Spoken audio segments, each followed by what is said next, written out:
In 2020, gates connecting to other dimensions began appearing, and something extraordinary happened in this peaceful world. Governments mobilized their armies to enter these gates to investigate, but no one ever returned.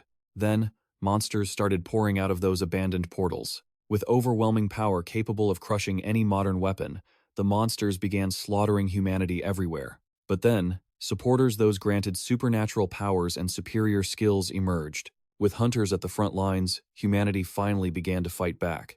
Supporters have the ability to grant hunters bonus powers. Among those hunters, one man known as the Demon King emerged, wielding the power of hellfire and commanding countless subordinates and immortal warriors.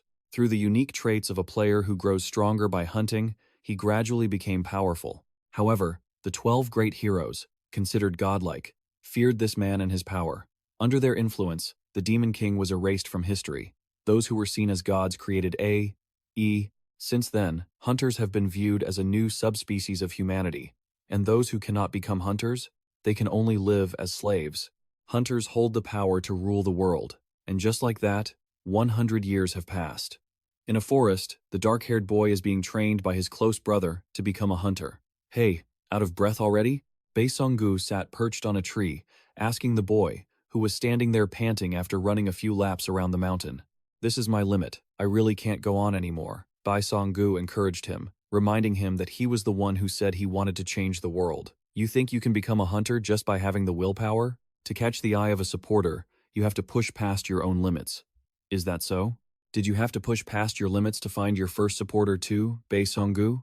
No, they just supported me like that, the boy said, feeling envious. It's not fair at all. The world was never fair. Just like how I'm a hunter and you're just a normal person. If you can't run, I guess we have to try something else.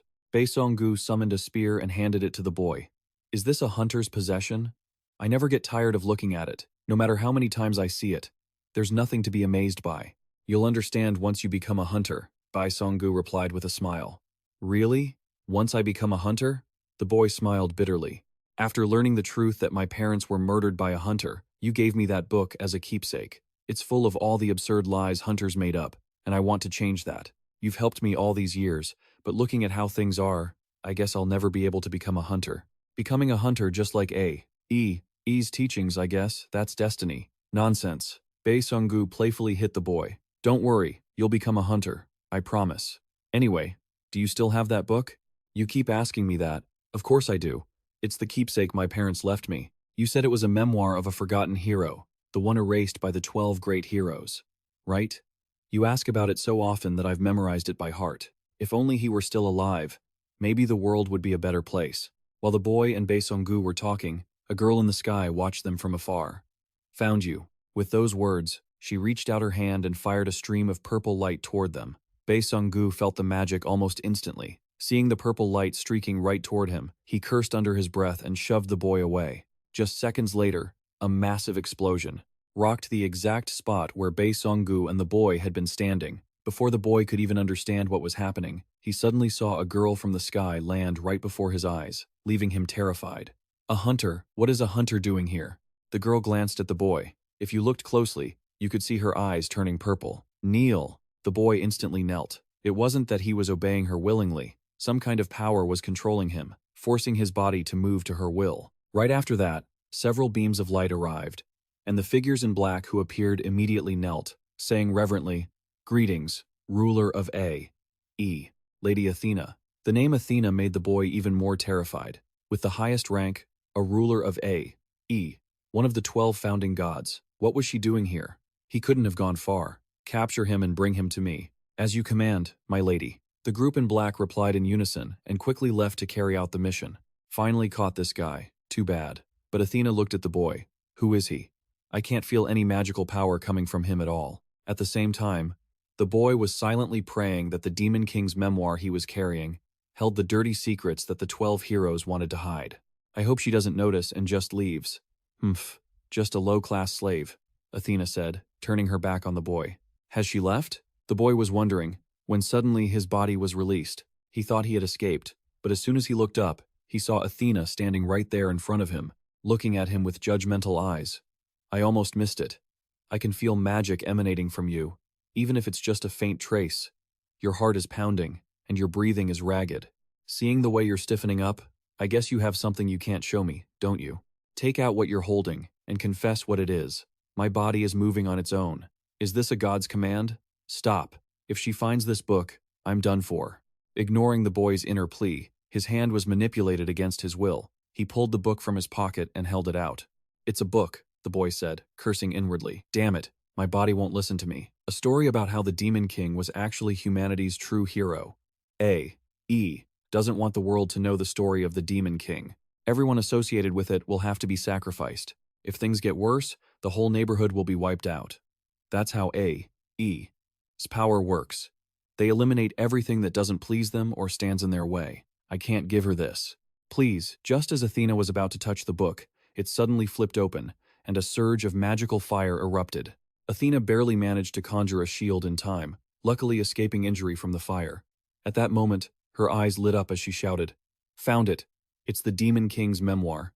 I don't know how a lowly slave got his hands on this, but it's mine now." Right then, Bae-seong-gu appeared like a god and sent Athena flying away. The boy couldn't hold back his emotions and burst into tears. A man shouldn't cry, but you did well. You've held out well. Bae-seong-gu picked up the book and teased with a smile. Who the hell are you anyway? How could you possibly fight Athena, one of the 12 gods? Bae-seong-gu handed the book back to the dark-haired boy. Sorry, kid, but I don't have time to explain this to you right now. I didn't think I'd find this thing so soon. You've been saying it for a long time now, right? That you want to change the world. Are you really betting on someone like me? A hunter designated to act as a god and rule over other humans? A nobody like me would just live like livestock, waiting to be slaughtered by others. But if I had the power to change the world, a power that could stand up to the 12 gods, would you still want to change this world? Bae-seong-gu summoned a sword and pointed the tip at the dark-haired boy. He remained silent. Just then, Athena's scream echoed from afar. Damn it! With a furious expression, she brandished her weapon and flew rapidly toward them. Athena is coming. We're out of time. Make your choice, quick. I can't take on Athena alone, Bae-seong-gu urged him. Suddenly, the boy's eyes turned bright red. Yes.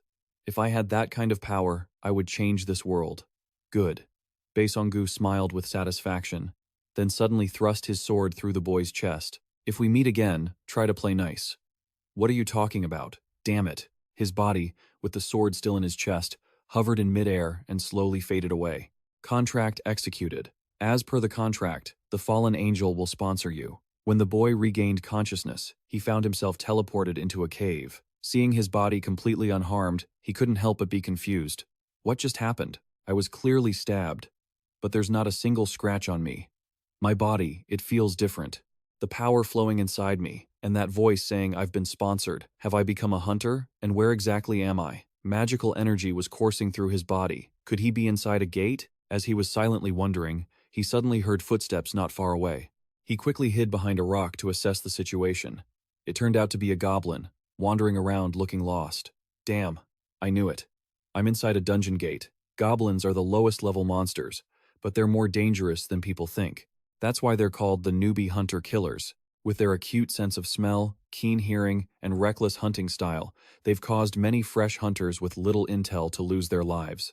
I hope it just leaves without finding me. Unfortunately, that was a wishful thought. Thanks to its keen nose, the goblin caught his scent and slowly started heading his way. Will what I've learned actually work on it? Either way, I've got no choice. I have to trust the skills I've learned to become a hunter. He gently leaned down, grabbed a rock, and threw it in the opposite direction of the goblin. Hearing the strange noise, the goblin turned its head. Seizing the moment, the boy grabbed the goblin's weapon hilt and struck with his other hand, finishing it off instantly. What is this power? At first, I just wanted to scare it off and steal its weapon. But did I really become a hunter? While he was still confused, a notification window popped up again. The fallen angel is watching you. The fallen angel is the Demon King. Suddenly, a group of goblins appeared. They must have been drawn by the noise he made earlier. This is bad. And to make matters worse, that one in the back is the leader. It's the boss of this goblin dungeon. This is it for me. I just awakened as a hunter. How am I supposed to go toe-to-toe with that thing? Suddenly, he remembered the promise he made to Bae-seong-gu. If he had the power to change the world, the power to stand against the 12 gods, he would definitely do it. That's right. I can't go out like this. I can't die before I get the chance to change this world. The fallen angel applauds your fighting spirit. The fallen angel is watching me. This is a once-in-a-lifetime opportunity. With renewed determination, he charged at the goblins. In the past, when watching him use a spear to precisely slice through falling leaves, Bae Sung-gu had marveled. That's impressive. Looking at you, I finally understand what a genius is. Normal people have their limits, but if you're sponsored, I'm certain you'll become a hunter more outstanding than anyone else. Just like that, relying on his willpower and the skills he had honed, he wiped out almost the entire group of goblins single-handedly, leveling up in the process. Just one more. No sooner had he thought that than he felt imminent danger. He quickly rolled backward, successfully dodging a surprise attack from the boss. Damn it. Even if it's just a goblin, it's still a boss-level monster. According to records, to take down a goblin leader, you need to be at least a C-rank hunter. If you've just awakened, you're usually only E or F rank. Can someone who just awakened like me really kill it? He glanced at the spear in his hand. Alright, I'm betting everything on this. The fallen angel has applauded your decision and granted you the authority of fire. The spear was the Demon King's weapon, and it was the one he felt most confident using. Infusing more power into the spear, he lunged forward. With a single strike, he sent the boss straight to the afterlife. Level up. Spear durability reduced to 0. I did it, but as expected. That was all I had in me after taking down a dungeon boss. During the battle, it wasn't just the goblins, he had taken quite a few hits himself. He couldn't stay upright any longer and lost consciousness. A little later, 2 other people appeared in the dungeon. There are goblin corpses here. Who could have killed so many? Even the leader is dead. One of the 2 newcomers saw him lying in a pool of blood. There's a survivor. Over there, someone's still alive. When he finally woke up, he found himself in a hospital bed with an IV drip. A hospital, so it wasn't a dream. Athena appeared and almost stole the Demon King's memoir. After Bae Sung-gu stabbed me, I woke up inside a dungeon gate, ran into a goblin leader, and almost died. But I survived, thanks to the authority of fire the fallen angel granted me. But after that, I passed out from my severe injuries. Did the hunters who came to clear the dungeon save me? As he was deep in thought, a nurse walked over and said with a smile, "You shouldn't be moving yet. How are you feeling? Any dizziness? The hunter team sent by the association found you and brought you here. If they hadn't, I'm not sure what would have happened to you," he asked suspiciously. The Union. The nurse smiled and said, "That's right. You were severely injured. It's a miracle you're even alive. You had an accident inside a gate, so someone from the association will be sent to you. Until then, just get some proper rest." The nurse turned to leave, thinking to herself, "My, what a handsome guy. I have to tell everyone about this." The dark-haired man spoke up. Excuse me." The nurse turned back. "Yes? What year is it?" The nurse replied, "It seems your memory hasn't fully returned, so you're probably still feeling a bit dizzy. It's 2022. The man was shocked to hear that. 2022, over 100 years before I was born. The gates started appearing in 2020.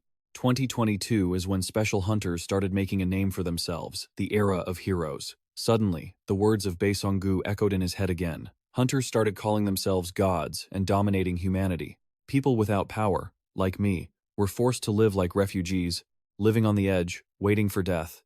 If you could change the world, would you do it? The man's heart began to race. Unlike needing to be chosen by Eden to become a hunter, this era is one where hunters awaken by being supported by sponsors. This is my turning point. Thinking this, he decisively pulled out his IV and the wires attached to him, then jumped off the bed. The nurse cried out in alarm, "Sir, jumping up like that is dangerous." "I'm fine. The dizziness is gone." "Forget that. Can you tell me where the restroom is?" The nurse answered, "The restroom is next to the entrance." He went inside and looked at himself in the mirror, then started, muttering, "Is this really me? I never had these muscles, and I must be nearly 1.9 meters tall now. I guess my face still looks pretty much the same, but my physique and appearance look like a completely different person." Just then, someone outside called out, "Is someone in there?" A few minutes later, the man, wearing hospital garb, sat across from a young man. This person introduced himself as Kim Sudong from the association. Sudong smiled and said, "You were rescued by the Union after the incident in the gate. I heard you're having some memory issues, is that right?" The man thought. It's good the nurse told him that.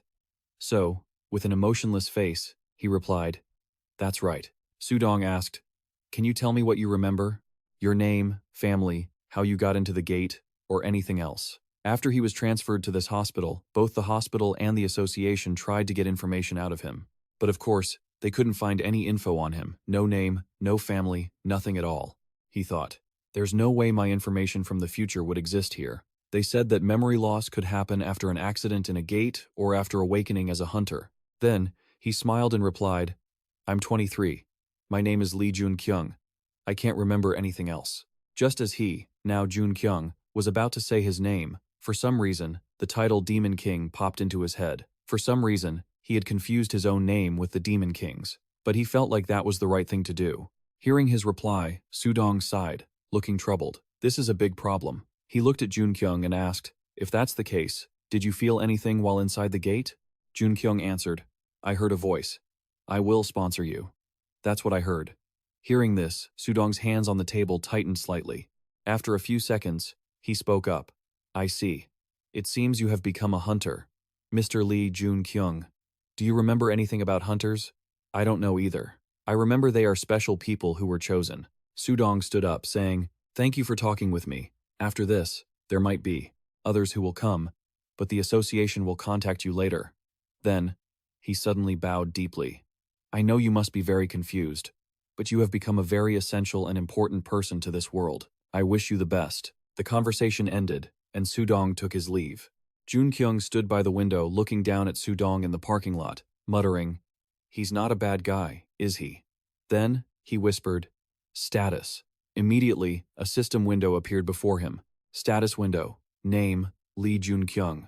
Level, 9. Trait, player nickname, the love-seeking assassin. Strength, 31. Stamina, 28. Speed, 34. Magic power, 38. Authority, fire dominance level 2. Summoned familiars, none. Skills, none. Observing the status board, Joon-kyung thought, this is one of the Demon King's traits. The reason the 12 heroes had to be wary of the Demon King, and the reason the Demon King could grow faster than other hunters. Fearing that, Eden erased all traces of him. The Demon King was very special. To be precise, he wasn't a hunter. He was a player. Unlike hunters, who need sponsors to grow strong, he was able to become powerful, on his own strength. He was the only one who could grow by hunting, and now, I am a player. On the day Joon-kyung was discharged, the nurse came to his room and smiled. Mr. Lee Joon-kyung, congratulations on becoming a hunter. Thank you. But is becoming a hunter really something to celebrate? The nurse laughed and replied, Of course. It's like winning the lottery. Even the lowest F-rank hunter can live in wealth and luxury that normal people can't even dream of. Besides fighting monsters inside the gates, there are many other things hunters can do. You can become a blacksmith, using your power to create magical items, or you can become a bodyguard to earn a huge sum of money. Even the wealthy have to line up just to hire you. Joon-kyung thought, right, I knew that. That's why those who weren't chosen became completely helpless. A wry smile appeared on his face as he softly asked, I should be happy about that? The nurse suddenly remembered something. She handed a bag to Joon-kyung and said, Oh, I almost forgot to give you this. From Kim Sudong, the guy from the association. These are the clothes you were wearing when you were rescued. They said you probably won't be able to wear these again, but they kept them just in case. Congratulations on your discharge. Not long after, Joon-kyung left the hospital and went to a place in the Gangnam district. Looking around, he sighed inwardly. This is the area for heroes. Back then, I wasn't even allowed to set foot here. Everything here looks so bright and peaceful. Just then, Sudong walked up and said, Mr. Lee Joon-kyung, I've been waiting for you. Lee Joon-kyung turned to look at the man, the officer overseeing him, Kim Sudong. Kim Sudong said, Let's head to the association. I don't think a rookie hunter like you should be hanging around here. Seeing Lee Joon-kyung's expression shift slightly at those words, he assumed the kid was nervous and chuckled. Don't worry too much. We've already registered you as an association hunter, and you'll be assigned an apartment. It's not uncommon to see people in your situation. I want to congratulate you first. Your test results are in. You're a C-rank hunter. You should be happy about that, because in our country, not everyone manages to reach C-rank right out of the gate. He then pointed toward a car waiting at the curb and said, Let's move out. I'll explain the rest once we finish the registration process. Thank you, sir. With that, Lee Joon-kyung hopped into the car with Kim Sudong and headed to the Hunter Association headquarters. Once there, he was guided by staff to complete the registration steps. Usually, ordinary people end up as E or F rank after their first awakening as hunters. Hunters are ranked by letters. The higher the rank, the greater your potential. You also get special benefits. By the time sunset rolled around, Lee Joon-kyung followed Kim Sudong out of the headquarters to apartment unit 802. We've finished your registration without any issues. And this will be your new place, Kim Soo-dong said.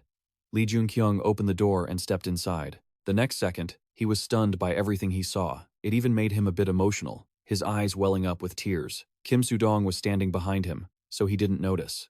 Is it to your liking? The interior looks a bit dated.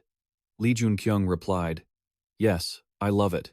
Thank you so much. He thought to himself, today is such an incredible day. I finally have the chance to be a hunter. So, this is what it feels like to own a place of my own for the first time in my life. Kim Soo-dong spoke up. Oh, I almost forgot there's one more thing I haven't mentioned.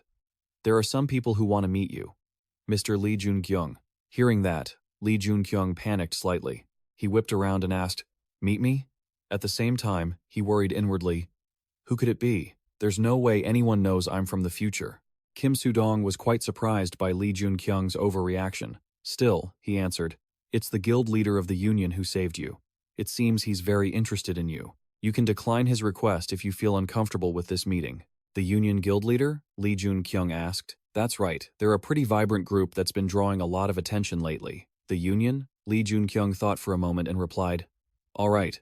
So, Kim Soo-dong led Lee Joon-kyung to meet the union leader. Once they met, Kim Soo-dong immediately introduced them.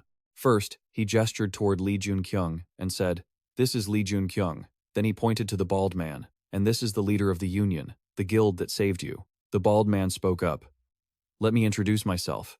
You're quite tall and good-looking. I am the leader of the union, Bae Song-gu.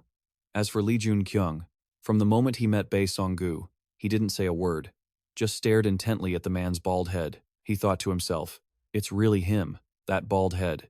Noticing Lee Joon-kyung's gaze, Bae Song-gu asked, Is there something you're looking at? Lee Joon-kyung snapped out of it, sheepishly scratched his head, and laughed. I'm sorry. If I've offended you, I didn't mean to. He then fell into deep thought, startled that he'd almost made a mistake. I didn't think I'd meet him this soon. He really cared about me, teaching me all the basics of becoming a hunter. My benefactor, the person who saved my life in my past life, and the hero who sacrificed countless opportunities just to save others. The hero forgotten by the world because they thought he had perished. Holy Knight Bae Song-gu, we meet again.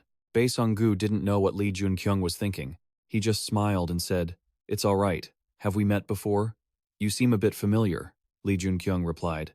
I lost all my memories after becoming a hunter, so I'm not really sure. Then, he bowed deeply and said, Thank you for saving my life. Bae Song-gu smiled, thinking, What a polite young man.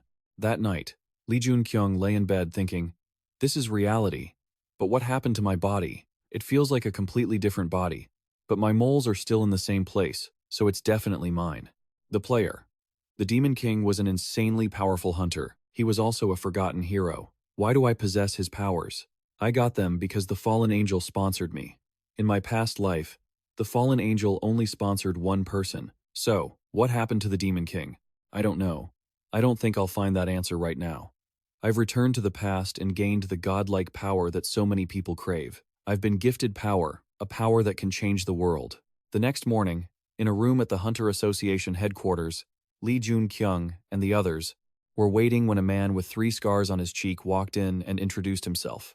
Welcome, my name is Bae Song-gu, one of your overseers. A few people in the room started buzzing at the name. What? The BB rank hunter Bae Song-gu? Why would a core member of the association be an overseer for a rookie hunter like this?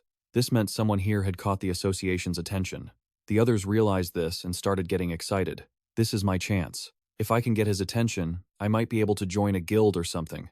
I'm the only one fit for that role. No, it's going to be mine. Hearing the commotion, Lee Joon-kyung, who had been dozing off on the desk, lifted his head to look. On the podium, Bae Song-gu spoke up. Today, there will be a seminar on hunters. Afterward, you will choose your weapons and move to the arena to take a combat test. However, you don't need to worry. Do you know how hunters awaken? A young man in a blue shirt quickly raised his hand and said, Isn't it because we need to be chosen by a sponsor? Bae Song-gu replied, That's right. Besides, a hunter's power is evaluated the moment they awaken. However, a hunter can still develop themselves. A girl with brown hair stood up to speak. We can close gates or gain the attention of sponsors through our own outstanding achievements. We can receive items or even more powerful skills through additional sponsorships. Bae Song-gu clapped his hands, smirked, and said, Great job. It looks like you're all ready. Now, I'm going to ask you a rather difficult question. What is the goal of the sponsors? The room went dead silent. Bae Song-gu thought to himself, just as I suspected, no one can answer this. All the hunters were extremely curious about it, but no one knew who the sponsors were or why they chose humans to become hunters. Suddenly, Bae Song-gu noticed Lee Joon-kyung. What's up with that kid? Everyone else is scrambling for my attention. Curious, Bae Song-gu pointed at Lee Joon-kyung. You, with your chin on your hand back there, can you answer my question? Lee Joon-kyung was a bit surprised, then silently lowered his head, lost in thought. Bae Song-gu chuckled and said, "Don't worry, there's no right answer. I just want to hear what you think." Lee Joon-kyung replied, "Isn't it just for their entertainment?" Everyone in the room gasped.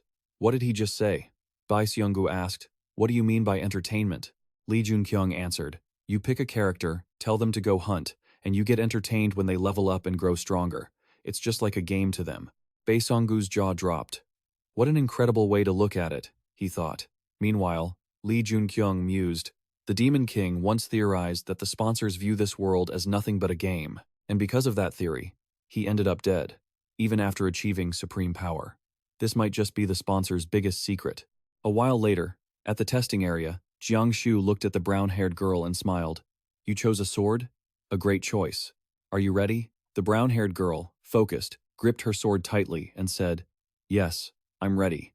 You'll be fighting a starving demon. Don't worry if you can't beat it.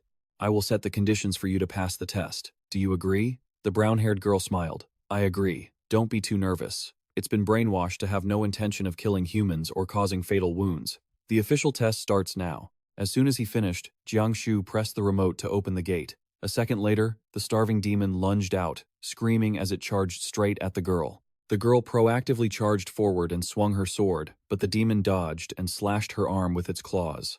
It seized the opportunity to leap and attack again. Bae Song-gu watched from the sidelines, thinking, this is too dangerous. But he was stunned when the girl suddenly pivoted, using the momentum to slash the demon across its back, cutting its body in two. Exhausted, she collapsed to the ground as if every ounce of strength had been drained from her. Bae Song-gu walked over and praised her. "Truly impressive. You turned the tables and took down the demon. You've passed the test. Good job." The girl left the testing area, and Bae Song-gu shouted, "Last one, come in." A few seconds later, Lee Joon-kyung stepped in, shield in one hand, spear in the other. A spear and a shield? A strange combination, Bae Song-gu assessed. As for Lee Joon-kyung, he thought to himself that he could only graduate after passing this, and if I perform well here, I'll gain some extra perks. Just then, Bae Song-gu spoke up. "The test starts right now, but first, all the goblins are dead, so you'll have to take the test against a different monster. Because the monster has changed, the rules have changed too. You don't necessarily have to defeat it. I'll decide the passing criteria. Like the others, it's been brainwashed, so it can't inflict fatal wounds. Besides, I'm a B-rank hunter, and I'm right here, so there won't be any issues. Are you ready? A different monster? It must be something like a goblin, maybe an..." Thinking this, Lee Joon-kyung replied, "I'm ready." Bae Song-gu smiled, pressed the button, and said, "Good, your test starts now. I was impressed by your answer earlier. I hope you won't disappoint me." The monster that the final candidate, Lee Joon-kyung, faced was an orc with twice the strength of an average man and incredible vitality. It's known that an A-rank hunter fighting against one in a gate. The other candidates in the waiting room were terrified when they realized Lee Joon-kyung's opponent was an orc. What? An orc? No way. Since when? Do they put orcs in these tests? Outside, Bae Song-gu watched as Lee Joon-kyung's body was enveloped in a blue light. His interest piqued even more. Hunters who hit B-rank during their first awakening appear surrounded by a dazzling blue light, like a shooting star. They are the strongest hunters in the world. Lee Joon-kyung could easily become a C-rank hunter on his own. He already blocked those goblins at the D-rank gate. How can a newly awakened hunter do something so incredible? I can't miss out on someone this interesting at the association. Show me what you've got. A notification appeared. The fallen angel is watching you closely. At that moment, the orc lost patience and lunged to attack. Lee Joon-kyung gripped his spear and drove it straight into the orc's shoulder. It really is a monster. It charges forward without a single thought. This is simpler than I expected. Though, of course, reality was not that simple. The orc roared in pain, then grabbed the spear, piercing its body with one hand. It's stuck. What kind of strength is this? As Lee Joon-kyung struggled to pull the spear out, the orc suddenly unleashed a flurry of punches with its other hand. Fortunately, Lee Joon-kyung managed to raise his shield, barely blocking the orc's vicious blow. The other candidates in the waiting room grew worried. Isn't this too dangerous? From the start, it was an orc. This situation isn't surprising. The Guardian should stop this fight. Meanwhile, Bai Songgu still hadn't moved, just observing and evaluating. That was a perfect attack. If it were a human, they would have been dead from that fatal strike already. But his opponent is a monster, which could be considered a tough matchup. Seeing Joon-kyung's shield begin to crack, fearing he might be in real danger, Bai Songgu prepared to step in. To his surprise, Joon-kyung dropped the spear, spun around, and kicked the orc in the face. Finally, he jumped to gain momentum and slammed his shield, now glowing with strengthened energy, directly into the orc, finishing it off for good. The durability of your shield dropped to 0. You have leveled up. Your fire mastery has reached level 2. Who is that? Is he really a rookie hunter? He thrust his spear straight through to throw that monster off balance. That's absolutely insane. He took down the monster the examiner set free. It wasn't just the candidates. Even B-rank hunter Bai Songgu was caught off guard by Joon-kyung's display. What was that skill? How could a rookie hunter possess something like that, without even an activation code? Could this be a high-tier skill? Nothing like this has ever happened since the dawn of hunters. I can't let him slip away. I have to bring him to the association no matter what. This is unbelievable. Hunter Lee Joon-kyung, you have passed my test. Thank you, Joon-kyung replied. He thought to himself, it seems the equipment can only be used for a short time. Fire mastery is truly an incredible skill. Fire mastery is the source of power used by the Demon King, and also an attribute that comes with being a hunter. This isn't just a skill, it's a source of power. Unlike other skills that can't be leveled up, this power grows stronger thanks to a sponsor. Players can level up, and their power potential is immense, but the equipment won't last long due to its overwhelming force. I need gear forged from metal to properly handle this skill. After the test, Joon-kyung returned home and hosted a small housewarming party. The only guests were Bai Songgu and Kim Soo-dong. As they enjoyed the meal, they had a quick chat about the graduation test tomorrow and advice on his path. It was clear that Bai Songgu had been appointed as Joon-kyung's guardian. The final test from the guardian is tomorrow, right? I know you'll get into a gate, Kim Soo-dong said, but I need to make sure you won't have any trouble. Tell us about your upcoming plans. Have you thought about our proposal? The gate. But I need to make sure you're okay, Dudong said. Tell us about your upcoming plan. Have you thought about our proposal? I don't know why, but I have a feeling I shouldn't let you go. Regardless, I don't want you to feel too pressured, Bai Songgu said with a serious expression. Kim Soo-dong snuck a glance at Bai Songgu, thinking to himself that he was way too worried. The most promising guild in Korea was trying to recruit him. This is a once-in-a-lifetime opportunity for rookie hunter Lee Joon-kyung. Joon-kyung was silent for a moment, then replied, I respectfully decline. Can I ask the reason behind that answer? I just can't understand it. I think it's an excellent offer for someone who has decided to become a combat hunter. You're right, but when I look back at the past, I've already planned for all the situations that will occur during this time. In this current situation, it would be extremely dangerous for me to get close to Mr. Bai Songgu right now. Thinking that, Joon-kyung just replied, I'm sorry, but at the moment, I don't want to be tied to any organization. But if you ever need my help, I am more than willing to assist, because I owe you a favor, he said to hunter Bai Songgu. Bai Songgu was silent for a moment and then smiled. I'll remember those words. Kim Soo-dong looked back and forth between Bai Songgu and Joon-kyung, feeling confused. What on earth is happening? A rookie hunter is telling an A-rank hunter in Korea that he will help him, and this A-rank hunter is taking it seriously. I really don't understand these hunters. The next morning, it was the graduation test for the Guardians. Before we begin, I need to tell you a few things about the progress of the graduation test. The test will be held inside this gate. However, you don't need to worry too much because I will be with all of you. Saying this, Bai Songgu unleashed his power to show his prestige, leaving the candidates in awe. As a B-rank hunter, his power was far superior to the hunters here, Joon-kyung thought to himself. After the candidates received their power supplies, it was time to enter the dungeon. This place seems quite damp, Joon-kyung thought, just as Bai Songgu began to explain. You feel the humidity, don't you? That's because the magical power inside the gate is very high. If everyone is here, let's get moving. Follow my instructions. We are heading toward the monster. Then, Kim Soo-dong took the lead, guiding everyone deep into the dungeon. Very quickly, they encountered a group of goblins. They're here. Hunter number 1 and 3. Prepare your weapons. Understood. Hunters 1 and 3 replied and charged at the monsters. As it turned out, neither of them could take down even a single goblin. Next was number 8 and 16. Numbers 8 and 16 did better. Each of them killed a goblin. Hunter Lee Joon-kyung. As soon as his name was called, Lee Joon-kyung glided as fast as the wind, and with just a few basic strikes, he wiped out the goblin pack, leaving the others suspicious. Is he really a newly awakened hunter? He even attended the orientation. How annoying. Are the other hunters like this too? I'm truly impressed by his proficiency with weapons. He's as skilled as a B-rank hunter like me. I can't lose someone like him. I need to recruit him at all costs, Kim Soo-dong thought. Once that was over, the group continued to move. We will meet the boss soon. The boss will be completely different from the goblins we are fighting. Therefore, you must be cautious, stay alert, and check all your weapons and defensive gear. The others listened to Bae Seong-gu and followed his instructions immediately. Only Lee Joon-kyung did nothing, standing silently in one spot. The Demon King had the power of a player. Before he could unleash a massive source of power, he was defeated by the 12 heroes. That might not have happened if the Demon King had developed his power faster than them. Therefore, I will use everything I know to become stronger than the 12 heroes and anyone else. After a while, the group continued their journey, but after only a short distance, they were all startled by a surge of powerful magical energy. Everyone retreat. Run to the gate right now, Kim Soo-dong quickly ordered. At the same time, from a distance, a stream of fire magic was rushing toward them. Bae Seong-gu knew he had to dodge, but if he did, those rookie hunters would surely lose their lives.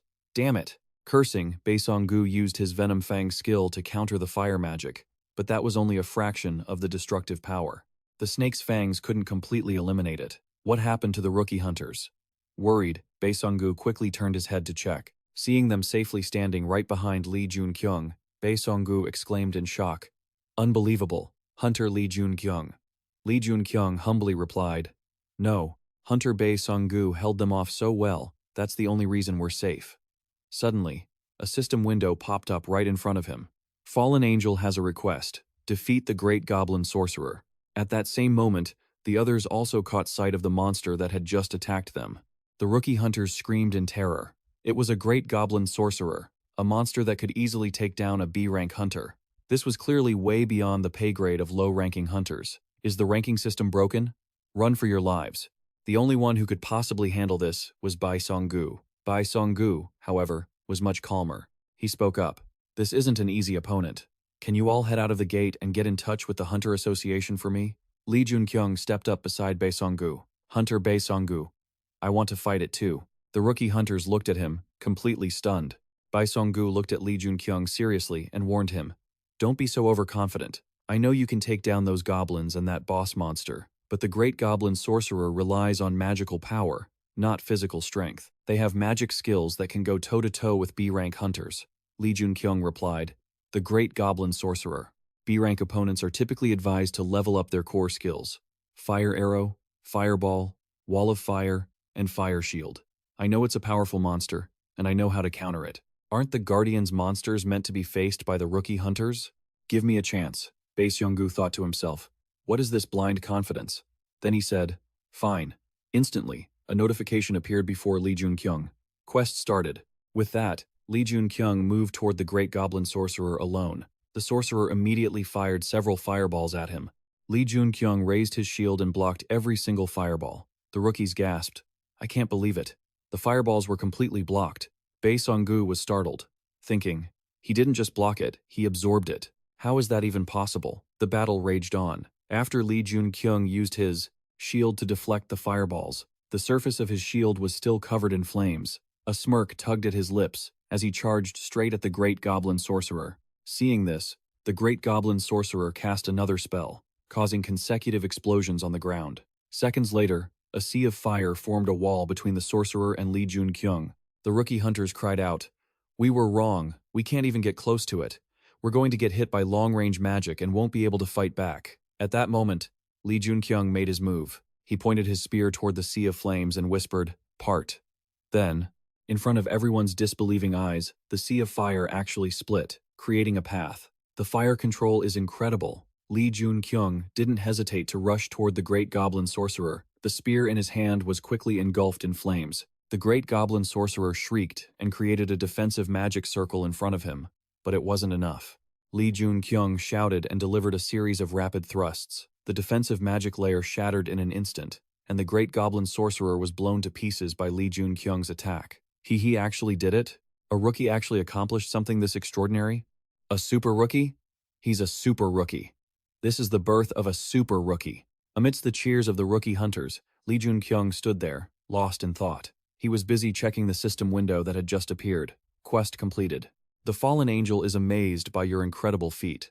Because the quest was successful, the fallen angel wants to sponsor you. You have been granted a chance to summon. Lee Joon-kyung thought happily. I finally got it. This is why the Demon King is so strong. Late that afternoon, at the Hunter Association headquarters, Bae Seong-gu went to the chairman's office to report everything that had happened. After listening, the chairman laughed and said, "So, this is the reason you wanted to see me? It's because of that C-rank hunter, isn't it?" "Yes, sir, just as you said." The chairman asked, "Is he still in the lowest level gate?" Bae Seong-gu replied, "No, he has already surpassed that." "If that is your assessment, it's not just a mistake in judgment. How far do you think his potential can go?" Bae Seong-gu pondered for a moment and replied, "To the level where he can help you achieve your goal, Chairman." The chairman turned to look at the view outside the glass window and said, "I understand. I want to meet him as soon as possible." At the same time, at the exit, as soon as Lee Joon-kyung walked out, he saw Bae Seong-gu and Kim Soo-dong waiting for him. Kim Soo-dong smiled when he saw him. "Ah, there you are. The Union Association leader and I have been waiting for you. I was so worried after hearing the news that the gate's rank had been upgraded from E to C, but it seems it wasn't too complicated after all." Bae Seong-gu asked with a smile, "Did you receive the association's application?" Lee Joon-kyung nodded and recalled that moment. Back then, Bae Seong-gu had asked Hunter Lee Joon-kyung, "Do you have any intention of joining the association?" The rookie hunters exclaimed. "He was invited to join the association? No way." Lee Joon-kyung replied calmly, "I'm sorry, I currently have no intention of joining any organization." Bae Seong-gu was stunned, thinking, "He's refusing the offer?" But he quickly recovered and said, "I understand."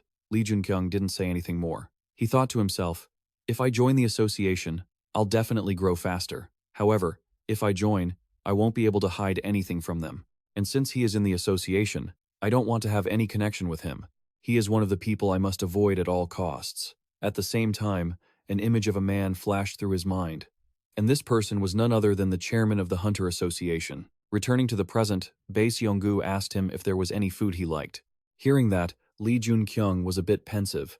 This was even harder than choosing whether to join the association. "What do I actually like?" After much hesitation, he replied, "Cup noodles." Bae Seong-gu laughed and asked, "Do you like meat?" Lee Joon-kyung didn't say anything, but his expression made the answer clear. Bae Seong-gu walked over and put his arm around his shoulder, pulling him along as he laughed. "All right then, let's go eat some meat." By the time it was dark, Lee Joon-kyung had returned to his new apartment. He was taking a shower, and in his mind, the images of his battles today replayed one by one. After a while, Lee Joon-kyung whispered to himself, "I've become stronger. I know that for a fact." Then, Lee Joon-kyung quietly whispered, "Status," and a system window appeared. Status: Name: Lee Joon-kyung. Level: 11. Class: Goblin Assassin. Ability: Fire Control Level 2. Summon: No skill, not even through the Fallen Angel's sponsorship? I've only got one shot at this, Lee Joon-kyung thought to himself. No ordinary hunter could ever resurrect people. Not even the 12 heroes. Only a handful of hunters possess that kind of power. Surely, it must be thanks to this ability that he achieved such legendary feats. No wonder he could take down countless monsters, like bone dragons, rock golems, or even a Zeus-class beast. If I had the power the Demon King once held, would my summons be like that too? Then, he issued the summon command. The system notified him. You have one summoning opportunity granted by the fallen angel. Do you wish to proceed? Lee Joon-kyung didn't hesitate and repeated the summon.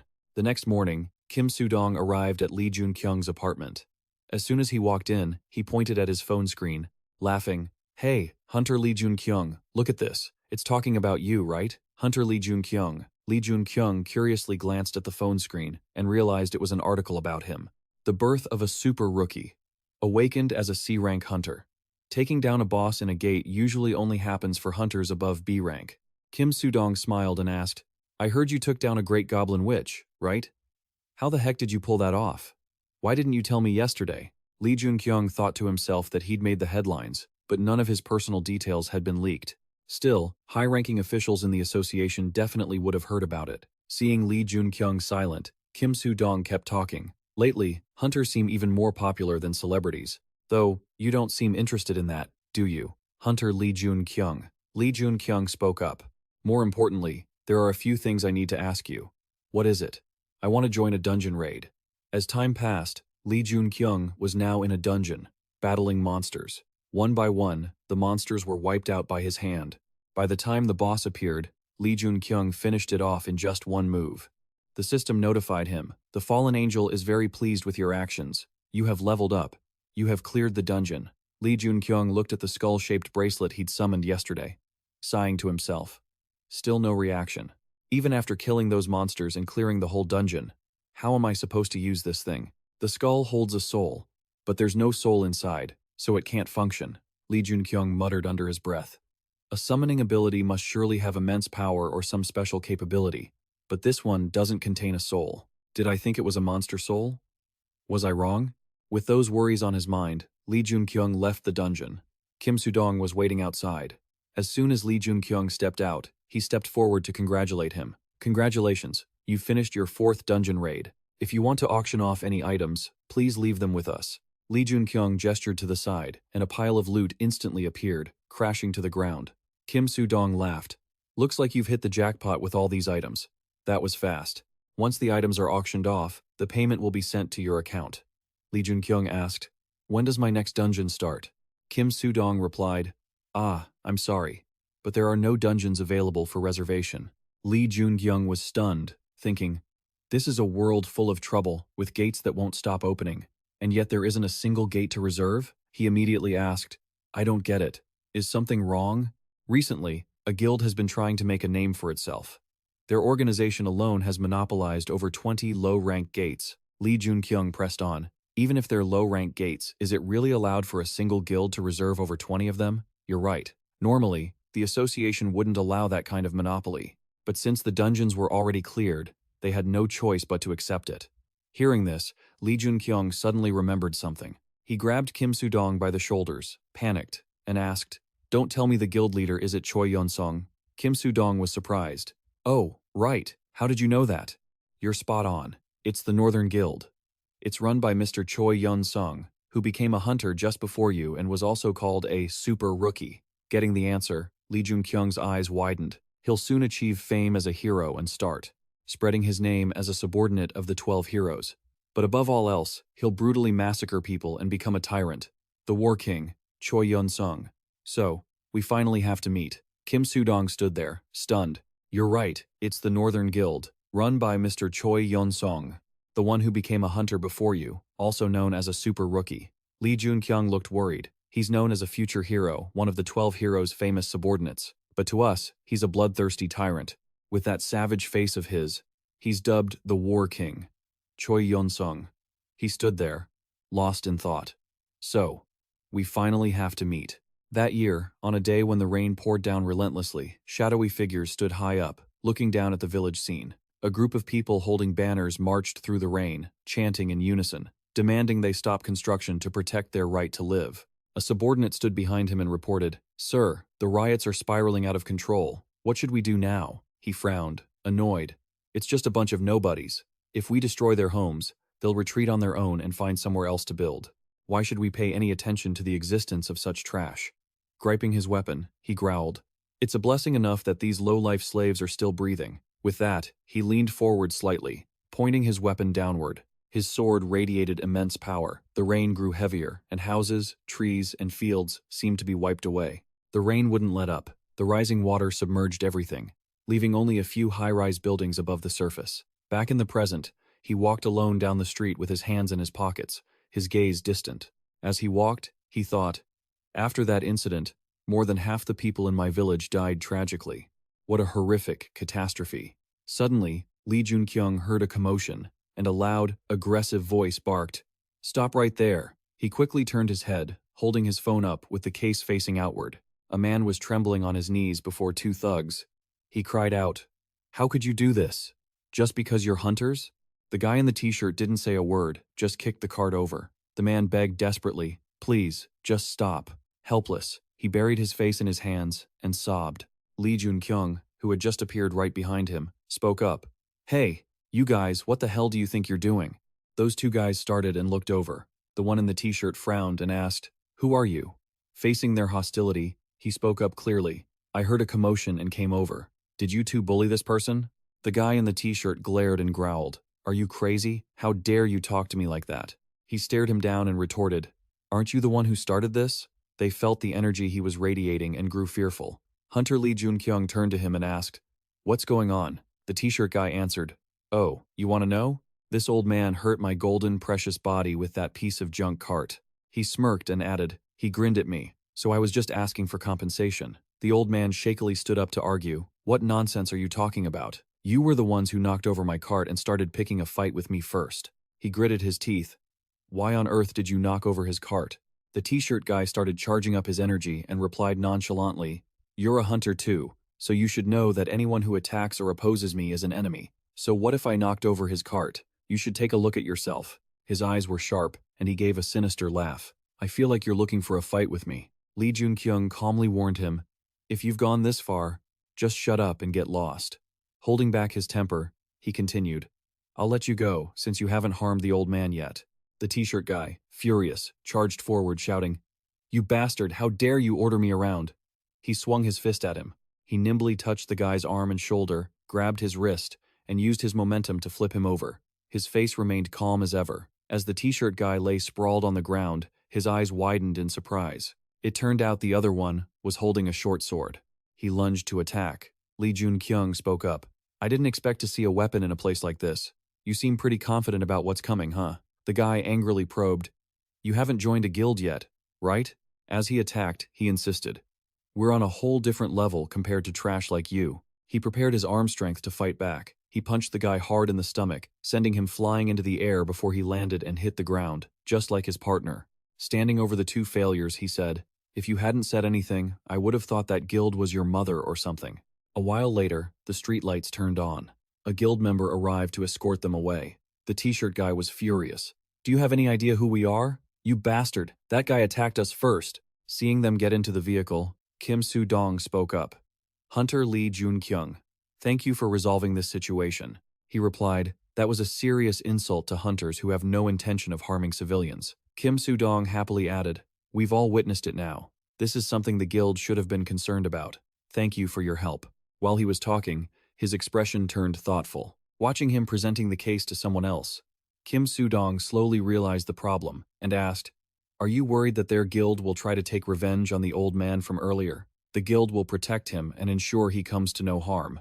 Lee Joon-kyung replied uneasily. "Earlier, one of the hunters said he was in a guild. Where is that guild?" He answered, "It's a coincidence, but that's the leader of the Northern Army you asked about before." He clenched his fists, thinking that getting to the low-level dungeons first would be impossible without the guild's help. He knew that the current leader of the Northern Army was the dangerous tyrant, Choi Yun-sung, along with the rotten members of the Hunter Association. He had once hoped they would let this slide, but there was no way they would ever do that. Shaking off the confusion, he replied, "I understand." The Northern Army. Night fell, and lights shone from the houses. 2 days later, just as expected, I was summoned by the guild for attacking others. A few days later, the man Lee Joon-kyung had saved changed his statement. He bowed his head in shame. The hunter who had started the fight and kicked the cart over was now the victim. And the person who saved him, Lee Joon-kyung, had become the attacker. That day, it was he who stood up to defend that poor old man. Walking with Kim Soo-dong, he couldn't stop thinking about why things turned out this way, but he felt extremely uncomfortable. Kim Soo-dong smiled to reassure him. "Don't worry too much. Nothing will happen. The guild isn't that rotten yet." Lee Joon-kyung glanced away, thinking, he might not know, but as someone from the future, I know very well that this guild has been rotten since the day it was created. The two stood before a high-rise building. Kim Soo-dong pointed it out. There's a camera installed at the top corner of the yard. Inside that room, he was questioned by the man sitting across from him. "Hunter Lee Joon-kyung, do you not remember anything after being rescued from the gate?" He replied, "Yes." The guy continued, "In the incident a few days ago, were you the first to report it and capture the members of the Northern Army?" He answered bluntly, "Yes, that's right." The guy glared and accused. "So, it's true that you threatened the old man Lim Moo-soo to give a false statement that the Northern Army members attacked you first?" He protested. "That's not true." The guy asked again, "Are you saying this didn't happen?" Lee Joon-kyung quickly responded, Yes, that's right. Kai spoke up. I'll conduct a cross-examination. Right after that, Lim Musu walked into the room, looking dejected, with the man standing behind him. The man asked, in the incident that happened a few days ago, is it true that Lee Joon-kyung, the person in front of you, threatened you to claim that the Northern Army members attacked you and Hunter Lee Joon-kyung? He bowed his head, eyes looking down, not daring to speak. Seeing that attitude, he realized the man had been threatened. What a bunch of scumbags, just as I thought, he reassured him. You can speak freely. Lim Musu trembled. Yes, that young man threatened me. As if he'd achieved his goal, Kai waved him away, not forgetting to say, thanks for coming. The old man walked away heavily, reaching the door. Lim Musu's tears fell uncontrollably as the door closed. Kai smirked. Do you have anything else to say? Suddenly, he slid his phone toward him, and the man looked down in shock. The phone had recorded the images and audio of those two hunters. What are you guys doing? In a turn of events, he said confidently, this is what I wanted to say. The main door slowly swung open. Lee Joon-kyung walked out of the building with his hands clenched tight. He thought the guild must have known the testimony was changed, but only the old man was being blamed for perjury. He didn't know what else he could do in this situation. The more he thought about it, the more pissed off he got. He just lacked the power. Suddenly, Sangun appeared. I heard what happened. He turned around, surprised, and called out, Mr. Sangun? Kim Sudong scratched his head, explaining, I contacted him just in case. I don't have any connections within the association, but he's the most influential person I could reach. He smiled and replied, you must be really busy. Thank you both. Sangun joked, I can only tell you that a huge weight has been lifted. The old man, Lim Musu, stepped out and spoke up. He glanced at the old man. The man immediately fell to his knees in front of him. I'm sorry. I am truly, truly sorry. He was trembling and sobbing. Those bastards, they told me, if I didn't do it, they would ruin my granddaughter's future. I couldn't let that happen. So instead of helping you, I framed you. Kim Sudong's eyes widened. You mean the Northern Guild threatened you? And why are you only saying this now? Lim Musu looked up slightly and confessed. If I had spoken out, my granddaughter would have been in danger. But since things have turned out this way, I just wanted to apologize. I'm so sorry. Sangun said angrily, that won't happen. As the head of the coalition guild, I'll take responsibility. Don't worry about those bastards anymore. Go home. Hearing that, the old man stood up and left, feeling relieved. Why did he have a video of the earlier disturbance? He explained that recording videos had become a natural habit for him. Because he had been in so many unreasonable and unfair situations, the habit must have started there. Suddenly, his eyes stunned, he quickly turned his head to look out. Seonggu asked, is that him? He replied, yes. A massive surge of power radiated from Seonggu as he stepped forward confidently. The man gave a fake smile. Oh, I didn't think I'd run into such a high-ranking leader of the coalition guild here. You seem pretty close to that rumored rookie, don't you? Kim Sudong stared, wondering to himself, how does he know that? Did the association leak info about him? The man reached out to shake hands. I'm the leader of the Northern Guild. My name is Choi Yun-sung. Looking down at that hand, he couldn't help but be wary. And then, Seonggu shook his hand. He smiled in response, nice to meet you, while using his superpower to communicate with him through his eyes. But remember this warning of mine. He was reminding him, if you don't want to become an enemy of mine and this rookie here, don't get too cocky. The man's eyes widened as he listened. He pulled his hand back, frowning, thinking, this is bad. Sangun kept smiling, but his eyes kept talking. No, let me rephrase that. You aren't even worth being called an enemy. Be careful if you don't want to die. Remember that. Scene change. Warm sunlight shone down on a small cafe. Inside, someone slammed their hand onto the table and spoke up. That's ridiculous. How could they only get a fine after he threatened a civilian? Kim Sudong was furious. Lee Joon-kyung remembered that in the future, punishing hunters was something that never happened. He said nonchalantly, the more important thing is, how is that old man doing? Kim Sudong continued, saying that lying to hunters was a major crime, but thanks to him stepping in to handle the whole situation, the Northern Guild had admitted their wrongdoing. The old man had been released with just a warning. Holding his glass of water, he fell into deep thought. It seems Mr. Seonggu did something. He replied, I see. How has the Northern Army been the last few days? His eyes became anxious. They've gone silent. A chill ran down his spine. There was no way they would just let everything go like that. Remembering the violent image of Choi Yun-sung, the cold-blooded, cruel murderer who would become the king of war, he knew the man was a firm believer in karma. He would definitely come after him. His face was full of worry. He pleaded, "Can you help me keep an eye on the Northern Army?" Soo-yoon happily accepted. "Of course. You've got a tough spirit. I won't just stand by either." His face was cold. He had always believed in karma as well. Outside, the sky was blue and the air was fresh. Joon-kyung was standing next to Seong-gu. He turned his head to look at him and said, "I didn't think you'd contact me to conquer a dungeon together." He looked up and replied, "This dungeon is for high-ranked people, so I need your help. I'm counting on you." Seong-gu smiled happily. "It's an honor to fight alongside you." Two people approached them. One of them spoke up. "Is he the famous super rookie?" The short-haired one said, "It's a real honor to fight with you. Super rookie. I never thought there'd be a day we'd fight together after I saved you before." Seong-gu introduced them from left to right, Choi, Cheon-jung, and Lee Hee-han. "They are the ones who saved me earlier, and they are also members of my guild." He nodded in greeting. "It's nice to meet you all. I'm Lee Joon-kyung." Standing in the middle of these people, he admitted to himself that he didn't remember any of them here. It wasn't surprising, because the Demon King, Hind, and the Coalition had all been wiped out in his previous life. Probably. Once everyone was gathered, Seong-gu announced loudly, "All right, this is a C-rank gate. Let's start the raid." The gate opened, and everyone focused their attention.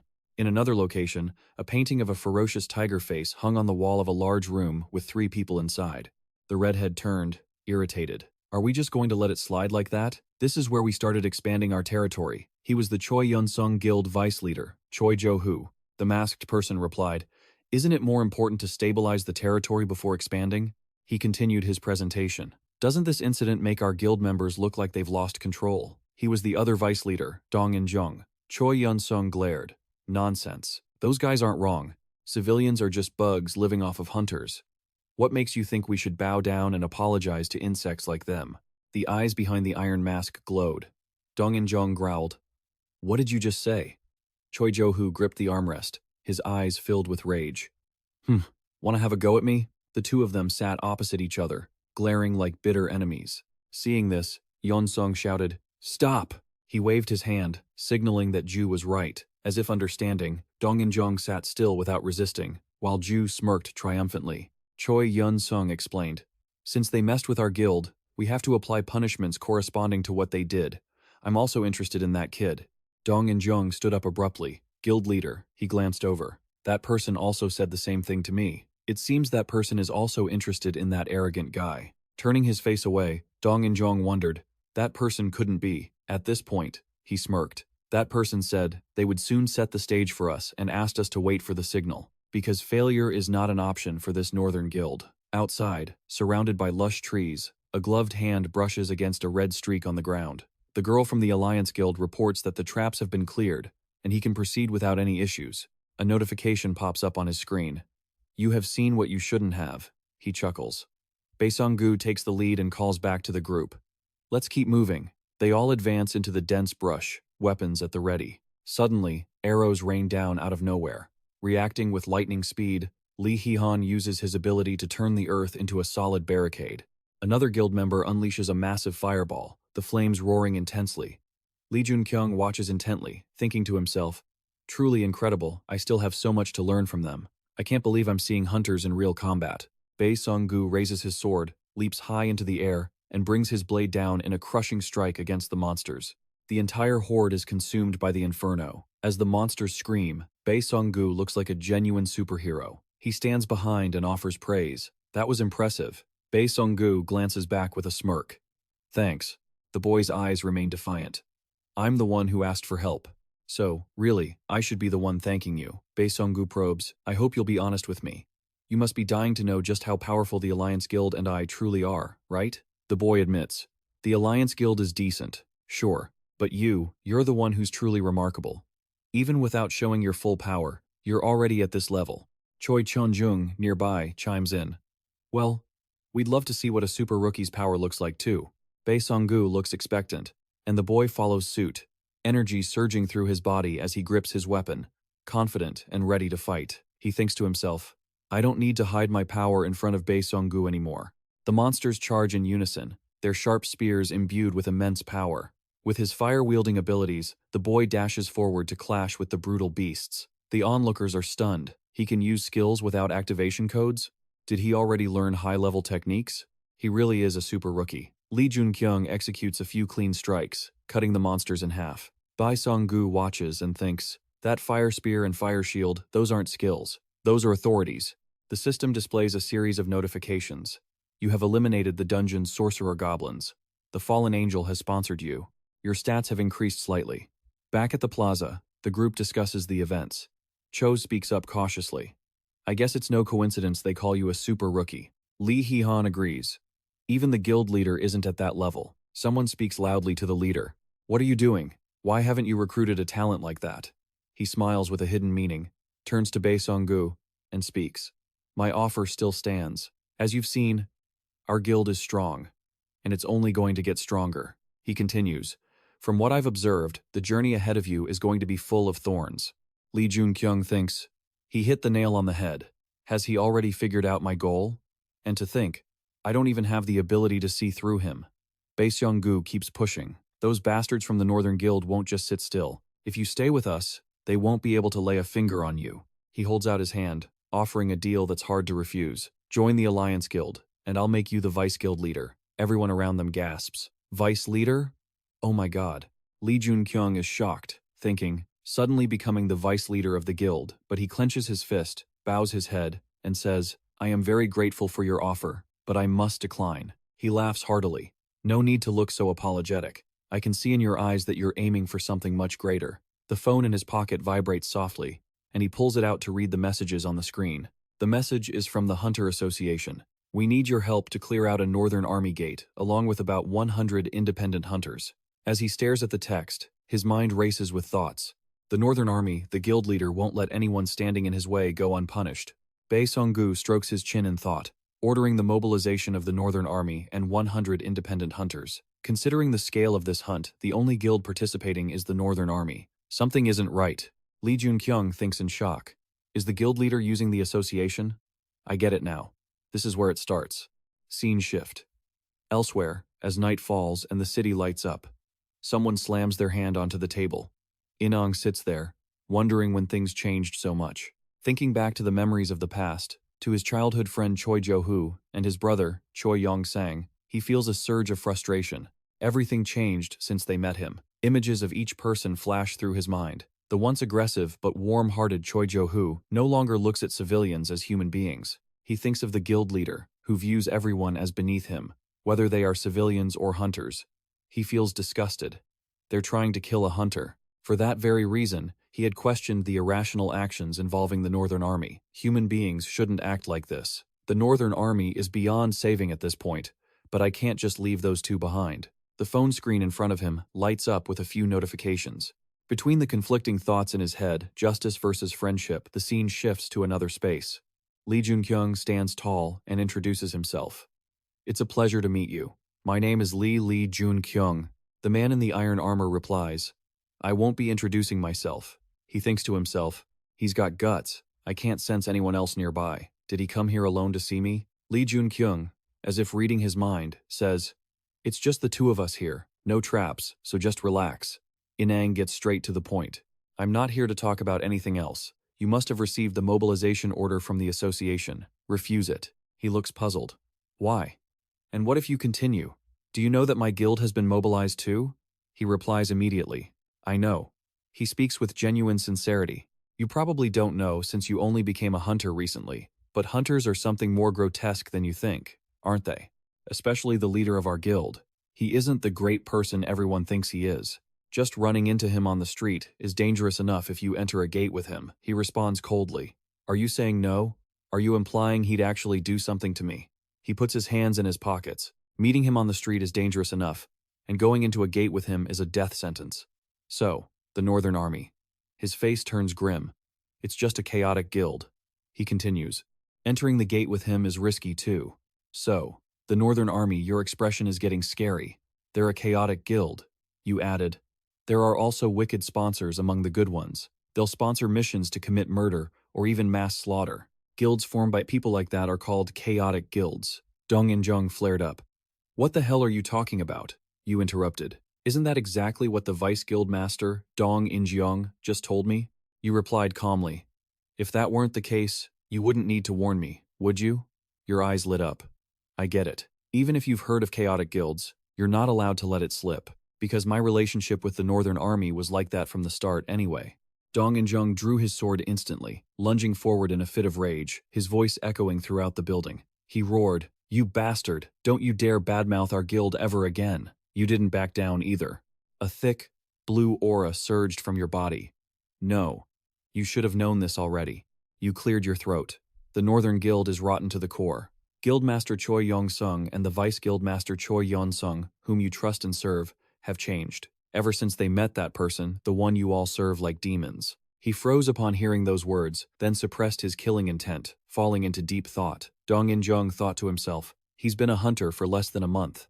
No matter how talented he is, I can't believe he's already on par with an A-rank hunter like me. I thought we had gathered all the information on him. He was bewildered. He even knew I didn't intend to attack. Was it actually me who got read like an open book? And he even knows the identity of that person. Looking up at you standing there, his mind raced.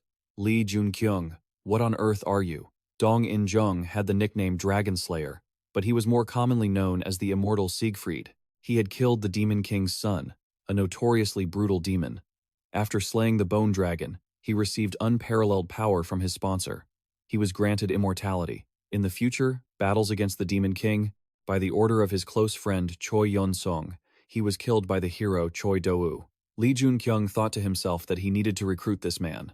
You remained silent. He might be skilled and strong, but I want him for his morals. In that northern army of those bastards, he was the only one keeping the balance. Scene changed to a land filled with corpses below. The system notified. You have cleared the land of the dead. After completing the quest, Lee Joon-kyung, your weapon gradually dissolved, and the system displayed. Weapon durability at 0. Weapon destroyed. You watched the weapon fade in your hands and thought, once the fire mastery erupts, the weapon can't handle it. You clenched your fist. Maybe I need to prepare something else before the hunters are mobilized. I need a new weapon. Scene changed to densely packed houses. A voice echoed from a room. Come in. Lee Joon-kyung stepped inside, thinking to himself, this forge feels like it's been here forever. Inside, a blacksmith was hammering away at a glowing red weapon. He was drenched in sweat. Wait a sec. I'm busy. You were secretly thrilled. You hadn't expected to meet him in person like this. One of the hunters who became a dwarf upon awakening. Looking at the burly man in front of you, you were certain he would become a master smith, a hero smith. Park Jo-wee. After 4 hours of hard work, Park Jo-wee wiped his sweat, only then remembering the person standing next to him the whole time. He greeted you. And who are you? You turned around, thinking, I waited 4 hours, and he still asks who I am? I came here to commission a weapon. By the way, do you run this shop all by yourself? Park Jo-wee looked confused. Who are you? Why are you ordering a weapon at my shop? A nameless blacksmith. It sounded strange no matter how you put it. And now you're asking me if I work alone? You replied calmly. I asked because I saw a strange hammer over there. Hanging vertically on the wall behind Park Jo-wee was a hammer. He chuckled. You've got a sharp eye. I'll give you that. That hammer belongs to someone else. Pay it no mind. Park Jo-wee asked, confused. Why are you looking for me? I've never seriously forged a weapon. All of these are just toys. What made you come and find me? Lee Joon-kyung replied, my sponsor. My sponsor told me I should seek you out. He looked shocked and exclaimed, your sponsor went that far? Unbelievable. You thought, he can only trust me, because he himself can feel the interference from his own sponsor. Park Jo-wee is so favored that his sponsor can directly interfere. That was what the Demon King's autobiography had stated. You searched through your thoughts. Park Jo-wee was one of the weaponsmiths for the Demon King, who was influenced by the 12 heroes. They split up. Park Jo-wee only provided weapons for the 12 heroes. The Demon King had recorded, Park Jo-wee, if only you had followed me to the end, we could have changed history. Park Jo-wee put his hands on his hips. Considering the weirdness of sponsors, there's no reason for me not to believe you. He was blunt. But I'm not taking this order. You worriedly thought. Is he annoyed? Give me a reason. He scratched his head. It's nothing special. I just don't like fire. That's also why my shop has no customers. You smiled slightly, realizing the problem. You reached your hand out toward Park Jo-wee. He looked confused. What do you want? Why are you holding out your hand? You replied, I will ignite the fire of desire within you. Your hand suddenly burst into flames. You were full of confidence. Do you know about fire manipulation abilities? Park Jo-wee looked at you with disdain. You mean you can control fire with that little spark on your hand? That's ridiculous. If that's all you have, even a smith like me could do that. He suddenly went wide-eyed and stiffened. Humph. The flame on your hand suddenly turned blue. You asked again. How about now? You clenched your fist, extinguishing the flame. I can manipulate fire exactly as I wish and have complete control over it. Park Jae-wee smiled, happily agreeing. A week passed.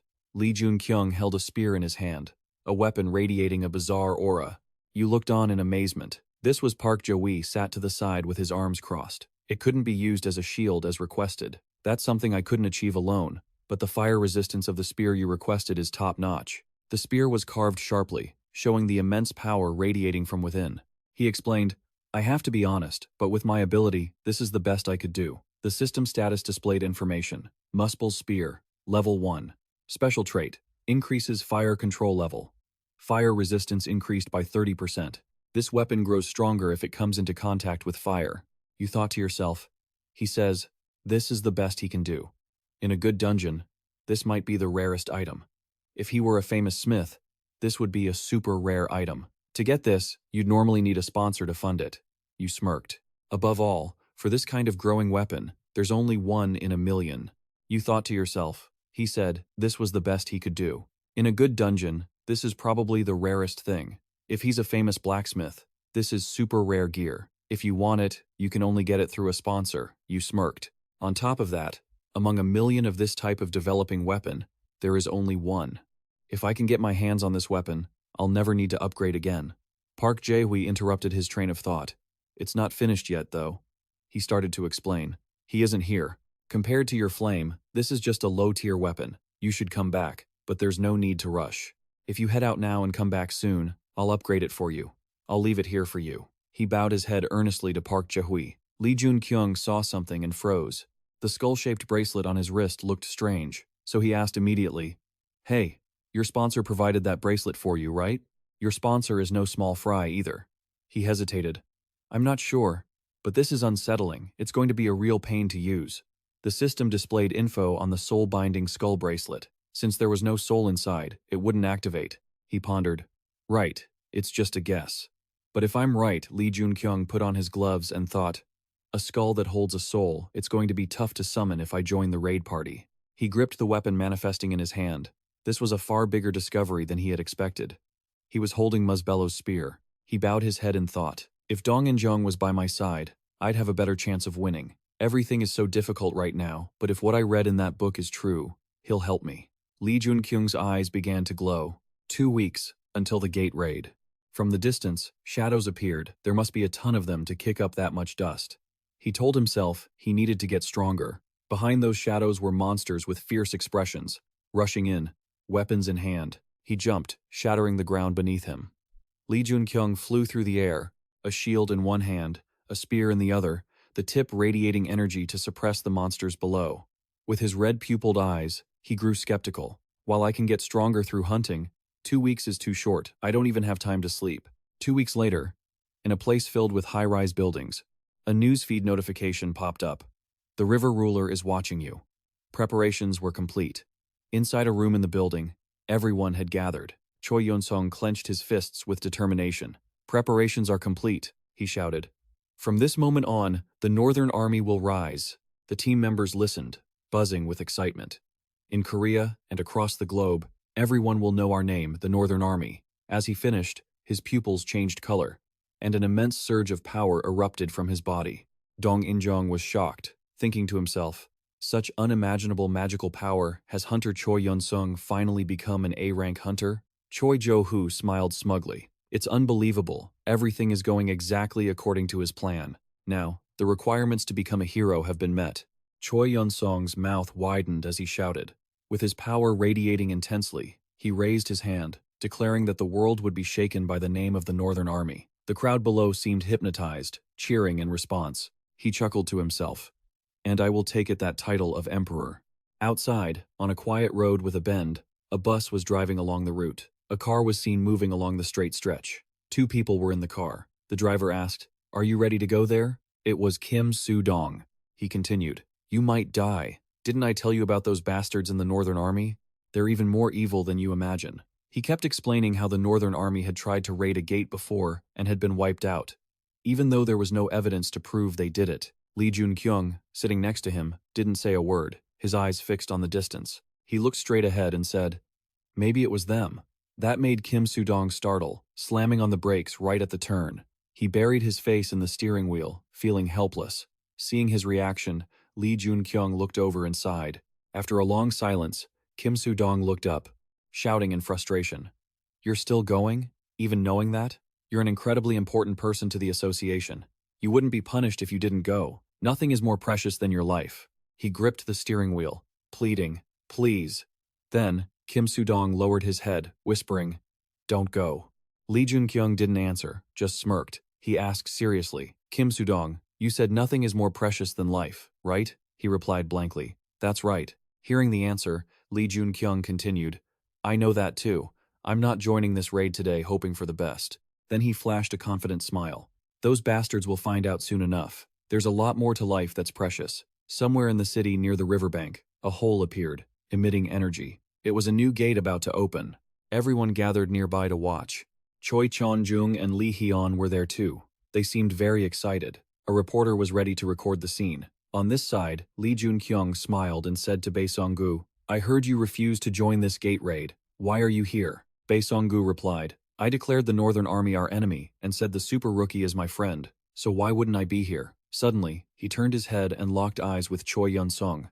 The man glanced over with a sinister grin. Seeing that, Bae Song-gu's smile faded. He stood in front of Joon-kyung and asked seriously, "You're going through with this even though I didn't ask you to?" Joon-kyung smiled. "That's right. You didn't stop me. Are you worried I might be wrong?" He was worried Park Jae-wee might know this. But those bastards were stronger than he thought. His official rank in the association was B. They both looked in the same direction, and Joon-kyung spoke up. "He seems to have reached A rank." Bae Song-gu replied, "You can feel it too?" Bae Song-gu looked over at him and laughed. I'm even more surprised by how strong you are compared to him. Nothing will go wrong. I'm sure you have a plan in mind." He sat down in a chair, crossed his arms, and continued, "I've been watching your journey to become stronger. I'll sit here and wait until you come back out." Joon-kyung stood by, wondering why he would do that. A surge of power from within his body suddenly erupted outward as he said in a stern voice, "Just in case you don't come back out, I won't let the Northern Army leave this place with it." Hearing that, he was surprised, thinking, he's saying he'll destroy the entire Northern Army? He really is a terrifying man. "I won't let the Northern Army leave here with it." Hearing that, you thought in surprise, he's saying he will wipe out the entire Northern Army. What a terrifying person. They stood there waiting, when suddenly a notification rang out. "The raid is about to begin. Everyone, please finish all preparations and gather here. Choi Yun-sung will become the hero, and the ruler of the river will kill many hunters."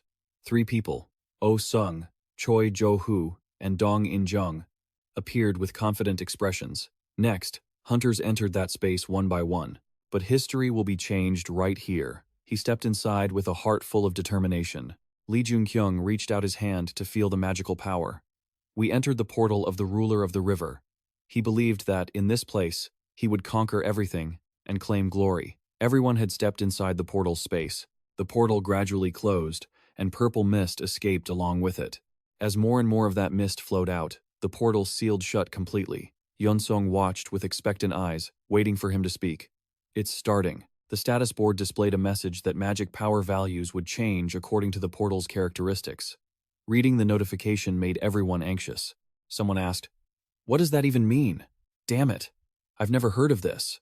Choi Chon-jung looked at the radio in his hand, unable to hide his surprise. He couldn't believe the rank had climbed from B to B+. Joon-kyung stood calmly observing. The board continued to display that the portal's traits were activating, and the exit would be blocked. Looking at the portal shrinking, everyone was stunned. The portal gradually vanished, emitting a massive surge of power. One person panicked. "What kind of crazy thing is this?" Another worried. "Are we going to be trapped here?" The board displayed notifications one after another. Countless incarnations and sponsors had gathered here. The ratio of magic power would continue to rise. At the same time, the nerves and cells in their bodies began to change. Han reached out, questioning, "What is happening?" Choi Chun-jung also felt something unusual. "My body feels so hot." The board continued to show new alerts. Incarnations have entered a special portal. Sponsor attention is increasing, and the density of magic power will rise. Holding the power measuring device and seeing the numbers spinning wildly, the hunter opened his eyes wide in confusion. The corner of the device displayed the letter A. Choi Chun-jung jumped, dropping the device to the ground. He shouted, "Rank A," hence slammed his fist against Choi Chun-jung's chest and yelled, "What? What was that?" Choi Chun-jung shoved Han away and screamed, "Let me get out of here." A rank A portal cannot be cleared without hero-class hunters. Some hunters fell into despair, some clutched their heads in confusion, others collapsed in anxiety. Joon-kyung remained expressionless, reacting just as he had expected. This place was like a grave burying them alive. He turned his head and saw Yun-song and Jo Dong-in-jung standing quietly in a corner, guessing that they must have known all along. Yun-song and Choi Jo-hoo stood calmly. This situation must have been orchestrated. The board announced that the wave would begin in a few minutes. Suddenly, Yun-song shouted loudly, "Everyone, stay calm." He reached out to reassure them. "I know you are all panicking. I am very confused as well. I don't understand why this is happening either. Every portal has its risks, so any incident can happen." He continued to speak, "But what is the most important thing right now? Is it despair?" Then he changed his facial expression, evoking a will full of determination. He roared, "It is survival. Do you all not want to live anymore? I, Choi Yun-sung of the Northern Army, will fight alongside everyone here." The board displayed. The ruler of the river is trying to persuade them. Hearing that promise, they seemed to regain their spirit. Choi Chun-jung happily said, "Really? We're going to survive?" The hunter in front of him responded, "Survey the terrain first." Lee Hee-han also confidently said, "Let's go." The board announced again, "Status window. The administration is ruling the river. The ability to incite and command increases threefold. When near the river, there is also an opportunity to force others to command." Immediately after that was a red alert board. "Through the influence of the fallen angel, you have resisted the organization and the forced order." Lee Joon-kyung watched from afar, thinking, "An incitement skill, huh? All those hunters over there have been caught." Choi Yun-sung smiled and asked, "Should we start now?" Choi Yun-sung replied, "No." He said, "According to that person's words, the wave of this portal will last for a long time, so the Northern Army should conserve as much strength as possible." Choi Jo-hoo frowned in confusion. "What?" From above, seeing everyone dispersing, he continued, "We will follow the plan discussed earlier. The Northern Army will conserve energy and survive." Choi Jo-hoo asked again, "Are you going to kill everyone?" He replied, "Not necessarily all of them. We need someone to spread rumors. The Northern Army will focus on saving energy until I give another order." Ju offered an opinion. "Is that possible? Hunters aren't idiots. They have been incited by authority, but they will soon catch on if they find the Northern Army in the back." Choi Yun-sung explained, "I said as much as possible. Send some bugs out to fight to avoid suspicion from those hunters." Choi Yun-sung's face suddenly changed. He thought, is he sacrificing his team just for a plan? Looking down from above, he saw the figure of Lee Joon-kyung below. He stared at him intently, thinking, those eyes, it's like he knows my entire plan. It's better to eliminate him as soon as possible. He suddenly called out to Dong-in-jung. The man quickly replied, "Yes, my lord." The person standing in front of him wore an iron mask, showing no expression. The person he always thought of as his loyal dog was Dong-in-jung. Because he has a pure, kind heart, I cannot reveal too much of the plan to him, but there is no need to doubt his ability and loyalty. Choi Yun-sung ordered, "Keep watching that bastard for me. When there is an opportunity, kill him." Yun-sung really was a brutal and cruel man. He heard this and froze for a few seconds. Yun-sung smiled and said, "That is what is important to me." "Ah, no, the Northern Army." He nodded in agreement. The board signaled that the wave was starting, hence panicked. "It's here." Monsters crawled out from under the water, acting aggressively. The hunters, holding weapons, began to use their energy. One shouted, The responders, thankfully, the monsters in this rank A portal aren't that numerous. They rushed to attack. That hunter said, "If they group together, it will be hard to fight. Let's finish them quickly." Lee Joon-kyung saw this. Attacking without a formation? Even if they are low-rank monsters, that's too reckless. He suddenly realized this place was a riverbank. The monster's cheeks suddenly puffed up, and it pursed its lips. Whoosh!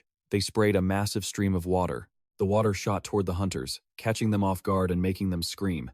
He shouted, "Get all the injured to the rear and establish a formation."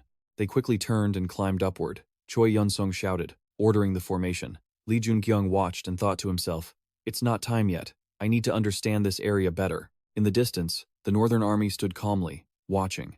Seeing the opportunity had arrived, Choi Yeon-sung pointed his sword forward and yelled, "Wipe out the enemy." The entire northern army charged in with murderous intent. Lee Joon-kyung was stunned, unable to believe he was using his own men as cannon fodder. They started slaughtering the monsters without hesitation. Someone from the guild raised their hand, encouraging the others. "We can do this. Let's help everyone get out of here. They're just mercenaries, that's all." They moved quickly, giving it their all. One of the northern soldiers was badly scratched by the monsters, and his teammates immediately used a recovery skill to save him. Lee Joon-kyung's expression darkened.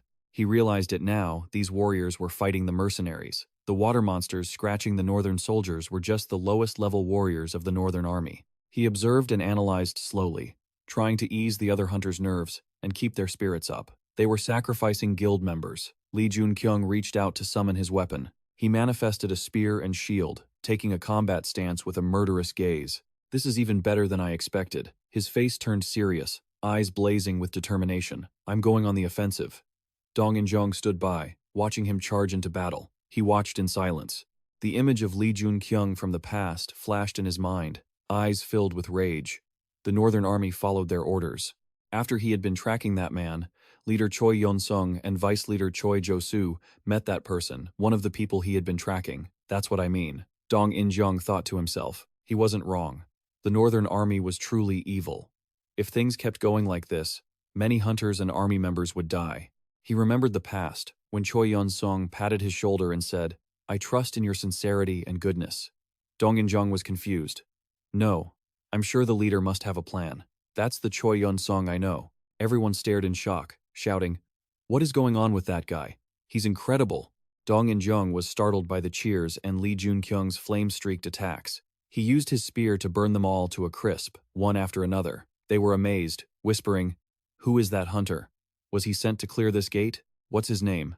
I'm sure I've seen the names of every hunter here." Dong In-jung realized, has he really grown this much? Lee Joon-kyung used the power of his spear to easily sever the bodies of his enemies. Just 10 days ago, he was on par with me. The memory of his powerful, fire-red gaze left Dong In-jung stunned. Had he already surpassed him? A notification window appeared. "The wave has ended. You will have a short rest. Some sponsors wish to grant rewards to your avatar." A series of notifications followed. "The fallen angel is very satisfied with your performance. Your stats have increased. You have earned the title, Mermaid Hunter. Your stats have increased. Your stats have increased. Your stats have increased." Lee Joon-kyung returned to his normal state. His face was drenched in sweat. The notification board emphasized, "The Guardian of the Spears has taken an interest in you. The symbol of the circular things has been attracted to you. The King of Humidity shows hostility toward you." He was startled. There were so many sponsors watching him. "I could potentially receive as much sponsorship as those powerful heroes." Just as Lee Joon-kyung was thinking that, the notification board responded. The fallen angel expressed his dissatisfaction. "The sponsors interested in you have dispersed." He stood there, confused. What the hell? His teammates ran over, overjoyed. "Thank you so much." Choi Chon-jung and Lee Hyun asked curiously, "Who on earth are you? Where are you from? Are you with the association?" Lee Joon-kyung replied sternly, "It's not over yet. There are still many waves to come. You all need to hurry up and prepare thoroughly. Is this gate a joke to you? Do you not want to survive?" They raised their hands with determined expressions. "I understand. We'll get back to resting." Everyone turned to leave. Choi Yeon-sung stood silently, his face darkening. His face revealed his anger. Lee Joon-kyung looked up and smiled. He was sure the guy intended to wait for a critical moment to take down all the hunters here. "I'm going to completely dismantle his plan. In time, all the hunters will be on my side," he commanded in his mind. Status screen. Lee Joon-kyung felt happy. "I'm at level 24. This harsh gate will be the foundation for my rapid growth. I have to reach level 30 here." He watched his teammates, knowing these hunters would follow him. A moment later, the monsters fired water jets at his shield. Lee Joon-kyung charged forward, his eyes burning with red energy. He sliced the monsters right in half. A system notification appeared. "The fourth wave has ended. You will have a short rest." Lee Joon-kyung paused to wipe his sweat. He was shocked to see his teammates starting to collapse. "Damn it.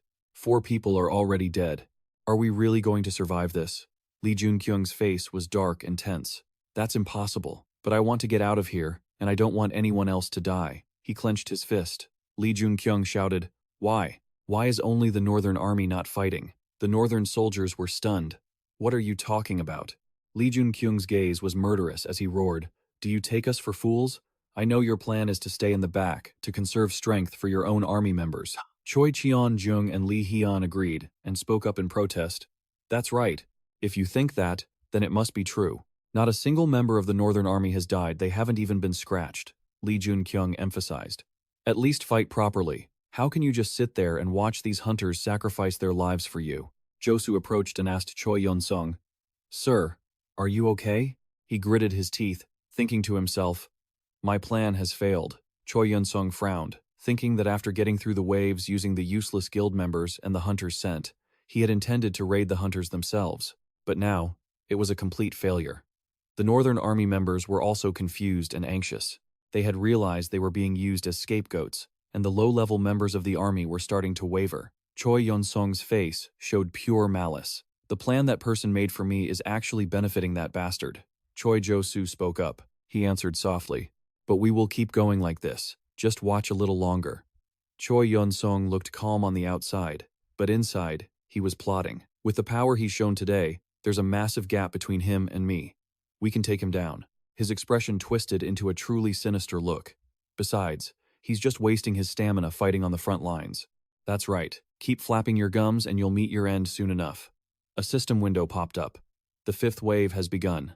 The scene shifts to the coast, where something is about to emerge. The system notifies that a mid-tier boss has appeared. A massive sea monster approaches. They scream in terror. A sea monster? What the hell is that thing? What's up with its size?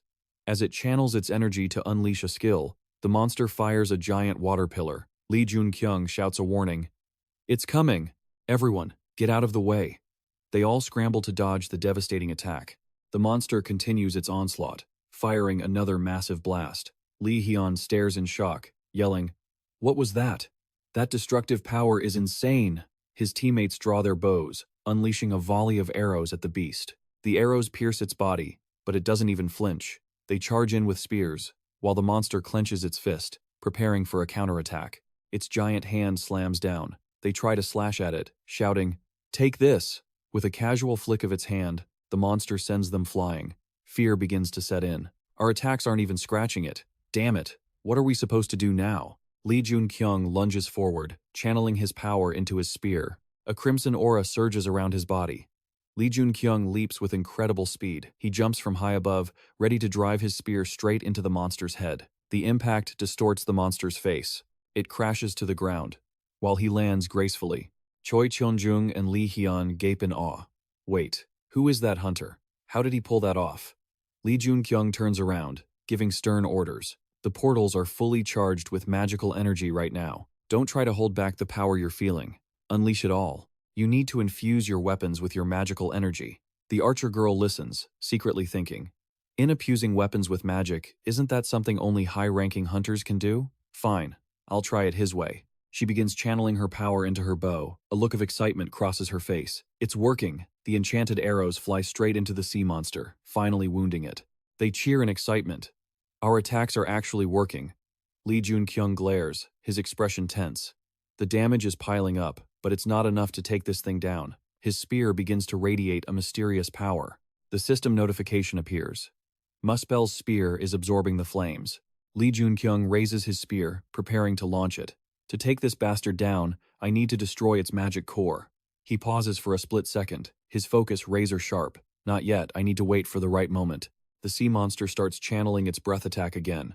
Everyone panics.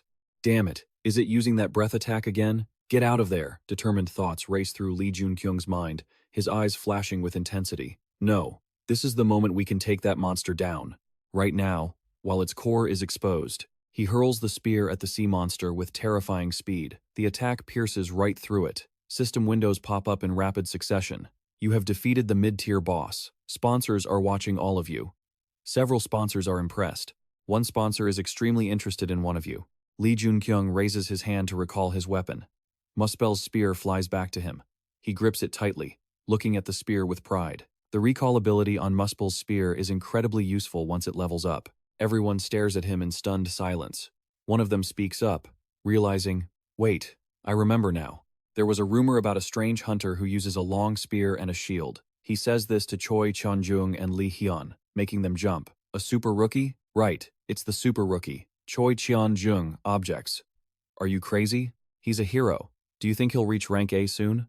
Everyone cheers, raising their hands. We might actually survive this. Trust in our super rookie. The system notification appears. You have been promoted. You have reached rank A for defeating the sea monster. You have received the Pearl of Water. Achievement unlocked. Sea Monster Slayer. Your stats have increased. The fallen angel has smiled upon you. Other sponsors are watching and find you very interesting.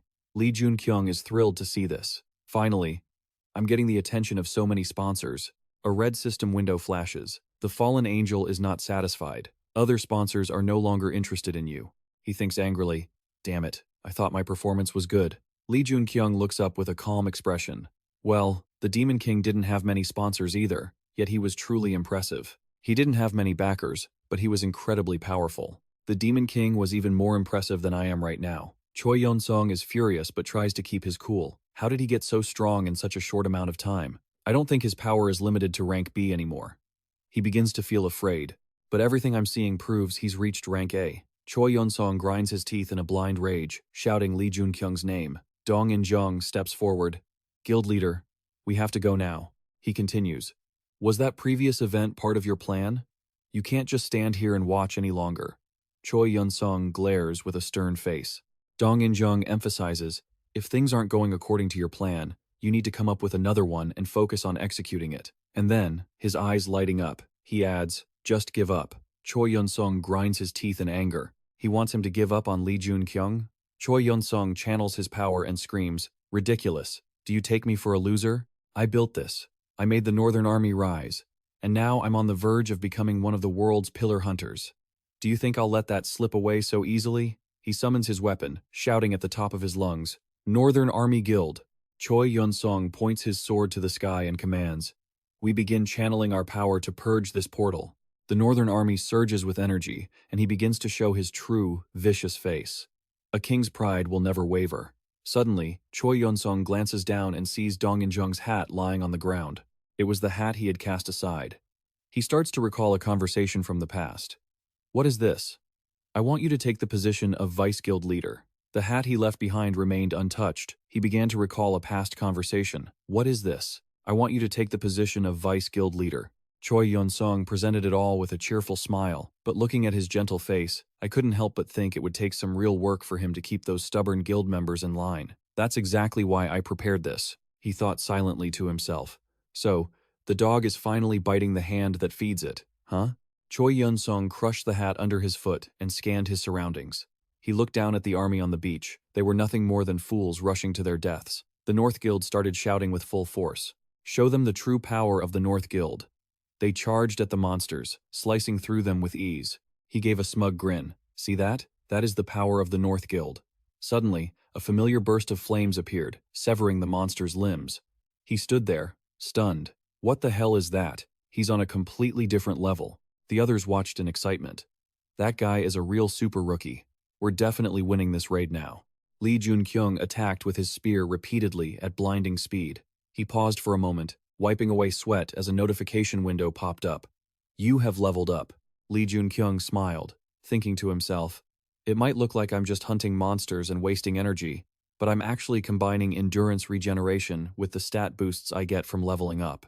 A monster appeared behind him, and he heard someone call out. From behind him, a light attack sent flames engulfing the beast.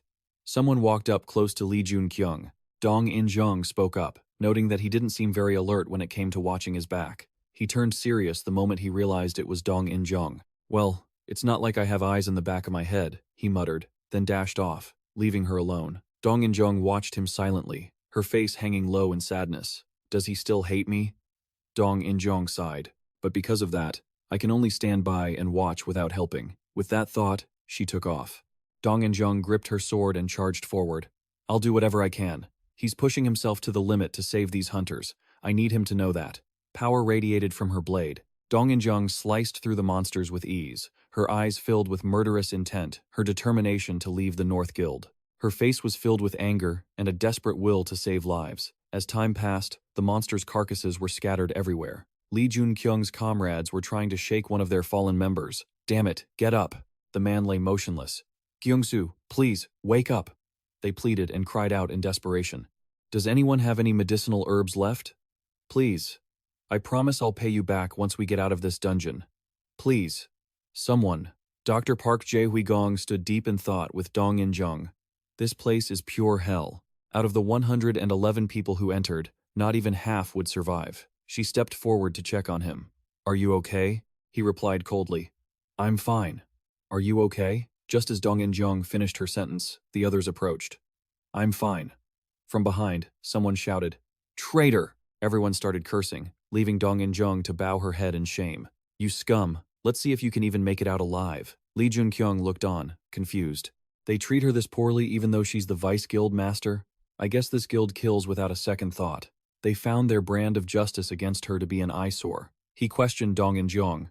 Don't you have any regrets? As a vice guild master? Lee Joon-kyung emphasized. Fighting alongside me here, it's basically turning your back on all of them. Dong In-jung smiled calmly and replied, and her words caught him off guard. That's exactly why. I realized I was just relying on them and providing value to them. But when I saw you, she explained, I couldn't just turn a blind eye anymore. I couldn't keep going down the wrong path. Lee Joon-kyung clenched his fists. Choi Yun-sung is going to do something selfish very soon. She replied, Don't worry. I've already set myself free. As soon as they finished talking, a notification flashed. The final wave is beginning. The boss has appeared. Warning. Boss from the Lin Wim River dungeon is appearing. A tremor shook the ground, sending the warriors into a panic. As the crowd gathered on the beach, a massive shadow emerged from the water. They all stared, wide-eyed and stunned. Lee Hee-han stuttered. Wait a second, what is that? The river is rising. Emerging was a monster with a mouth like a Venus flytrap, its entire body and pupils glowing with a vicious, deep blue aura. It rose to its full height, revealing its massive size, proof of the gap between a superior species and pathetic humans. The warriors were so terrified that they were frozen in their tracks. Some even collapsed to the ground, unable to withstand the pressure. Despair began to swell. This is insane. How are we supposed to fight that? Lee Joon-kyung was among the witnesses there. He let out a curse under his breath. Damn it. Dong In-jung, standing nearby, spoke up. The North Guild doesn't have a way to kill that river serpent, she mused, stating her hypothesis. He must have given that monster something. I'm sure of it. Choi Yun-sung has a way to defeat that giant monster. Then, she shifted her attention elsewhere. Before the hunt for the river serpent began, the North Guild members had long since surrounded the area. Everyone's expression reeked of danger. There are people here who will try to sabotage the raid. You have to deal with them first. Standing before a massive force armed with top-tier equipment, Dong In-jung gave Lee Joon-kyung one final, brief piece of advice. Get ready. The other warriors still hadn't fully grasped the situation. What's happening? Are they really about to kill each other? She gripped her sword tightly, filled with overwhelming resentment. The North Guild has been using everyone. Didn't anyone else think this was strange from the very beginning? Why were we killing them just to try and monopolize the dungeon? Deep in her eyes, the anger she had suppressed for so long finally had a chance to erupt. I, the Vice Guild Master of the North Guild, can testify that they are going to attack us right now. If you don't believe us, just watch. If we fall here, you'll be next. He watched and thought to himself, she really knows how to change people's hearts. A true dragon slayer. Looking at her, you can clearly feel that a hunter's strength only expands as you get closer to them. The warriors, though completely confused, were somewhat convinced. Damn it, we're going to die anyway. So we might as well pick up our swords and fight. Half of a man's face was visible as he sneered. A futile effort. Choi Yun-sung smugly issued his command. Nothing is going to change. North Guild, move out according to the plan. The sword in his hand suddenly flashed intensely, like a halo. He shouted, River Worm! The beast immediately thrashed, sending waves splashing everywhere. Lee Joon-kyung's eyes widened in surprise. It's absorbing the water. Not long after, the river worm opened its massive maw and fired a beam of electric light straight into the sky.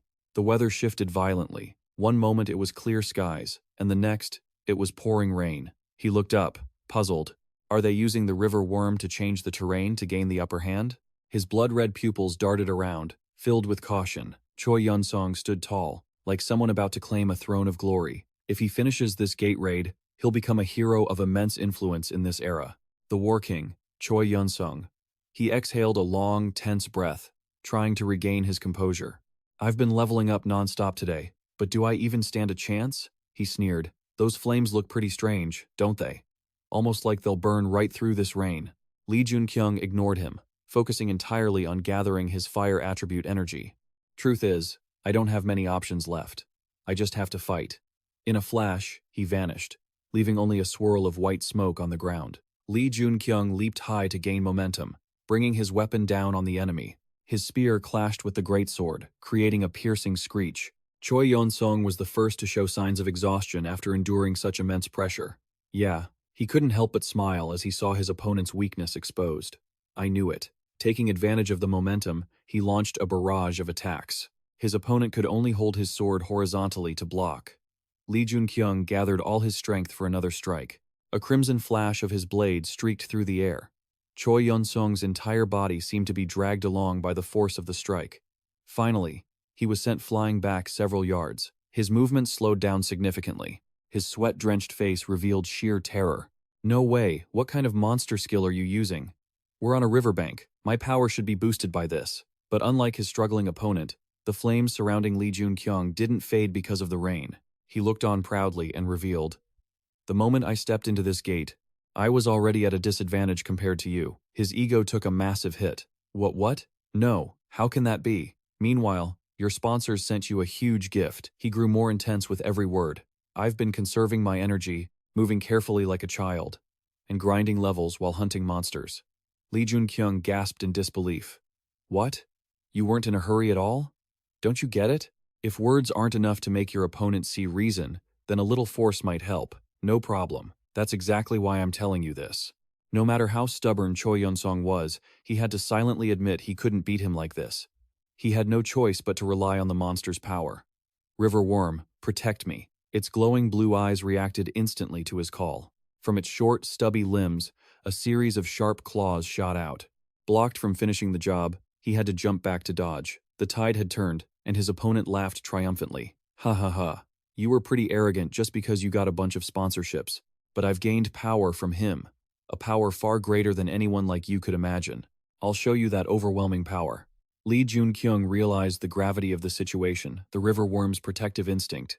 Just like when it defends its young, the river worm let out a roar that shook the entire space. It crawled up the bank right behind him to shield its master. The aura radiating from him grew more oppressive. He stomped one foot onto the river worm's drooping jaw. Lee Joon-kyung gritted his teeth in deep concentration. No more delays. He immediately surged toward the man and the beast. His speed was so terrifying that it caught the other off guard. Two different skills collided with intense force. The power was so evenly matched that neither side could gain the upper hand upon impact. The attack speed of In-jung and the North Army Guild members was so fast it was almost invisible to the naked eye. Her eyes glowed with a lotus-pink light, and her whole body emitted a similar aura. She gripped her sword tightly, held it level with her head, and poured all her might into a powerful strike. Choi-jo didn't back down either. He raised his sword with both hands, ready to bring it down. The internal energy radiating from him was no joke in a flash.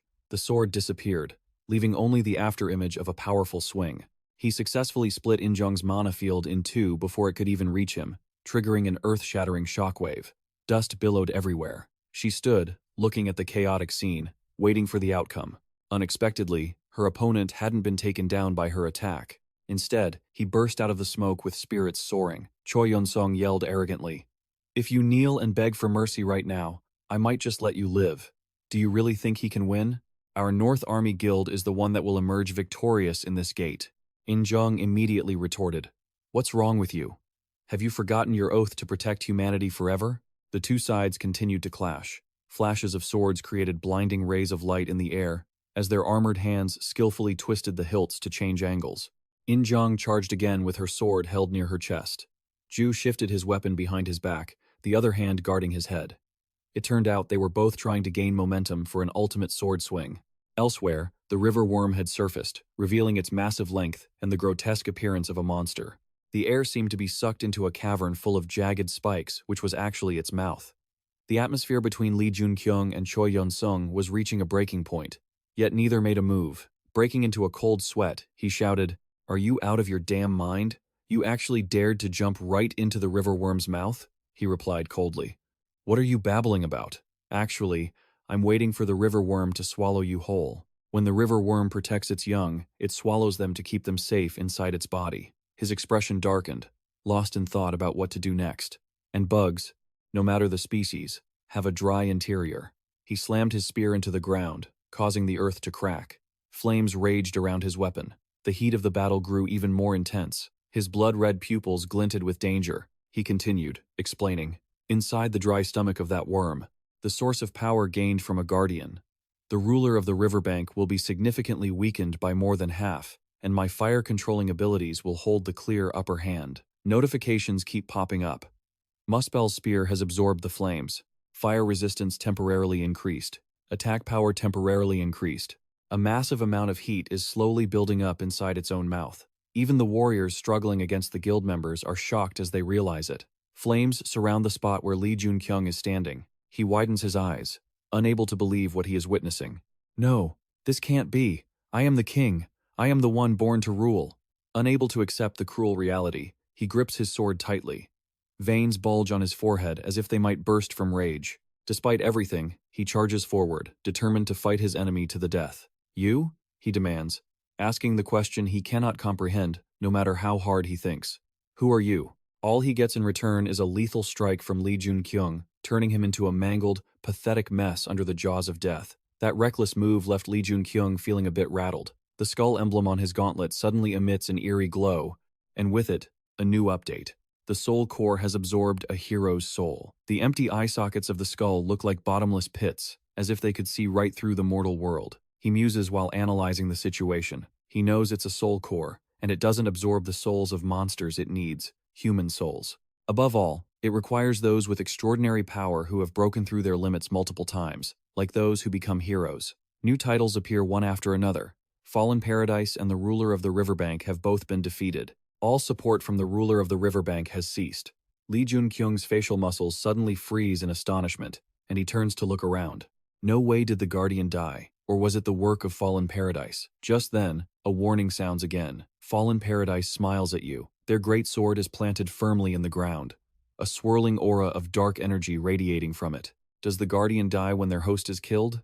But the record in the Demon King's encyclopedia stated that a guardian could never die. Suddenly, that power expands further, looking more and more like a cosmic black hole, until it finally shrinks down to fit perfectly into the shape of a black crow. Lee Joon-kyung's eyes return to normal. He gazes down as the crow suddenly asks, "You haven't responded yet? What is your answer to that final question?" Images of Choi Yun-sung's desperate final moments flash through his mind. He constantly reminds himself that killing a hunter is not the same as killing a monster. He speaks softly, his mind in total chaos, yet one important thing remains etched in his heart. "I am a descendant of the tyrant, and furthermore, a seeker of peace. No, I am one who has become a demon king. But that is not enough. Since the world is on the brink of change, I will shoulder everything. Whether it is disgrace or sin, I will surpass the demon king." With that realization, he makes his final choice without hesitation: Demon God. As a result, Fallen Paradise supports your decision. The crow spreads its wings and hovers in the air. "Interesting. We shall meet again soon." With those words, its body vanishes into thin air, as if it had never existed. Lee Joon-kyung mutters to himself, "Report everything you have seen and heard to your master thoroughly." The battle has reached its end. The boss of the Han River portal, the river worm, has been eliminated. Its entire body is scorched by flames, and it lets out a cry of agony. It collapses, spilling into the water. A series of notifications appear on the screen. You have made the greatest contribution. You have obtained the essence of water. You have obtained the River Worm Slayer achievement. You have obtained the Conqueror of the River achievement. You have leveled up. You have leveled up. The warriors stare in suffocating silence. The members of the North Star Guild are also stunned, not knowing how to react. Thick black smoke rises from the roasted carcass of the monster. And then, the hero who defeated it slowly emerges through the heavy downpour. The warriors cannot hide their joy. "Wow, the super rookie actually killed the river worm. He really did it." Lee Joon-kyung smiles in triumph as his comrades welcome him. However, it isn't over yet. In-jong suddenly shouts his name, Lee Joon-kyung. He looks up to see a figure with a sword lunging straight at him. "You bastard." The strike, carrying all of Choi Yun-sung's hatred, comes crashing down toward Lee Joon-kyung. Fortunately, he manages to raise his shield at the very last second. Bloodshot eyes glare at him as the man roars in terror. "What did you do to my brother? Everything is ruined because of you." Lee Joon-kyung struggles against the man's terrifying strength. Choi Jo-hoo raises his sword again, preparing for a second blow, his feet grinding into the sand. Joon-kyung pours all his strength into his arm to shove his opponent away with his shield. The man slides back a long way, his body buckling under the impact. Yet, with iron willpower, he fights to keep his balance, refusing to fall. He growls again like a wild beast. "Aha, you dog!" A metal weapon, forged in intense heat, swings rapidly through the air. Joon-kyung doesn't give him a chance to say another word, pointing his spear directly at his face. Choi Jo-hoo breaks out in a cold sweat, realizing he has been backed into a corner. Joon-kyung speaks coldly. "The reason all of you were given the power of hunters is to protect those in danger. With great power comes great responsibility. People like you, who cause suffering and threaten the weak, have no right to be called hunters." The man, unconvinced, can only lower his head to avoid reality. Sensing that Choi Jo-hoo has no strength left to fight, Joon-kyung lowers his weapon. "I have already shed too much blood today," he says, throwing a furious glance backward. "I don't want to see any more of this." He turns to leave after giving a stern warning. Repent and live a better life. But he never expected that the moment he turned his back on his enemy, he would be opening a path for his opponent to take revenge. As he lowers his guard, Choi Jo-hoo seizes the opportunity to strike from behind. Die! By the time he realizes it, it is too late. A spray of fresh blood splatters out. But it is not Joon-kyung's blood. In-jung has managed to intercept him with a counterslash just in time, narrowly saving him. The man trembles, his eyes wide with disbelief. How could I? The man collapses to the ground from blood loss. A notification immediately appears. The soul core has absorbed another hero's soul. The skull on the gauntlet emitted a strange glow once more. He checked on his benefactor, asking if she was all right. Dong In-jung replied briefly, "I'm fine." Her face darkened, clouded with regret and remorse. "I should have stopped them sooner. If I had, this tragedy wouldn't have happened." He spoke softly to reassure her. "You don't need to feel guilty for anything. You're different from them, Dong In-jung." Suddenly, she pointed her sword toward the ground. "I think this is for me." He was a bit confused, not understanding what she meant. Without a word, she drove the sword deep into the earth. Finally, with a serious expression, she made her decision. "I won't swing a sword ever again. I will live to atone for the sins of the Northern Army Guild." With those words, she turned and walked away from her weapon, step by step. His thoughts were in total chaos. Had she really given up? The one destined to become the XF superhero? This turned out to be far more critical than he had imagined. "No, this can't be happening. I can't let her leave like this." But for now, he could only watch her go. Gradually, the sky cleared, and the ocean returned to its natural, pristine blue. Joon-kyung and the surviving warriors were now on the beach. In front of them, countless camera flashes from reporters went off incessantly. Just then, a group of people stepped forward and shouted, "We are from the Hunter Association. We demand that everyone stop taking pictures." The journalists suddenly halted their recording. "Huh? What do you mean? Choi Jo-hoo isn't even here." One of them couldn't help but wonder. What actually happened in there? Was the Northern Army Guild behind it? And that hunter standing in the middle, is he the key figure behind this gate raid? A brilliant idea sparked in his mind. Nobody knew the guy's name or face. This was definitely a major scoop. The others in the same business shared the same thought. They bombarded him with questions. "Who are you? What happened inside the gate? Who are you? Really? What's your name?" Footsteps approached gently. It turned out to be Bai Seong-gu, who placed a hand softly on Joon-kyung's shoulder from behind. "This is the super rookie, the one who was awakened at rank C, the one everyone's been rumored about." The press instantly erupted. "What? Really? A super rookie? Is that Bai Seong-gu from the Allied Guild?" It seemed Bai Seong-gu and the super rookie knew each other. He brought his hand up to his chin and coughed a few times, raising his voice to calm the restless media. "These hunters just returned from a special Hellgate raid. Don't you all think they deserve some time to rest?" Looking at the warriors covered in injuries, with some barely able to stand, it was easy to see why. Right now, for these heroes who returned, and for those who couldn't, please give them a round of applause. The reporters were instantly convinced by those words. They clapped loudly. It was their way of showing basic respect for the soldiers who had given their all. Even so, the warriors couldn't find any joy in it. They just bowed their heads in silence. A gate where 110 people were mobilized, only to become a Hellgate. How many returned?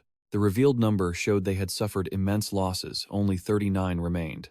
Joon-kyung was painfully aware of this cruel reality. Golden sunlight reflected on the calm sea, making it shimmer like silver fragments. Meanwhile, in the bustling city, traffic flowed rapidly between towering skyscrapers, and a black raven peeked from the window as if waiting for someone. The association chairman quickly noticed it when it landed on his desk. He smiled and said, "Hujin, you're late." The office was deathly quiet. After hearing the story, the chairman couldn't help but exclaim, "So, it seems he knows they can control the river worms and also knows how to create heroes. How interesting." The raven let out some sort of ancient language. The chairman instinctively scratched his cheek in contemplation. Becoming stronger by hunting a demon god? Without thinking twice, he lowered his finger and pressed the desk phone screen. It seemed he had made his final decision. Then, "I will go meet the survivors from the gate." A voice on the other end quickly acknowledged the order. "I will prepare it." Suddenly, a dangerous glint flashed in the chairman's eyes. "And we don't need to worry about the Northern Army Guild anymore. Do you understand?" Once again, the voice on the other end immediately complied. "I understand. I will end this and leak it to the press." Traffic hurried along the crowded streets, weaving between skyscrapers that blocked out the sky. Dong-in-jung quietly entered the hall through the large doors. Her eyes radiated a deep sadness as she looked around. Memories of the guild's activities under the Northern Army Guild flag flashed in her mind, specifically the meetings led by Choi Jo-hoo. Now, it was just a hollow, empty space. Continued, she bowed her head, lost in thought. She frowned, her voice filled with an unbearable sense of remorse. "Fellow hunters, I truly feel disgusted by this." Suddenly, a group of people spoke up from behind the vice guild master. She turned around, looking bewildered by their appearance. "You guys," a young man stepped forward as their representative to talk to Dong-in-jung. "You didn't do anything wrong, vice guild master. It was Choi Jo-hoo and guildmaster Choi Yun-song who were to blame." Even knowing that, those words didn't make her feel any better. The former guild members suddenly knelt down in unison, making her jump in surprise. "Please, don't give up," he pleaded earnestly. "I want to live a clean life as a father to my child. We will take the fall for the Northern Army Guild's mistakes. You are not the one who should give up like this." The Vice Guild Master remained determined to take the blame upon herself. "This is my responsibility. I am the sole commander of this guild. You have no obligation to carry this burden." Since it had come to this, he didn't intend to hide anything further. "There are some things you don't know, Vice Guild Master." Her expression remained as sorrowful as before, seemingly not caring at all. However, his next confession changed everything. "We were the real murderers." This brand new information struck like a bolt of lightning, leaving her mind in total shock. Cutting to another scene, at a luxurious apartment, a hand gripped a can of soda. Bae Seong-gu asked to confirm if he had cleaned up his personal affairs with the press. "Is there anything else I shouldn't have done?" Looking at Lee Joon-kyung's expression, it was clear he was extremely satisfied. "Not at all. In fact, thanks to you, I've become quite famous." A fascinating story had been woven. In an instant, Lee Joon-kyung had transformed into a superstar. It was a reward. Because he had cleared a rank B gate that evolved into rank A, he dominated the front pages of newspapers and television channels. The rumors are spreading like wildfire and showing no signs of stopping. That's standard these days. A Class C hunter suddenly becoming a Class A in the blink of an eye. A hero who defied the odds. Is this underdog just going to smash expectations and clear that Class A gate all by himself? Everyone calls him an underdog now. Bae Seong-gu rested his chin on his fingers, looking thoughtful. The term underdog usually implies someone weak, so I don't think it really suits you anymore. You're being too polite. To a hunter with no real power like me, it doesn't fit that badly, honestly. He expressed, "Anyway, I was worried you might feel like this whole thing was a waste of time. Thanks for taking it so well." Inside, Lee Joon-kyung was secretly calculating, "I need to tell him my next plan." Finally, he decided to speak up. "By the way, how did you know?" He looked confused, wondering what the boy meant. He continued seriously, "About me using hero creation for my own benefit. After all, the true meaning of hero creation isn't something known in this era," he muttered. "Hero creation?" Bae Seong-gu clarified his question. "Are you saying you can create heroes?" Everyone in this era believes heroes are born from desire, the fate of supporters, and time itself. The boy hesitated, slightly startled. "You know about it? You are." His pupils dilated to the max the moment he realized the issue. A member of Asga. His eyes suddenly flashed with a mysterious golden light, and a powerful energy radiated from his entire body. The pressure spread to the swings in the park, making them sway uncontrollably. The trees along the road shook violently. Inside the office, a subordinate stood before the chairman's desk. It seemed they were in the middle of a discussion. The chairman suddenly glared, as if he sensed something unusual. His subordinate watched, curious. "What is it, Mr. Chairman?" A smirk spread across his lips. "It's nothing. I just sensed something interesting happening." The boy's face darkened with concern. This is his true power. The energy slowly receded back into Bae Songgu. He closed his eyes tight, trying to regain his composure, then simply stated one sentence. How do you know? In the book, it was written that from the moment they met, he was already an Asga member. The boy cleverly turned the tables. Your previous actions made me think you were moving while already knowing my plans. The corners of his mouth curled up. Maybe you've been figured out by me. He answered bluntly. I was also very suspicious of you, your abnormal growth rate, the way you look, and your actions. It's as if you already knew everything. Joon-kyung couldn't help but exclaim. So you set a trap, and I walked right into it. He thought to himself, though it was intentional, then continued to challenge him. Why do you think I did it? He waited patiently in silence. Your statement was the one thing I didn't expect. Because I want to join Asga. Every calculation was in his favor. That's why Joon-kyung was so confident. Asga, a secret organization of incredibly powerful hunters. The real war is only just beginning. The sun began to set on an abandoned construction site, where stairs connected the levels and led to the floor above. Dong-in-jung approached slowly and raised her question. Why did you ask to meet me? He quickly got straight to the point. It won't take long. In my opinion, you fundamentally don't want others to waste their time on you. I think my value ended at the gate of hybridity. I no longer have any use to the Northern Army Guild. I'm useless now. She lowered her head to hide her current expression. Besides, someone like me can't do anything right. He quickly retorted. No. You are a very valuable person. Her hands clenched into fists, trembling uncontrollably. You speak as if you know everything. Joon-kyung. Tears welled up in the corners of her eyes. Even so, she gathered all her strength and shouted, Yes, you're right. The Northern Army Guild is a garbage dump, and I'm just a part of that pile. Outside the building, the sky looked indescribably gloomy, without a single star twinkling above. Joon-kyung asked Han anxiously. Did she replied in a heavy voice. What I just found out, it's even more horrific. They killed people on the guild leader's orders, specifically, defenseless civilians. Hearing this, he couldn't sit still. She collapsed helplessly onto a step, hugging her knees. Her mood was filled with absolute despair. Do you still remember the things you've been through? When the conflict between hunters and regular citizens broke out, her hands moved by reflex to shield her face, not wanting the other person to see her pathetic expression.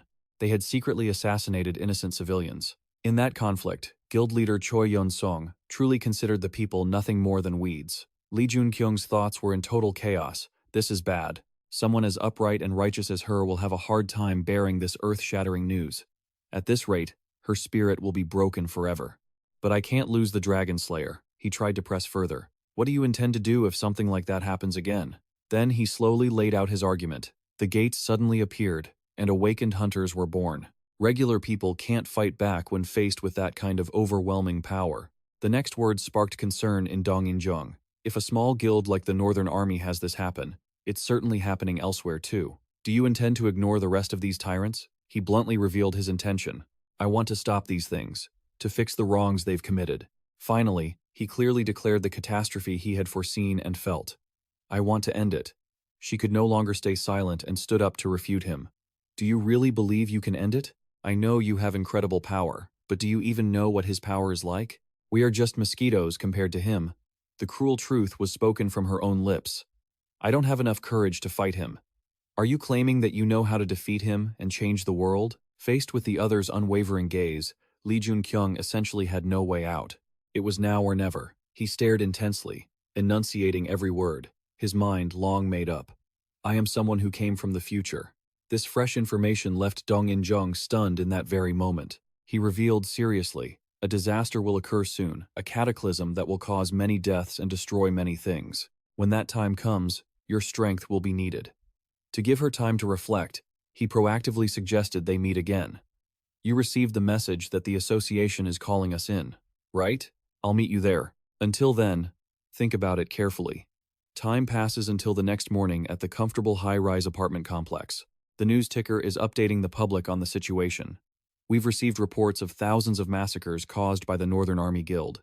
Hunters have been killing civilians. The Northern Army Guild has rotted from within. Could their casualties at the GI River Gate be a prophecy of the punishment they deserve? Joon-kyung hits the button on the TV remote. This report is much more detailed than I expected. He silently wonders, was this prepared in advance? I'm sure it was them. There's no point in thinking about it. Let's just let it go. The skull attached to his bracelet suddenly emits a strange glow. Notifications keep popping up. The soul bone pillar has been activated and will transform into a true avatar. His eyes widen immediately, as if he had been waiting for this for a long time. It's finally activated. It has collected the souls of Choi Yun-song and Choi Jo-hoo, plus the water crystal from the water monster and the water essence from the Wim River. The avatar's name is Hyun-woo. Say the name to summon it. He reaches his arm out forward. I don't know how strong this avatar will be. He whispers the name, Hyun-woo. The skull detaches from his arm and slowly grows larger in midair. It suddenly speaks up. Did you summon me? My lord? Master Lee Joon-kyung is officially frozen solid on the spot. Wait, what is this? Where's the bone dragon? Does the skull have its own mind? Is something wrong? Located at the top of the building is an airy rooftop. The book mentions that magical power is like the air. He sits in a meditative pose, shirtless to better focus the energy within his body. Based on the available information, he analyzes step by step. I and many other heroes wonder, are we really making the most of the true potential of magic? We ask ourselves, how can we unlock the true power of magic? Even though he already knew about the existence of mana, he still realized this was impossible. I can't do it. He breaks into a cold sweat, the method the Demon King instructed to generate maximum magical power. Since it wasn't detailed, it's very difficult to succeed. Countless calculations for the future form in his mind. An unavoidable cataclysm is about to happen. And at that point, the current A-rank hunters will become C+ rank. Before that happens, I must become stronger. But it seems really difficult. Right at that moment, a message from Kim Soo-dong comes through. I'm waiting outside to take you to the association. His hand grips the now dark phone tightly. Deep down, he has already made up his mind.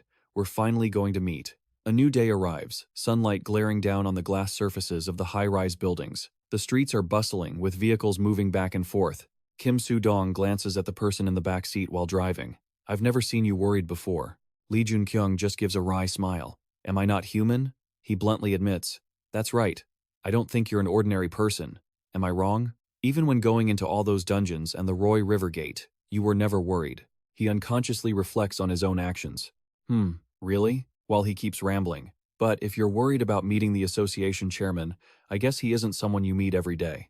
A mysterious smile plays across his face. But don't worry, he's not calling you in because you did something wrong. I'm sure this is just a chance to talk about the achievements you've made. His expression suddenly darkens. Over 50 hunters died in the GI River Gate, and among them was the chairman of the Northern Army Guild, a guild with an extremely high status. Park Jae-gon asserts firmly, I am sure this isn't a normal meeting, to reward a survivor and report on the situation. In reality, it's an irregular interrogation. Hearing this, Kim Soo-dong suddenly looks troubled. I understand. I apologize for my narrow-minded thinking. Recalling the conversation with Bae Sung-gu not long ago, he wanted to join Asuka. This isn't something I can decide. I didn't know you knew about that. The story inside the diary says that Hindo was very disappointed with the current state of Asuka. Their original goal was the effort to protect humanity. But Asuka has collapsed. He muses, connecting the clues together. When Bae Sung-gu met the Demon King, he had already opposed Asuka, but he still hadn't found a way. The Demon King also joined Asuka for a short time, but he left with Himmel. Suddenly, his eyes widen with determination. I will join Asuka before the Demon King and develop rapidly by utilizing all the resources they have until they are no longer of value. Outside the towering structure, a voice rings out. You can go in now. Lee Joon-kyung is now standing before a large door. The moment he steps inside, he watches the association chairman checking the bookshelf in the office. He quickly turns around. Sorry, even though I'm the one who invited you, I wasn't fully prepared. It's been so busy today. He reaches a hand out. Very glad to meet you. Even though I'm still lacking, for now, I am the chairman of the Korea Hunter Association. His real name is finally revealed.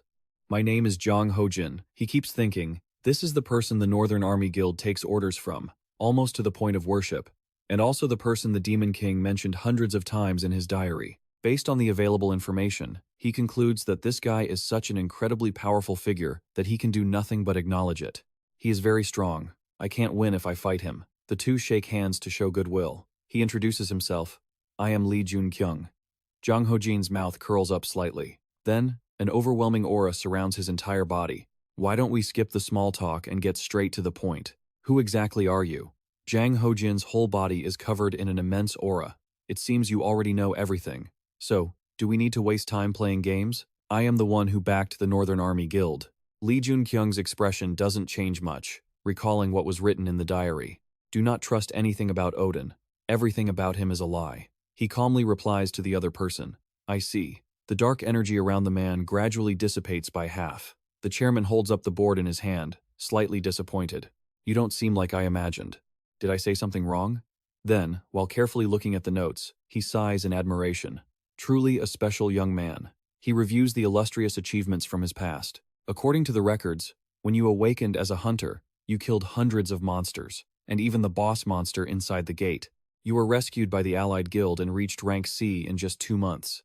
Then came the brutal battle at the beach not long ago, where you became a rank A hunter and defeated the river insect all on your own. Finally, the chairman concluded, that's an astonishing rate of growth. I like that, but I have a question. Suddenly, the notepad erupted in blue flames, matching the chairman's drastic shift in attitude. Why did you kill him? Choi Yun-song was someone I was training. Despite the invisible pressure weighing down on him, you didn't even flinch. So, you've been observing everything through your crow, have you? I just killed a hunter who was trying to take me out. Is that wrong? His voice remained as gravelly and heavy as ever. Of course it is. You destroyed a pawn I was nurturing without my permission. You didn't hold back either, hitting right back at him. Isn't he just a sacrificial piece? As you said, Chairman, I'll just get to the point. I want to join Asga. This firm statement made Jang Ho-jin pause for a moment before he stroked his chin with amusement. Oh ho, you really have a knack for surprising people. You want to join, but do you even know what kind of place Asga is? Lee Joon-kyung answered bluntly, saying it's a guild founded by the first generation of hunters, with the goal of saving humanity. Isn't Asga a place that purges the world? You added sternly, and you are Odin, the king of Asga. I'll repeat myself once more. I want to join Asga. Another strange point that made the chairman jump.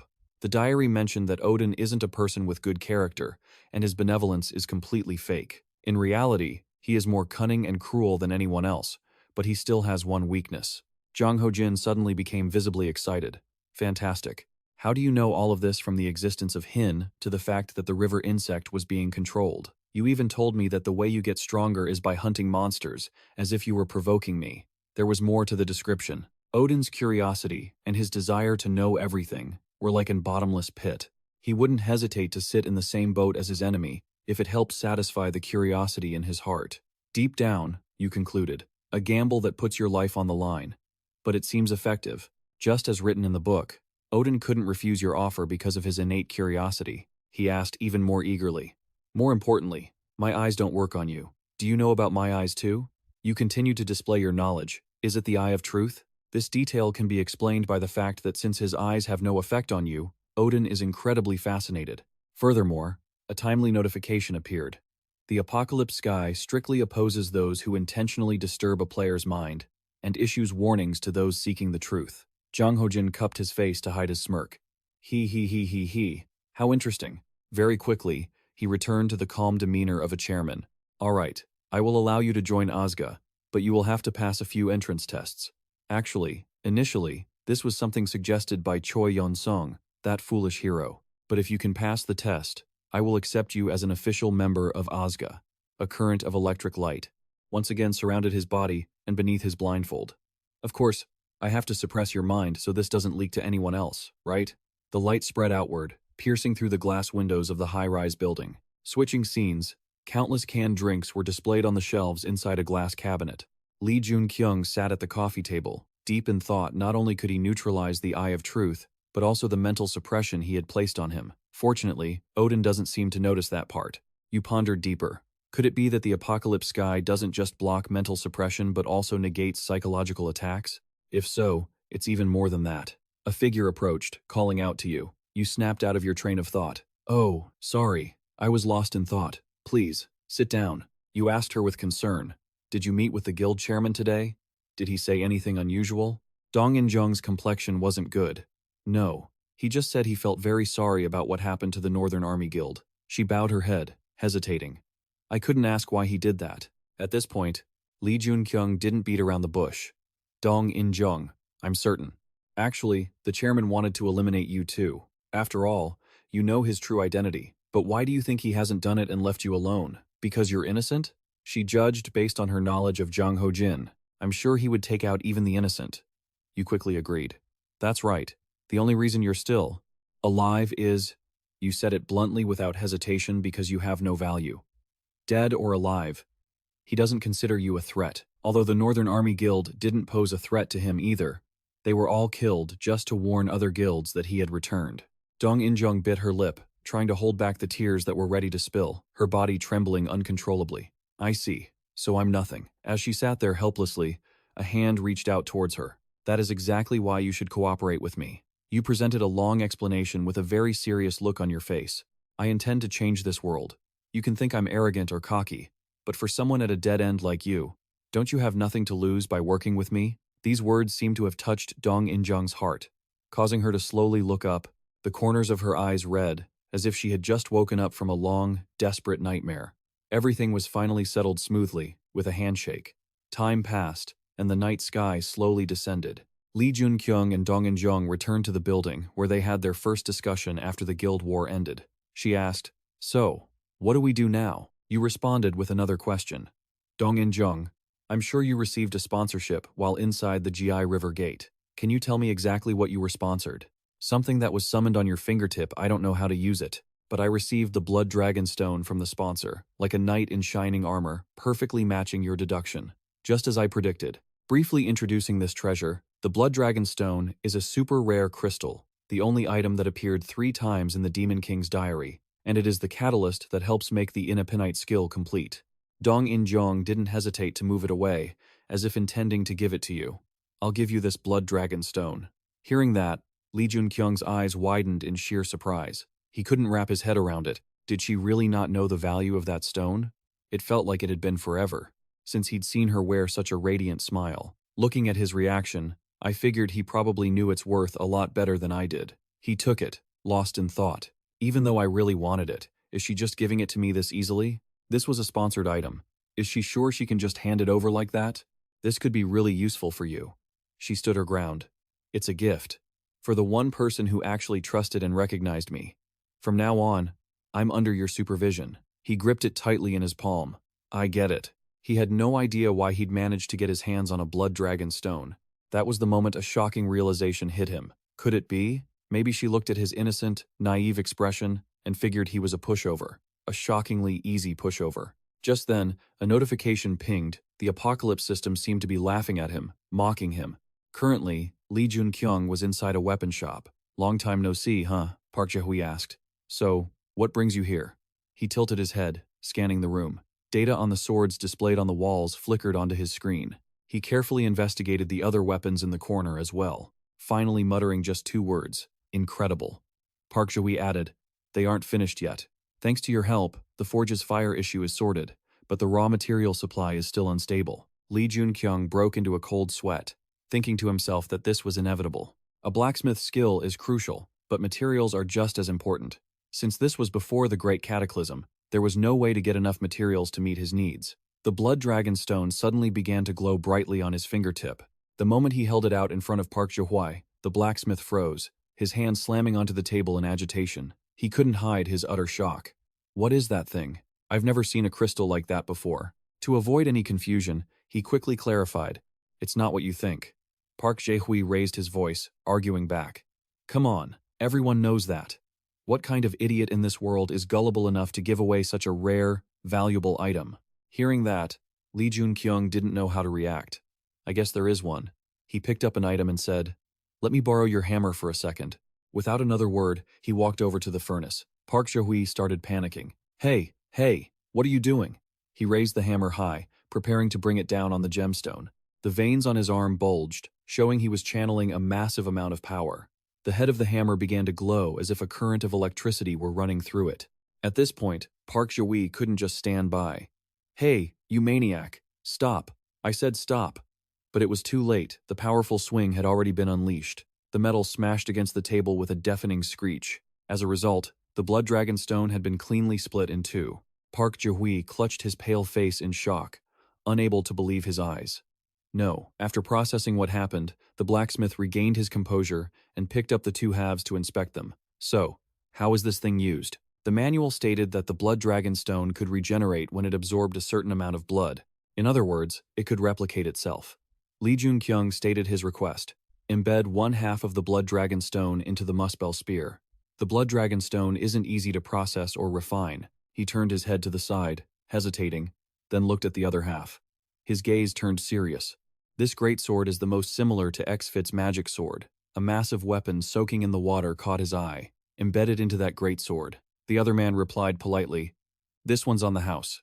Thanks to you, not only did I get to work with a rare crystal, but you also unlocked its secrets for me." Scene shift. Looking down from above, it was almost impossible to see the landscape below because it was shrouded in thick clouds. A massive monster was sliced clean in two by a beam of light. Another one took a diagonal cut that couldn't have been more perfect. Notifications kept popping up. The Blood Dragon Stone had absorbed the monster's samples.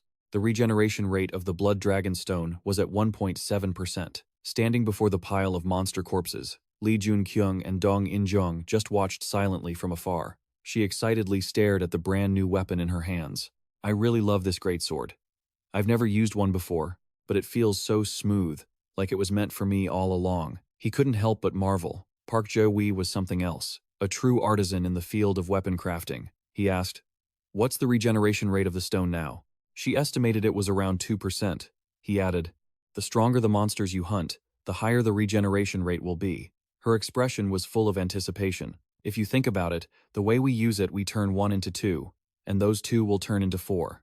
I was so wise to entrust that stone to you." She responded with an incredibly confident smile. Suddenly, a loud noise erupted, followed by the appearance of a massive monster. It let out a wild roar to assert its dominance, and immediately launched a devastating attack. Run Jia-ong barely jumped away from the explosion just in time. "Get out of the way!" Overall, he landed safely on his feet.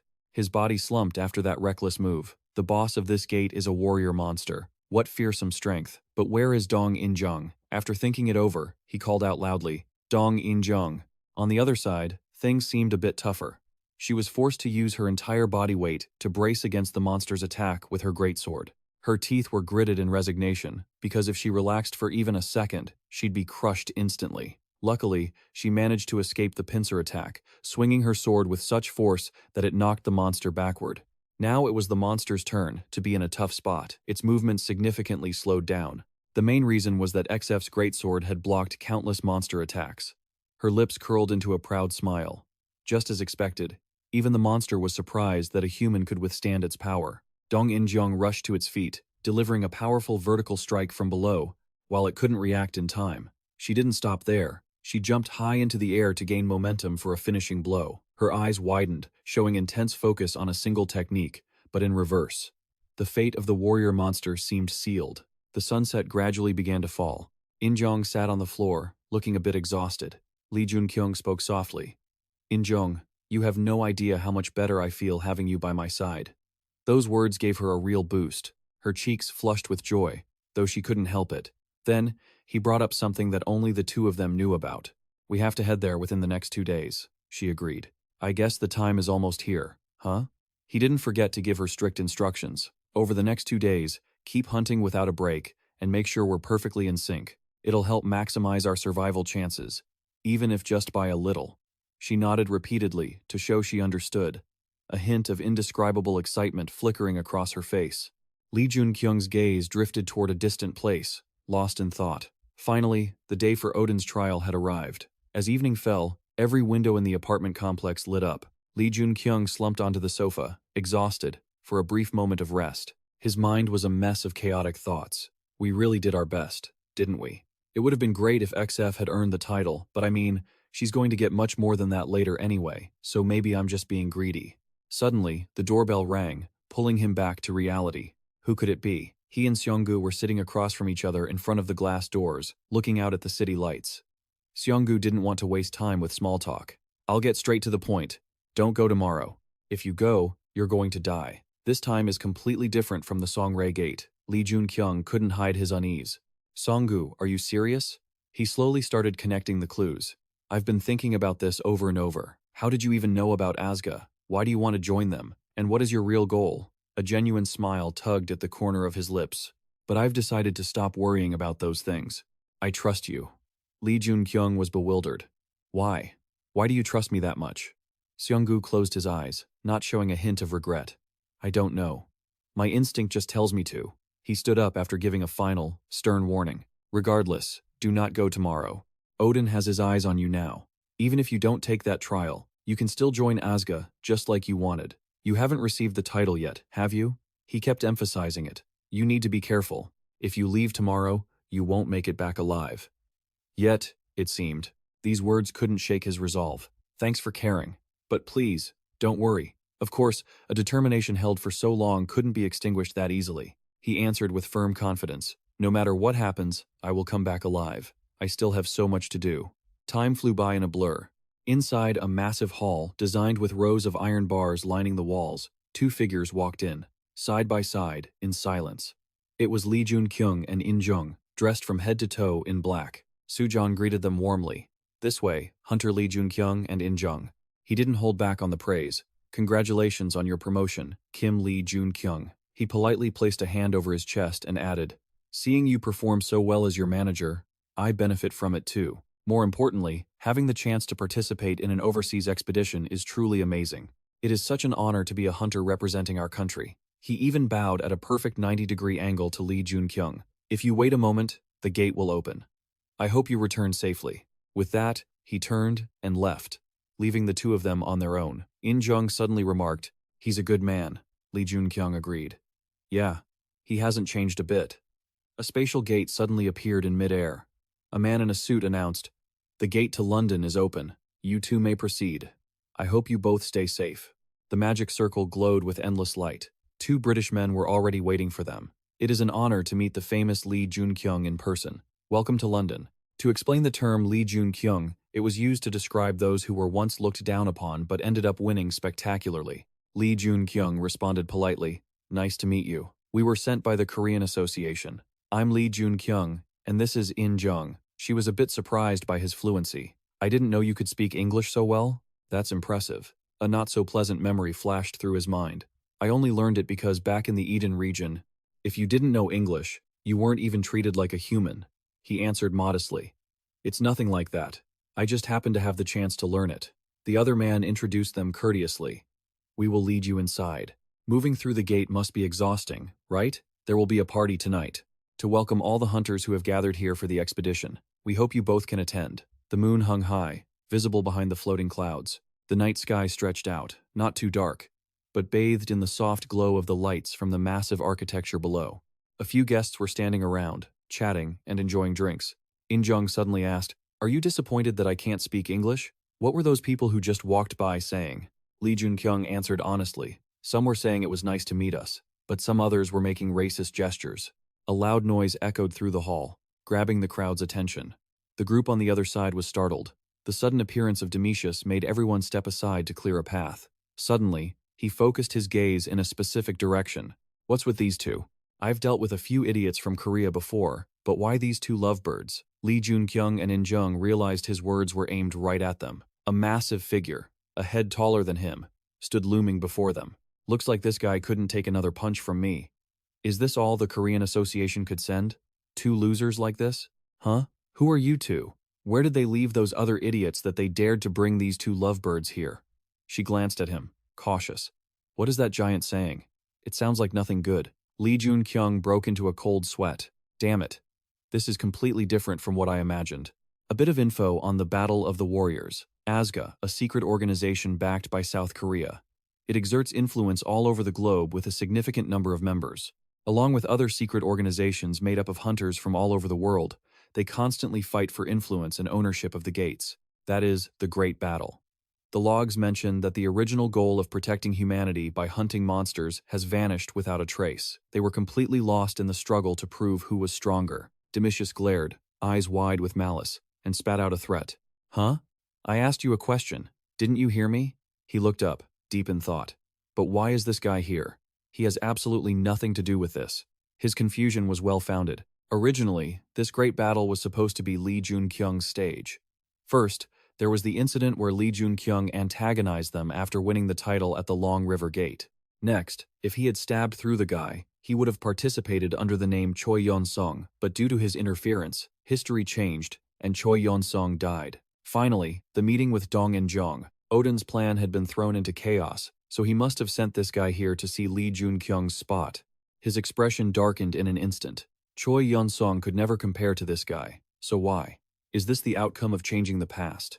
Suddenly, a voice rang out from behind Demetrius. Herc, let them be. The guy actually stepped back to let the newcomer move to the front.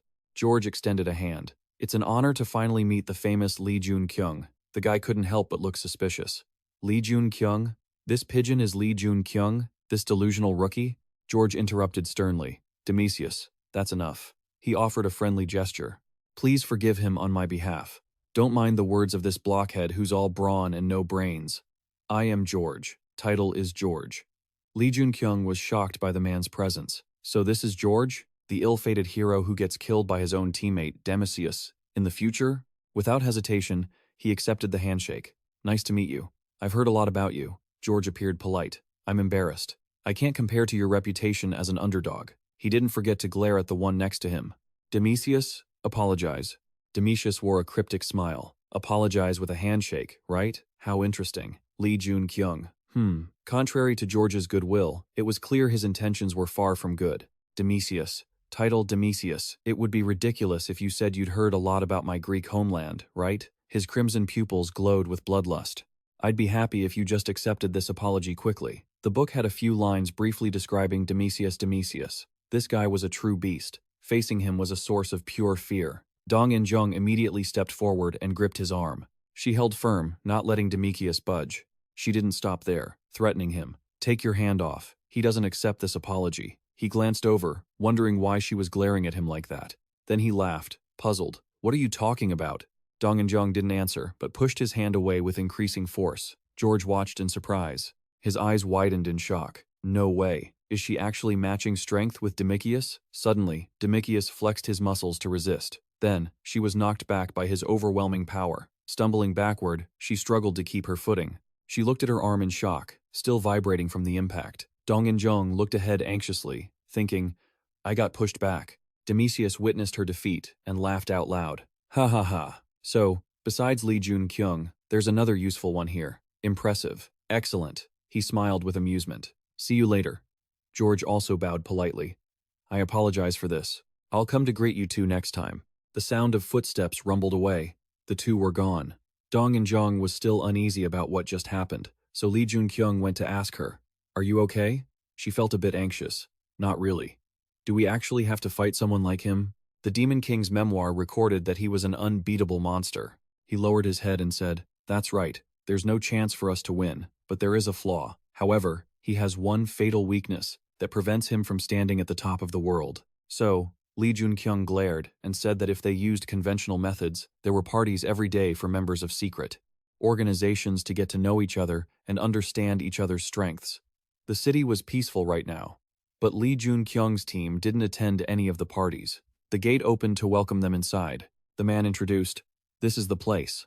Then he praised, You are truly amazing. You're abroad and still raiding dungeons?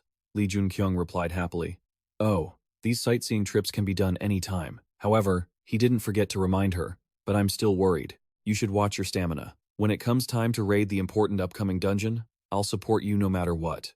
The system suddenly notified. You have entered the Oxer tribe. Your sponsor is watching you. Just like that, the two were teleported. Upon arriving, he looked at Dong In-jung and instructed, We'll stay here until we reach our goal, and if it's not this place, we'll raid another similar dungeon. She nodded slightly in agreement. He instructed, Just do as we did in Korea. Dong In-jung smiled and replied, Practice defensive skills, right? Lee Joon-kyung smiled and said, With my current ability, I don't think I could survive even a single attack from Demetrius. That is why your role is so important. He turned to leave, not forgetting to add, Wait here for a moment. That left Dong In-jung bewildered. Huh? We aren't going together? Lee Joon-kyung tilted his head, reassuring her, Not yet. Just stay here and you'll understand. I'll be right back. So Dong In-jung stood still, watching him dash off. She couldn't help but sigh helplessly, lifting her head to reflect on herself. Unlike before, when she always felt insecure due to the guilt she carried, she felt much more at ease now. The system notified. The Prince Charming is smiling at you. Dong In-jung was happy with her thoughts, even about her sponsor. Previously, they only sent messages like frowning or angry faces, but now, they had sent messages showing satisfaction. I'm truly grateful to him. Time slowly passed. Joon-kyung landed powerfully with a spear in hand. Without letting her react, he shouted, "Dong-in-jung, get ready." Before she could process it, something jumped down from above right in front of her, revealing 4 monsters preparing to attack. Dong-in-jung watched in panic. Why did a dozen Or monsters and the dungeon boss suddenly appear? Is the boss a 2-headed oxer monster? Seeing her running away just like him, Joon-kyung told her, "Dong-in-jung, don't try to avoid them." That made her wonder, huh? Why can't I avoid them? They're all ferociously targeting me. This is also why you told me to use the title, Formidable Enemy of the Oxer Tribe for the first time, right? He immediately boosted her spirits. You can do it. I'm sure you can. Dong-in-jung slowly began to understand what he meant. So that's why you told me to pack my inventory full of potions? Exactly, Joon-kyung replied firmly, glancing back with a hint of concern. After a moment of hesitation, Dong-in-jung gritted her teeth, stopped in her tracks, and turned around. Fine, I'll do it, she shouted with conviction, drawing her sword as she rushed forward. The orcs roared in intimidation behind her. He whispered a command to Hyun-woo. The spear radiated a cyan aura, and Hyun-woo floated, surrounded by 5 potion bottles. Joon-kyung gave instructions, help Dong-in-jung whenever she's in danger by using those potions. It obeyed, replying, understood, master. Having delegated the task, he calculated his next move. With the spirit guarding her, she wouldn't get into trouble. And now was the time to find the most vital piece to defeating Domitius. The scene was consumed by smoke and flames. The ground beneath was shattered, and the area had descended into chaos. 2 orcs shrieked in agony as the fire burned them, while a massive orc slowly approached. Witnessing this, he concluded that it could extinguish the flames just by walking through them and controlling the fire. Finally, he had found the mysterious piece from the B-rank orc tribe, this giant, red-eyed creature. He watched it intently, filled with anxiety. This was an orc beast so formidable that even top-tier hunters feared it. In truth, it didn't use magic, but in the future, people called it that because of its overwhelming power. Its massive frame stood towering amidst the ashes. Its identity was the red-eyed orc shaman. Bae-sung-gu threw the door open. He shouted in anger, "What on earth do you think you're doing?" Someone stepped forward to block his path. "Sir, what's going on? You can't do that here." Jang Ho-jin lowered his voice, speaking calmly. "All right, you may step out." With that, only the 2 of them were left in the room, facing each other. He couldn't take it anymore, and glared, questioning. "What do you think you're doing?" Bae-sung-gu softened his tone, surprised. "You knew everything? I don't know what you're talking about." Jang Ho-jin's reply left him puzzled. "What on earth is going on in your head?" The man just sighed, and a barrier of space appeared, surrounding the 2 of them. Getting straight to the point, Jang Ho-jin stared intensely at Bae-sung-gu. "All right, now we can speak clearly. This isn't an Asga meeting room, so you don't intend to keep up the pretense?" He stared straight at the issue, asking, "Did you just make up new rules? What about our core principle of striving for humanity? And why are you making up such trivial, petty rules?" Jang Ho-jin could no longer hold back and roared in anger, "Do you dare to lecture me?" He tried to de-escalate the situation, explaining, "I thought about lecturing you if it would actually make you change your mind, but it seems you have no intention of listening." Suddenly, a heavy surge of energy appeared, dark power swirling around the man's body as he threatened, "You insolent brat." Bae-sung-gu simply said the name, Domitius. At the mention of that name, the man was visibly startled. "What? What do you mean?" His anger subsided enough to listen. Seeing Jang Ho-jin had calmed down, he reported, "I mean, Domitius is participating in this round of the tournament for the greatest warriors." The overwhelming power dissipated. The man pondered and questioned, "We had an agreement that we would be the winners of this tournament. Why is Domitius there? Does Olympus not intend to keep their word?" Bae-sung-gu was a bit surprised. He had assumed the man knew Domitius was there and had sent him for that reason. But, as it turned out, the reality was more concerning than he had imagined. He replied in shock, "So, you didn't know either." Still, there was something weighing on him, so he opened up. "Are you just going to let him die like that? I thought you were interested in him. That's why I have to go." "No need to worry that much," the man reassured him. "I don't intend to let him die. I haven't prepared for things to go that far." Jang Ho-jin's calm response left him astonished. The man assured him, "But I placed a mental restraint on him. When he's in danger, that restraint I implanted will send a signal." He chuckled with amusement. "Olympus broke the convention. That will be the perfect excuse." Bae-sung-gu watched, feeling uneasy, thinking to himself, how cunning. Did he really predict this? A mental restraint from the perspective of the association, he couldn't call it a wise move, but in this case, it seemed useful. There was nothing he could do, but the burden seemed to lift slightly. This brief peace would soon come to an end. Neither Odin nor Hyun-woo knew that Odin's mental restraint had been neutralized by the apocalypse sky. Returning to Dong-in-jong and Lee Joon-kyung's battle, the orc stood still, watching the burning house. It turned its head, searching for its target. He picked up a rock, wondering, luring it with fire. Worth a try. His mood was relaxed. He had discovered why it could become an orc shaman, the most important piece to counter Demesius. Suddenly, the orc's shadow appeared behind him, making him jump. Lee Joon-kyung turned around in shock. Since when? It exhaled a powerful blast of air, and a cataclysmic explosion occurred. Lee Joon-kyung risked his life to escape, but suddenly it was right behind him, staring down at him with a twisted grin. He cursed in a panic. Damn it! How is this giant so fast?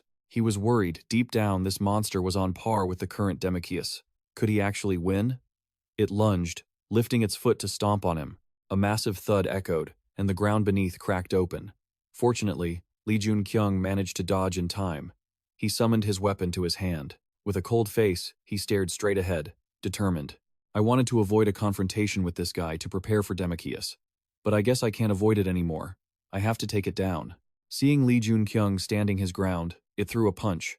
The fist came hurtling toward him, and he held up his spear to face it head-on. The system announced the gate had been successfully raided. The orc suddenly froze and changed color. He stood still, breathless. The scene before him was so shocking that he let out a sigh of relief. Phew, that was close. He felt much more at ease. If he were injured to the point where even potions couldn't heal him, it would be unimaginable, especially just days before the tournament. Thank goodness, it seemed Dong-in-jong had taken down the boss just in time. She was truly reliable. In the quiet sunset, birds flew across a crimson sky, and two people were chatting nearby. Demecius watched in surprise. The guy hadn't shown up at all since that first date? George voiced his thoughts. He's probably preparing on his own. The other man couldn't take it anymore and shouted, Damn it, I'm itching for a fight. Can't I just go and raid a gate or something? George calmly turned to explain. No, I don't want a headache because of you. You're the one who caused the trouble messing this up, because you got involved in a battle meant for the elite warriors. Despite being under direct orders from Olympus, Demecius retorted heatedly, How is this my fault? We have more than enough power to win, so why would we intentionally lose?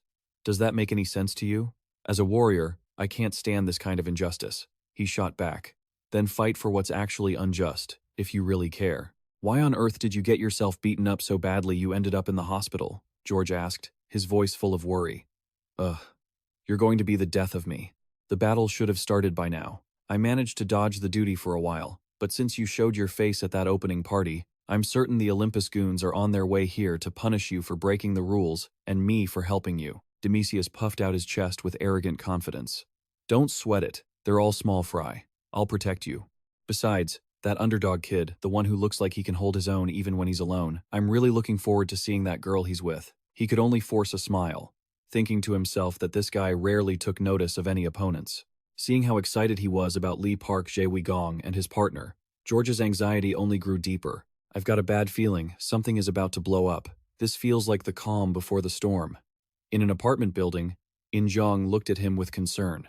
Are you going out hunting again? Do you need me to come with you? Park Jae-wi-gong quickly stopped her. No, you're fine. Honestly, you look pretty rough right now.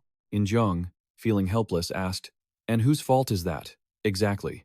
He just chuckled in response. But thanks to it, you've gained valuable experience that's improved your physique and stamina. Should we go again? She fumbled for an excuse. About that. Seeing her reaction, he smiled gently. I'm just teasing. Go get some rest. I'm heading out alone today. In-jong blushed while watching him leave. Fine, but if anything happens, get in touch with me, okay? The sky was clear, and the gentle sunlight bathed the high-rise buildings. Park Jae-wi-gong thought as he walked. She must be somewhere around here, where I can sense the strongest magical energy. He kept moving forward. It seemed like it was just nearby. Suddenly, Park Jae-wi-gong's eyes glowed red, as if he realized something. Found you. He opened the door and stepped inside. Excuse me? Ju-jin greeted him brightly. Welcome to the phone box shop. Seeing her, he felt relieved. I'm in the right place. Jin observed him and offered a warm smile. Are you Korean? There aren't many Koreans around these parts. So, what brings you here? Is it some special elixir? Or maybe gear to fight against demons? Park Jae-wi-gong reached out and asked, You're Park Ju-jin, right? She looked surprised and slightly annoyed. Huh? Who are you? I've barely even opened this shop.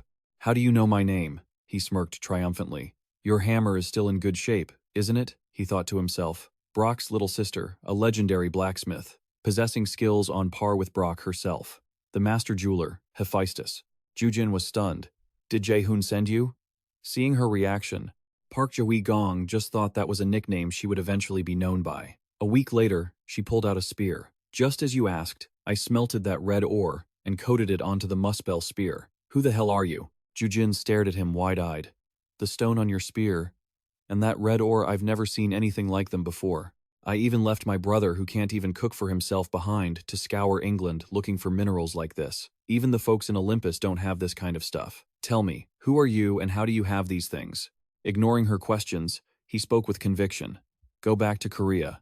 Park Jae-gong added, if it's the rare minerals and materials you're after, Korea is much better than this place. Park Ju-jin looked confused. What are you talking about? As if everything was going according to plan, he plotted. If these twins are together, they'll be able to make me even stronger. Then he smiled. Because I'm in Korea. Seeing his smug look, she was visibly irritated. What?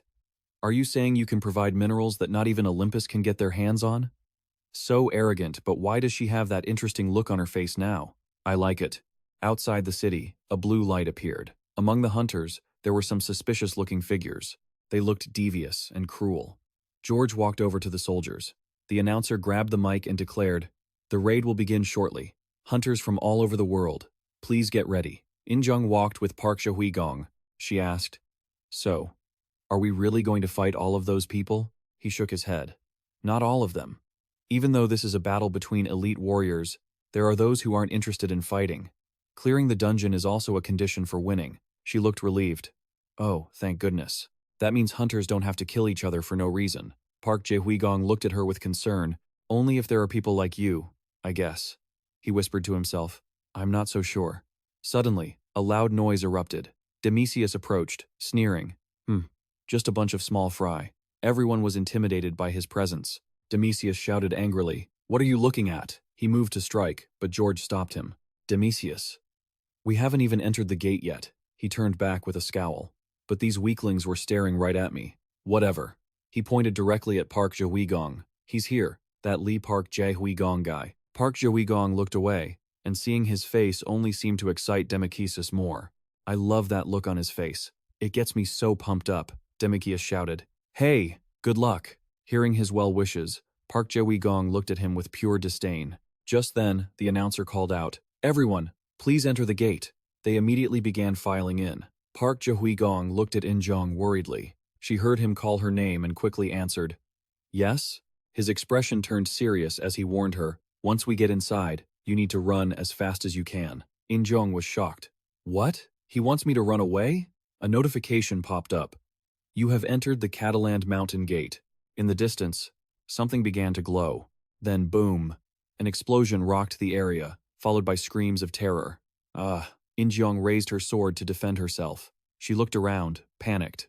What is happening? He warned me to run first. She dashed forward. But suddenly, In-jung stopped in her tracks. She saw a man lying motionless on the ground. He whispered, help me. She remembered Park Jae-gong's warning. Once we get inside, run as fast as you can. Even though she'd heard his warning, she ignored it and moved to help, offering the man a potion. Here's a medicinal tonic. What happened? As soon as he drank it, he suddenly went limp and passed out. She was speechless with shock. What the hell is going on? Instinctively, In-jung glanced behind her and barely blocked an attack from Demisius. The force of their collision shook the air. Demisius emerged from the smoke. Oh ho? So you managed to block that? In-jung stared at him, anxious, gripping her sword tightly. Then he thought to himself, Demisius, a blow even stronger than an OR-class monster. He flashed a triumphant smirk. She was the one traveling with Lee Joon-kyung. Hehehe. I'm really glad I decided to join in. A massive cloud of smoke erupted in the middle of the forest. The fierce attack tore through the space, sending rocks and debris flying everywhere, with raw power swirling around Demisius. He clenched his fist, ready to deliver a devastating blow. Dong In-jung narrowly ducked, dodging the blast of energy hurtling toward her. She gripped her sword tight, sidestepped, and a burst of red magic blew away the ground where she had just been standing. Dong In-jung turned back, absolutely stunned. What the hell is this insane power? Domitius had no intention of stopping. Another blow immediately followed, and he sneered, "What's wrong? Too scared to even talk?" She quickly raised her purple sword to block, shielding her face. The wild, violent magic of Domitius collided with the blade, creating a massive explosion. Watching the chaos unfold, he smiled coldly. "Take a good look." The dust began to clear, revealing Joon-kyung standing firm, gripping her sword tightly. She spat out a mouthful of black blood and whispered to herself, "That really is destructive power. I can feel my spine shaking, but thanks to all that grueling training, I managed to block his attack." She crouched down, sword held high, the force cracking the ground beneath her feet. She thought to herself, "Now it's my turn." Domitius continued to focus his mana, preparing his next attack. He smirked. "I heard you're a hunter who hasn't even earned a title yet. Hard to believe. You're lucky to have a chance to take this hit." The crimson magic gathered in a spiral, and the shape of a massive tiger began to emerge. The savage beast technique. A ball of fire appeared overhead. It dove toward Joon-kyung's position, but suddenly exploded mid-air. The turn of events left her stunned. Realizing something, she quickly looked back. Joon-kyung was already standing there. He said coldly, "Just run for now." The two quickly bolted in the opposite direction as a giant fire erupted behind them. Domitius emerged from the smoke, clicking his tongue as the trees blocked the blinding sunlight. Joon-kyung recounted everything to Joon-kyung. "There was an explosion as soon as we entered the gate. Many hunters were trapped inside and lost their lives." She asked, confused, "What on earth is going on?" He explained, "It was an ambush." Joon-kyung asked, surprised, "So Domitius, really?" Joon-kyung cut her off. "No, it's the exact opposite. As soon as we entered the gate, they tried to ambush Domitius, and because of that, he snapped and started attacking madly." She realized, "So you foresaw this, which is why you told me to run." Suddenly, he looked in one direction. "Looks like number 13 is done." She was bewildered. "Already?" Joon-kyung anxiously analyzed his attack. "I don't think I can face him head-on. So what should we do now?" Joon-kyung summoned his sword and shield as he spoke. His eyes began to glow, and he sternly instructed his teammate, "Stay alive in this A-rank gate." A series of growls echoed out. A pack of wild beasts was waiting to hunt. Caton lions, A-rank monsters, he said in a low voice. "After all, Domitius isn't our only enemy." Hyun-woo appeared in the air, circling around as if scouting the situation. While Joon-kyung was busy stacking stones, it returned to report, "I don't see any sign of that hunter around here." Joon-kyung ordered it to keep searching the surrounding areas. "If there's any danger, come back immediately." It replied, "Understood." He turned to call out, "Let's go," to Joon-kyung. She replied, "Please, wait a moment." She stood still, looking at the crude stone graves. Joon-kyung watched and thought, "Hyun-woo is keeping watch. That's why I didn't stop her. But she is definitely the strangest person in this world, burying the enemy's corpses." Once finished, she turned and asked, "You said we have 2 days to win this great war, right? So are you planning to face the boss? Or focus on fighting the great war?" He analyzed. "The boss must be incredibly strong. It will be very difficult for just the two of us to fight it," she agreed. "That's true. But isn't Domitius stronger?" Joon-kyung wondered. "What should we do?" "You have a plan, don't you?" He affirmed. "That's right. We will." A triumphant smile spread across his lips as he added, "Take down both of them." Dozens of question marks circled her head. She was too shocked to speak. Hyun-woo suddenly landed, catching their attention. It reported there were 3 hunters with skull tattoos nearby. Hearing that, he pondered. So they were the ones who messed everything up. Joon-kyung was confused. "What do you mean?" He explained. "They were the ones who ambushed Domitius as soon as we entered the gate." "Get ready," she asked hesitantly. "We're going to fight those hunters? Wouldn't it be better to avoid them?" Joon-kyung replied, "Usually yes, but they're different. I have a plan." Gray smoke drifted into the sky, and a fire roared in the middle of the vast forest. 3 men were tied tightly to a tree trunk, and 2 shadows of different sizes were cast clearly on the ground. Domitius and George stood against the sunlight. He said, puzzled, "I followed the trail of that underdog's fire. But who are these bastards?" He observed the group and said, "They belong to Ben." The strange name made him suspicious. "Ben, the guy with the skull tattoo on his head," he said, listening in fear to George's explanation. "A dark organization roaming all over North Africa. They are known for being extremely brutal, constantly trafficking drugs and kidnapping children. And these guys," he shifted his gaze to Domitius, "are the ones who ambushed you as soon as you entered the gate." His face darkened as he stared gloomily at the 3 bound men, his gaze making them shriek in terror. "Please don't kill us. We were wrong." The hunter sighed in relief when he saw him smile kindly. "I don't hate people who do whatever it takes to win. On the contrary, I quite like people like that." His smile suddenly shifted, his eyes glowing intensely, radiating killing intent. "As long as they follow the rules, that's enough." The Demon King's memoir states that ambushing others right upon entering a gate is strictly prohibited in the Great War. Demetrius raised his mana-infused fist and growled, "Make sure to follow the rules in your next life." An explosion shook the entire forest, sending dirt, rocks, and smoke flying everywhere. The system notification. "The monster stomper has approved of you." Smoke filled the air. George crossed his arms, watching Demetrius admire the results. He closed his eyes and sighed. "Rules, huh? Well, you ignored Olympus's orders, and you're even picking fights with the Ascendants. So I don't think you should be saying things like that." Hearing that, he said with contempt, "So what? Regardless, that Joon-kyung is definitely an interesting guy." Suddenly, George opened his eyes, alert. "Can I take this as a gift?" Two strange hunters appeared. The one on the left had a familiar skull tattoo on his jacket. Following that, a group of armed men glared in this direction, filled with bloodlust. Demetrius stepped forward, intrigued, with a powerful surge of magic gathering around him. "Are these guys allies of those other two? I don't think I'm the only one with such a burning passion." Power flared violently, and he wore an excited grin. "I really like this gift." The charred body of the hunter lay motionless on the ground. George observed the corpses scattered before him and sighed. "Your hobbies are really twisted." Looking at his companion, he remarked, "Can't you use a weapon? It's so exhausting." George disliked Demetrius for only one reason. He was just too strong, his bloodlust still lingering, the white bandages on his hands turning a deep red. He looked down on him, saying he should use his bare hands to truly experience the hunt. "A coward like you wouldn't understand." Demetrius wasn't just some madman. He was a warrior who possessed an intense thirst for combat and victory. Once he entered a battle, he turned into a killing addict. Ignoring the blood on his face and body, Demetrius excitedly said, "Now, let's go meet that guy." And because of that, George was terrified for when Demetrius would encounter Joon-kyung. The sun set, and the red hue on the tree canopy deepened. Joon-kyung and Dong-in-jung walked together under the trees. Suddenly, she spoke up. "Such dense magic power we might be in a boss zone." She was surprised when he raised his hand to cut her off. He felt there were hunters here.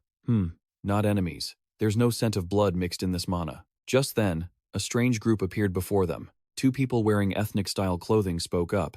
"So, you are Joon-kyung, aren't you late? We've been waiting for you for a long time." Joon-kyung thought to himself. "Waiting for me?" Then he asked, "What do you mean?" His attitude made the guy across from him hesitate. "Weren't you sent by Asgard?"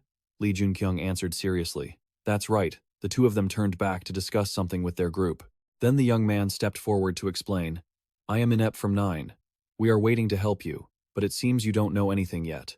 This great war has been decided to end in Asgard's victory." Joon-kyung was silent, wondering, 9? In Egypt?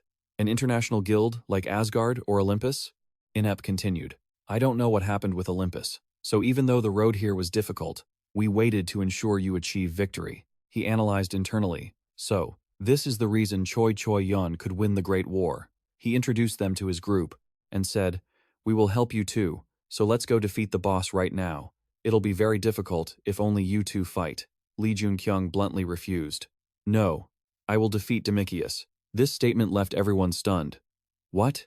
Even Inep and Numak, who were accompanying them, couldn't believe it. Dong-in-jung glanced at her companion. He was seriously thinking, winning just by defeating the boss, that's no different than being Odin's pet, always following his will. She opened her eyes wide, confused. Why was everyone so surprised? He turned to explain, "It seems this great war was rigged from the start for Asgard to win. That's why they initially intended to help us kill the boss," she continued. "So avoiding a fight with Demetrius and defeating the boss is the surest way to win this great war." He agreed, but they were all shocked because he wanted to take down Demetrius.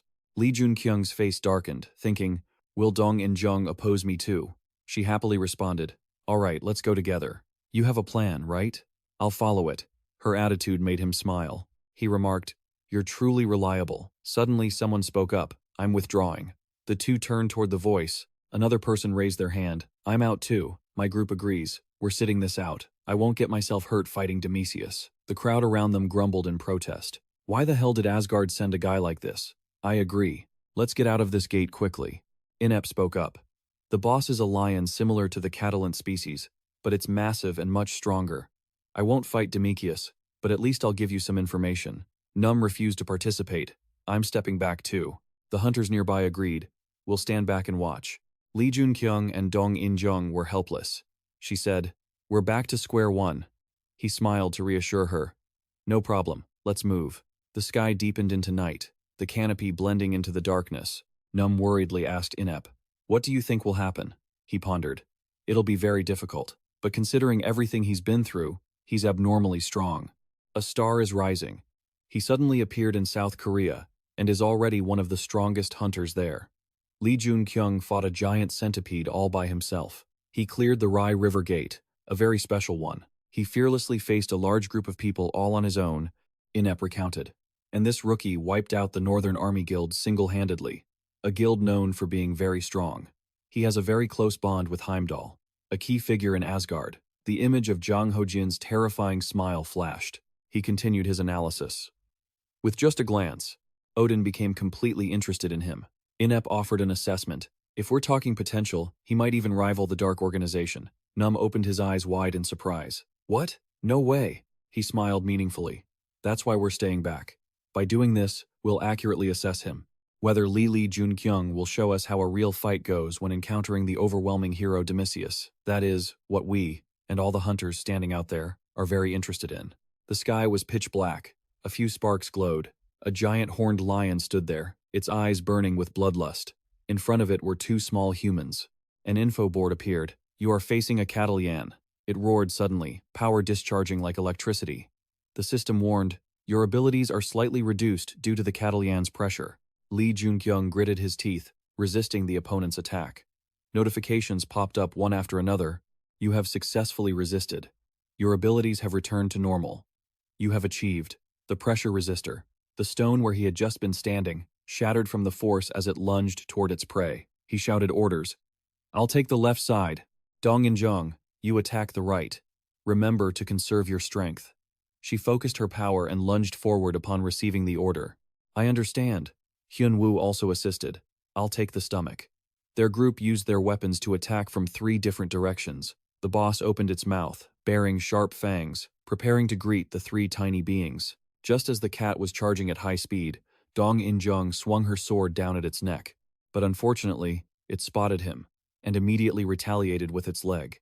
In the end, to her astonishment, Dong In-jung still got hit by Catalan. Even though she raised her sword to block the blow, she couldn't help but be terrified.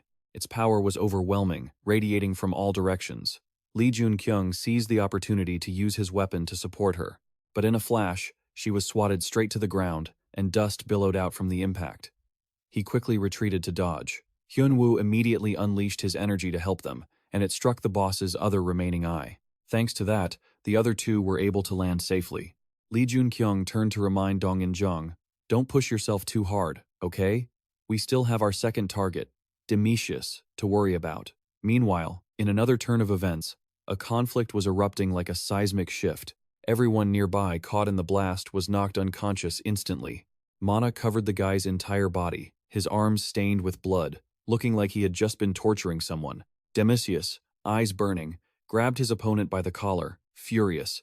"I'll keep taking on guys like you while I go find that other guy's flame." Then he quickly tossed the guy aside and said a few words to George. "Thanks for that." George urged him on. "Take it easy, man. You still have the battle you've been craving to deal with." Hearing that, the guy's anger flared up. He rolled his eyes and shouted, "Shut your mouth." Seeing this, George broke into a sweat. Doubtful, was he getting lost in his own bloodlust? To trade for such incredible power, the more lost Demetrius became in his bloodlust, the more people he killed. Amidst the silent forest landscape, George remained deep in thought. Could it be that this rookie had foreseen this loss of control and left these guys here for him? No, that's impossible. This is top secret information, even at Olympus. It's a secret that even Odin of Asgard doesn't know. Afterward, he put on a serious face and called out to him, "Demetrius." His eyes were bloodshot, lost in a state of rage, and he slowly turned to glare at him. Finally, his eyes stabilized, and he asked, "What?" George questioned. "Are you sure you're even in your right mind?" He flatly asserted. "I told you not to worry. I've already got my bloodlust under control." Suddenly, a burst of energy emanated from the other side. Demisius smirked at the sight. Now, it's time for the main course, isn't it? George remained lost in his thoughts. He was one of the elite heroes of Olympus and one of the only S-rank hunters in the world. He then smiled with confidence. I believe in you, Demisius. Let's go. Over there, Catalan was walking over heavily. Dong In-jong witnessed the scene, skeptical. It stopped moving. Does that mean we succeeded? Lee Joon-kyung replied. Maybe. Suddenly, an explosion occurred, and its energy surged straight into the sky. The mighty Catalan, with endless power coursing through it, stepped toward the two. Suddenly, the whole pack of Catalans charged at breakneck speed. From above, Noom couldn't help but exclaim, "This is truly unimaginable." They defeated the boss with just the two of them, Inep added, and it's as if they are reacting to the demonic energy of the Catalans. The Caton lions began to gather around their leader. He leaned down, slowly analyzing. Usually, you need to attack the leader as much as possible when it's stunned during the phase transition. But why did that rookie stop attacking? Returning to the fight, Dong In-jong proposed her plan. I can feel the demonic energy deep in my bones. Is this really okay? We're doing a great job, right? Lee Joon-kyung admitted. Yeah. He recalled, and just in time, the protagonist appeared. Right now, Demisius was diving down, and he landed, leaving a deep crater in the ground. He stood up with a confident smirk, looking quite happy. This is the time for you to keep fighting. George followed, speaking up. I told you to wait for me. Suddenly, he leaped up, and the whole group ran away from the pursuit of the Catalan. Seeing the sight before them, the group panicked. What? They couldn't believe their own predictions. Could it be? It roared, its whole body erupting with bright red lightning as it surged forward. The heavy impact caused the surroundings to shatter, rocks and debris flying everywhere. The shockwave was so violent that everyone was pushed back. The Catalan stood still, as if thinking about something, then opened its mouth wide and roared fiercely. The roar successfully summoned the pride of lions, and they all charged in to attack. Everyone quickly pulled out their weapons, not forgetting to exclaim, "Those two are terrifying." The boss has been completely consumed by its own magical power, to the point of losing its mind. The Catalan opened its mouth viciously and lunged, extending its leg to strike a blow. Demisius clenched his fist, preparing to face it. He was thrilled. Ha ha ha. Good, very good. Lee Joon-kyung and his teammates stood on a high cliff, observing the situation below. He assessed that thanks to Demisius, they had escaped, but it wouldn't last long. Suddenly, a mysterious pink liquid bottle appeared in his hand. Dong In-jong noticed. What are you doing? He focused on his hand and answered briefly. It's a secret weapon. After the liquid in the bottle was poured out, the spear immediately emitted a red glow. Along with it came a notification. Muspel's spear has been temporarily enhanced. The gem on the spear's hilt absorbed the power from the pink liquid. The system continued to display. Blood Dragon Stone is covering the Chain Spell Stone. The notification surprised Lee Joon-kyung. Monster Blood is covering the Chain Spell Stone? What the hell is going on? At that moment, Lee Joon-kyung didn't realize the consequences of the Blood Dragon Stone covering the Chain Spell Stone. He stood up, holding the spear now coated in a layer of pink-violet energy. The sight worried Dong In-jong. That looks very dangerous. The power swirling around intensified, and he raised his weapon into a throwing stance, replying to her, "But this is our only chance." The Catalan gathered its strength, concentrating an energy sphere in front of its mouth, then fired it, creating a blinding violet beam. At the same time, Demisius unleashed the roar of the abysses, creating a giant pillar of fire that shot straight ahead. The two red and violet energy streams collided, creating a massive explosion. Demisius's raging wave of fire pierced through Catalan's attack, hitting it directly in the face. Lee Joon-kyung's eyes flashed, thinking to himself. Keeping his attack stance, he boastfully said, "How about that? That's my signature move." The roar of a predator. Hearing a noise, he vigilantly glanced behind him. Before his eyes, a spear was hurtling toward him at terrifying speed. What? This? George suddenly appeared, blocking in front of him. He waved his hand to deflect the attack, and the spear was knocked far away. Looking at the direction the spear flew, he spoke up. "That's why I told you to carry a weapon." Demisius scratched his face, looking confused. "All right." That little gesture made George chuckle. This kid, he looked at his teammate and warned, "It seems like Lee Joon-kyung's spear is unlike anything we've seen before. I've got a bad feeling about this. It might even be on par with a predator's roar." But Demisius didn't listen to a word of it. "You can't stop an attack like that. He's just being a nuisance, like a damn fly." Power surged around Demisius's body. he said excitedly. Then I'll just have to swat the fly. I'm gonna go hunt some real prey. With that, he bolted, leaving the others behind. George's face darkened. Fine. Power flared around him as he turned around. I guess I'm the shallow one here, huh? Dong-in-jung stood there, silently, gripping her sword. She asked coldly, "What do you mean by that?" Without waiting for a response, she lunged forward. A murderous glint flashed in Dong-in-jung's eyes as she tightened her grip on her weapon and charged straight at her target. Right before the blade came down, he jumped and dodged it. George swung his sword to counter, but she tilted her body and avoided the strike. Not missing a beat, he continued to hack away. Sharp, green mana erupted. Dong-in-jung's face darkened as she steadily blocked the consecutive slashes. Her eyes glowed with a dangerous intensity. She raised her hand high. Spiritual power converged, forming a swirling vortex of energy around her blade. George's eyes widened in shock. Is she gathering energy from that distance? Too amateur. He raised his sword, thinking contemptuously, "End it now." Suddenly, Hyun-woo appeared, unleashing a violent stream of mana from its mouth. The magical blast hit George squarely in the back, sending him reeling. Arg! Right at that moment, Dong-in-jung swung her hand, letting out a roar. A blast of purple mana exploded violently, swallowing everything in a whirlwind of dust and debris. A massive explosion of power shook the area. George searched the scene. Did she run away? He was baffled. Shouldn't she have used that opening to land a finishing blow? Why run? And this stuff shooting out of that skull, why is it so sticky and sweet-smelling? Could it be George suddenly looked ahead and channeled mana into his fist? A horde of monsters was charging at him. Monster pheromones, George guessed. They must have used some kind of poison, the kind meant for these kinds of hunts. He sneered. You guys aren't getting away from me. Elsewhere, another battle was underway. Blow after blow rained down. Joon-kyung was stunned. How is Demetius casually attacking that monster? He couldn't believe his eyes. He was actually using a catalent that devoured demonic energy. This is insane. Is he really strong enough to make the impossible possible? Suddenly, Dong-in-jung appeared behind him. Joon-kyung turned around. It looked like she had managed to pin George down. She praised the skull.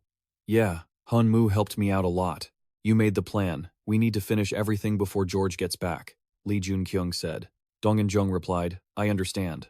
Demekis's manic laughter rang out. Haha, he sounded like a madman. This is amazing, absolutely amazing. His eyes were gradually being consumed by mana. Joon-kyung thought, it's starting. He's slowly gaining control of it, but I need to make sure he loses control soon. He muttered to himself, Berserk Demetius. Joon-kyung went over the mission. Per the plan. You're in charge of holding back Cat, and I'll deal with Demetius. Joon-kyung focused his power. I don't need to take him down. I just need to slow him down with a single hit. Let's do this. Demetius was still in close combat with the monster. He tossed it aside and glanced over. Is that all you've got? Boom! The ground cracked under his mana. He charged forward, but a small spark suddenly flickered. Demetius was distracted as that fire began to spread on an unimaginable scale. He was furious. That brat, the rookie, had pulled out his weapon, ready to fight. Joon-kyung challenged him. Why don't you come and play with me? Demetius rubbed his neck. I'm starting to get excited now. Yeah, that's good. He flared with power. Let's play. Joon-kyung took his stance. Right. It's going according to plan. Demetius mocked him. How stupid. You think you can stop me with that pathetic mana gathered in that shield? I'll show you just how stupid that is. Joon-kyung channeled power into his shield. Dong-in-jung, watching from the side, gasped. Does he have no idea about Demekis's terrifying power? Even though he's collected an incredible amount of energy in his shield, it's going to be hard to land a skill.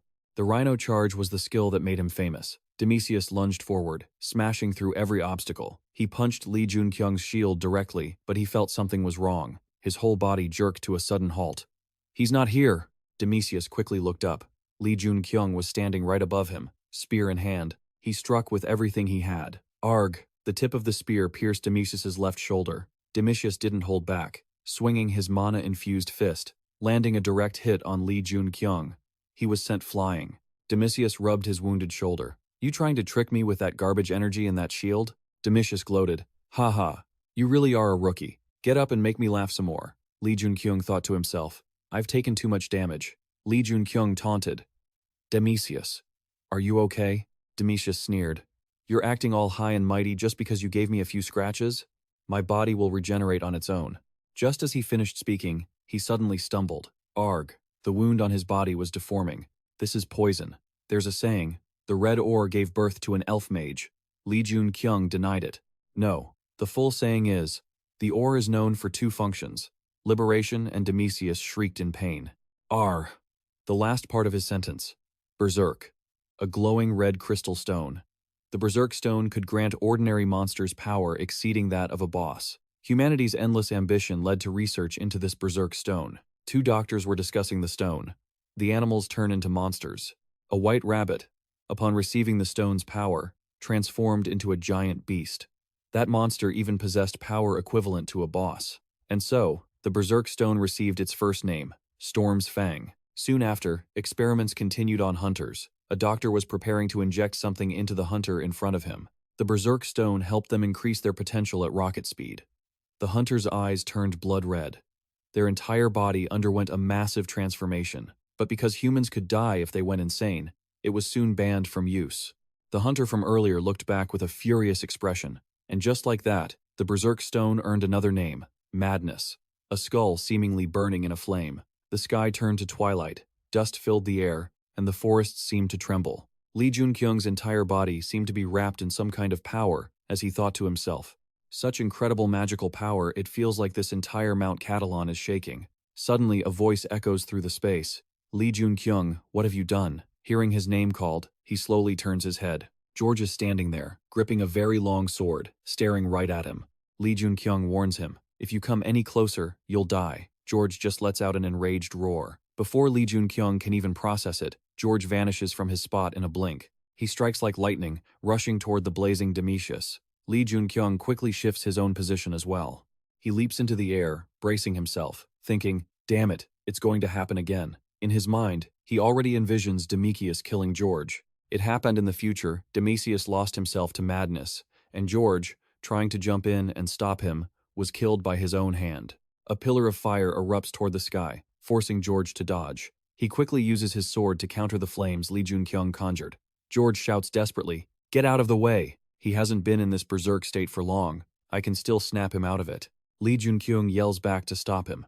No, even you can't do it. I can't let you die like that. He uses his long spear to parry George's downward strike. He quickly tries to reason. I have a plan. George freezes for a second. What? They both pause the fight for a moment. Joon-kyung gets straight to the point. I don't trust you, but I'll hear your plan. Joon-kyung replies with absolute certainty. I only need 5 minutes. We just have to contain Demisius for that long. George's eyes widen in shock. 5 minutes? Do you really think you can hold back a rampaging Demisius for 5 minutes? The monster is already barreling forward again like a fireball. Joon-kyung screams, Dong-in-jung, now. Demisius's body erupts with immense energy as he lunges toward a massive claw. Their collision triggers a massive explosion. Seeing this, Joon-kyung feels a bit more at ease. Good. Dong-in-jung is baiting him well. Joon-kyung speaks to the person opposite him. Cat is on our side too. We'll hold out for 5 minutes. George sighs. I don't know what you're thinking. George grips his sword tighter. The power surrounding him grows intense, but it seems he has no other choice. Joon-kyung calculates silently. The limit of an unstable chain magic stone is only 5 minutes. If we can just hold on for that long, Demisius will return to normal. Determination flashes in his eyes. He will be the one to win this great battle. Elsewhere, a group of people stares at the corpses before them. A panicked voice cries out, What? What is this? What's going on with this overwhelming demonic energy? Another person corrects them. Isn't that the second phase of Cataly? Suddenly, his expression shifts. It's Demisius. Demisius slams a powerful punch into the ground. Joe rushes forward with his sword. The power of the two shaking the very earth. Boulders fly everywhere. A massive flame charges into the fray as well. He spins to dodge. Demisius raises a fist to block. Dong-in-jung, on the other side, slashes her sword at him. Demisius uses his other hand to parry that strike. He is single-handedly holding off all the energy being thrown at him. The battle is incredibly intense. One of the observers speaks up. Is George fighting Demisius? That's insane. He's completely turned into a monster. Another group is whispering amongst themselves. I'm retreating. I don't care if I'm just watching or what. I don't want to die. And I definitely don't want to die like that. Numak speaks to the person in front of him. Damn it. How did this great battle become such a mess? What do we do now? Inep replies quietly. The chain magic stone. She looks startled. What? Inep reveals a grave expression. It seems the chain magic stone has been activated. We have to intervene. The chaos continues. Demikius is surrounded by energy, struggling to fight it off. He kicks Dong In-jung hard. She is sent flying back, but she manages to steady herself. George lunges in with his sword. Demisius, take this. Demisius braces himself to fight whatever is coming. The tip of George's sword meets his fist. However, the force is so terrifying that George's blade begins to crack. The impact makes George groan in agony. At the breaking point, the energy explodes and blasts George away. Behind Demicius, the head of a giant tiger appears. A savage beast has been activated. He leaps from where he stood in an instant. A streak of fire grazes Demicius's shoulder. Lee Joon-kyung flies in and pulls George away from the fray. The two land quickly. George lies on the ground, gasping. How much longer until the 5 minutes are up? Lee Joon-kyung stays silent. Experiments have proven that 5 minutes is the absolute limit for an incomplete chain magic stone. He notices something strange. Then why hasn't that monster run out of stamina yet? Suddenly, his eyes widen. Demicius is charging right at them. A voice calls out decisively, "Flood." A powerful rush of water slams into him. Numb and inept charge in with their weapons. "We're here to help." A moment later, Lee Joon-kyung asks Dong In-jung with concern, "Are you okay?" She answers with difficulty, "Yes, I'm fine." Even though she says that, Lee Joon-kyung is still deeply worried. It seems Dong In-jung can't hold out much longer. He grips his weapon tighter, thinking, if only I had a little more power. Suddenly, the system appears. The blood flowing in the Blood Dragon Stone has reversed its flow. Regeneration at 0.3%. Lee Joon-kyung is startled and coughs up a mouthful of blood, covering his mouth. Dong In-jung notices him swaying and panics. "Lee Joon-kyung, are you all right?" The system flashes again.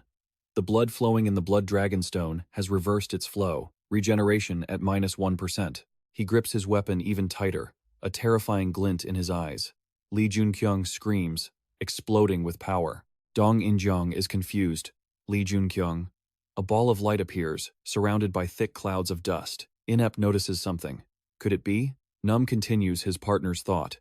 He's in the same state as Demicius. The system appears again. The blood flowing in the Blood Dragon Stone has reversed its flow. Regeneration at -2%. Lee Joon-kyung stands in silence, deep in thought. 5 minutes have passed. Then why? Why hasn't he broken out of his berserk state yet? Demicius was still lunging in one direction. Suddenly, he realized, was that a flow of mana? Lee Joon-kyung crouched down, bracing himself to spring. Did it really look like that? Channel all your power into your legs, he thought. It acted like a lever, launching him forward. Seeing this, Dong In-jung panicked. "Lee Joon-kyung, look out!" He charged toward the giant lion's maw with his weapon drawn. Violent energy crackled around Lee Joon-kyung. He raised his weapon high. It was surging with intense power. Then he slashed down with brutal force. It triggered a massive shockwave. A barrage of notifications flooded his system. "You have defeated the Khatan. You have collected the pure water of the forest. You have earned the title, Beast Slayer, Lord of the Forest's Bane. Your stats have slightly increased. You have leveled up." Lee Joon-kyung emerged from the smoke and flames. The system warned that the support NPC's voice wasn't reaching him. He looked puzzled, unable to understand why. A red magic circle manifested beneath his feet. Strange symbols began to etch themselves onto Lee Joon-kyung's arms. System alerts started stacking up. "You have been weakened by demonic energy. Your stamina is being drained. Purge the demonic energy immediately." The burning sensation caused Lee Joon-kyung to scream in agony. Those terrifying hellish flames, fire and water erupted from all over Lee Joon-kyung's body. The two energies harmonized, spreading out as if they meant to swallow the entire Catalan mountain range. The flames consumed everything on the ground. Lee Hyun and Lee Hyun collapsed in pain. He panicked. Was this fire absorbing his own magic power? Then, coming to his senses, he muttered, "What the hell is going on?" In the distance, Demicius was holding back the flames with sheer force. He smiled with a sinister gaze as a figure lunged from within the fire. Lee Joon-kyung swung his spear with all his might, and as the two forces collided, it created a deafening explosion. They immediately clashed, trading blow after blow. Demicius clenched his fist, preparing for a strike. Seeing this, Lee Joon-kyung shifted into a counterattacking stance. A massive blast left the air thick with dust. As it cleared, Lee Joon-kyung had somehow already impaled Demicius through the chest with his spear.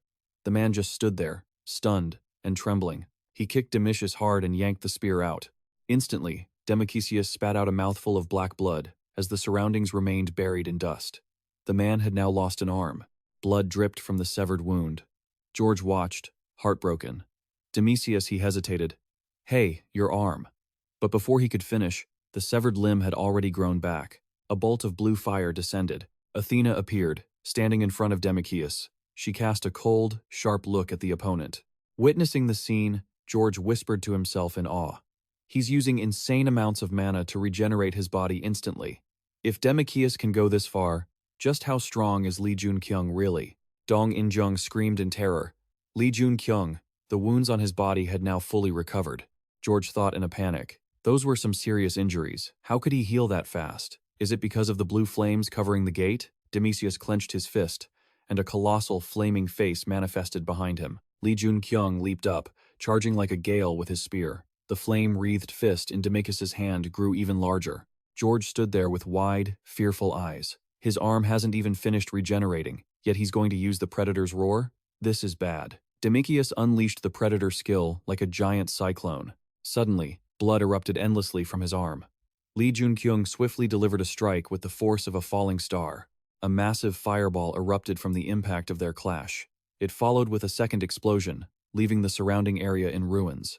George's sword dropped to his feet. He was left stunned. It was impossible. Inept, beside him, couldn't believe his eyes either. Did Lee Joon-kyung actually win? Demisius was now kneeling on the ground.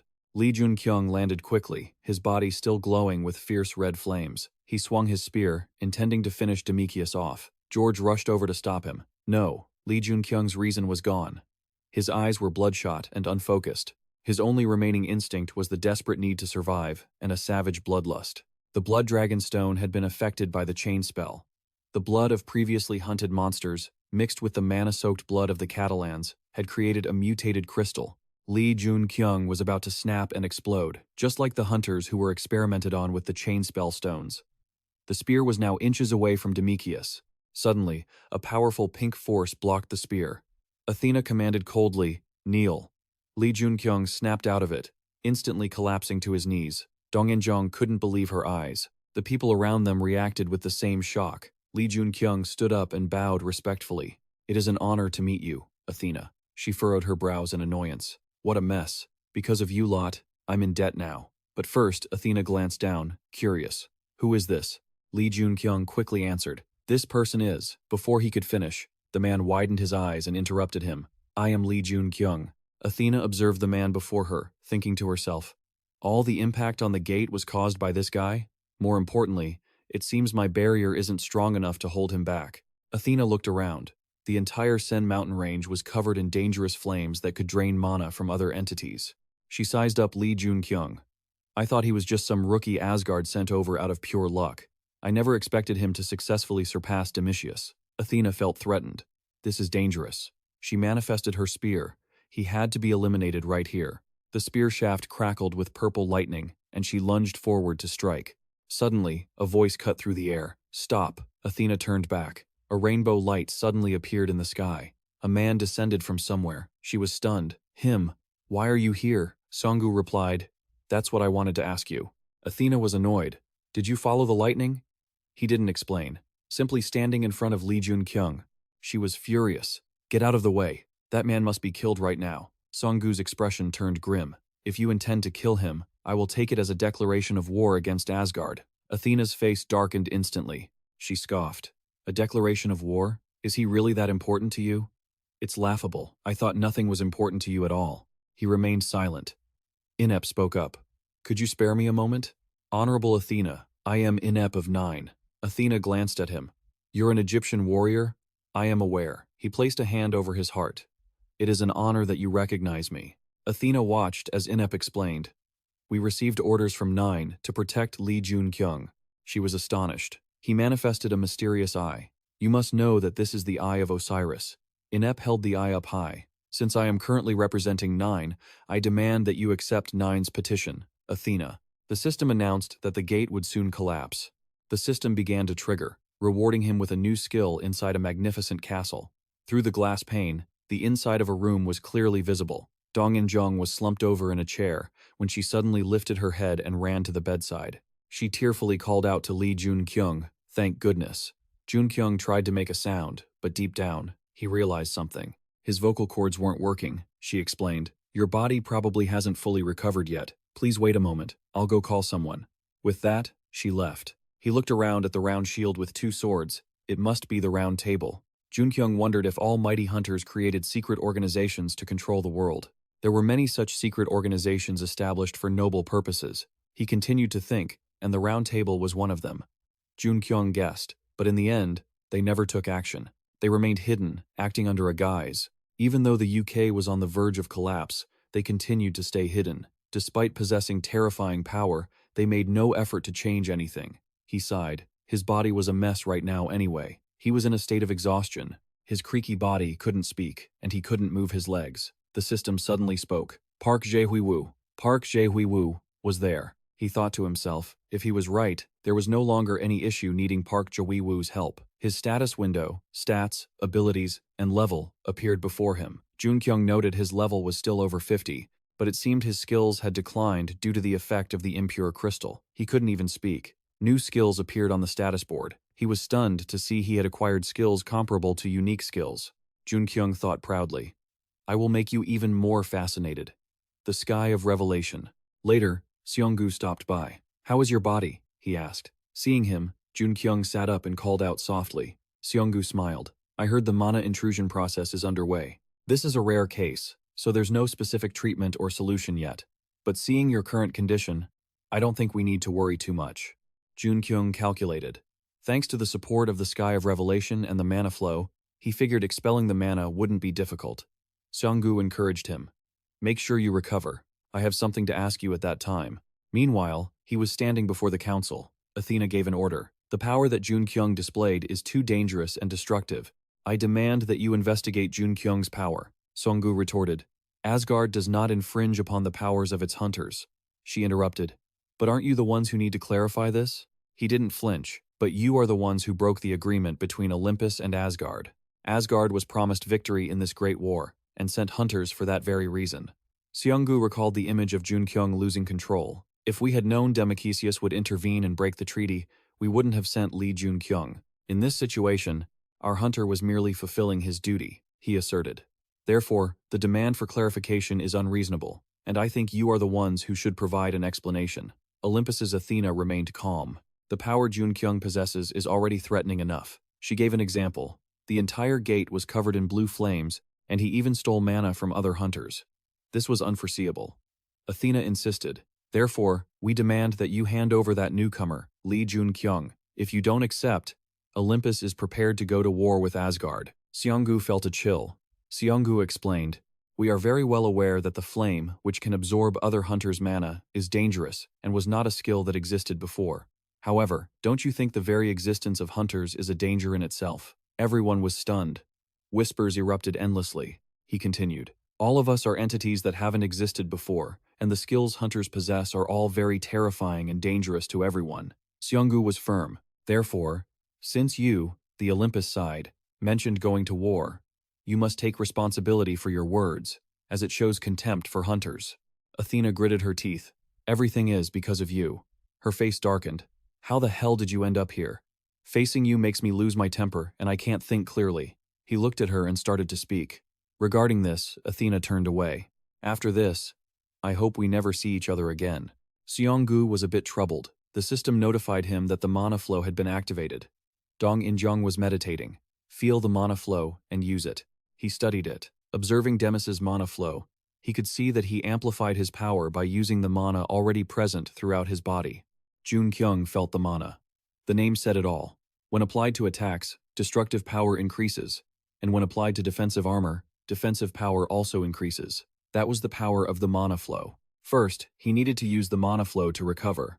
The system began to trigger the skill. Beams of light gradually spread throughout Joon-kyung's body. He suddenly felt uncomfortable. Joon-kyung suddenly spat out a mouthful of blood. He wondered, were these the impurities that had invaded his body due to the blood dragon stone? Thank God, thanks to the mana flow, now he just needed to heal the spots where the impurities were stuck. Joon-kyung slowly sensed his body. He was shocked, had the mana flow been blocked. This was where he saw mana surrounding a black sphere. Joon-kyung was disappointed. A black marble in his throat was blocking the flow of mana. This won't do. I have to try changing the mana flow to another direction. At the training ground, two forces collided. The purple force was losing ground. George kept slashing with his sword. Dong In-jung raised her blade to block. George lunged. "You're too slow." She was startled. "Slow?" Immediately, Dong In-jung struck several more times, but George dodged them all. That power made the ground burn black. She leaped up and brought her blade down. He cheered. "That's it. Keep going. The way to attack people isn't the same as fighting monsters. You have to understand that." Dong In-jung was flustered. "I don't understand it that deeply." She decisively slashed her blade horizontally. George ducked to avoid the blade. His blue sword energy shot out, grazing her cheek. She stepped back. He suggested, "We should stop, shouldn't we?" Dong In-jung was discouraged. "I couldn't help at all, at the Catalent gate." She reminisced. "The reason I wasn't summoned must be because the support type couldn't understand me." Ah, Dong In-jung thought of the image of Joon-kyung. She couldn't protect him back then, and the message Prince Charming, looking at her with pitying eyes. She recalled it, and that was why she received that message from him. Dong In-jung felt let down. Even though at first she thought Lee Joon-kyung and she were. "We started at the same place, but he's come so far while I haven't made any progress at all. I don't deserve to be called his companion." She clenched her fists. That was also why Lee Joon-kyung almost lost his life. It was all because I'm still lacking so much. George was wiping his sweat. Then he turned his head. "Dong In-jung, come closer. Please do it one more time." Jay turned around. That look on his face was just like mine, the regret of not being able to protect the people I wanted to. "Dong In-jung, does it have to be like this? She will definitely become stronger." He put his towel down. "All right, let's try again." She was determined. "I have to be like that too. I must get stronger, no matter what." After the training session ended, George walked into a room. Bags of blood and IV drips were hanging on the stands. He remarked that when they were in the cattle portal, he had sensed her potential for growth. But this was no joke. George looked at his trembling hands. "She really is amazing. Every time our swords clashed, I could feel her getting stronger." He gripped his fist, just like I used to. George looked toward the person lying in the bed. "Demetrius." He began to speak. "I think you'd like to hear this news. It looks like Lee Joon-kyung has woken up." George confided in him. Then he urged him, "Wake up soon." Seeing Demetrius remain silent in the bed, George felt sad. The majestic building. Seonggu walked slowly. He looked up. Joon-kyung was practicing. "Why are you here?" He smiled slightly. "I can't believe you're already able to walk around. You surprise me every time." The two stood facing each other. He replied, "Is that so?" He put his hands on his hips. "Do you know anything about the lightning?" He replied nonchalantly. "It's a holy relic of Olympus and is managed by Zeus." He quickly explained, "That's right. In this world, there aren't many abilities that can compare to Zeus's lightning. Those abilities are always being watched and hunted." He immediately interrupted. "Like the Bifrost you possess?" He was startled, surprised. "How do you know that?" His expression turned worried. "Brother, I have something to tell you." He glanced around vigilantly. "All right, but this isn't the right place to talk. Follow me." A blue sky, white clouds, and a sparkling, colorful rainbow. The two walked through the door into the courtyard. The building under the blue sky and rainbow looked even more vibrant. The fountain was running continuously. He looked at Seonggu and exclaimed, "It's beautiful." He explained further, "This is my private territory, Bifrost." He showed curiosity. "Are you a prophet or a regressor?" Joon-kyung didn't hesitate. "Something like that, but I once read a book about you and your friends." His face turned somber. It was a book written about the one called the Demon King. Seonggu's eyes went wide in shock. The scenery remained the same. He and he stood facing each other in the courtyard. He raised his hand. "You're telling me to believe that? That I killed you?" He quickly explained, "It wasn't you who killed me. I just thought you knew everything that was going to happen." He whispered to himself, "This isn't a lie." His face turned sad. "You even know that Athena and I are dating? I have no choice but to believe you." Joon-kyung was filled with questions. Bifrost, what it said is true, right? But that book wasn't complete. He was stunned. "What do you mean?" He analyzed that what was written in the book was just the beginning. The rest of the future was something he had stumbled upon by chance. "Most of the things about you were missing too. What I know is only a small part of it," Joon-kyung asserted once more. "This is not a lie." His face turned serious. "I understand. So, what is your goal?" He reached out his hand. "I want to change the horrific future I experienced before. From now on, a lot of things will change. The hypothesis in the Bifrost book doesn't distinguish between lies and truth. It can only judge whether someone is trying to harm him or not." He pursed his lips tightly, thinking to himself, "I'm sorry I can't tell you everything. Changing the future wasn't my plan." The building loomed in the night sky. Inept stood on a tree branch in front of Joon-kyung's room window. His face showed relief. So he really has woken up. He was surprised. He hadn't expected him to sneak into the round table. Is something wrong? He replied. I sincerely apologize for my intrusion. I risked coming here to ask you for this favor. Lee Joon-kyung, he thought in silence. I heard he asked me for protection while we were inside the portal, but there's no connection between us. He replied, please, go ahead. He knelt on one knee and bowed his head. Please come to Nin. This is what I want to request. He was startled. The commander of Nin is kneeling just to ask me for this? We just happened to meet and help each other out in the last battle. So why? It's strange. He looked at Inept standing outside the window. Why? A voice rang out from somewhere. There's an intruder. He gritted his teeth in worry. Damn it. I've been found out. He quickly realized it was because of the bloodstone. He shouted, please go to Nin. After that, he quickly left. He stood still, looking outside. He wondered, if it's the bloodstone, he must be talking about the loss of sanity in Egypt. Did that happen too? The hunters. They shouldn't even know about the bloodstone yet. Thinking about it, they had intervened immediately before when they saw the transformation of Demisius. There were footsteps coming from somewhere. Dong In-jong ran in hurriedly. Are you okay? He replied. Yes, I'm fine. At least for now. She was shocked. You have a bad feeling about this. I just got over one mountain, but it feels like I'm about to have to climb an even higher one. The Round Table Conference ended. The conference building was magnificent.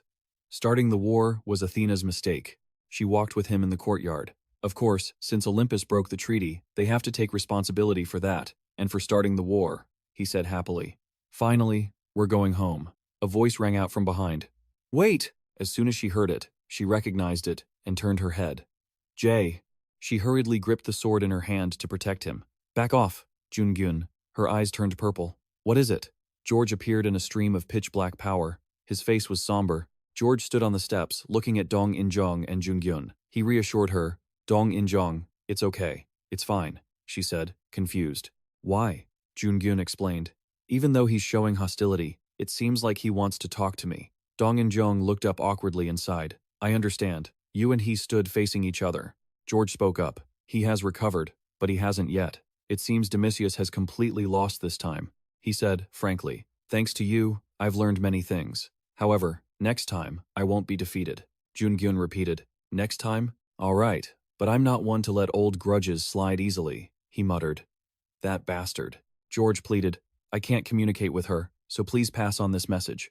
You wonder, do you mean Dong In-jong? He turns around. She has potential. She'll definitely be able to grow stronger. George reminds you, seemingly wanting her efforts to be acknowledged. Reputation and credibility are important, but keep in mind that knowing exactly who your support is matters just as much. Try to think very carefully about your supporter's true identity. Dong In-jong is confused. What is he talking about? Lee Joon-kyung replies that he wants to be a Prince Charming, leaving her speechless. George leaves, not forgetting to wave goodbye. It's over. You watch his back. George? He turns his head. What is it? Lee Joon-kyung smiles. In the future, Demisius will become an even stronger beast than before. He'll definitely wake up. George is stunned. You continue. I told you. I'm not the type to let the past go easily.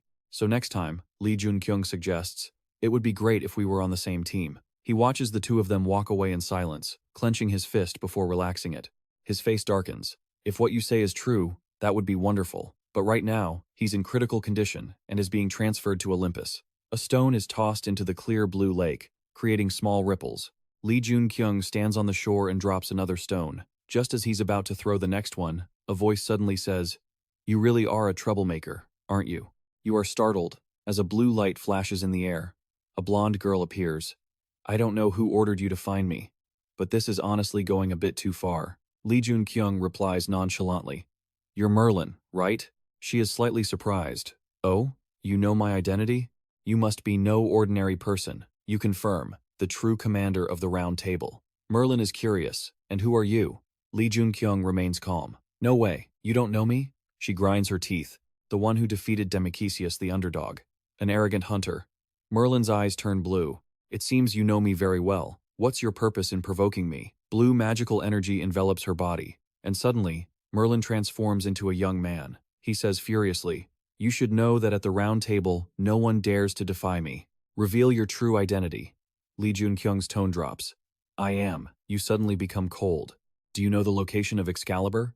The other person is stunned, unable to utter a word.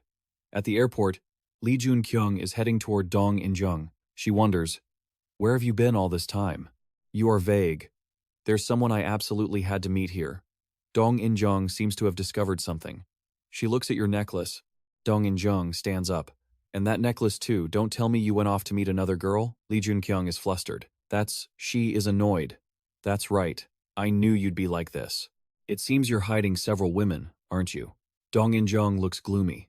"I didn't expect this. You're a real player now. You try to justify. It's true I met a girl, but it's disappointing." Seong-gu cuts in. "Are you two ready?" Lee Joon-kyung is beaming. You're all set too, right?"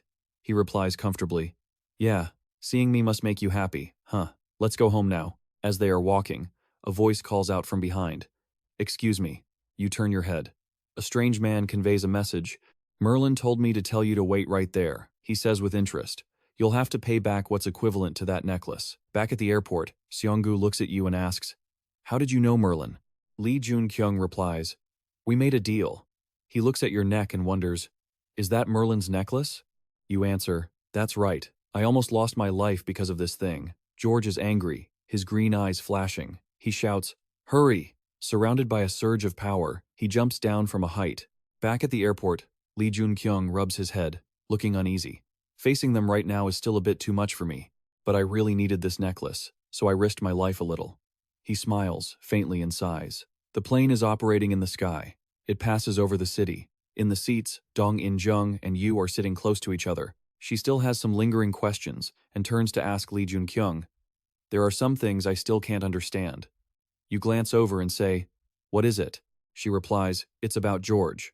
Even though we're rivals, he still helped me train, and even gave me advice. If Demichius ended up like that because of what you caused lying motionless in bed, then I thought I should be facing his hatred as well." She looks up and asks herself, "But the way he helped me, and how he interacted with you, it seems I really don't understand the character of high-level hunters at all." You smirk and say, "It must be intuition." She asks doubtfully, "Intuition?" Lee Joon-kyung calmly replies, "It seems he realized that I had no intention of provoking Demichius." A voice echoes in the plane, "We are about to land. Please fasten your seatbelts." A flurry of camera flashes goes off continuously. Reporters are lined up, and photographers keep shouting, "Oh, it's the underdog. Lee Joon-kyung, the underdog." You shyly read the headlines. "Welcome, Lee Joon-kyung, who defeated Demichius." He quickly explains, "They only know that he challenged you, fought, and was defeated by you." Seong-gu turns to tease you. "Why don't you wave at them?" Lee Joon-kyung gently questions, "Why didn't you tell me beforehand?" He smirks in reply, "It was a surprise for you. Isn't this what you wanted? To become famous?" Lee Joon-kyung smiles happily. You slowly walk inside, waving and smiling. The photographers are excited, clicking continuously and shouting. Camera lights are blinding. In that segment, "Did he really defeat Demichius? Didn't you say he was a monster?" Just mentioning his name makes all of Europe tremble. Wait, didn't he just become a hunter less than a year ago? They say it hasn't even been 6 months. You're saying he defeated Demichius? No way! In the rising wave of the hero era, the most sought-after hunter is undoubtedly Lee Joon-kyung. In the evening, in an abandoned industrial area, you stand with Dong In-jung. She turns to look at you and asks, "What are you planning to do now?" Lee Joon-kyung answers, "I still have a lot of work to do." You start listing them. "I have to fix my weapons. There are items stained with blood, and the hybrid crystal created from blood dragon stone and the side effects of the tower stone." Hyun-woo is still sleeping. There's a pool of blood in front of you. The image of Inep kneeling and begging. "Most importantly, I still have business in Nin." You softly say, "But the first thing I need to do," Lee Joon-kyung suddenly turns around and says, "Move house. I've always wanted a home of my own since I was little," he says cheerfully. She thinks helplessly. The most urgent task is moving house? She quickly tells him, "That's fine too. It seems you don't need my help for now. I have something I want to say." You ask curiously, "What is it?" Dong In-jung replies, "From now on, I will act according to my own will." You are slightly surprised, she expresses. "Raiding with you, Lee Joon-kyung, made me very happy and was a valuable experience. But after hearing what George said, I realized there are things I need to do on my own." As night fell and everything grew still, Lee Joon-kyung pondered for a long time. Dong In-jung slowly walked away. He smiled to himself, thinking, It seems she finally realized that Dong In-jung will soon become much stronger. His phone rang, and he picked it up. "Hello?" A voice came from the other end. "Lee Joon-kyung, it's me, Kim Soo-dong. The association president is calling for you." He listened in silence. "I'll come to pick you up tomorrow morning." His face darkened. He suddenly realized something he had forgotten, the most important thing. He remembered Odin. The top of the tower was a clock. George rushed over, running and shouting, "No way, that can't be." He accelerated, light and power covering the entire area. That fist was what created such force. Demisius was training hard, throwing powerful punches one after another. He was panting, sweat pouring down, unable to believe his eyes as he called out to Demisius. The man turned to look at George. Reaching out a hand, he asked, "What's wrong? When did you wake up?" He replied in surprise, "Why are you acting like this? Is this your first time seeing a hunter get beaten?" He said firmly, "You've never lost before." "Huh, I guess that's true." He laughed. George thought to himself, something has changed. He used to overreact every time he was worried. He looked at Demisius. He seemed impossibly calm right now. He looked like he had no burdens at all. He saw Dong In-jung and asked, "What's going on?" He replied, "It seems he never intended to be my enemy from the start." He was startled, looking at his eyes. His eyes had turned a fierce, glowing red as he replied, "I've fully mastered the rage now. I can even harness just its power alone." There. He looked at his own hand and smirked. "Looks like he gave me a gift." Lee Joon-kyung confirmed that in the future, Demisius would become a beast far more powerful than before. He would definitely wake up. He said happily, "It would be great if we were on the same team." George smiled, intrigued. The sunset bathed the desolate wasteland in light. In the middle of the battlefield, a figure slumped over, a sharp steel blade thrust into the ground. Suddenly, two beams of light collided in the space above. Dong In-jung was knocked back a few steps, her feet quickly skidding to a halt. She regained her footing, bracing her sword as eerie purple energy swirled around her. Before her stood Gu, looking fierce.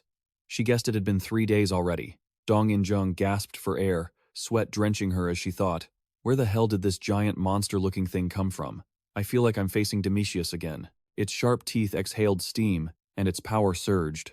A system notification popped up. "The White Horse Prince has helped you recover your strength," she mused. "I barely have any support left from my sponsors.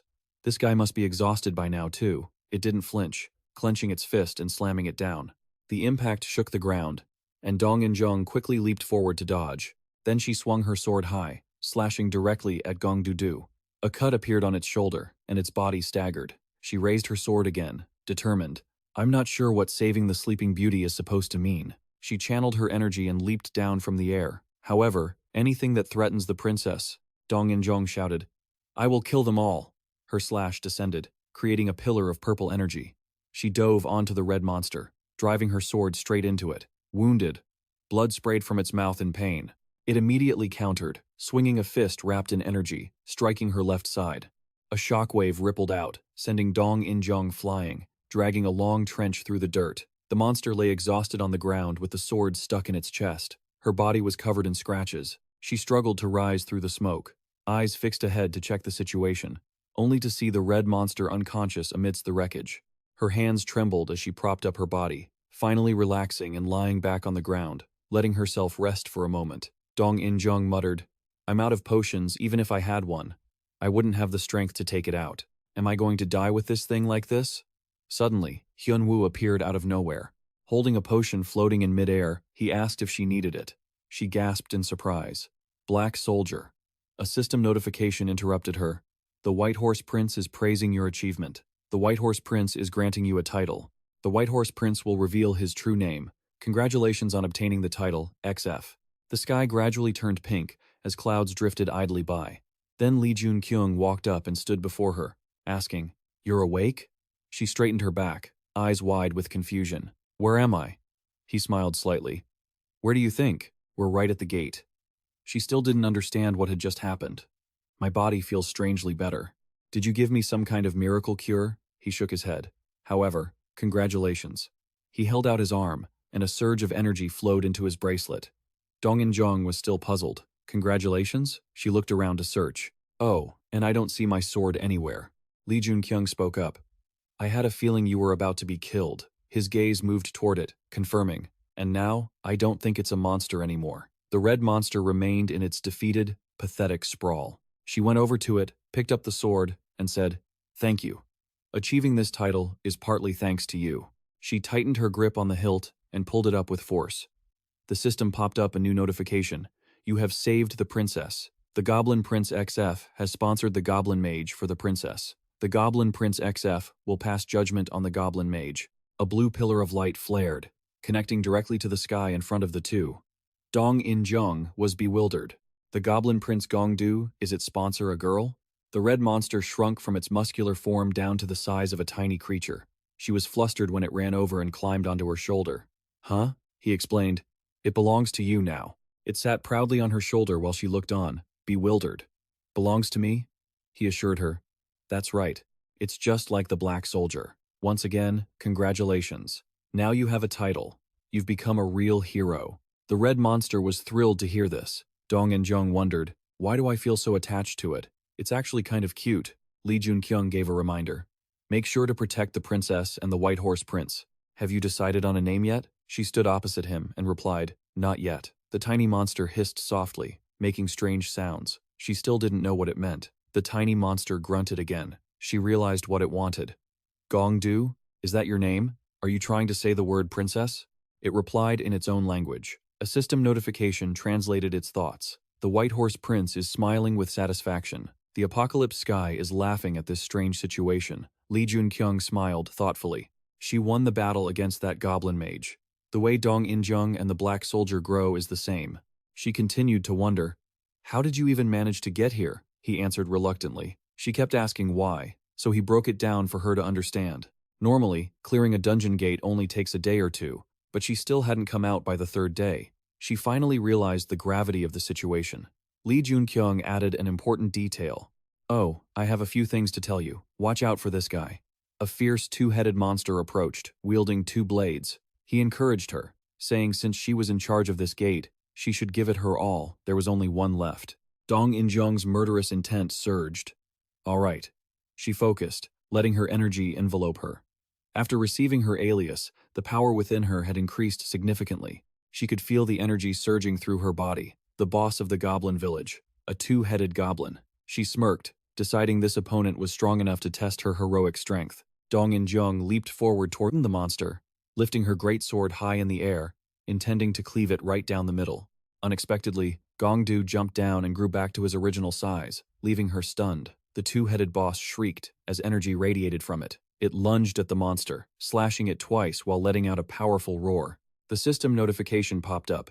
"You have defeated the final boss of the dungeon, Two-Headed Goblin." Joon-kyung felt useless despite the help. "I don't think we really needed that, Prince." She was speechless, only letting out a few laughs. "Ha ha." The system announced that the gate had been cleared. Prince Charming was watching all of their actions and smiled. The fallen angel shook his head. She turned to ask, "That's surprising. What wind blew you here?" He suggested, "I have to head to China now. Come with me." Hearing that, she was startled. Odin's experiment had concluded successfully. Joy radiated from his eyes. "I was wondering if the taboo would be triggered. A blue crystal stone appeared, but we managed to trick it with Merlin's necklace." "So Joon-kyung said. A magnificent castle appeared. Two silhouettes stood on a lower roof, looking up with excitement. "Welcome to ASA." They were about to enter the secret organization that controlled the world. The Black Army would continue to grow until it obtained a complete body. He recalled a line of undead. Even though it wasn't on the level of the Wicked King's undead army, he could create 7 more skeletal soldiers, and 1 more appeared in his arms. In his hand was a bracelet with 2 skulls displaying their status. Skeleton inactive. He had gone to see the blacksmith Brock, and his spear had also been repaired, thanks to Perun. A sword wrapped in intense flames. It had one downside. It could backfire and kill its own master. Memories of thousands of skeletons moving in lines flooded back. Now, let's head to the most dangerous place in the world, China. China couldn't contain the gates and had become a kingdom of monsters, but it was also the only place that held someone who could repair the Black Army. A middle-aged man stroked his beard, watching the battle from afar. And this war will take place in China. At the site of the battle, the northern front was swarming with orcs armed with weapons, advancing. They were full of vitality and bloodthirsty, charging without hesitation. On the other side, the group held their ground to meet the enemy. Seijin identified them as a pack of snow orcs. Another person groaned. "Damn it. 3 hours have passed already. A small flame ignited from nowhere and suddenly burst into a massive blaze, forming a wall of fire between the two sides, leaving everyone in shock. It was slowly incinerating the orcs. They burned in agony, as if they had discovered the source. Two people turned their heads to confirm. A few meters away, two figures stood on a hill. Joon-kyung's right hand still held the remnants of the energy from just before. His eyes turned red. He, Dong In-jung, and Seong-gu walked up in front of the group. Sejin was grateful. "Thanks for your help, but are you really going to go through there?" He didn't hesitate. "It's nothing. We thank you for your part in protecting this country. I also have a few things to say to them." He worried. "I know you defeated Demisius, but I'm still very concerned. This is a barrier that no one has ever been able to cross, so we don't know if you can go any further." The man behind him pondered, while he comforted them. "Don't worry too much. I know what to do." The scenery gradually changed before them. A hazy veil of water stood as a barrier. He offered his opinion. "Let's see. Even if you thaw it, you can't move it. It's something very mysterious." Dong In-jung, with Gu's coat on her shoulders, asked, "What is that?" He explained, "It's a gate. The entire country of China has turned into a gate." She repeated, "A gate? Every word you say is a bit mysterious. You'll see soon enough." Song-gu's hand touched the water screen, making it ripple. He announced to the two, from now on, his eyes glowed yellow with a warning. "No matter what happens, I won't be able to help you two." The water screen began to part from his hand. "So, I'll return here in 1 month." He added, "If you two haven't come back out, I'll return the following month. Every month, I'll come to check." He agreed to the pact. "If everything goes smoothly, we'll be out by then." Seong-gu hoped so. He watched the two of them slowly walk inside, his gaze never leaving the backs of those leaving. He trusted that he was always the type to do his best to fulfill what he said and save as many people as possible. Their footsteps started to move, seemingly more determined. A part of the burden felt a little heavier, so he was willing to shoulder a bit of the load he was carrying. Inside China, the weather was freezing and covered in snow. The two walked through the biting cold. Dong In-jung chatted. "Are there really people in this freezing place?" Gong-du, tucked inside her collar, agreed. Joon-kyung's breath blended into the freezing air. "It's colder than I thought." He was worried. If it was colder than he predicted, it meant that everything was progressing faster than in the past. Amidst the roaring, strange creatures hidden in the snowstorm made him cautious. It was a snow orc. She stepped forward, gripping her sword, her voice echoing. "I need to warm up my body, so let me handle this one." She swung her blade, cutting through the snow orc's body. The massive frame was shaken by her immense power. There wasn't just one orc. They lunged like a pack of hunting wolves. They attacked her in a fit of rage. Shh. She was ready to eliminate them all, provoking them. "Good, come on." She thought they were going to attack her, but they ran away as if something terrified them. He sensed the instability. Something seems to have changed. Other giant creatures ran out from the fog. Long, horn-like teeth appeared. The system displayed information about it. Ice golem, immune to the cold, with high regenerative capabilities like all golems. Its power is equal to a B-rank hunter. Joon-kyung drew his alarm weapon, watching the frost zombies carefully. Joon-kyung swung his spear, splitting a frost zombie in half from top to bottom, while Dong In-jung also exerted all her strength to slash another one horizontally. Blue blood splattered from the frost zombies, and the snow-covered space gradually regained its quiet appearance. The two of them stood amidst the scattered corpses at their feet. She was quite surprised. What the heck was that? Facing him, she wondered, "This is really strange. Why are there so many monsters here? They're not just incredibly strong, but," he countered, asking, "it's really difficult to control and master magical power, right?" She expressed her concern about that. "Exactly. Their combat style and movements are just like humans." He was certain of his deduction that the portals were progressing faster than predicted, and simultaneously, he made the decision, "We have to move." The snow blew thicker and thicker, covering the rows of trees in white. The two travelers ignored the harsh weather and continued moving forward. The biting wind hit her face, making Dong In-jung uncomfortable. She grew impatient. "How much further do we have to go?" Park Jawi-ji responded to her. "If we walk, probably about a month." Dong In-jung suddenly shouted in disbelief. "Huh? A month?" He reaffirmed his previous point. "I said, if we walk, but we don't have that much time to waste. Now, let's go find some transportation. And our first destination." His eyes looked up at the towering, freezing mountains, pointing to the peak of Mount Bijud. A sword was stuck in the ground. The two sat warming themselves by a small fire. While resting, Joon-kyung walked around. "I'm going to check things out for a bit." She and Gong-du nodded in agreement, waiting for him there. After a long while, he finally found 2 snow reindeer. The two rode them, dashing faster through the storm, running toward the distant Mount Bijud ahead. Upon arriving, he and she stopped in a desolate area where there was a clear path. Dong and Jong felt like they were heading in the wrong direction. "Are you sure we're climbing to the peak of Mount Bijud? It should be getting colder, but I actually feel warm." She took off her cotton coat and asked, "And I don't see a single monster on the way up here either," he answered, as if he had already foreseen this. "The master of the mountain is guarding it." A series of questions followed. The master of the mountain? Is it a human? His expression remained serious and unchanged as he denied it. "No." She offered a few more thoughts. "So, it's a monster, then? Or an animal?" He maintained his original answer. "Not that either. I don't know what to call that thing." He looked calm. "But we'll meet it soon. Leave the reindeer here. And now, let's go." Energy flared in his red eyes, focused intensely. First, they had to cross this barrier. What he saw was a dense energy barrier, separating everything from the other side. In contrast to the freezing weather, the sky on the other side was a deep, towering blue. A tiny figure stood imposingly on the roof of a building. Jung Ho-jin wondered to himself, "Ever since the portals appeared, the world has fallen into chaos. Because I possess an awakened power, stronger than anyone else, I founded Asga and lived with a motto, for the sake of humanity." The full view from above looked down at a bustling city. Vehicles. "When I used my power to save people, I realized something. It's completely normal for those without magical power to be weeded out. Or rather, the hunters who have survived through all the hardships, those are the people I need to protect." His face darkened with regret. "Lee Joon-kyung has already gone to China, but I'm very disappointed in China because it hasn't met any of my expectations. Aside from climate change and rampant monsters, nothing satisfies me," he immediately admitted to himself. "But the guy who defeated Demisius without hero powers, maybe he is something I haven't been able to find." He looked at his palm, a malicious smile appearing. "Heh, how interesting." The corners of his mouth curled up, licking his lips as if enjoying a predator's game. Realizing his inappropriate thoughts, he covered his mouth with his hand. "Damn it," he advised himself. "I shouldn't be so hasty." Energy radiated around him as he laughed sinisterly. "I have to savor it slowly for it to be delicious, because this is the last meal to satisfy my hunger." The scene changed. The two stood in the middle of a new land. She exclaimed, "Oh!" Dong In-jong was excited, wanting to know if they had arrived. He immediately started to reply, then suddenly stopped, looking in the direction that caught his attention. His weapon glowed in his hand, a burst of power erupting.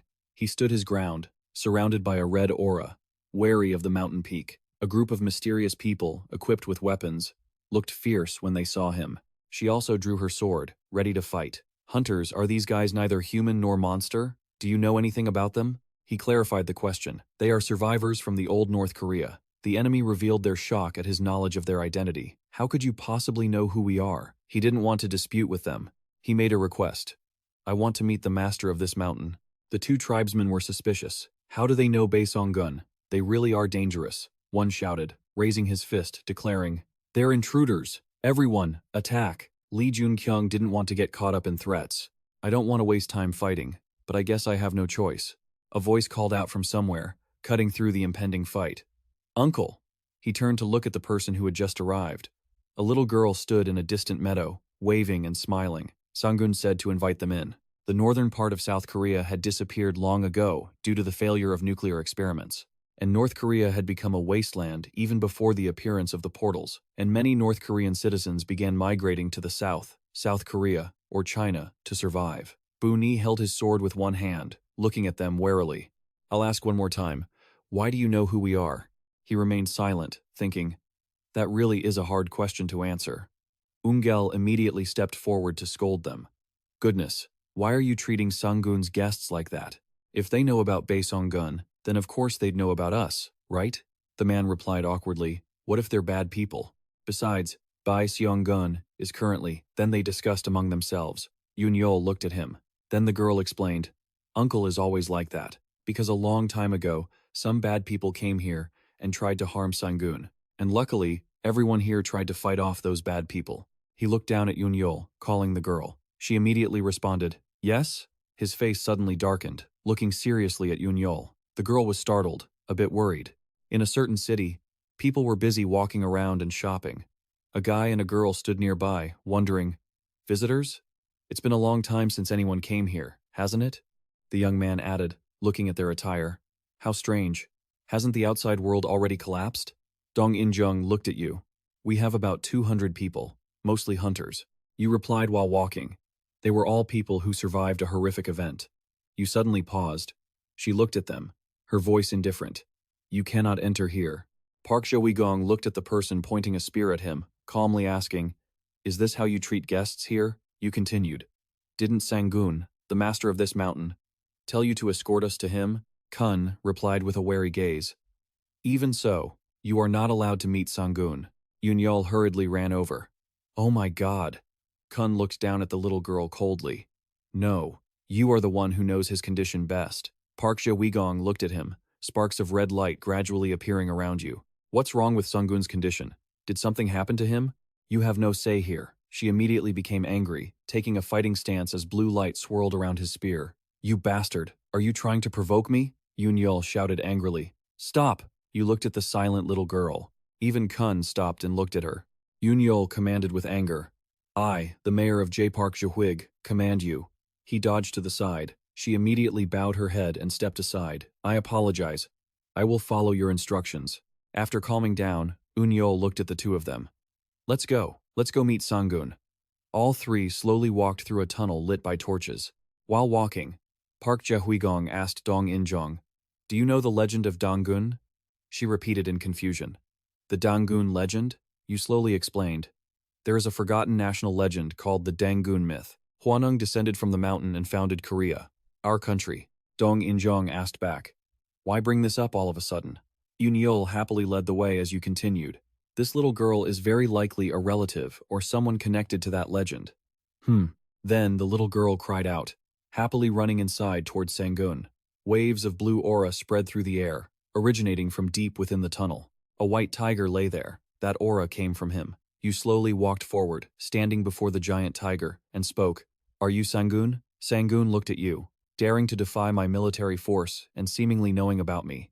You truly are a special guest. Then he slowly stood up. Yes, I am the master of this blue jade mountain. Sangun, why have you come here? Dong In-jung was slightly startled by Sangun's presence. This source of power is terrifying. Park Jaehwigong replied nonchalantly. How chaotic. This made Sangun go silent. You continued. The power protecting this Mount Daegu will vanish at any moment. Is that correct? Sangun looked up at him, silently calculating in his head. He was slowly sinking into death because of his magical power source, and even Blue Jade Mountain was gradually being destroyed. Sangun looked down at you. Who are you? Lee Park Jaehwigong replied. Someone who can help you, and the person I want to see is not you. You slowly stated your main purpose. I want to see the true master of this mountain. Sangun roared angrily. Insolent. Your face turned dark, slightly losing patience. He had succeeded in imprisoning that person. But there is no way a dying bastard is the master of this mountain. Tell me where you are holding that person. After that, I will save you and this Cheji as well. Sangun glared at Park Jaehwigong. The scene outside was open with a clear blue sky. Park Jaehwigong and Dong In-jung stood together on a small path beneath the tree canopy. Dong In-jung finally voiced her inner question. Tell me, who exactly is Sangun? You said he wasn't a monster. You smiled lightly and replied. You can simply think of him as being similar to the deer we rode to get here. However, he is a much higher tier creature. You recalled the time you went with her and those two deer. Streamly put, after absorbing magical power from the ground caused by the gate, their personalities and appearances changed. She spoke again, but the fact that he can talk to humans and possess such massive power is impossible. His attitude as well. You looked down and agreed. You're right. But that's because before absorbing magical power, he was already different from other animals. Do you know about the alpha species? They are creatures that possess a large body, strong, along with a brain much more intelligent than other organisms. Over time, those alpha creatures can become the main characters in legendary stories, and Sangun of Cha Jin proves that. You continued explaining, because he has a sponsor. Dong In-jung was immediately astonished. Ah, you explained again. He also belongs to a type of hunter, and he is currently injured because an intruder has invaded Blue Jade Mountain. You directed your gaze toward the sky and revealed, he is not our only target, there is also that intruder. You have caused him harm. Yun-yeol put her two hands in front of her face, and waves of energy continuously emanated from them. Then the little girl suddenly shouted, World, open! A beam of light flashed in the middle of the clear blue sky. The ray of light shone straight down to the ground, creating strong winds in the deserted mountains. Park Jo-gong and Dong In-jung stood on the edge of a cliff, silently looking at that beam of light. Then they jumped down. Dong In-jung followed right after Park Jae-gong into the beam of light. A shockwave spread immediately after. Then the little girl pulled her hands back, and the world closed. The beam of light slowly disappeared. Yoon-yeol exhaled a breath and said, "Please return safely." Immediately after that, a notification board appeared. "You have entered the sealed territory express gate." Both of them appeared again in another, darker tunnel. Dong In-jung was still dazed. "What's an accelerated gate?" Lee Joon-kyung asked calmly while conjuring a small flame in his hand. "It's a gate that appears inside another gate. Since both North Korea and China have been affected by gates, almost all gates here are considered accelerated gates." Dong In-jung complained. "It's so hot in here. Just a moment ago, it was freezing." He just smiled and replied, "Think of it as training. Don't you see we're getting stronger because of it?" A skill notification popped up. "The prince riding a white horse has granted heat resistance." He thought to himself, as expected, a hero inheriting the prince-fed legacy doesn't hold back on the perks. Dong In-jung kept grumbling. "I wish it had granted cold resistance too." She was busy cutting down monsters, blocking their path, slicing one in half with her blade. After taking down the monster, she sighed at him. "Phew, finally done." 2 consecutive notifications chimed in. "Fire manipulation proficiency increased, and you have leveled up." The house with the curved glass roof welcomed a bit of soft sunlight today. He didn't stand on ceremony, asking, "If you don't mind, could I check your pulse?" Lee Joon-kyung chuckled to himself. Just as he thought, the Heaven's Pool Gate with its intense fire element was perfect for leveling up. Dong In-jung looked up and hesitated, then asked, "But Chief, who is that child? Could it be that she's the one who created these sealed domains?" He smiled and replied, "Right, though to be precise, it's not exactly that she created these seals, but rather they're used to cage the invaders within. This is the heart of Green Jade Mountain, where all the mountain's power converges. Sangun's power also comes from here," Lee Joon-kyung continued. "Eun-yeol, that little girl can wield the power of this mountain. She is the one who bestows power upon Sangun." His words left her stunned. "Oh." She voiced another doubt. "Then Sangun isn't the strongest? The strongest one is the chief, right? If you say it like that, then could it be?" He quickly cut her off. "The invader trapped in the seal is stronger. It's possible he's more powerful than any boss monster we've ever faced." Dong In-jung's eyes widened in realization. "Wait, but what's the kid's name again? That's a unique name." Lee Joon-kyung shook his head. "No, I don't know her name. Eun-yeol is just a nickname. That girl is a hero." A look of helplessness crossed Dong In-jung's face. "Haha, this world is truly vast, isn't it? I had such a hard time becoming a hero. Yet I keep running into them everywhere." A book titled, Heaven's Pool Village, The Best Place for Growth, appeared. Lee Joon-kyung gripped his spear tightly and lunged forward, thinking, just like the Demon King's autobiography mentioned, it's rare to find a hunting ground like this. I must grow as fast as possible to handle the sudden changes that might come in the future. A massive explosion erupted with flames as he drove his spear through a monster. Debris and charred monster remains rained down through the smoke. A notification box appeared again. "Fire control mastery has increased. You have leveled up." Dong In-jung stood with her hands on her hips, admiringly sighing. "Your sponsor is really something else. How much are they funding you that you're getting stronger so fast?" Lee Joon-kyung looked back at her and smiled. "In my opinion, Prince riding a white horse is even better than that." Then he thought, "Because I'm getting stronger thanks to my player trait." Suddenly, 2 dark red notification boxes appeared. Apocalypse Messenger snorted. Apocalypse Messenger displayed their prestige and granted a boost of stat points. A soft, warm light radiated from his body. Notification boxes kept popping up one after another. Prince riding a white horse chuckled. Apocalypse Messenger glared at someone. Prince riding a white horse stopped laughing and hung his head. He placed a hand on his forehead, sighing in frustration. Ugh. Meanwhile, Dong In-jung behind him looked on in awe. Wow, that's truly amazing. As for Sangun and Eun-yeol, the girl was standing before Sangun, anxiously asking, "Sangun, how are you feeling?" Sangun replied indifferently, "The same." Sangun was slowly dying because he was using his own strength to protect both Green Jade Mountain and Heaven's Pool Village while sealing the invader. His life force is fading more with each passing moment. The girl continued, "I should have been the one to maintain the power of Green Jade Mountain. And now, you're injured too. Sangun, should I pull back the power?" Sangun started and looked over. "That won't do." He continued, "They are indeed very strong. However, the invader is far stronger. Yun-yo looked at him and asked, "Then why did you send them to Heaven's Pool?" Bae Song-gun looked down, lost in thought. Bae Song-gun continued, "I cannot see his strength. What I see is what lies behind him. I see something similar behind him and the invader." Outside, the ground shook violently as a barrier materialized in the air. Purple energy surged through the tunnel where Lee Joon-kyung and Dong In-jung were standing. She was startled. "Is that the invader?" A young boy stood before them in silence, the purple aura constantly pouring out of him. He looked at the two, his eyebrows slightly furrowed. Dong In-jung was shocked and turned to ask him, "Lee Joon-kyung, that brat is an invader?" He frowned and shook his head. "You're mistaken." He stared at the boy with extreme caution. "That is not human. Don't judge a book by its cover." Dong In-jung also quickly became vigilant, thinking, "Judge a book by its cover?" The dense purple aura spread continuously, gradually coalescing into the image of a white wolf. Dong In-jung was stunned and uncertain. "That thing, can we actually win against it?" Suddenly, the boy opened his eyes wide, baring sharp teeth. The boy growled and lunged. Dong In-jung was too surprised to react, but Gongdu flew in to protect her. Facing the enemy, it let out a warning screech, and the boy immediately reached out with claws to grab it. The power was immense, as if trying to crush Gongdu's small body. Seeing this, Dong In-jung screamed in worry.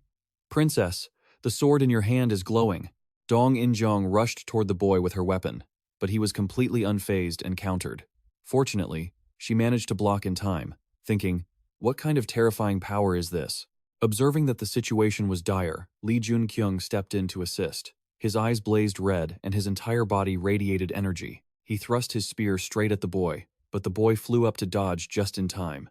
From the air, the boy formed claws and pounced on his opponent. Sensing danger, Lee Joon-kyung prepared his stance, raised his weapon, and waited for the moment to strike, yelling to build momentum. Ha! The two forces collided, creating multiple fireballs. The fierce battle lit up the entire area. The system then displayed a notification from Apocalypse Messenger, who was closely observing everyone with sunken eyes at Cheon Village. Yun-yeol anxiously ordered her subordinates, "Quickly evacuate the children and those without strength to a safe place." Her subordinate received the order and replied sternly, "As you command." Once everything was arranged, she went to find Kun, who was training. Seeing her approach, he stopped training and asked, "Chief, will everything be all right?" She went silent, not knowing how to answer. After a moment, Eun-yeol spoke up. "Don't worry. If anything goes wrong, Bae Song-gun and I will handle it. You should go and help with the evacuation quickly." Hearing this, he bowed and replied, "As you command." Looking off into the distance, she thought to herself, "If they fail, even Bae Song-gun and I won't be able to stop him. The fate of Cheon Village rests entirely in their hands." Thinking this, she blurted out her inner thoughts. "So, please come back safely." At a lake in the forest where the battle was taking place, Gyeon lay on the ground. Dong In-jung's clothes were tattered, and she was half kneeling, watching anxiously. As for Lee Joon-kyung, he was being pinned down by the boy's claws. Dong In-jung couldn't help but call out his name, Lee Joon-kyung. Hearing that, the boy tightened his grip even more. Not letting his opponent feel victorious, he began to grab the sharp claws and fought back with all his might. Gritting his teeth to muster strength, Lee Joon-kyung's gaze suddenly froze as if he saw something. The system sent a message to the status window. Name, Lee Joon-kyung. Level, 54. Trait, Player. Character stats. Goblin Slayer title, Strength 158. Agility 171. Endurance 167. Magic Power 199. Special Skill. Level 9. Fire Control. Spirit Beast. Xuanwu. Development status, growing. Soul extraction, inactive. Reading the system notification, he thinks his magic power growth has been blocked, though it grew quite rapidly thanks to the mana flow. But not long after, he deduces that the mana flow is still stuck at level 1, and his fire control isn't going to grow any further either. He's puzzled, trying to solve this, when the system notifies him again. The mana flow has leveled up. Suddenly, Lee Joon-kyung wakes up and regains his strength. A massive surge of power radiates from his body. The kid, seeing this change, is stunned. He drops his jaw in shock as Lee Joon-kyung breaks free from his grip and transforms into something much greater. After breaking free, Lee Joon-kyung clutches his chest and sighs. That was too close. He realizes the mana flow was triggered during a life-threatening situation. As he reaches out to cast a spell, he's a bit doubtful. Most of the monsters he's encountered recently haven't posed any real threat to him. Lee Joon-kyung picks up his weapon and continues to guess. For this guy, I think it's possible, even if it's a bit delayed. He feels mana wrapping around every single cell in his body. It feels like a rebirth. The power radiating from his spear seems to have increased as well. Joon-kyung is now ready to get back into the fight. The kid sees this, crawls on the ground, and changes into an attack stance. Alright.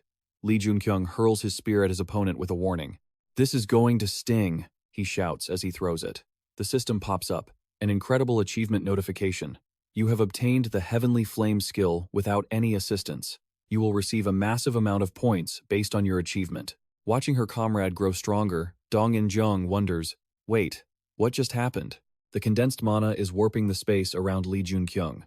As Joon-kyung charges in, the kid prepares to launch a counterattack. The energy clashing between the two is like fire and water. When they collide, it's like a bomb going off. The impact is so massive, it shakes the entire region. The kid is blown away by the explosion. The system keeps flooding with notifications. Fire control has reached level 10. You have earned the achievement Fire Monarch. Fire control has evolved into Flame Sovereign. The collision creates a fire so huge it looks like a volcanic eruption. As the flames engulf the beast, Vanapgun, Dong In-jung is left speechless. Vanapgun doesn't seem hurt at all. It's as if he's merging with the flames. Joon-kyung walks closer to check the situation. Van is growling inside the inferno, as if threatening him. Just then, the Demon King's memoir displays a line of text. I walk through the fire to approach it. Joon-kyung thinks, after all, because of its origins, this beast can't defy me. The book provides more info. It is a wounded beast. Its eyes, once filled with rage and pain, have now turned to sadness. Suddenly, the beast widens its eyes, softening. The memoir shows the next line. Soon, it will find its master. The image of Van standing in the fire looks pathetic. Joon-kyung reflects, looking up at it. The system warns. The sky of apocalypse is watching you with a serious gaze. The two stand in the middle of the flames, silently observing each other. A notification box appears. Sky of Apocalypse grants a bond. Joon-kyung steps forward and reaches out to touch Vanapgun's forehead. The beast closes its eyes and submits to him. The system sends more information. The Sky of Apocalypse watches the lost child and the beast that obediently lets itself be touched. Joon-kyung analyzes the situation. Although it's docile now, it was one of the demons that wreaked havoc on the world alongside the Demon King. It was an ally and follower of the Demon King, treated like his own child. The memoir displays info White Snow King, Monarch of Beasts, Fang of the Gods, the names the world calls it. Reading this, he accidentally blurts out a name, Fenrir. The system suggests the bond has evolved into submission. Submission is now available. Do you wish to activate it? At the same time, in the village, Yunyal touches the ground. The young girl thinks seriously. The tremors have stopped. Is it over? Seeing their silhouettes in the distance, she rejoices. They've returned safely. Their clothes are torn, and Joon-kyung is carrying an unconscious kid. Upon seeing the child, she is startled. An intruder! She angrily calls out for Sangun. The two are startled by her cry. Just then, Sangun appears behind her. Yunyal frowns and questions. What is the meaning of this? Joon-kyung calmly replies, I kept my promise. Sangun bellows with rage. So you lied to me? Didn't you say you would destroy the intruder? Joon-kyung counters, I never said I would destroy him. I said I would save you and the village. He explains with a stern face, this person is no longer a threat. Hearing this, Fenrir opens his eyes wide, staring at his master. Then, the kid unexpectedly jumps from his arms and stands on the ground. The boy glares in the opposite direction. His cold, sharp gaze makes Sangun and Yunyol recoil in caution. Fenrir looks up at Joon-kyung as if receiving a signal, and bows his head, leaving the girl in shock. Joon-kyung smiles and pats the kid's head, saying, See that?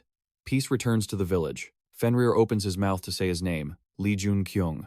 Joon-kyung hears the mispronunciation and corrects him. Not Joon-kyung, it's Joon-kyung.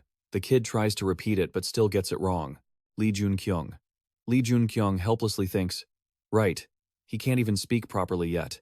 Dong In-jung and Gong-du approach the two, calling out, Joon-kyung.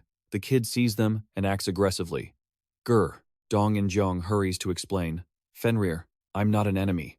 Suddenly, the boy notices something on the side. He grabs Gong-du and lets out a cry. Grr.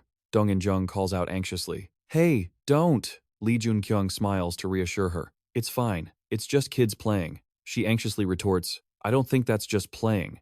The system suddenly announces, The prince on the white horse bursts into tears.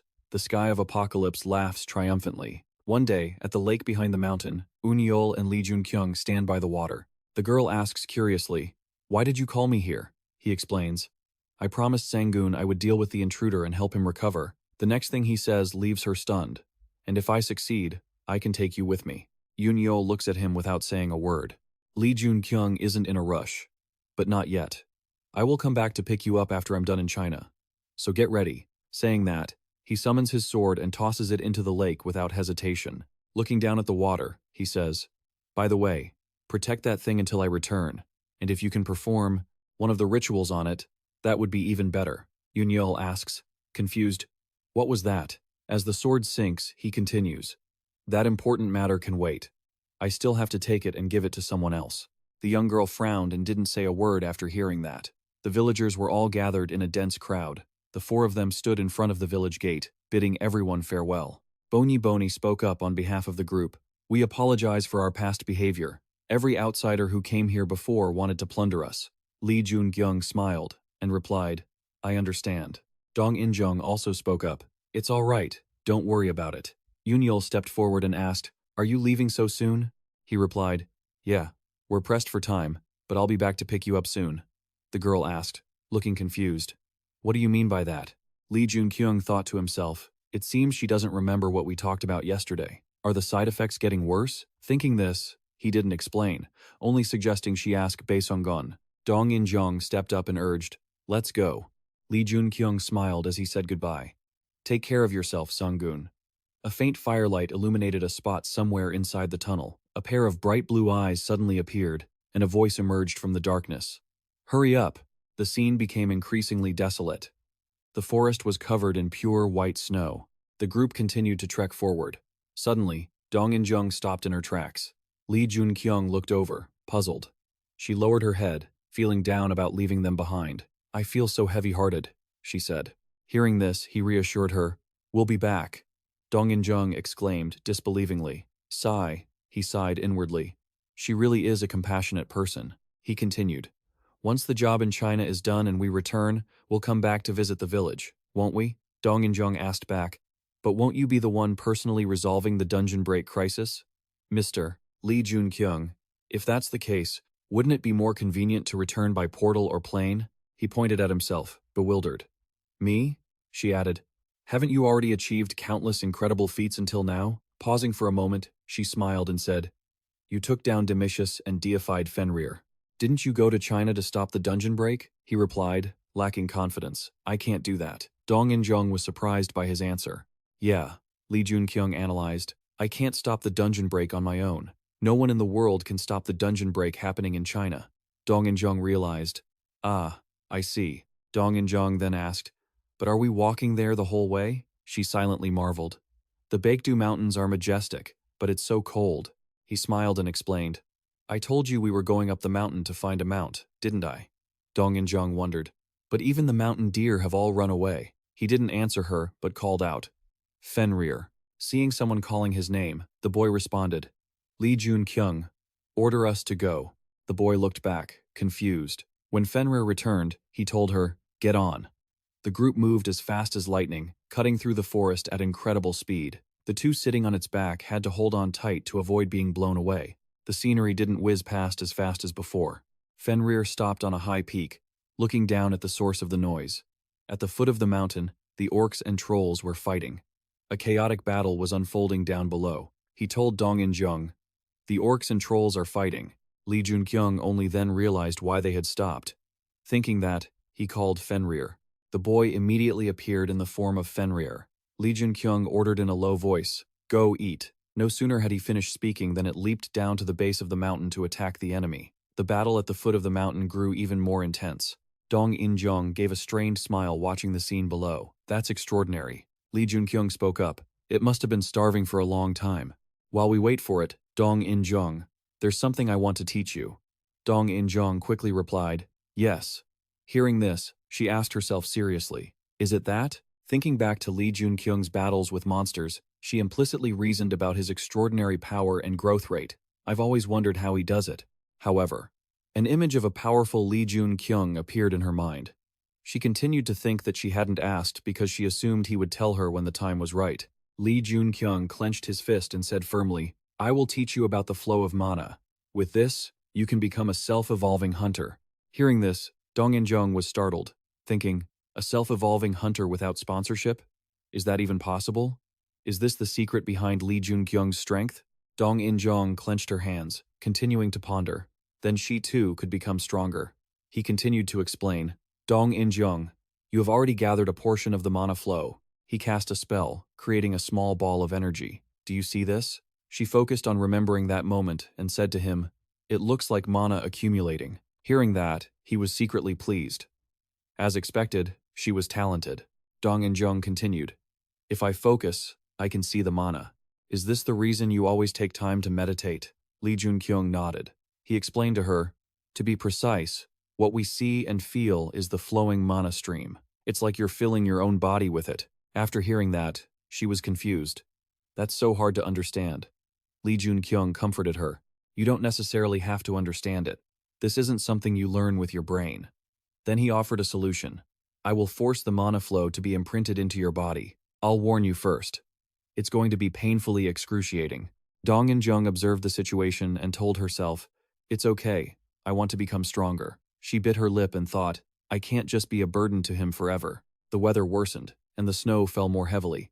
Lee Joon-kyung sat by the fire, keeping watch while Dong In-jung and Gong-do slept. Suddenly, he noticed something unusual. Dong In-jung was curled up in her sleeping bag, shivering. Lee Joon-kyung remembered the moment he transferred energy to her and exclaimed, what an extraordinary person.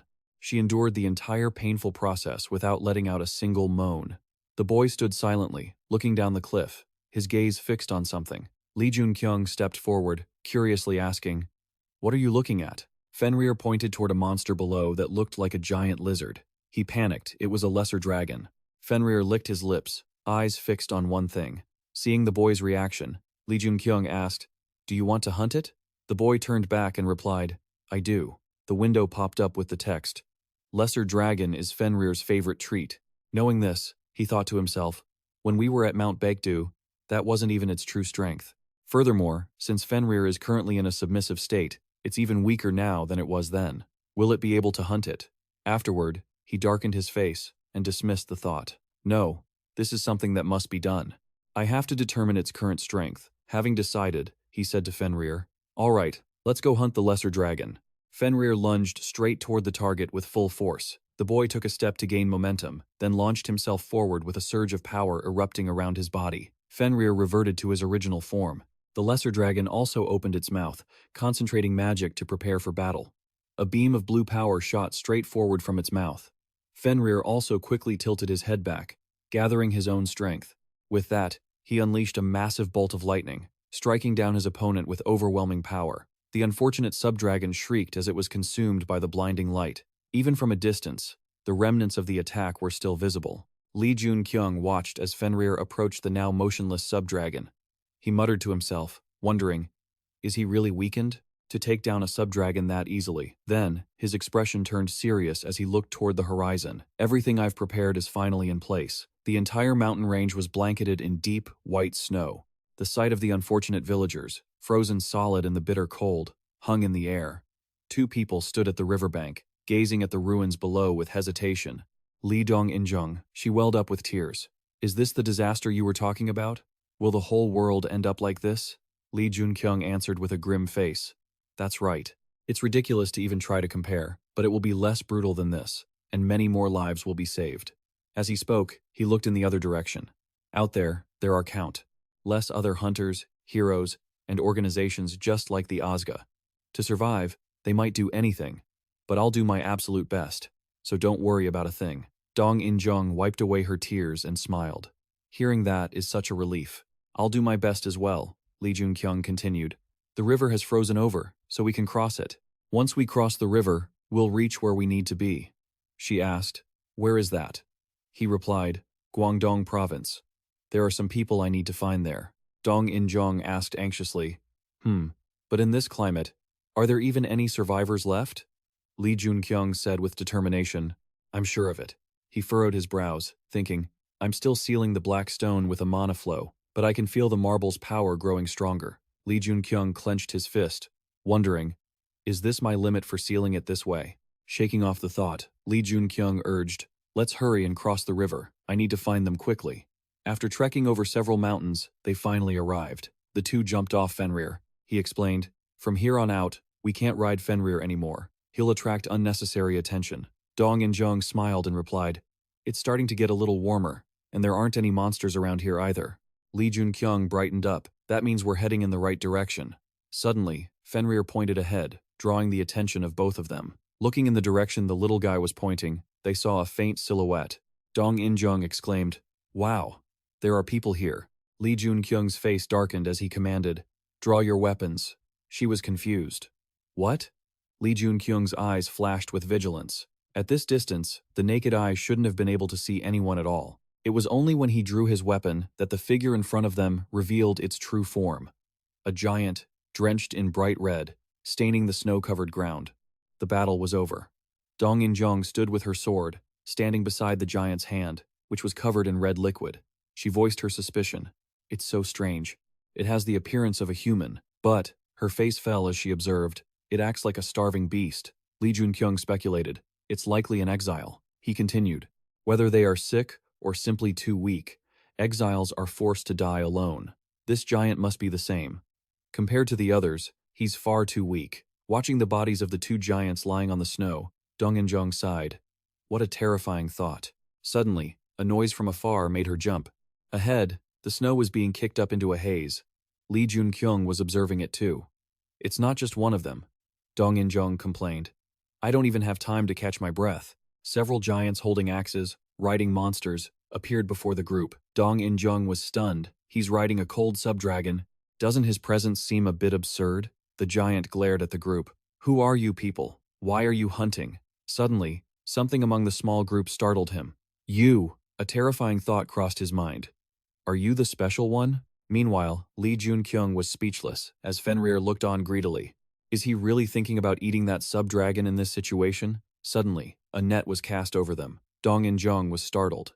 A net? She crouched down, summoned her weapon, and calculated how to cut through it. But just then, someone grabbed her shoulder. It was Lee Joon-kyung. I don't feel any killing intent. The giant holding the net had captured both of them. He looked at the group inside the cage and said seriously, you need to come with me. The group of giants riding subdragons traveled through the snow-covered forest. The ones in the lead occasionally glanced back at the cage behind them.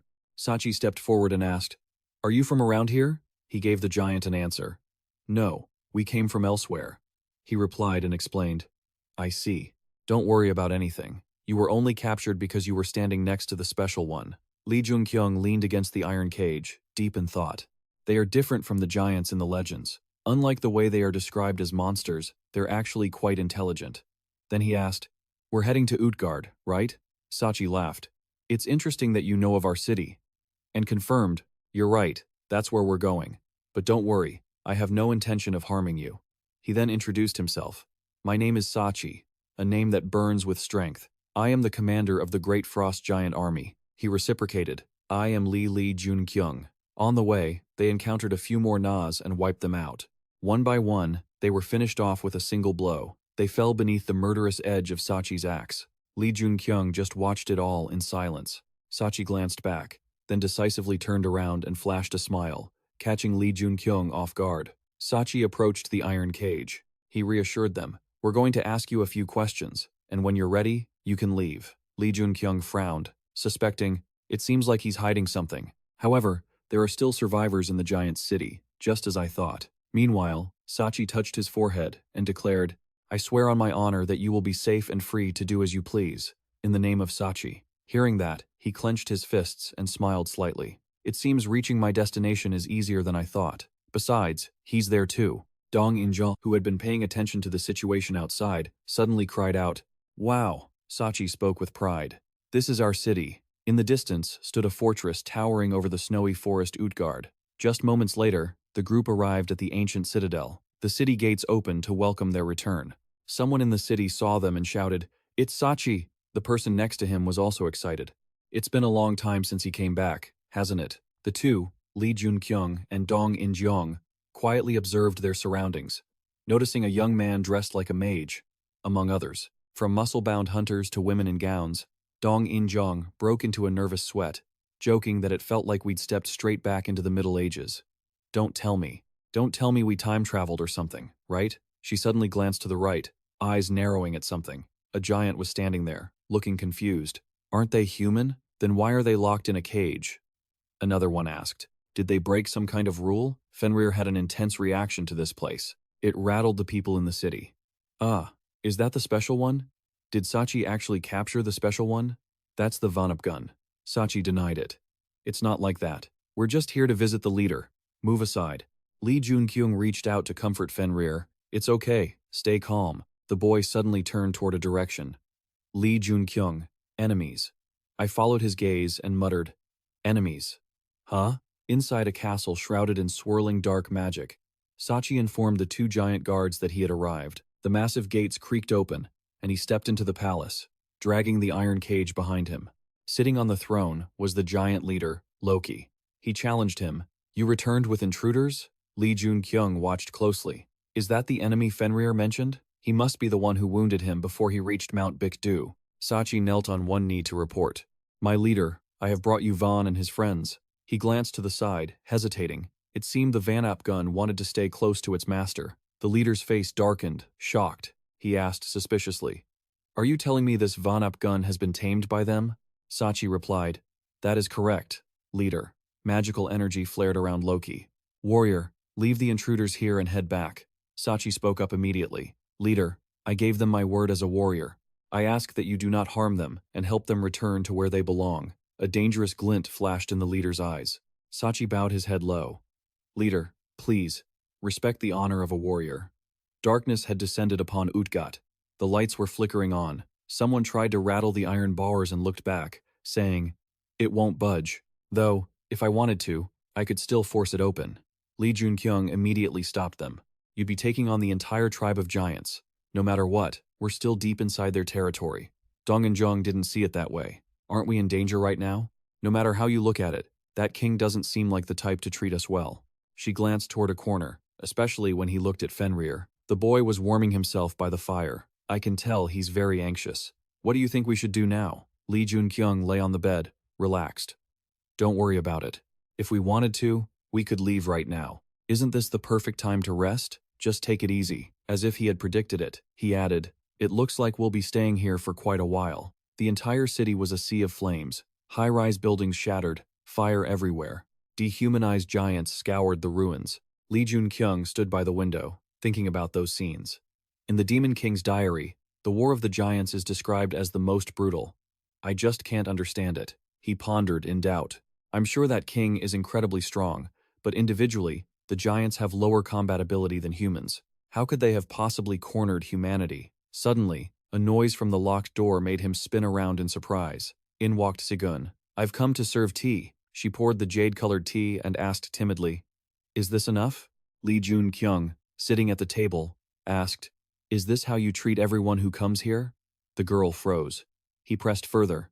Then why are you treating us like this? She hesitated, looking shy. Seeing this, Lee Joon-kyung reassured her. It's okay. No one is watching. That took her by surprise. What? In the distance sat an ordinary-looking hourglass that no one had ever paid attention to before. He chuckled to himself. It was a magical item used to monitor the room. He never would have noticed it alone. But thanks to the great mage, Merlin's necklace, he had found it. Lee Joon-kyung knelt on one knee in front of her. Your name is Sangun, right? You can speak freely here, but you have to keep it a secret once you leave. He asked how long she had been there. Sangun replied, About a year. Most people said they had been there for a year and a half. Lee Joon-kyung drew his own conclusion. That meant it had been about a year and a half since Utgat was discovered. He asked, I see. Why are we being treated so specially? She raised her fists. Because you're strong. The giants like the strong. And the one over there is very special.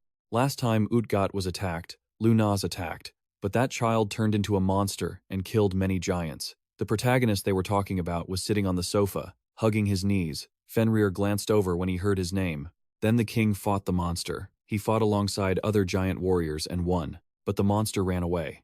Lee Joon-kyung crossed his arms, piecing it together. For some reason, he had a conflict with the giant tribe. That's why Fenrir ran to Mount Baekdu. He then made an offer to Sangun. Can you do me a favor? I'll give you plenty of snacks, she replied. I don't need those. Sangun timidly offered a condition. But if you have any scraps of iron, please give them to me. If I sell the iron, I can buy medicine for my mother. Joon-kyung agreed immediately. All right.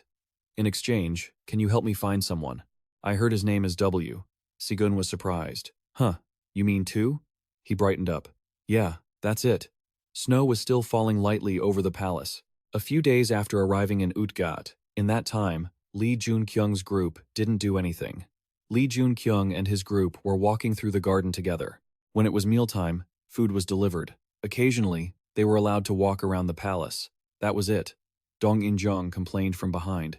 What kind of joke is this? If they don't need us, why don't they just let us go? Joon-kyung looked back, optimistic. But thanks to this, at least we have some time to train, right?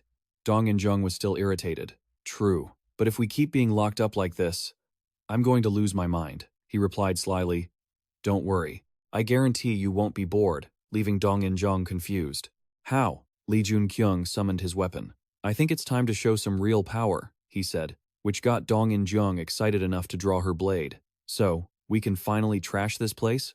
Joon-kyung was a bit taken aback. Someone as justice-driven as Dong In-jung shouldn't be so hyped about destroying everything in sight. Thinking this, he asked, It seems like you really don't like this place, huh? Dong In-jung grumbled in response. Of course not. We haven't seen a single actual person, just those giants. Obviously, I don't like that guy calling himself king either. There's something weird about him. Something's definitely not right here.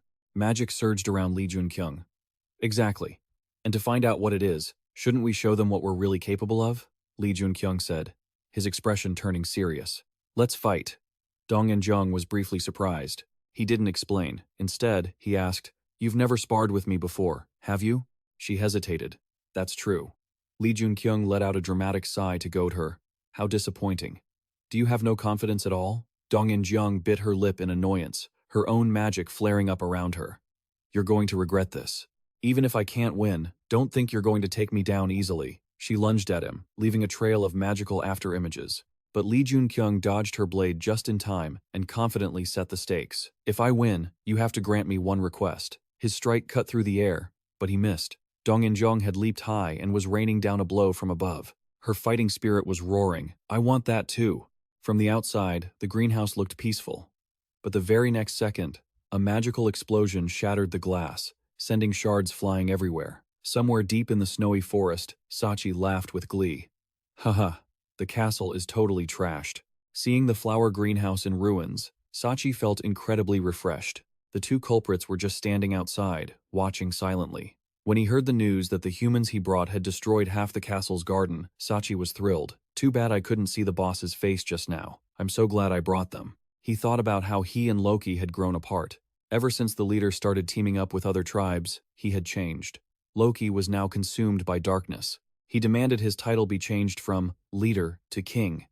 And as soon as he discovered iron, he started forcing warriors to enlist. His eyes were no longer clear. Still, no one knew that the leader was planning to wage war all over again. Pride and honor Sachi had fought for those noble reasons. But he realized it was hard to understand the leader's true motives. He stood in the distance, looking toward the castle. I hope you choose your enemies wisely, leader. A subordinate rushed over. Captain Sachi, it's the Naz tribe. He went back into combat mode. Let's go. The scene shifted to another building in the castle. Dong In-jung sat across from a certain giant. He let out a heavy sigh. Saron spoke up. Causing damage to the castle garden is a serious crime. But we're also at fault for not asking about your customs. Dong In-jung bowed her head sincerely. I apologize. Then she added, I'm not sure how much you know about our clan, but we have a tradition of roaming the forests for training. Saron nodded, sounding sympathetic. I see. He listened carefully to Dong In-jung. Still, I deeply regret damaging the garden. My attitude was sincere, and because of that, I want to compensate you. Please, tell me what you want. Saron stroked his chin in thought. Compensation, you say? Then tell me about your race. He explained. This isn't just a simple accident. There are too many things we still don't know. That's why I need more information. Dong In-jung agreed immediately. Of course. Back to her fight with Joon-kyung. He was giving it his all. Dong In-jung was pushed back by his attack, whispering to herself with difficulty, I can't see his timing. I need to be faster and more precise. She crouched to swing her sword, their magic colliding and creating a smoke-filled explosion. Lee Joon-kyung thought seriously. As expected of Dong In-jong, she isn't simple at all. Seeing an opening, he crouched to gather mana for a counterattack. Dong In-jong saw her chance too. She launched herself from where she stood, swinging her blade horizontally through Lee Joon-kyung's flaming aura. But it was a feint, she only hit his afterimage, and he appeared behind her, pointing his spear at her back. Dong In-jong conceded. I lose. Lee Joon-kyung withdrew his magic and his spear. What a great training session. He asked to be sure. You'll keep your promise, right? Dong In-jong replied bluntly. Fine. So, what do you want? Hearing this, Lee Joon-kyung made his request. Gather information while pretending to cooperate with the giants. Dong In-jong listened intently. Just a moment later, guards arrived on the scene. What on earth? They were shocked to see the state of the castle garden. Huh? Lee Joon-kyung and Dong In-jong had fought so hard that he was covered in wounds. A giant hurried to call for a doctor. The doctor sat deep in thought by his bedside. Hua Tu didn't look very happy. Your wounds aren't that serious. What a pointless trip. Lee Joon-kyung thought to himself that while these wounds might have taken down a regular giant, I guess this is nothing to him. He said to the doctor, please, heal me. The old man reached out and used healing magic. As the magic flashed, his wounds slowly closed, and the bloodstains vanished. Lee Joon-kyung sat up to check his body. He didn't just stop the bleeding, he made the wounds heal naturally. Thank you, Lee Joon-kyung said. Hua Tu stroked his beard and replied, it's nothing. Lee Joon-kyung formally greeted him. It's an honor to meet you. Hua Tu was surprised. He adjusted his glasses and asked suspiciously, do you know who I am? Lee Joon-kyung immediately denied it. No, I don't. Hua Tu assumed otherwise. Then I suppose you heard about me from Sangun? Lee Joon-kyung denied that too. Not that either. But wouldn't it be great if we got to know each other now? Hua Tu didn't understand and thought, what a silly boy. Not amused, he turned to leave. Let's go. However, Lee Joon-kyung stopped him. My treatment isn't finished yet. He said it with great conviction. Are you planning to leave an untreated patient all alone? Hua Tu turned back. Look at you. You don't have a single wound left. Lee Joon-kyung held out his hand to explain. It's not an external wound. You haven't checked my pulse yet, so how can you make such a decision? Hua Tu fell silent for a moment before saying, my mistake. He reached out to check my pulse, examining me with a wary look, then let go and added, even after checking again, I still can't find anything wrong. I need to get going. The door slammed shut firmly. Lee Joon-kyung stood there thinking, I could clearly sense mana coming from him. That means he is a hunter. Has he not awakened his powers yet? He looked grim, unable to believe it. Did he really not notice anything after checking my pulse? That's impossible. I'm sure he is Hua Tuo. How could the man known as Hua Tuo be at this level? Lee Joon-kyung recalled what was written in the memoir of Hua Tuo, one of the last surviving hunters in China, a man who had healed countless heroes, including the Demon King. He thought about the records of that time. The Demon King had created a stream of mana in the land of the giants. The book stated from the beginning that he had to face a reverse flow of magic. It was similar to the side effects of the Blood Dragon Stone. Lee Joon-kyung remembered heavily that the Demon King had overcome it with Hu's help. The journal noted that he had enough talent to be called a god. Did I arrive too early? Has he not fully developed yet because of the timing? Suddenly, Dong In-jong appeared in the room. Seeing her, Lee Joon-kyung felt quite relieved. I thought she would have a hard time since we destroyed the garden. But it seems nothing serious happened. He spoke up to check on her. How did it go? Dong In-jong curled her lips into a smile. It went well, she said excitedly. After meeting me, they want me to become a warrior. Snow was still falling on the towering castle. Dong In-jong explained that lately, the ice giants known as the Nas were building a city and looking for an opportunity to attack. Right now, they were short on manpower to defend Utgard from them and other monsters. They needed our help. Hearing that, Lee Joon-kyung pondered. There were fewer giants here than he thought. So, the population decline was due to the Nas, but that still wouldn't be enough to threaten humanity. Dong In-jong continued. Besides that, he asked a lot about the outside world, the population, culture, characteristics, and armed forces. After listening, he praised her. Well done. She didn't bother with formalities. Thank you. Did you find the person you were looking for yet? Lee Joon-kyung was lost in thought. No, and that's why this works out. It looks like I need to search a bit more, he confided. The original plan was to find the person I was looking for and go back. However, now we've been asked to become warriors. Is this the reason you want to stay here longer? She shared her reasoning. The giants aren't keeping everyone here by force. It's just that if they leave Utgard, they wouldn't get very far before collapsing. That must be why they can't leave. That's why I want to find a way to help them." Those words startled him. Lee Joon-kyung reflected. After finding Hua Tuo, he had only intended to bring a few others along when he escaped Utgard, and he told her, "You are a much better person than I am. Thank you," he thought to himself. Sacrificing the few for the many, it sounds good, but he felt lucky. I almost did the thing I hate the most. The scene shifted to the city streets. After signing the agreement to become mercenaries, they were allowed to stay with the others. A few people saw them and wondered, "Is that the owner of that wolf?" "Seems so. Why is he here?" The townspeople observed him silently. "He looks dangerous." Lee Joon-kyung also noticed they were wary of outsiders. Dong In-jong spoke up tentatively. "It seems we aren't very welcome here." "Huh." Suddenly, Sangun came running from afar. "Big brother," the little girl said happily. "Thanks to the iron you gave me, my mother is doing much better now." He replied, feeling reassured. "That's such a relief." He suddenly noticed someone approaching. It was Dr. Hua Tuo. "How are you feeling?"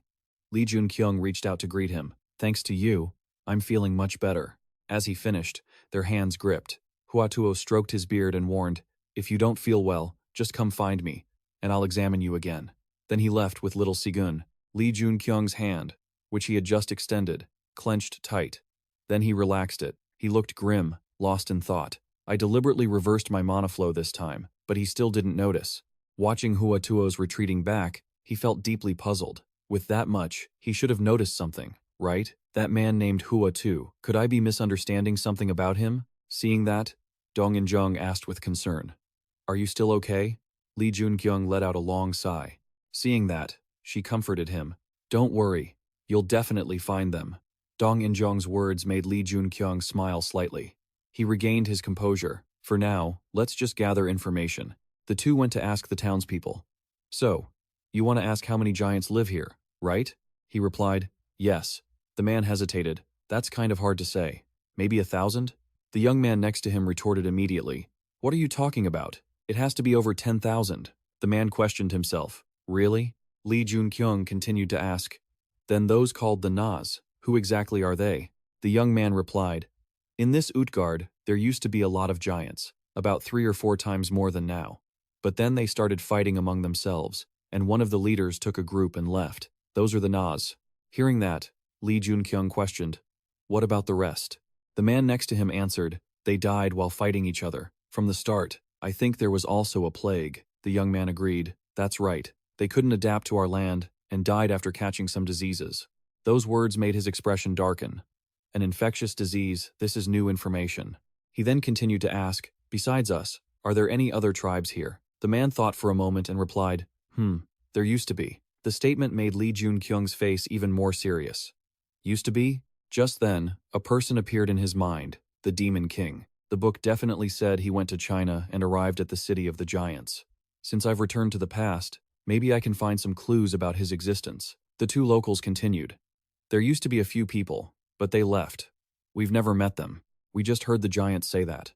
They found intruders like us, but they just left without anything happening." What they said helped Lee Joon-kyung reach a decision. "I guess I should ask the giants about this." He continued to exchange information. "I'll tell you about the situation outside." Once that was settled, Lee Joon-kyung returned alone. This seems pretty useful. As he walked, he pondered someone had been stopping the disease spreading among the giants, and that person was frequently called to the castle. The guy I'm looking for must be him. He didn't look too good. Now, I'll just gather some information from the giants. Back at the castle, Sachi suddenly sensed someone behind him.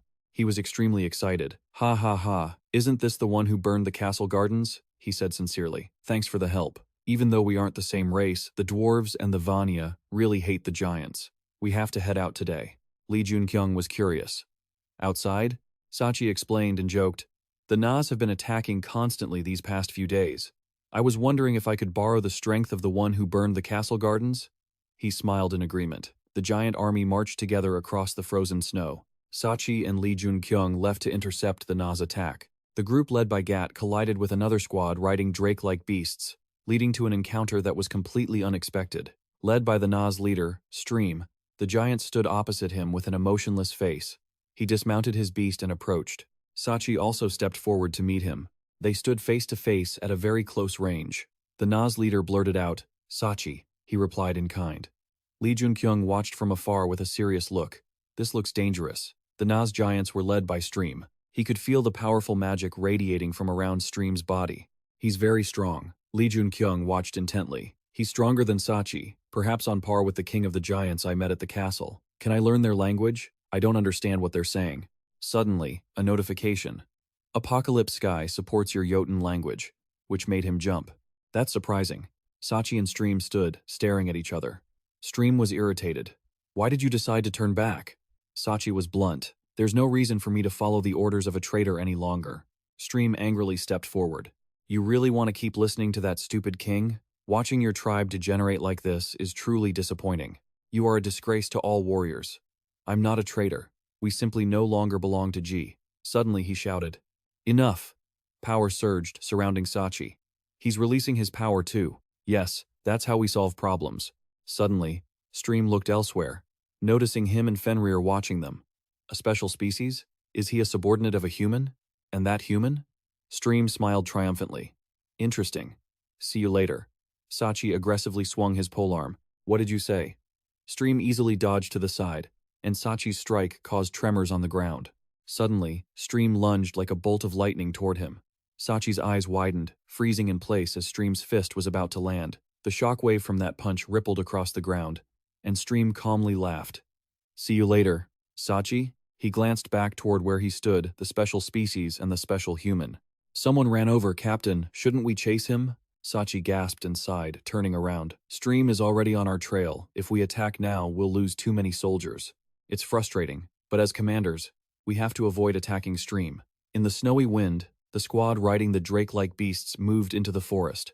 Everyone's faces looked weary, their eyes cast down with a sense of hopelessness. He silently watched them.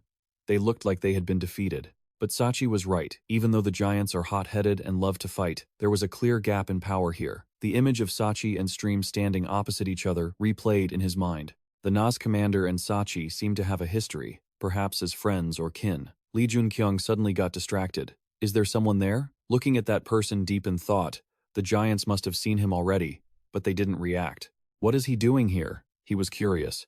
Sachi, who is that? He casually looked down. A mercenary like you. He's helping Gat. Sachi looked over with concern. Hey, are you out looking for herbs again? Lee Joon-kyung was incredulous. Herbs? The one called Watt looked up and replied. That's right, Sachi kindly offered. The Nas are nearby. It's very dangerous. Why don't you come with us? He wasn't panicked. It's fine. I was just planning on heading back anyway. Who is the person next to you? Sachi laughed cheerfully and introduced him. This is Lee Joon-kyung, the new mercenary of Ugat, and this was Watt, the mercenary and doctor. Lee Joon-kyung suddenly smirked. Found him. In the distance, the sturdy, ancient castle stood, braving the relentless snow. Dong In-jung happily walked out. You're back. He was curious. You seem happy? She replied. I reached a milestone today. I was out hunting and got ambushed by the Nas, but they ran away when they saw me. Lee Joon-kyung wasn't so cheerful. I, on the other hand, didn't fight at all. But I met the enemy commander, and he seems very strong. She was immediately worried. You must be exhausted. Oh, by the way, one of the Nas who attacked me, he was shocked. A human? Dong In-jung explained seriously. Yes, he looked like a Chinese person and blocked my sword easily. He used a spear just like you, but he had a strange face. Lee Joon-kyung felt a sense of urgency. A Chinese hunter strong enough to block Dong In-jung's sword? I didn't expect someone like that to exist in this world. Then he spoke up. I also found the person I was looking for. She clapped her hands in delight. That's great, but is there a problem? You don't look very happy. Slowly, he calmed down. I'm worried that something bad will happen again. I'm planning to go talk to him. Do you want to come along? Dong In-jung didn't seem interested. Me going wouldn't solve anything. Lee Joon-kyung held out the necklace. Then, can you do me a favor? He explained clearly. This is Merlin's necklace. It helps you understand different languages.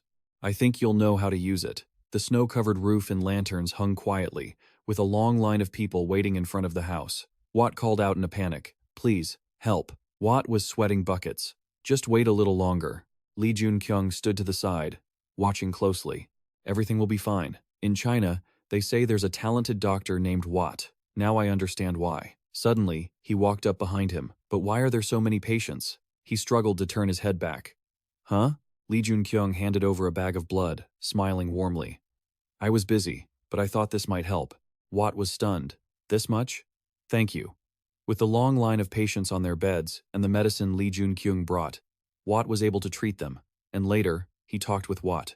The house with the curved roof greeted a bit of mild sunlight today, and finally, he didn't hold back. If you don't mind, could you let me check your pulse? The person who failed the battle against the first giant warriors, the people inside knelt before the enemy. The warriors easily infiltrated thanks to the Nas people. Lee Joon-kyung was confused. Why? Hua Tuo was serious. I'd been thinking about it earlier. There was this strange sensation when we shook hands. Lee Joon-kyung had finally found him. Hua Tuo took his wrist and fell into deep thought for a moment. Hua Tuo cautioned, "It might sting a little, but let me check a few more things." Lee Joon-kyung was indifferent. "Go ahead." Suddenly, his eyes lit up, channeling his energy into his hand. He suddenly remembered when Dong-in-jung and he had exchanged mana. Although he had allowed it, having someone else's mana inside your body is still a burden. That was the magic trauma that Dong-in-jung had left behind. He was astonished. He was checking his condition just by taking his pulse, yet there was no pain at all. It felt just like his own mana. So, could it be? Suddenly, he pulled his hand away from Hua Tuo. Hua Tuo looked startled and confused. "Why are you so serious, Lee Joon-kyung? I think I understand now. Are you also learning inner energy?" At the same time, he blurted out, "Learning the flow of mana?" Both of them froze at these two new terms. Under the cold tiled roof in the middle of the sky, Lee Joon-kyung sat across from Hua Tuo. "Where did you learn the flow of mana?"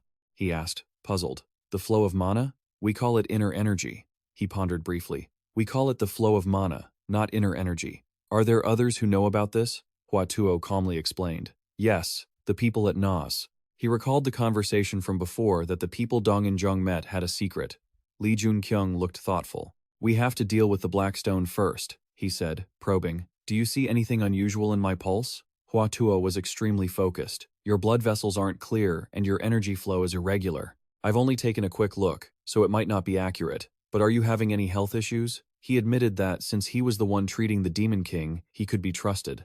Lee Joon-kyung said sincerely, "I had some trouble while practicing my energy." Recalling the time he had a violent energy outburst, the monster's demonic energy had been released and flooded into his body. A shiny black stone appeared, as he told the story. The demonic energy inside his body combined with other energies to form these stones, and those stones radiated such powerful energy that it hurt more. Lee Joon-kyung tried hard to explain. "I don't know what those stones are, and my energy flow couldn't change anything either." Hua Tuo slowly opened his mouth. He said solemnly, "Then, could I take your pulse one more time? This time it's for real, and it might be dangerous." He seemed relaxed. "That's fine." Lee Joon-kyung lay down on the bed, lying straight and waiting. Hua Tuo wiped the sweat from his forehead. It felt as if his internal organs were being torn apart, but he endured it very well. He looked up. "Is that so?" He was cautious. "Lee Joon-kyung, your black stones are very special. Usually, they consume the lives of others like an infectious disease. But your black stones are completely different. They actually stimulate inner strength." Lee Joon-kyung sat up. "What does that mean?" Hua Tuo chose his words carefully. "They don't cause too much damage. The reason you feel pain is because it's forcing your inner energy to work." He was even more worried. "However, that is still very dangerous.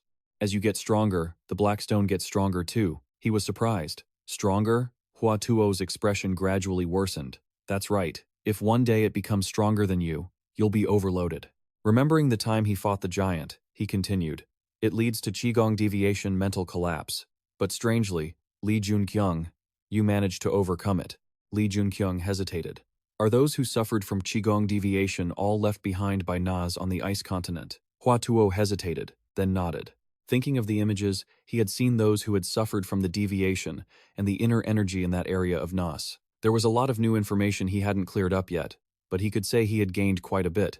The black sphere appeared as he muttered, "The black stone is still safe and is stimulating my energy." Lee Joon-kyung pondered. "When people get stronger, they inevitably have to face danger. This is a good thing." Picking up his shirt, he pondered. "Does the Demon King study the flow of mana from inner energy?" Hua Tuo felt that thanks to inner energy, he could improve the flow of mana. He put his shirt on. "Hua Tuo, can we talk for a bit?" Hua Tuo wasn't afraid. "I also have something I want to ask you." The room door was tightly shut. Lee Joon-kyung was puzzled. "Even though you don't fight, why are there patients?" He answered calmly, "Because the energy is limitless." Hua Tuo lifted his teacup. Hunters with sponsors would be very happy to come to a place like this. But ordinary people can't withstand such a large amount of energy and fall ill. The image of the desolate, cold city outside appeared along with his words. Is that why there are so many patients? Portals began to appear all over the world, and this became a land where ordinary people couldn't live. He put the teacup down before China turned into a spatial gate. I was studying medicine in Europe. I returned and heard this news, hoping I could help in some way. Giant monsters stomped by, appearing as he described that the world out there calls this the domain of hell, the kingdom of monsters. Hua Tuo stared in surprise. Then why did you come to a place like this? Is a rescue team coming? Li Joon-kyung said coldly. There has never been a rescue team, and announced that the rescue team would never come. His face turned ashen. I understand. He spoke more clearly because they were already here. Hua Tuo was startled. Huh? Suddenly he gave a small smile. Hua Tuo's face turned sour. Don't joke, he cut in. Besides Fenrir, there are two others who make the giants tremble. One of them isn't even human. Calling him a skeleton wouldn't be wrong. Hua Tuo raised his head. So, has anything changed in your team? Can we take everyone with us? Li Joon-kyung said firmly. No. Hua Tuo was confused. Are you? He was cut off by him again. I can't do that alone. He was even more surprised. Then he confidently made a request. Give me information about the people following Fenris. I need their help. Hua Tuo was angry. That's ridiculous. You don't know anything about them. Li Joon-kyung took a sip of tea. Then tell me. There are so few hunters who can survive here. That means most hunters follow Fenris. But why? He was suddenly confused. I don't know. I only went out to find herbs. And when I returned, the hunters had already left Utgan. He thought seriously, ordering the hunters. He couldn't think of any other answer. Hua Tuo's gaze was like those who want to save people but can't do anything. Seeing the quiet look in Hua Tuo's eyes, he spoke up to explain, I want to help. To help everyone escape this place, we need the help of those hunters. And we also have to become stronger. Suddenly, he leaned in slightly. I have a favor to ask of you. I want to learn inner energy. Hua Tuo was stunned for a moment. He showed his determination. If I have abundant strength, if they have inner energy, I can get closer to the power of the Demon King. The snow wind blew hard through the cold castle. The three of them, including Li Joon-kyung, did something together in the snow. A barrier was erected. It's all done. Hua Tuo was triumphant. I've set up a protective barrier around this place to ensure the inner energy doesn't leak out.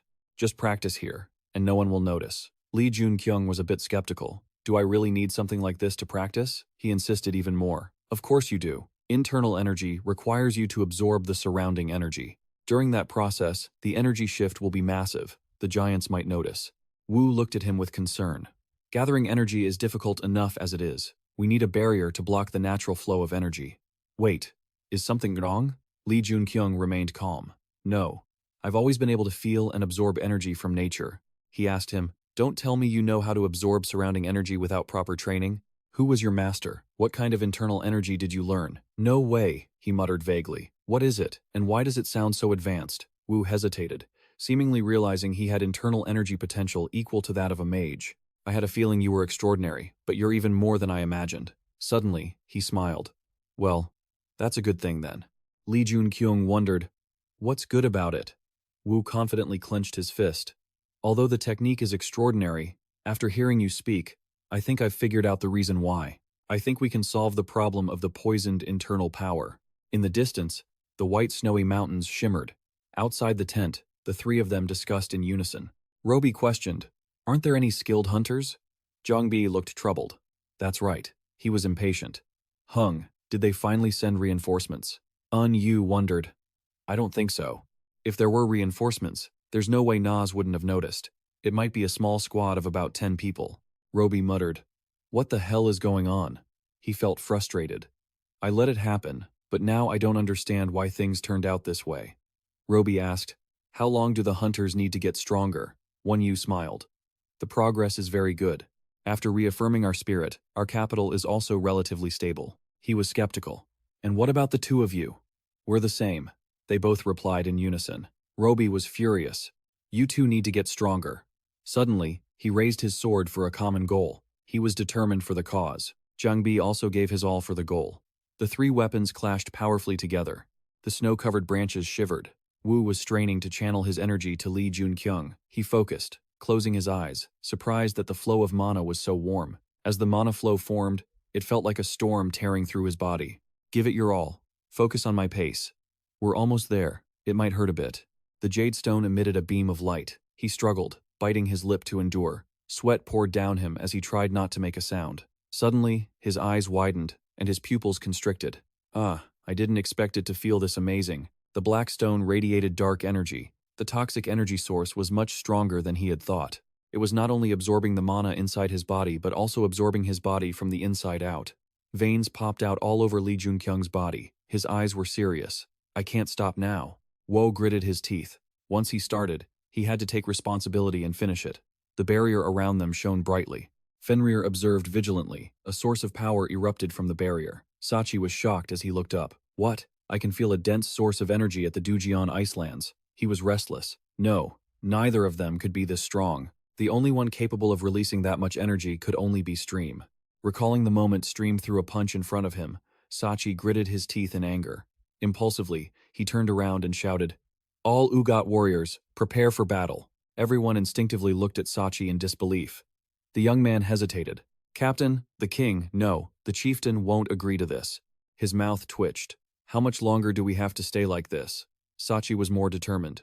"How much longer do we have to hide and worry about the enemy attacking on the chieftain's orders? Where did the pride and honor of the giants go?" He patted his chest. "I will take responsibility for everything. Today, we will reclaim the honor of the Snowland giants." Everyone bowed their heads slightly. "As you command." On the high wall, a man quickly blew the alarm whistle. Soldiers walked with grim faces on the other side of the mountain. Stream looked into the distance. "What is that?" "Is that Sachi?" he pondered. "No, Sachi couldn't have done that." "Don't tell me." Loki's ferocious face appeared in his mind. "The captain of Gat. Is it him?" Stream was constantly suspicious. He was being hindered by other things. What is going on? This could very well be a trap. Suddenly, he smiled cruelly. "But what better opportunity is there than this? Must take advantage." Stream raised his hand, ordering, "Assemble all troops. Today we will take Ugat." The blue energy source was still shining straight up into the sky.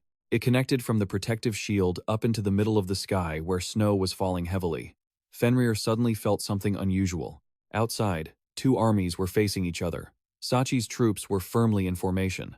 Stream's side was not lacking in momentum either. Sachi probed, "So, this was your doing?" "Stream, what is this about?"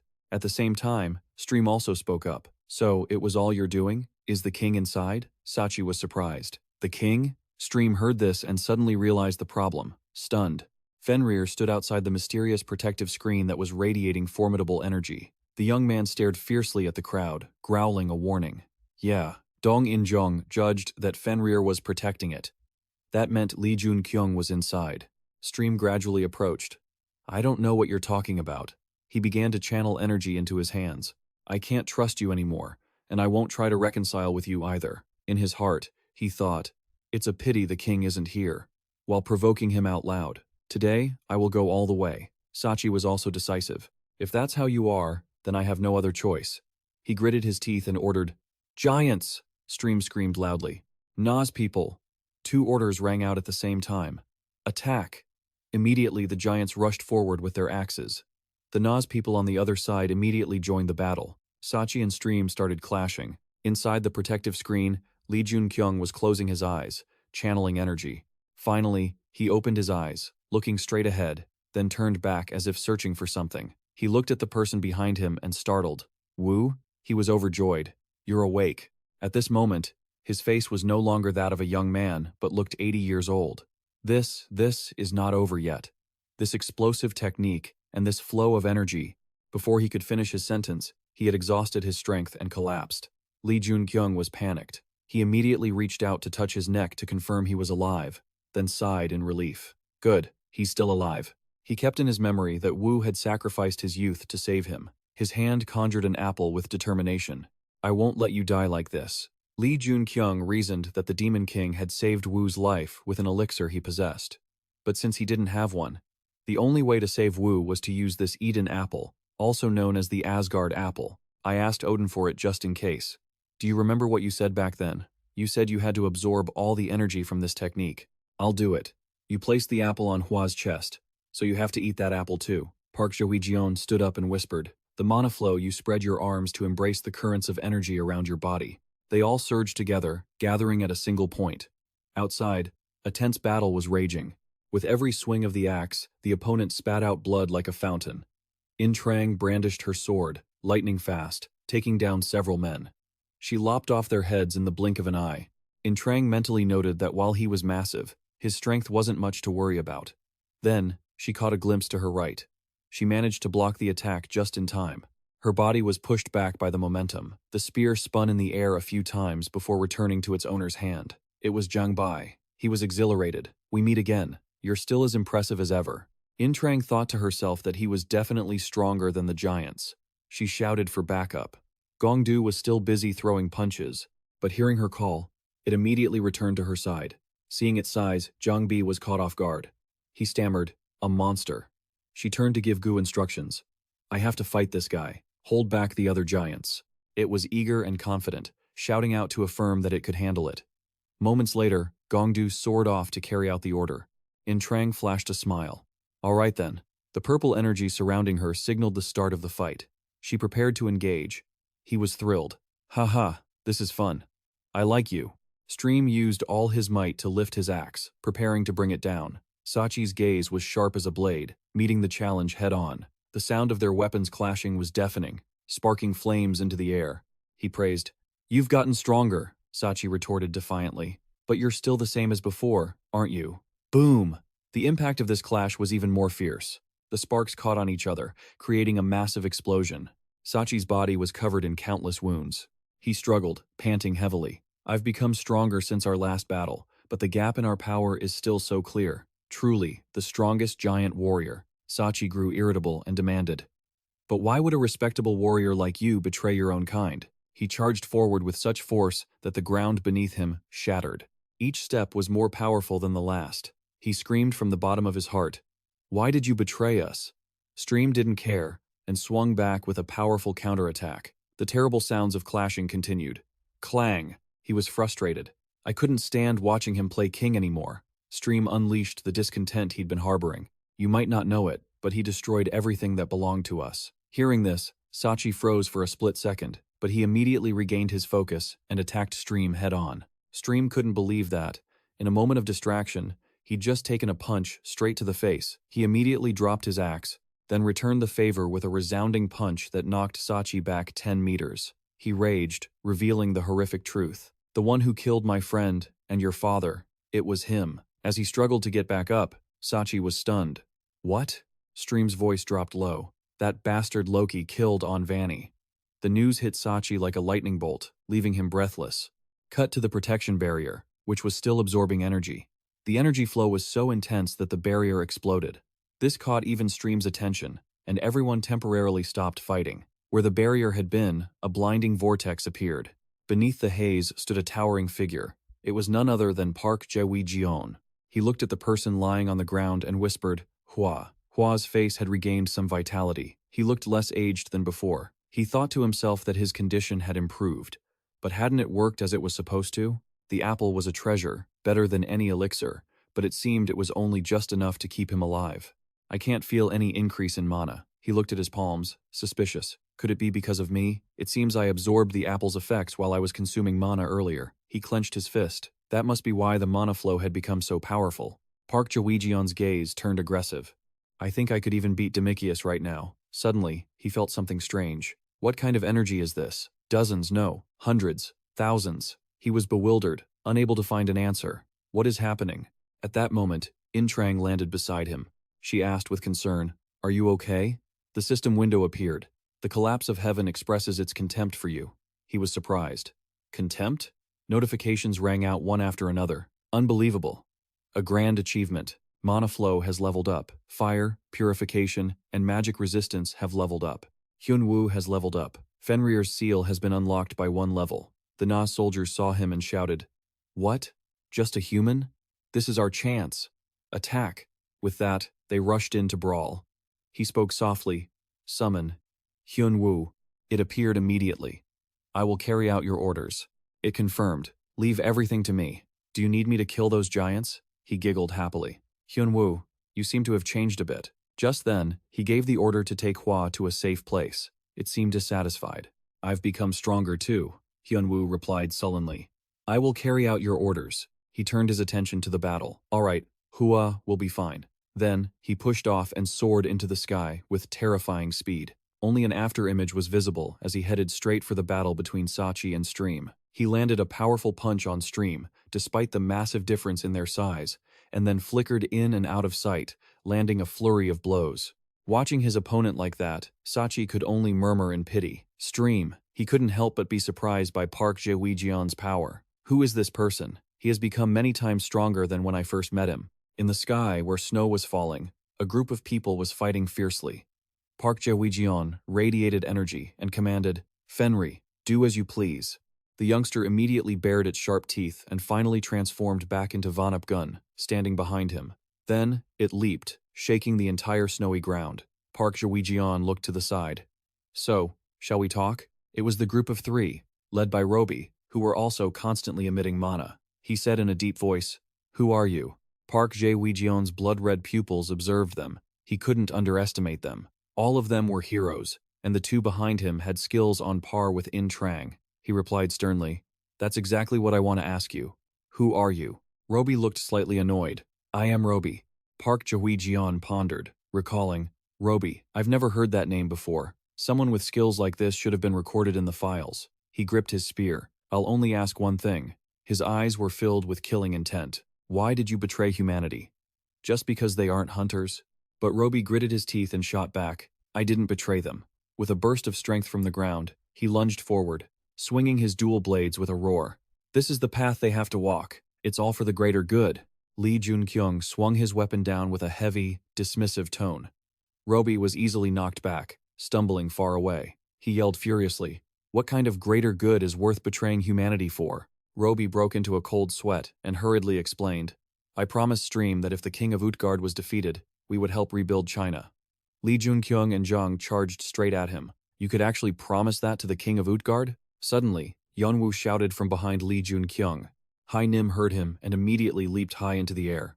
At that same moment, a devastating strike came down from above. Just as he tried to seize the chance to slash back, the enemy ducked and snatched his weapon. Joon-kyung gritted his teeth in frustration. It turned out Jung had seized the opportunity to point his spear at him, shouting, Gotcha! Just as the tip was about to strike, Joon-kyung easily caught it. Then, using the momentum to flip through the air, he kicked his opponent, sending him sliding a long way across the snowy slope. Roby frowned and answered his previous question. That's impossible for the king of Utgard. His blade flashed with his simmering anger. He killed countless people in the shadows just because of a contagious disease. Cooperating with someone like him is completely meaningless. Joon-kyung's eyes widened in shock as he analyzed the situation. Is this related to the incident only the hunters knew about? The one that happened while Yeonwoo was away? That would explain why the survivor count in Utgard was so low, and why the hunters betrayed them. His pupils flared with a fiery light, and electricity crackled more violently than ever before. You say it's for the sake of rebuilding China, but you abandoned them. Roby gasped, denying it. I didn't abandon them. Yeonwoo and Jang gathered right behind him. Joon-kyung made his decision. There's still too much I don't know. First, I need to overwhelm them. Then I'll listen to their explanations. He challenged them. Come on then. Across the sky, with heavy snow falling, Stream stood there. He realized that the chieftain was plotting something. Sachi questioned him, repeating, A plot? The man calmly opened his mouth. Loki wants to turn this land into Jotunheim. He tensed up, realizing the gravity of the situation. What kind of plot? Stream answered solemnly. To cleanse this world and turn it into the land of the giants. He wants to massacre all non-giant species. And Yeonwoo's father died trying to stop him. Sachi gritted his teeth. Why? Why are you only telling me this now? The truth caused him to explode with concentrated power. Stream raised both hands to guard his chest, preparing a skill. He struck forward without a moment's hesitation. The shockwave was so intense that the snowstorm was blown away. Sachi's eyes welled with tears. Why didn't you say anything all this time? But he only replied calmly, I can't afford to lose to you either. You're a loyal warrior of the giant race. Could you really betray your leader even after he killed your father? Then, he swiped his hand, sending him flying. See? Even knowing the truth, the desire to betray isn't in you. Stream raised his fist, glowing with empowered energy, and pressed the attack. The blow hit with immense force, causing Sachi to cough up blood and collapse, only for him to catch him. Stream whispered softly. Sleep. Until it's all over. Suddenly, a voice rang out. Wait. Stream turned his head to look behind him. The group of Roby and the others lay battered on the cold snow. Joon-kyung smiled confidently at him. Stream's face darkened with a smirk. Interesting. Stream watched Joon-kyung through the mist. He was an unusual human. Seeing that confident expression, that guy was now just as dangerous as Sachi. Stream's face grew serious. As dangerous as Loki. He suddenly shouted. The source of his empowered strength swirled around his body. Stream's face was filled with fighting spirit. I kept this to face the king, but I suppose I have to use at least this much. Joon-kyung suddenly raised his hands. He held both arms up. I surrender. It caught him completely off guard. Dong In-jong, on the other side, also turned her head in a panic. The other giants watched in astonishment. Roby stared, surprised by the bloodied figure being brought forward. Joon-kyung smiled in a friendly way. Now, drink this. He wondered why he was looking elsewhere. I have no reason to fight anymore. He looked towards Sachi, who was lying unconscious. The commander of Utgard had passed out. Then he looked over at Zhang and Yun-woo, who were clenching their fists. And I know why you humans chose to stand with the Naz people. Joon-kyung smiled as he declared, this lowly mercenary will not participate in this battle. Directly silencing Stream, who had been overflowing with power. He withdrew his energy. Fine then, speak freely. I accept your surrender. As soon as the words left his mouth, the Naz army raised their hands and cheered. The side from Utgard felt much less energized. Stream turned his head and ordered, don't kill him. The blood of the ice giants is enough for this internal war. Joon-kyung looked over. I will watch your ideals. Show me. Roby was too stunned to speak. Zhang and Yun-woo introduced themselves one by one. I am Yun-woo, and I am Zhang. Suddenly, Stream declared seriously, we are marching toward Utgard. We are going to kill King Loki. The Naz army responded in unison with a loud shout. Suddenly, the system notification rang out. The Fall of Heaven was looking at everyone unpleasantly. The Fall of Heaven was sneering. Joon-kyung pondered the notification. I'm not sure why, but the Fall of Heaven is quite annoyed. Was it because he heard the name Loki? The king of Utgard, Stream, asked Joon-kyung. I'm curious. Why did you suddenly withdraw? He replied nonchalantly. Because we are mercenaries. He gave a bright, sunny smile. If you pay me enough, I'll be happy to help. He laughed with interest. That sounds good. The group watched his straight back as he walked away. Dong In-jong spoke up, worried. Joon-kyung, will you really be okay? His expression was nothing but joyful.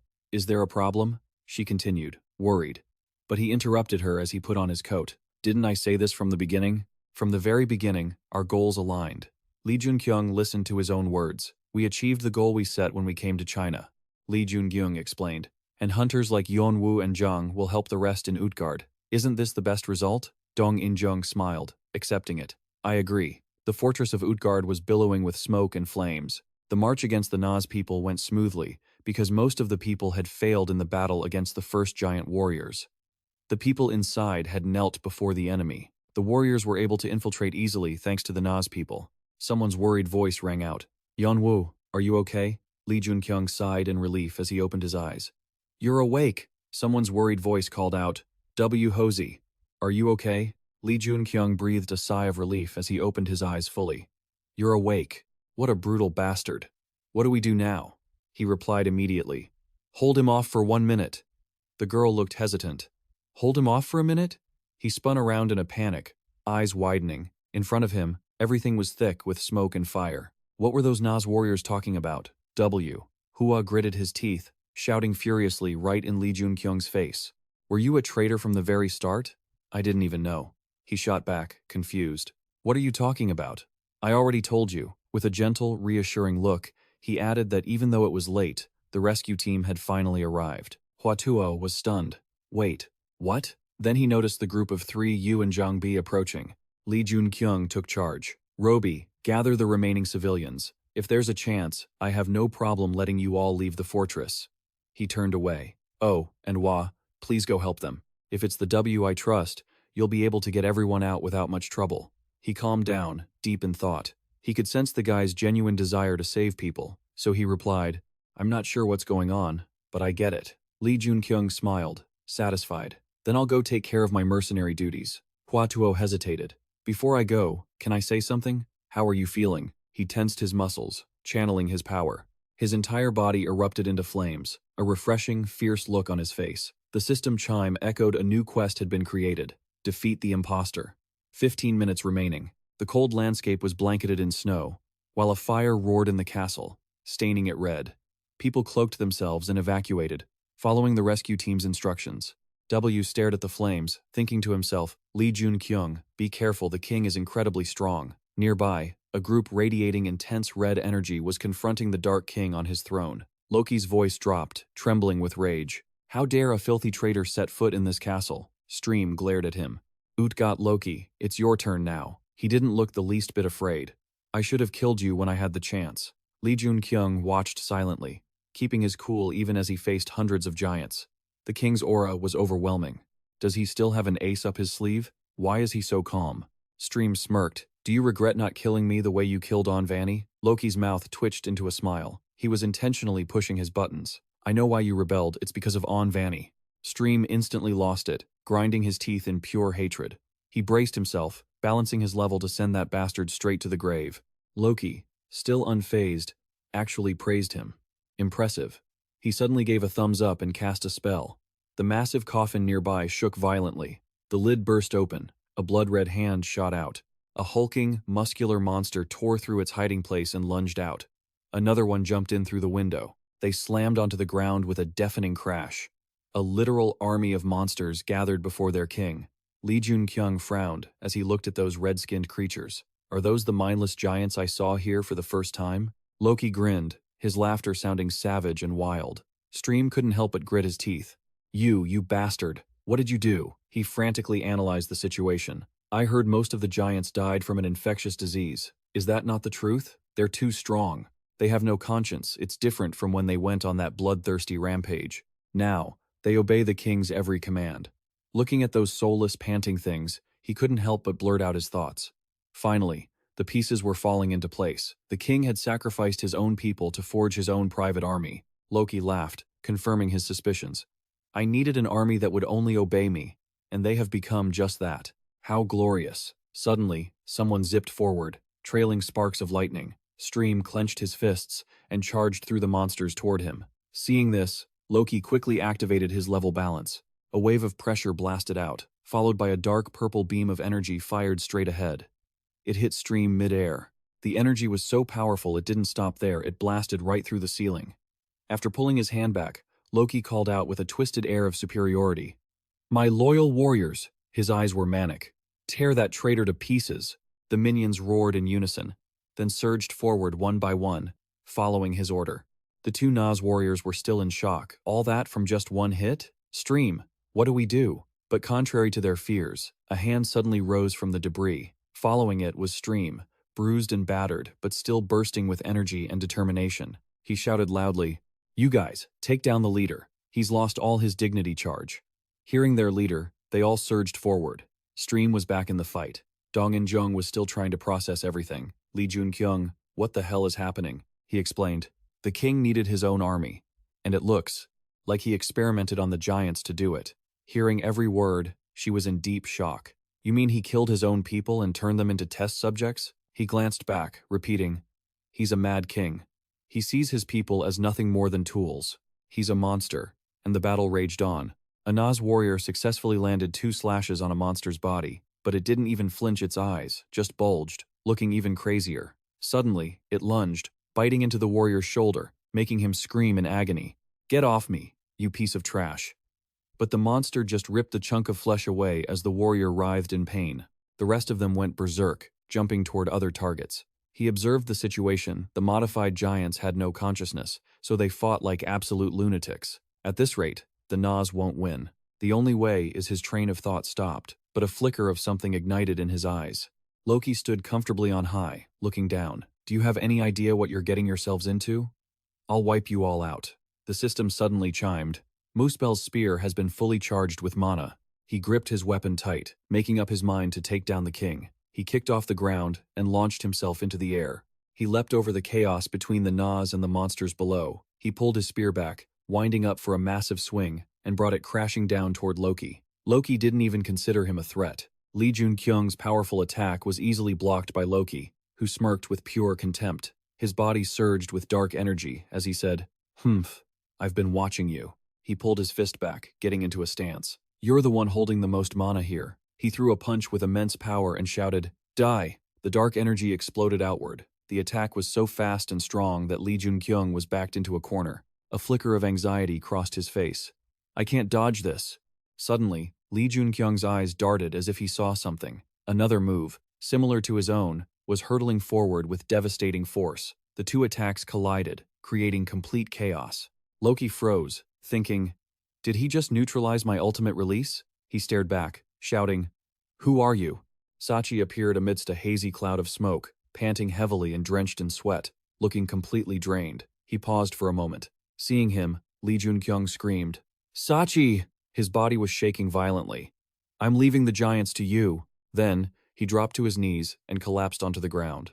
Stream watched this and roared in anger. "Sachi!" Loki's face twisted into a sinister, mocking expression. "What a pathetic coward, begging a human for help. Fine. Once this battle is over, I'll turn you into a warrior first." Frustrated, Joon-kyung shouted for Fenrir. The beast instantly lunged at Loki, catching him off guard. Fenrir moved through the space around Loki so quickly he was nothing but a blur. Loki seemed genuinely annoyed. "You've gotten weaker than before." Loki's attack hit like a bomb, sending rock and dust flying everywhere. Fenrir was sent crashing far back. The blue system interface pinged. "You have 5 minutes left to complete your quest."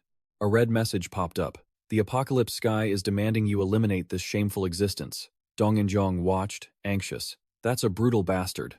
What do we do?" Joon-kyung replied, "Just hold him off for 1 minute." The girl frowned, looking worried. "Hold him off for a minute?" Someone showed interest. "It's been a while since we've had a match worth watching, hasn't it?" The person next to them didn't seem as eager. "Loki is going to win anyway. The guy who beat Fenrir with a single hit?" Meanwhile, Stream charged straight toward Loki, fueled by pure rage. "Ah! Loki!" They collided, locked in a fierce battle. Joon-kyung couldn't just sit by. "Stream alone won't be enough. I need your help, Dong and Jong." Whether Dong and Jong heard him or not, she focused on his need for her. It was like she received a burst of power. Fine. I'll give it my all for 1 hour." She leaped into action. Joon-kyung gripped his spear tight. The system warned, "Muspel's spear is reaching its magic absorption limit." His body burned with intensity, his eyes filled with determination. "This isn't enough. I need more."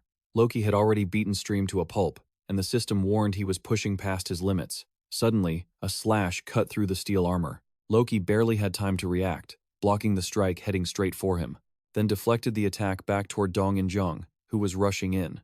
A massive explosion erupted, causing total chaos. The system announced, "Muspel's spear has leveled up due to the extreme heat." Joon-kyung gripped the spear, which was now radiating immense magical power. "No, it's still not enough." His eyes blazed with resolve. "A little more, just a little more. I have to finish this in one blow." The system turned gray. Muspel's spear has reached its thermal capacity limit. The spear began to shatter, covered in cracks. This was it. With surging determination, Joon-kyung lunged forward, spear in hand. He poured all his strength into throwing it at Loki. The spear flew like an arrow, piercing through a building and soaring into the sky, revealing a faint blue firmament through the smoke. Suddenly, the system chimed. Quest complete.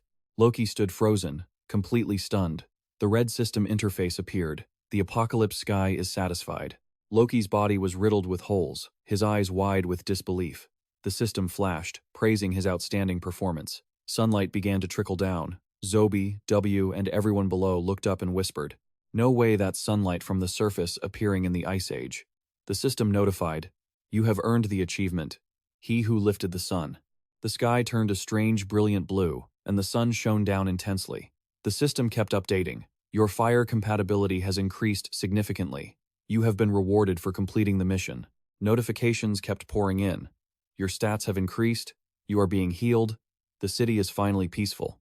Under that unbelievable sunlight, the wicked Loki was dead. The castle and throne had burned to ash. Loki's body scorched away, leaving only unrecognizable bones that vanished without a trace. Finally, the purge began. The giants that the king had enlarged were killed by the Nas people, but it was more of a mercy killing than an execution. The 4 leaders gathered at the ruined castle: Sachi, Stream, Zobi, and finally, Joon-kyung. The battle wasn't over yet. Stream walked up to Zobi and said, "Zobi, I will keep my promise." Zobi smiled, satisfied. Stream glanced back, and Sachi said, "Kill me." Stream knelt before him, confessing his own sins. "No matter the reason, the hands of a traitor like me have been stained with the blood of my own kind." His revenge was complete, but he looked up, his voice low. "I hope you can forgive the Naz people who followed me." Sachi stayed solemn, saying nothing. He summoned an axe into his hand. His body crackled with magic as he said, "Very well." Sunlight continued to peek through, though snow fell heavily on the mountains. Sachi and Joon-kyung stood on the castle walls, watching in silence. Joon-kyung suddenly asked, "Don't you look down on me?" Sachi glanced at him, then turned and smiled, praising him. "Of course not. Actually, I feel grateful to you. Because of you, I was able to make the right choice. You're just like one of our own warriors." Joon-kyung felt the tension melt away, his heart finally at peace. Snow fell thick around the citadel. Zobi carried a large log under the admiring gaze of the people. Yeonwoo was shouting orders. Joon-kyung and Zobi stood above, looking down. Joon-kyung spoke up. "The reconstruction is going very smoothly." Zobi replied happily, "It's all thanks to you." Joon-kyung turned to ask, "Do you need any more help from me?" Zobi's expression turned serious. "We've done everything we can, but normally, people can't survive for long in such an unlivable land with so little." And so, he made a request. "We're thinking about going outside the city walls. Can you help me with that?" Joon-kyung responded willingly. "Of course I can, but I don't think that's a good choice, because a lot of things are about to change." Zobi looked confused. "What do you mean?" Joon-kyung gently cautioned. "I don't think you need to leave the walls. Actually, I think that's a bad idea. I think everyone should try to settle down here, because the whole world is about to become a gate." Zobi sighed, looking concerned. "Oh, I see. But what about the rations and the cold?" Joon-kyung held out a rutabaga. "This is a monster called a puramora. It can be used as a food source. It doesn't taste great, but it can grow in any environment." Joon-kyung gestured to a pile of puramora lying on the ground. "You can feed them with monster bones, so you won't have to worry about starving." Zobi was surprised and puzzled. "How on earth do you know all of this?" Joon-kyung smiled lightly. "I think I can solve the cold problem too." Zobi was overjoyed. "Thank you. We'll definitely repay you next time." The tents were secured and pitched across the snow-covered landscape. Stream stepped out from somewhere, wearing a sinister smirk. "An interesting human, so there you are. Is the chieftain of the new giant army doing well?" Yeonwoo or Joon-kyung asked the small creature next to Stream. "If you're curious, it'd be better to meet him yourself. He's a bit worried. Would he be happy to see an enemy coming to find him?" he asked with a faint smile. "Perhaps you are an enemy, but aren't you also not an enemy? How so?" Yeonwoo thought back to his conversation with Sachi and explained, "Someone who has taken the blood of their own kind cannot become a chieftain. That is why I turned down the offer to become the chieftain of the giants, and I decided to lead the Naz to the aggressive and bellicose frost giants. They can only thrive when they have enemies," he continued. "Because to us, monsters are nothing more than prey. The only thing that can truly be our enemy." Stream's expression darkened as he looked straight at Yeonwoo. "Is you humans." Hearing this, he jolted slightly. Stream continued, "That is why I have to consider our stance on you. It would be of no benefit to either side if we became enemies." Stream replied, "Indeed, this is how we show our respect to the human race that helped us." Yeonwoo responded, "I understand. Actually, the reason I'm here is to learn from you." He gave a slight smile. "If this is what Lord Loki desires, I shall grant it to you. After all, you are the one who saved our giant race." Yeonwoo was confused. "Lord Loki? Who is that?" Stream explained. "In the ancient language of the giants, it means the one who killed Loki." The red system notification blinked, and Yeonwoo pouted. He thought to himself that there was always a reaction like that whenever the name Loki was mentioned. Then he spoke up. "I want to learn the extreme release technique." Stream stroked his chin and thought, "I can grant it to you, but I'm not sure if it's even feasible." He recalled the moment he performed extreme release and analyzed it. Extreme release is a technique that pushes one's hidden potential and dormant mana to their absolute limits, but it requires a massive amount of mana. Without the physique of a giant, which possesses a vast amount of mana proportional to our body size, no one else can learn that technique. A brilliant red aura erupted and blazed fiercely. Yeonwoo stared at it, momentarily stunned. Sachi also jumped in surprise, turning to look, thinking, "What is this terrifying amount of mana? Is this really Yeonwoo?" Yeonwoo also felt it and smiled to himself. "He really makes me wonder if he's even human." Yeonwoo's aura was now so powerful that it enveloped the entire space. His eyes lit up with determination. "I can confidently say that I have more mana than you. Stream smirked. Impressive. Yanwu stood alone on the way cliff, looking back at the magnificent castle beneath the snowy sky. His expression was a bit tense. Loki. He remembered the giants, and that Loki, who laughed so sinisterly. He continued. That foolish king used his own kind as test subjects to create an army. That vile, trashy bastard turned giants who possessed extreme release into emotionless killing machines using the internal energy of Chinese hunters. Yonwu's gaze was full of doubt. But how could he possibly make the giants obey his orders and fully control them like that? Based on what I heard from Sachi, that king was a strong warrior, but he wasn't the type to do something like that. He glanced to the side. If that were true, it meant someone had helped him. Yan Wu remembered when he went to ask the villagers and fell into thought. The intruders who entered the giant's fortress, everyone said they left without doing anything. I thought that if any outsiders appeared during this time, it would be the Demon King, but if it wasn't him, he looked up at the sky and thought of the mysterious pitch-black figure emitting an eerie black smoke. He wondered, could it be that guy in the black cloak? It left Yonwu confused.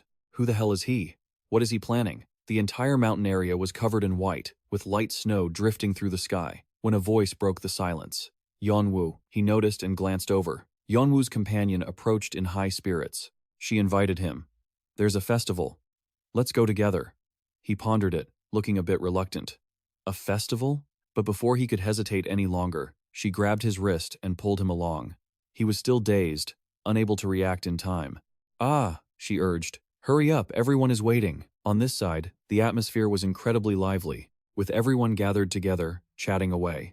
Seeing this peaceful yet vibrant scene, someone sighed. Yeah, this is what living is all about. It's been pretty tough, but that's life. A guy said, chewing meat with his mouth full. Be grateful we're still alive. His companion looked around and praised, what a beautiful sight. A festival in a place assimilated by the portal. Yonwu agreed. Indeed.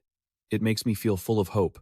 He suddenly had an interesting idea. Should we set the stage for the finale of the festival? She was confused by his words. He slowly stepped forward. Yonwu stood on a high platform, looking incredibly prominent and attracting everyone's attention. They buzzed with whispers. That's Lord Loki, the one who defeated the giant king.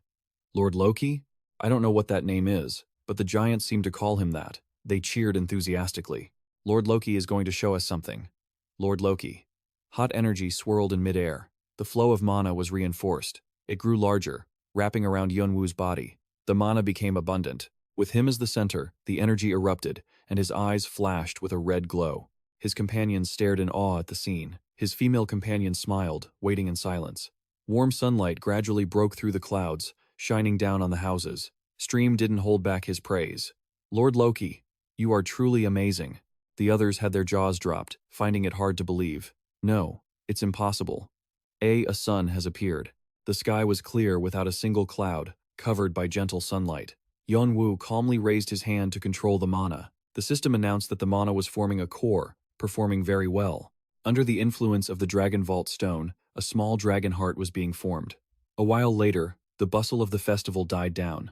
The fortress returned to its original state. Two figures stood on the wall, chatting. His friend initiated the conversation. Are you leaving now? Yonwu confirmed. That's right. He smiled slightly and recounted what he had just done. I injected heat into the metal structures outside the settlement. From there, one could see the metal blocks in the distance emitting heat vapor. I used the mana injection method. I learned it by watching Park Jahui. And with Merlin's necklace, I used defensive magic to keep the heat from escaping. As long as the structure remains intact, the heat will stay right there. Roby's expression turned serious. Do you really have to go? I really wanted to pay off this debt. Lee Joon-kyung promised, we'll see each other again. He jumped down and landed lightly. Below, 4 people were waiting for him. Dong In-jong said in a teasing tone, the one who lifted the sun, there you are. He felt embarrassed. Are you kidding me? She recalled the scene that had just unfolded. No, it's true. You really did lift the sun when we went out there. Lee Joon-kyung scratched his head shyly, never thinking his image in others' eyes was like that. Dong In-jong changed the subject. But are we really leaving? He knew what she was worried about, so he reassured her, don't worry about them. I've made sure the heat will always stay here. He silently marveled at her personality. She was such a kind person. He turned to call the kid, Fenrir. A blue mana glow flared up. The kid transformed into a giant wolf, its sleek fur shimmering brilliantly. Lee Joon-kyung glanced back and said his farewells. I'm off. I hope that next time we meet, There will be some progress. Roby began waiting for their next reunion. I hope we meet again. The scene was a desolate mountain range, snow and wind obscuring everything, nature looming behind a thin veil of mist. Time slowly passed, night fell, bringing with it a bitter, bone-chilling cold. Joon-kyung's group temporarily stopped to rest after the exhausting journey, leaving only him and Dong-in-jung sitting across from each other by the campfire. The others had already fallen asleep. She shared her thoughts. This trip was chaotic, but it wasn't too bad. Contrary to her, he sighed wearily. If traveling around makes me this exhausted, then I don't want to experience it ever again. She sighed, and shifted her attention to the side. It's been a while since I heard you joke. You're really enjoying this, aren't you, Gu? Gu raised both fists, responding enthusiastically. Joon-kyung's expression turned serious. Dong-in-jung, how is the training going? He thought to himself. As I mentioned before, inner energy is very hard to learn. Dong-in-jung reported her progress. I feel like I've understood a little bit, understanding both inner energy and the flow of mana. He urged her impatiently. You need to hurry up. His expression was serious as he reminded her. There isn't much time left. Joon-kyung sat in silence, feeling the spot between his chest glowing. The dragon heart was charging near his own heart, even while they were talking. Keep increasing the mana and developing. Not just me, but everyone is becoming stronger. This means some big changes are about to happen. He felt clouded and anxious about current developments and the situation in the future. Even the monsters are getting stronger. The whole world is changing. The mana saturation in China was just the beginning. When In Changso looked up in one direction, she suddenly startled and called out to Joon-kyung. He was pulled out of his confusing train of thought by her voice. Huh? She pointed in the direction in front of them and hesitated. That. Both of them stood up at the same time. His pupils constricted in shock. The highest mountain in the distance was glowing brightly in the dead of night, smoke billowing, looking extremely conspicuous. They stood there observing. Dong-in-jung narrated, Bakdu Mountain is on fire. The village was burning fiercely, thick black smoke obscuring their vision, the intense heat chasing away the ice. Outside, countless monsters were lined up approaching the place. The army of orcs didn't care about the heat of the fire and charged in ferociously. Piercing cries signaled the battle. Ah! All the villagers ran away in a panic. Ah! Cool yelled out instructions. This way, everyone, this way. The two of them stood waiting and protected the villagers so they could escape safely. An orc holding a sword chased them viciously. She pierced through its body, simultaneously warding it off. Get lost. The person beside her also coordinated, slashing another orc in half. Die. Fresh blood splattered everywhere. They retreated to take a defensive stance. Boney asked anxiously, Has everyone been evacuated yet? She guessed uncertainly. I think so. He felt a momentary sense of relief. All right. Now if we can just get down the mountain. Before he could finish his sentence, a massive foot stomped down, making the ground shake, the sound echoing loudly. They started, looking together in that direction. The figure of a giant covered in muscles appeared. Veins bulged on his body. His eyes were ferocious, and a flow of mana wrapped around him. The two gripped their weapons defensively. She cursed in fear. Damn it. What is that giant doing here? Boney also trembled slightly. I can feel a terrifying amount of mana coming from him. His face turned pale, preparing his mind to sacrifice himself. We might have to risk our lives for this. Suddenly, a powerful source of mana surged forward. The giant detected the danger and turned to defend itself. Fenrir dove straight down from the sky, aiming for him at the speed of light. The giant didn't even have time to act before its head was severed from its body. She was stunned to witness this scene. That wolf, could it be? Joon-kyung and Dong-in-jung's group stepped forward to ask if he was okay. He was still bewildered. Thank you. Boney breathed a sigh of relief. He looked around and wondered, where are Sangun and Ungul? I can't feel their presence. Kun's face was grave, his tone hesitant. The master has gone down to Heavenly Lake to seal Sangun. Joon-kyung's pupils contracted, and he whispered to himself that things weren't looking good. He hurriedly turned to instruct, Dong-in-jung, take care of this place with Hua. She immediately agreed. Just leave it to me. After that, he used all his speed to move, the scenery rushing past quickly. In an open area, Sangun and Ungul were standing facing each other. Mana from both of them swirled around their bodies. The atmosphere between them was incredibly tense. His eyes were glowing fiercely red, and he bared his sharp fangs, roaring with savagery. The girl gripped her sword, standing there, hesitating, not advancing, with a sad expression as she called out, Sangun. It seemed he had lost his reason, swinging his claws to grab the girl. The girl managed to create a shield in time to defend. He didn't give up because of that. On the contrary, he became even more frantic than before. Angel tried to wake him up. Sangun, stop it. The girl teared up, struggling within. I can't keep doing this anymore. A blinding light flashed, and the girl's figure vanished. Ungel gathered her resolve and charged. The girl raised her sword high and slashed down hard at Sangun's head. He directly accumulated mana to retaliate. The girl hesitated as she looked at this familiar face. In that moment, Ungel was distracted and was blasted away by him. The girl's body slammed into the ground and slid a long distance, dust and dirt flying everywhere. Traces of mana flickered in and out, rock fragments scattering. Ungel collided with a large rock behind her and finally stopped. She tried to stand up, then painfully coughed up blood. It seemed she had been severely injured. She straightened her back, using her hand to wipe the blood from her mouth. Sangun, you were like a father to me when you raised an orphan. How could I ever kill you when I think of you as my own family? You can't even recognize your loved ones anymore. You're acting purely on wild, bestial instincts.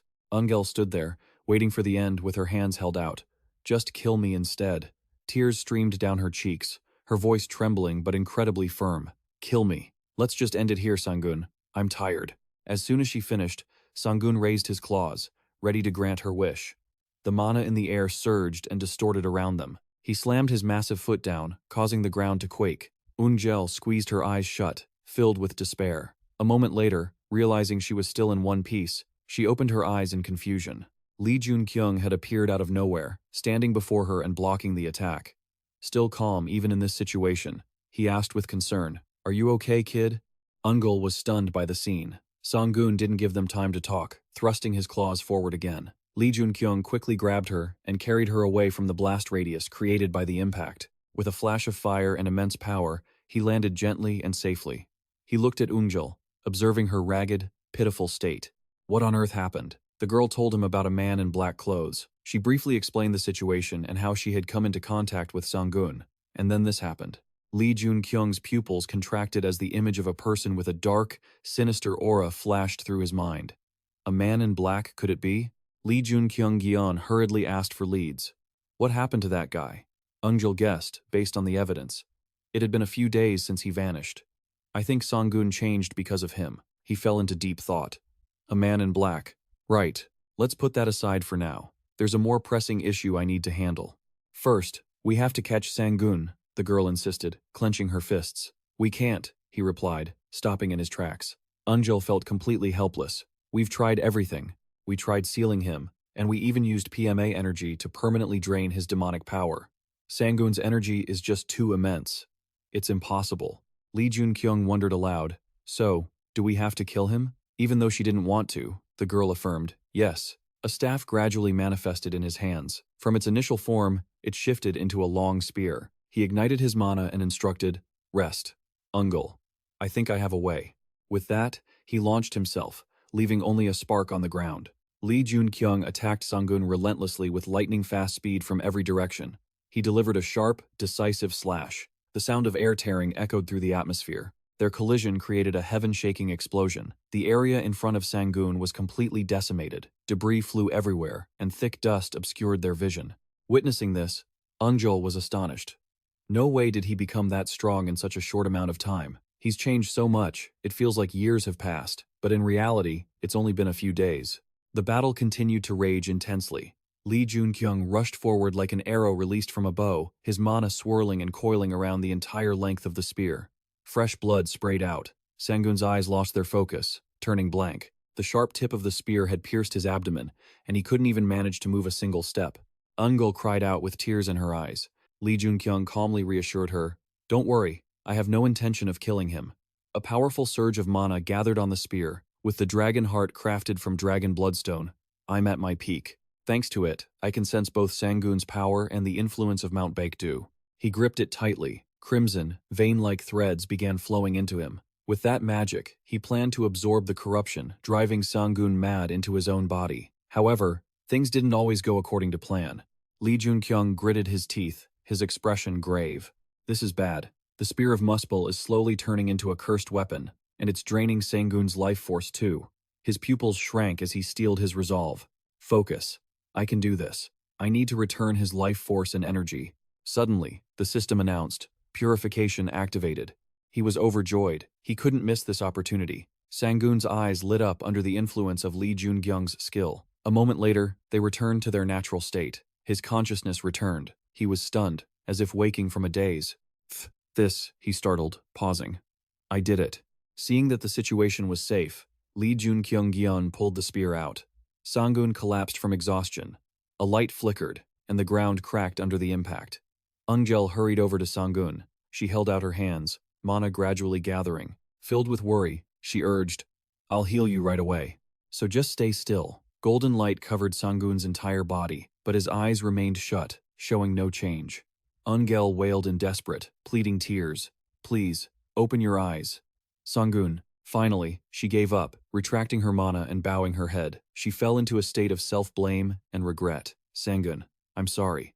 Just then, a sound echoed nearby. Eungjel, distracted, turned her head to look. Not far away, W and Fenri appeared. He exhaled in relief, feeling incredibly fortunate. Thank goodness I made it in time. Time passed, and Sangun regained a bit of strength. He lay there, watching Lee Joon-kyung across from him. He asked with concern, Han, have your senses returned to normal? At first, he hesitated, then nodded. Lee Joon-kyung secretly assessed the situation. Even though he had removed the corruption, Sangun was dying.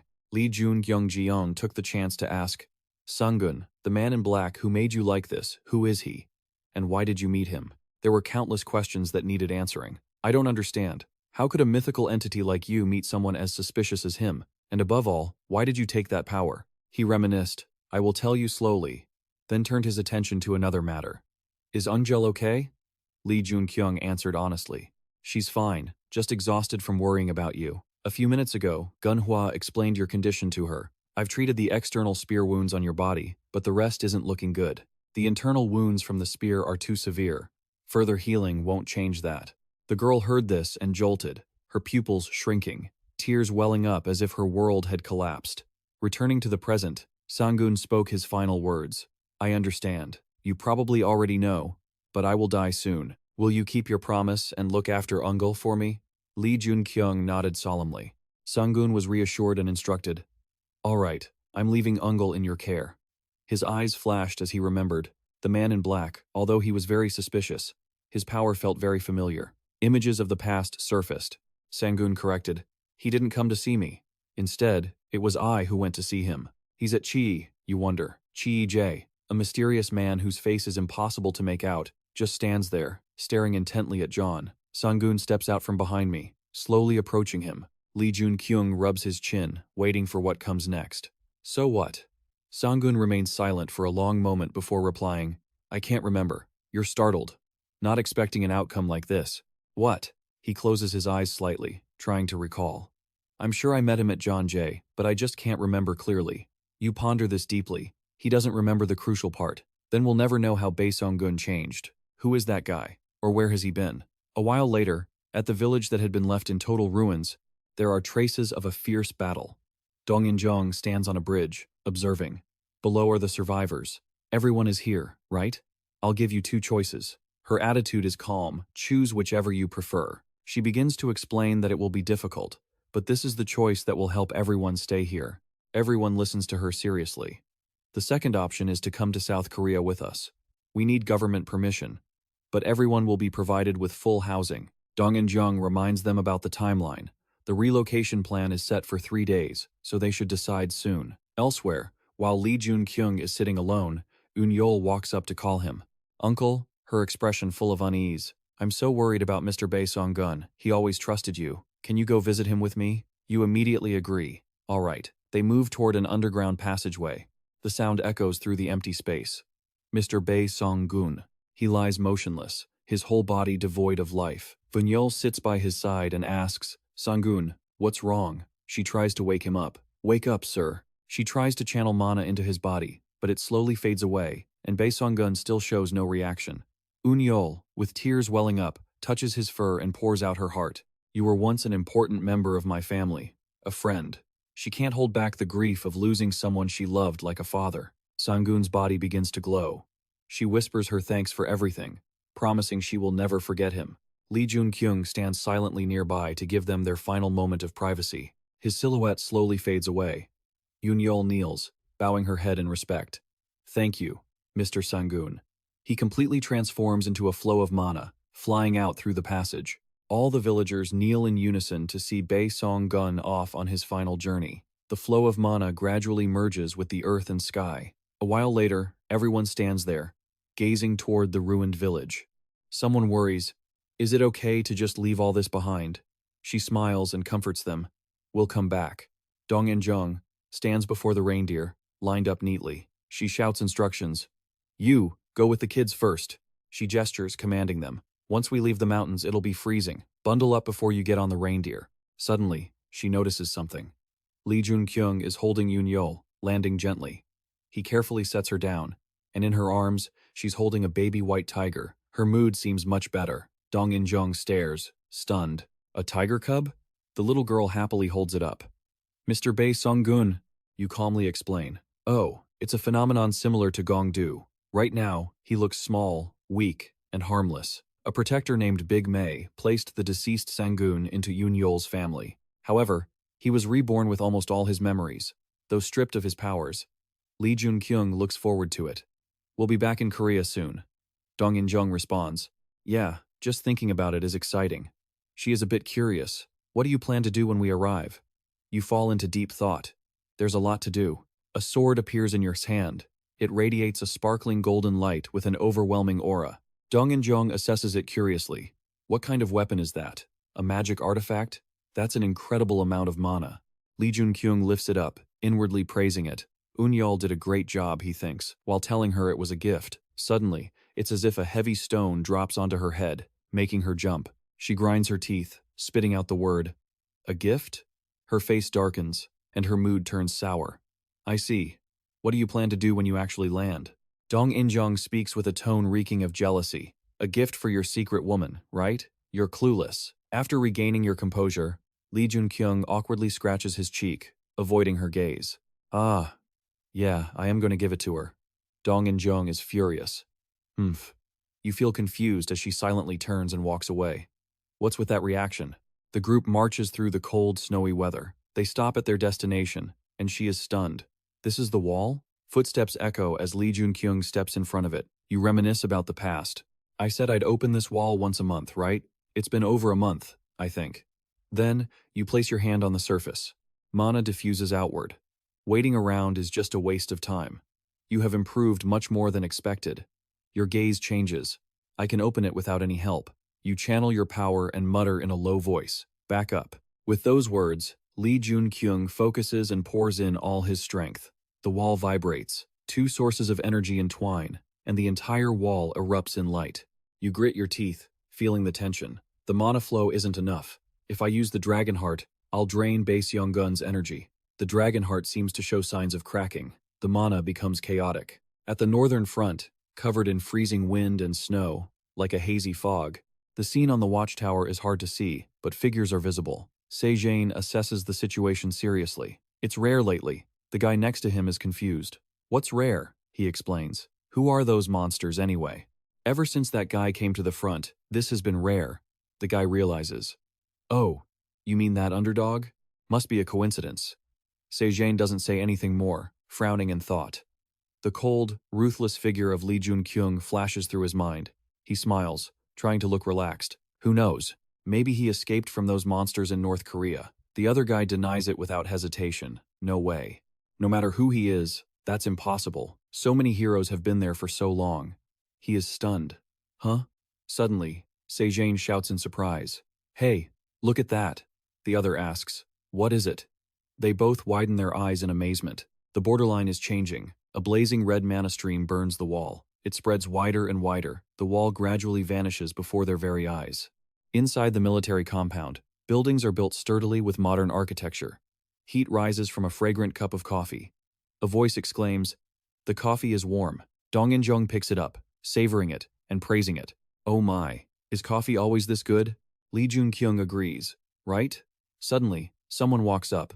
Sejane looks curious. "The group traveling with you is in the auditorium. May I know who they are?" You calmly introduce them.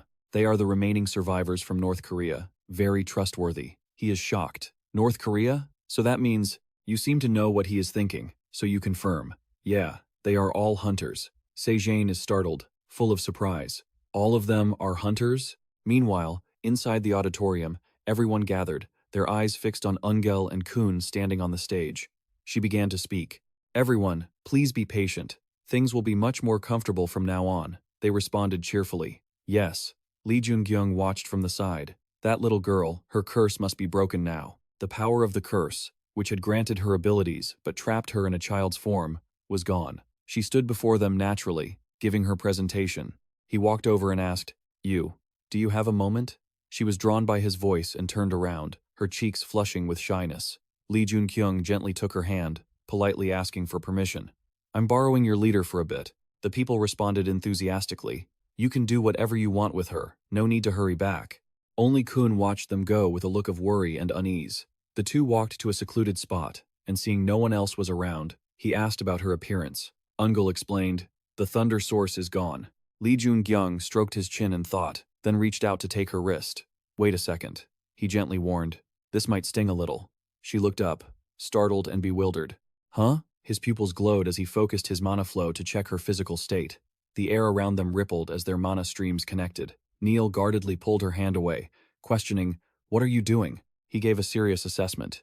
You've grown weaker. She was shocked. What? Then she decided to confirm it for herself. She activated her mana, surrounding her body with it. A moment later, Ungel looked at her own hands in stunned silence. I really am weaker. Why? Lee Joon-kyung analyzed the situation. I see. You were only powerful while near the Cha village because you controlled the energy there. That's why you had the body of a child while you were there. Her face darkened with sadness. Seeing this, he smiled to reassure her. Don't worry, I'm a hunter, after all. Let me help you. Ungel was moved by his words. She hesitated, dropping her defensive attitude. So, what exactly did you want to talk about?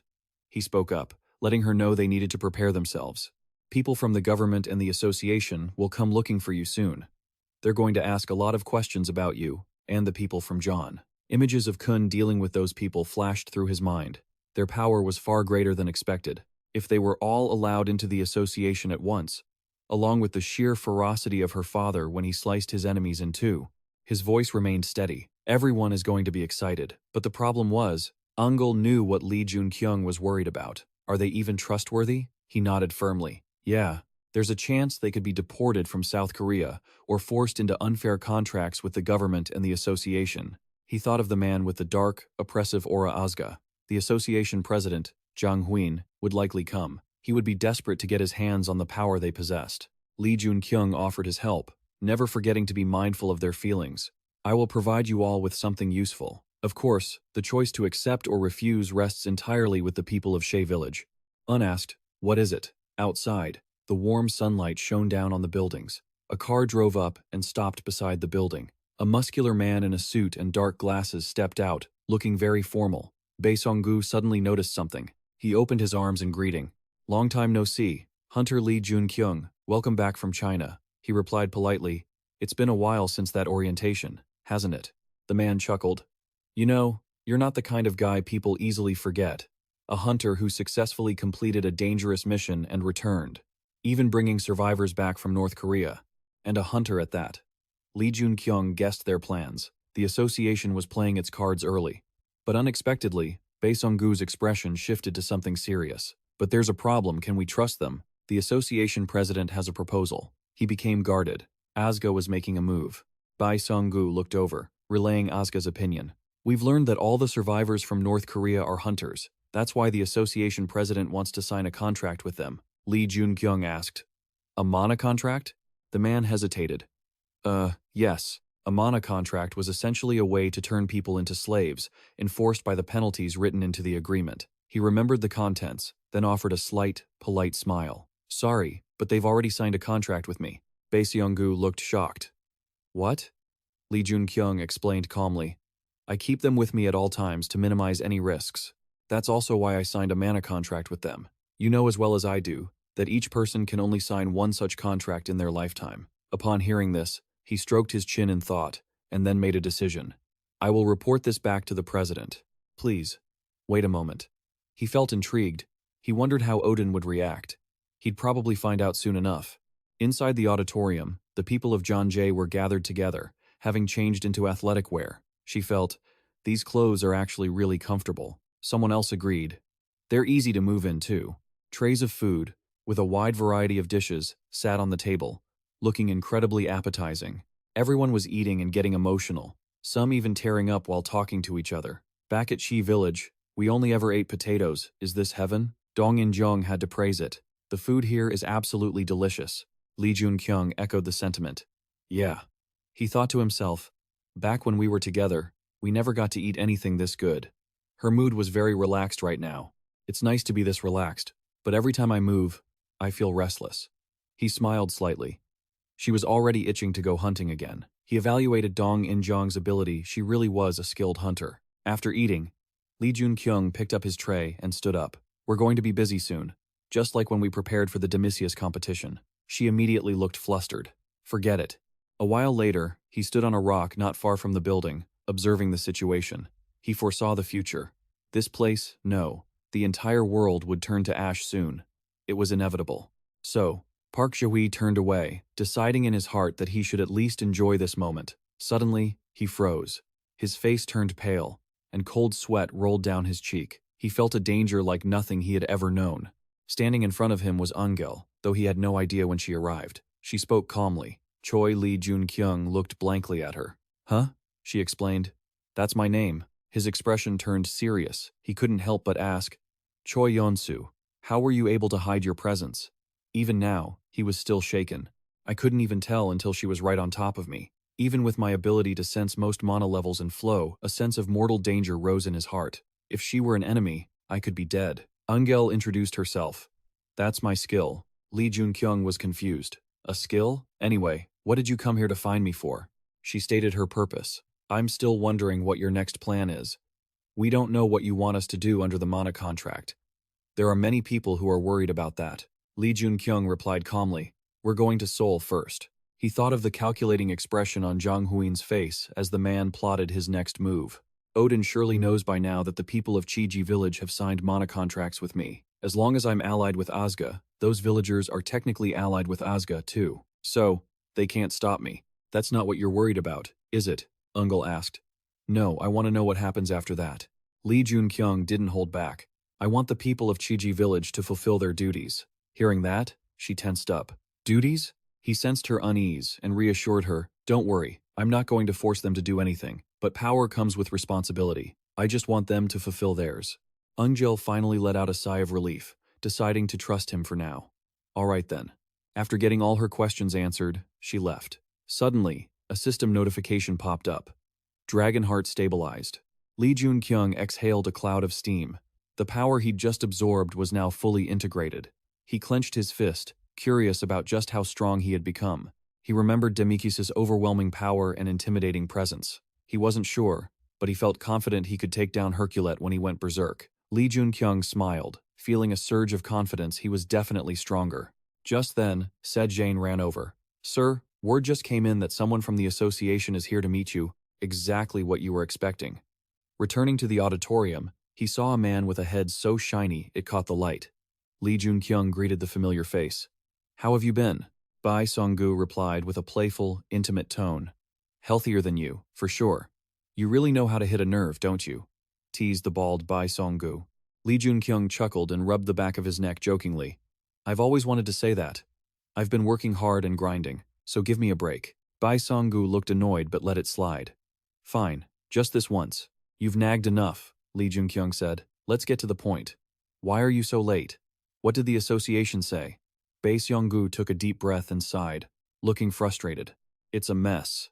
Most of the Asga members have returned to Korea. This news shocked Lee Joon-kyung. What? He slowly broke down the situation. What I heard after that was even more shocking. These special portals are a sign of violent upheavals. Images of various vicious monsters flashed through his mind. These special portals produced monsters even stronger than the usual ones. Naturally, the consequences were far more severe once they were triggered. This type of portal wasn't just appearing in Korea, it was happening all over the world. As the plane flew through the deep blue sky, many hunters from around the globe were rushing back home after their raids. No one knew exactly what these special portals meant, but even Odin felt it was a grave issue and called all the heroes together. Bae Sung-gu reminded him of the schedule. A meeting was happening in a few days. Of course, We'll be discussing you there, too. He looked down at the people of Chiji gathered below. We were hoping you'd come back, he muttered, sounding impressed but clearly eyeing the gold mine Lee Joon-kyung had brought. Lee Joon-kyung looked too. The hunters of Chiji village were being called a precious gold mine. The sheer number of hunters he now commanded was a massive power play. Bae Sung-gu's expression turned serious. But the problem is that you're the one who owns it. Bae Sung-gu looked grave. The mana contract has one clear goal: to force absolute loyalty and obedience to the master. You've brought these hunters out of the wilderness, and now they're your subordinates. He clenched his fist in warning. That's going to make you a magnet for enemies. Every other faction will see you as a rival or an enemy. After all, a mana contract and a guild are two completely different things. Lee Joon-kyung listened in silence, then calmly smiled. It's fine. I'm still a member of Asga, aren't I? Bae Sung-gu let out a helpless sigh and nodded. Yeah, you're right. The two of them laughed and hugged it out. He patted Lee Joon-kyung on the back, welcoming him home and congratulating him on returning safely. The sky was clear, with lazy clouds drifting under the warm sun. Outside the building, buses were lined up with people keeping watch. Inside, Lee Joon-kyung and Bae Sung-gu stood on the stage. Lee Joon-kyung loudly announced that this would be the last trip. The people of Chiji village shared their thoughts. It's so sad. I could go on hundreds of trips like this, one said. All I did was eat, sleep, and detox. Yeah, but I'm actually a little tired, Lee Joon-kyung kindly reminded them. Everyone's going to be busy soon, so make sure to get some rest while you can. Suddenly, Bae Sung-gu noticed someone. The crowd was excitedly expressing their trust in Lee Joon-kyung. I believe in you. Bae Sung-gu pointed and asked, Lee Joon-kyung, who is that woman? The person he was referring to was Ungul. Do the hunters call her a saint or something? You didn't come back together because of her, did you? Lee Joon-kyung laughed off the suggestion. Oh, I don't think that's it at all. Bae Sung-gu froze like a statue. Seeing he had misunderstood, Lee Joon-kyung quickly clarified. Hey, I'm just kidding. Dong In-jung suddenly chimed in. He really is kidding. Lee Joon-kyung didn't come here for Ungel. Her comment drew their attention. She frowned, looking annoyed. There's no shortage of women here. If Ungel was the woman he was keeping secret. As she spoke, she stopped, hit by a sudden, sinking feeling. Does that mean he has women overseas too? How many rivals do I have? Lee Joon-kyung suddenly felt a chill down his spine. Bae Sung-gu looked flustered. Did I just read her mind? The peaceful nature, the colors of the earth and sky blending together. A breeze blew through, turning the windmills. The buses drove in a line, slowly entering the city center with its modern architecture. The further they went, the more people appeared. The city was bustling with life. All the people from Chiji were stunned by the strange sights. Sunlight glinted off the towering skyscrapers. Crowds of people moved everywhere. The city hummed with life, and traffic horns blared. Everyone was dumbfounded. They had never seen anything like this before. Everything was completely beyond their understanding. Lee Joon-kyung stood by, thinking, everyone's gone quiet, huh? Not wanting to leave them alone, he turned to tell Ungel to take care of everyone, but he was startled to see her reacting even more intensely than the others. Her eyes were sparkling, her mouth wide open in awe. He felt helpless, though he understood their situation. Is she like that too? Well, she'd lived on a mountain her whole life, so this must be her first time seeing modern civilization. Lee Joon-kyung had to delegate the responsibility. Dong In-jung, can you guide the people of Chi? You just need to follow the people from the association. She immediately agreed. Sure. He remembered the one who needed the most looking after. Venri, you have to listen to Dong In-jung. You got that? The kid looked up and gnashed his teeth, growling. Lee Joon-kyung gently patted the kid's head to calm him down. You can feel it too, right? From the roof of the building, a dangerous aura was radiating. Zooming in, it was Jin, standing with his hands behind his back, silently observing them. Their eyes locked. Seeing this, Jin smiled, his face twisting into an intrigued, sinister grin. Lee Park Jae-kyung wasn't sure what Hogjin was up to, so he kept his guard up. He knelt down in front of the kid. Fenrir, there's something you need to understand from now on. He gave serious instructions on how to use her fangs whenever necessary. The kid listened intently to every word from Lee Park Jae-kyung. You also need to keep it hidden at all times. Fenrir agreed without a moment's hesitation, full of trust. All right, Lee Park Jae-kyung. This modern city is completely different from the small village where our people used to live. Jang Hogjin had been waiting for a while. When he appeared, he greeted him with a friendly, welcoming attitude. He exclaimed, "You've brought some truly interesting things with you." Lee Park Jae-kyung was slightly puzzled. Yes, Hogjin calmly listed. Hundreds of hunters, 2 heroes, and 3 strange things. Lee Park Jo-hui-kyung speculated in his mind, his face remaining expressionless. He must be talking about Uniel and Manhwa being hero-ranked hunters. Are the strange things Fenrir and Bae Seonggun? But what's the third one? As if he knew what he was wondering, Hogjin stepped forward and placed a hand on his shoulder. You are the third one, he explained, noting how curious he was about his journey. I want to talk to you about China, but there are a few things we need to do first. With that, a mystical golden flow of mana spread out from them as the center. In the blink of an eye, they teleported to a different space. Jung Hogjin took the lead, with Lee Park Jo-hui-kyung and Songu following slowly behind. He felt a sense of anticipation for what was about to happen. Today is the day we introduce you to Asga and hold a conference. They're probably curious about you. All the heroes of Asga are here. Lee Park Jo-hui-kyung felt a spark of interest. I see.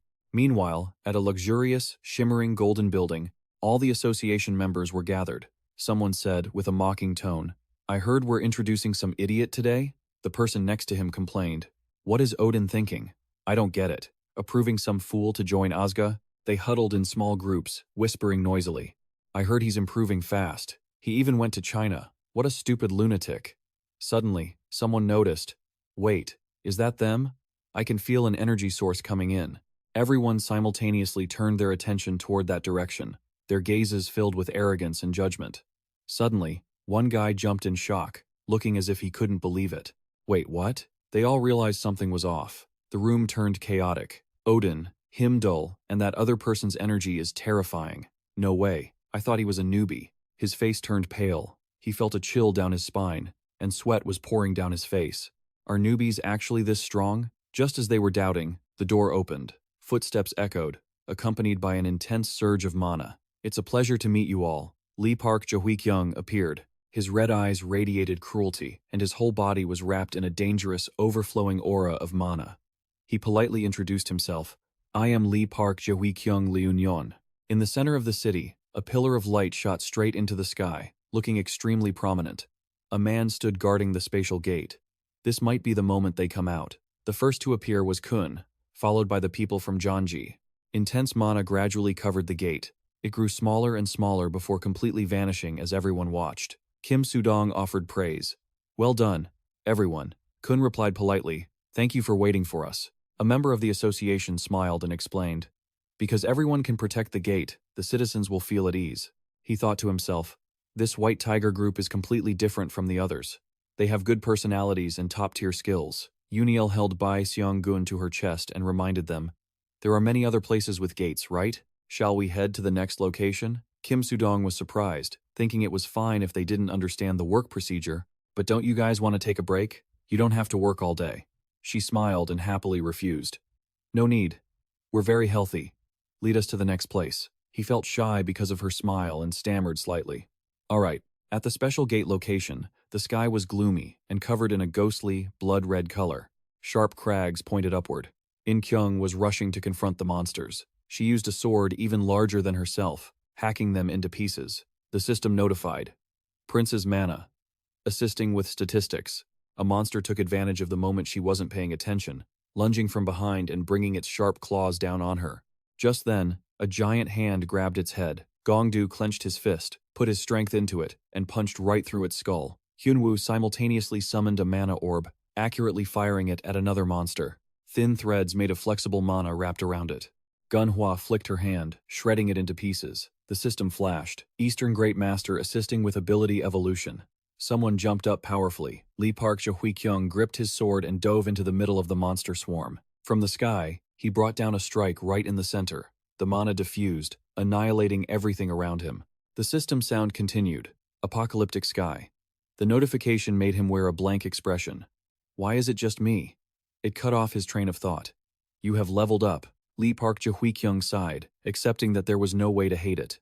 A moment later, the swarm of monsters had been massacred, leaving no trace behind. All 5 members gathered together. In-kyung voiced her opinion. Maybe it's because we're hunting at a high-level gate, but the sponsors are definitely very interested in us. She was extremely confident in her team's strength. That was a special gate containing S-rank monsters, but with our numbers, it's more than enough. She replied, I'm sure everyone feels the same. She and W nodded in agreement. Lee Park Jo-hui-kyung didn't want them to get cocky from these small victories, so he warned them. As we get stronger, more special gates will appear. The world is now full of magic. His face became grave. Soon, the great flood will begin. He heard that and was startled. In-kyung had a similar expression. He turned around to praise them but didn't forget to remind them. Both of you are strong, but you need to work even harder. Suddenly, she chased after him to stop him. Mr. Lee Park Jae-kyung, wait a second. She felt curious. Where are you going? It looks like you're planning to leave. He calmly stated his plan.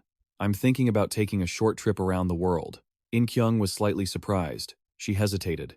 A short trip around the world? She stared intently at Lee Park Jae-kyung's face to check if he was lying. He's seriously warning us about the Great Flood. Yet now he wants to travel the world?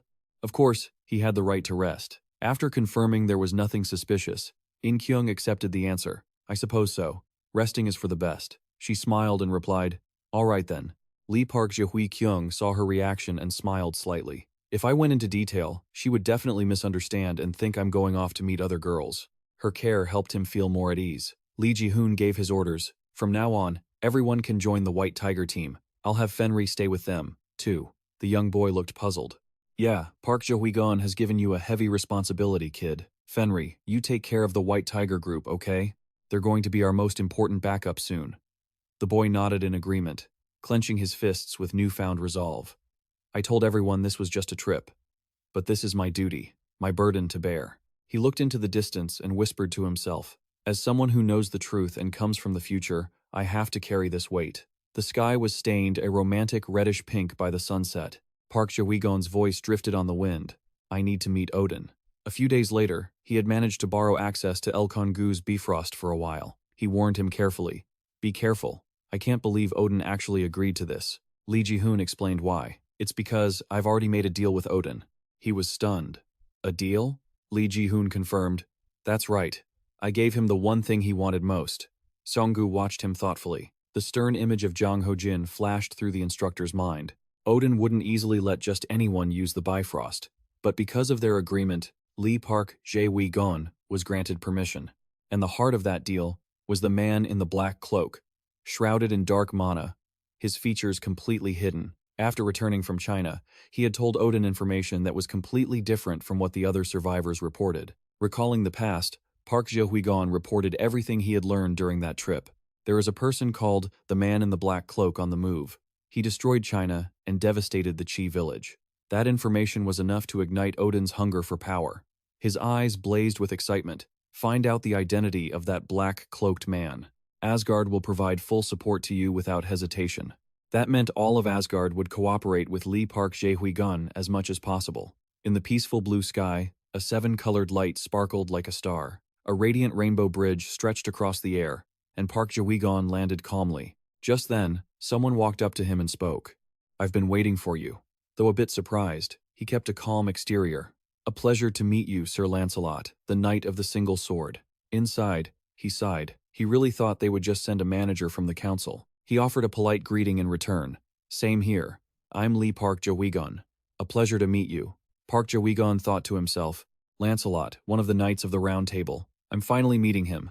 A shield-shaped emblem with 2 crossed swords appeared. It was the symbol of the Round Table, a secret British organization with a worldview totally different from the others. Unlike those who tried to manipulate humanity, led by Jang Ho-jin and the Asgard Association, the Round Table were complete outsiders. They held great power, but stood silently on the sidelines, neither good nor evil. The reason the Round Table was so powerful was thanks to Merlin, the heart of the group, a girl with golden hair and emerald-like eyes. Another was Arthur, currently in the form of a child. But even without her, the Round Table remained formidable. That was because they possessed a special lineage of knights. The few who made up this line were stronger than ordinary heroes. The Knight Squad, led by Lancelot, was the strongest, and always played a key role during crises in Britain. Back in the present, the city was quiet under the warm sun. Self-correction. The previous line was split in the warm sun. Lancelot offered a friendly smile and voiced his opinion. Because Merlin is interested in you, everyone is quite curious about you. Lee Park Jae-gon, I'm curious about you too. But the attitude he displayed couldn't fool Park Jae-gon. His eyes were full of hostility toward him. This was likely because of Merlin. Lancelot was infamous for his obsession with the head of the Round Table, Merlin. However, Merlin didn't return his feelings. and their relationship had been completely destroyed. He had become unhinged, seemingly losing his grip on reality. It wasn't that Lancelot was a traitor, but his obsession with her had spun out of control. He recalled the rumors everyone talked about. I heard that most of the problems the Round Table faces stem from Lancelot. He felt unlucky, as if he'd just stepped in something nasty. Park Jae-gon tried to explain to salvage the situation. I simply wanted to keep my promise to Merlin. Before he could finish, he was rudely interrupted. A promise? You just spoke of a promise? He sighed helplessly. I didn't expect even this to trigger Lancelot. What do you mean? He warned, his face turning serious. I came here to see Merlin for official business. I know you're here to guide me, but you are being quite rude. His attitude remained cold, refusing to admit he was wrong, and he shamelessly retorted, When was I rude? Park Jae-gon wondered pointedly. If a knight couldn't even realize he was being rude, was he even worthy of being called a knight? Lancelot slammed his hand on the table in anger, causing the cup to fly into the air. His expression was dark, his eyes filled with a threatening malice. Do you dare insult me? Park Jae-gon calmly crossed his arms, asserting firmly, Merlin, you're definitely watching all of this, aren't you? After all, in the Round Table, the only place she can't see is her private lounge. He gritted his teeth, holding back his rage as he declared, Lee Park Jae-gon, I don't know how high your reputation is, but as a knight, I cannot let your insults go unpunished. Suddenly, a loud voice commanded, Stop right there! Lancelot flinched and turned around. Park Jae-gon wasn't surprised at all. He had predicted this. She was here. Particles of light floated in the air, and Merlin slowly appeared before them. She sat composed behind her desk. Lancelot bowed respectfully. Your Highness, Merlin. Park Jae-gon also stood up to look at her. She spoke coldly. Lancelot, you are being disrespectful to my guest. He was stunned. Even Merlin, this sparked even more jealousy in his heart. In a moment where his emotions overrode his reason, he shouted a provocation. Underdog, I challenge you to a duel. Merlin frowned and stood up to intervene. Lancelot, what do you think you're doing? But Park Jae-gon calmly agreed. Fine. She looked surprised and confused. Not letting them change their minds, he quickly decided. Then let's go to the arena. They headed to the arena. Whispers broke out among the crowd. Lancelot again? What did he stir up this time? Someone sounded excited. It's been a while since we've had a decent match to watch. Right? The person next to him didn't seem so enthusiastic. Whatever, Lancelot is going to win anyway. Joon-kyung's mana condensed as he stood against the sun, unable to help but mutter, No, there are two suns. Even though they had seen the power of both, they remained confident and dismissive. Who's going up against him? The man answered with precise info. Joon-kyung. Hearing that name, the others' attitudes shifted instantly. Joon-kyung of Asgard? Whoa, now that's a big match. Just then, footsteps echoed from a distance, and Wan appeared. All the knights were stunned. It's Sir Wan and Sir Galahad. The leader of the Round Table Knights had arrived. They raised their hands in a respectful military salute. Greetings, Sir Wan. He smiled warmly, patting him on the shoulder. Well done. They watched the scene, murmuring, What a show-off. Well, he is a knight of the Round Table, after all. Across the way, the duel between Joon-kyung and the two stood face to face with their weapons drawn, the air thick with tension. He felt truly confident in his own strength. He was using a spear too, but something felt different about it. Wan watched intently. A spear duel between the East and the West, huh? This should be an interesting bout. Lancelot, ever the showman, put a hand to his chest and bowed. Thank you all for coming to witness my duel. The audience, giving him his moment, cheered enthusiastically. He smiled, thoroughly satisfied. His vanity was fed. Joon-kyung, however, didn't hold back his mockery. Sir Lancelot, I'm starting to wonder if I should call you a knight or an entertainer. With the way you're acting, you look more like a performer. So, I'm not sure Sir is even fitting for you anymore. Lancelot frowned, clearly annoyed. His entire aura shifted. He began to circulate his mana. I heard that in these duels, we're even allowed to take our opponent's life. Is that true? His pupils constricted, revealing a savage intensity. That's right. He took his stance, smugly declaring, This is a duel where your life could be at risk. I intended to go easy on you and not kill you, but I guess I don't need to do that anymore. Unprovoked, Joon-kyung kept his cool. Listen to yourself, you really are a selfish, arrogant noble. Still in the mood to insult him, he smirked. Cheap knight, Lancelot. Provoked, Lancelot lunged forward at light speed. You bastard. He stood there calmly, waiting, his eyes narrowing as he made an objective assessment. Lancelot was known as the one-hit knight, the man who could pierce anything with a single strike. Just as the rumors said, his attack was ferocious. Regardless of his personality, he truly was a hero. However, the spear, shrouded in intense mana, came thrusting forward. Joon-kyung met it with pinpoint precision, clashing his own spear against it. Lancelot's attack was completely halted. He couldn't move an inch further. The spectators were stunned to see it. What? No way! Did he just stop that one-hit kill with just a touch of his spear? Lancelot's spear had been stopped dead in its tracks. Even Lancelot himself was in deep shock, only now realizing the danger of the situation.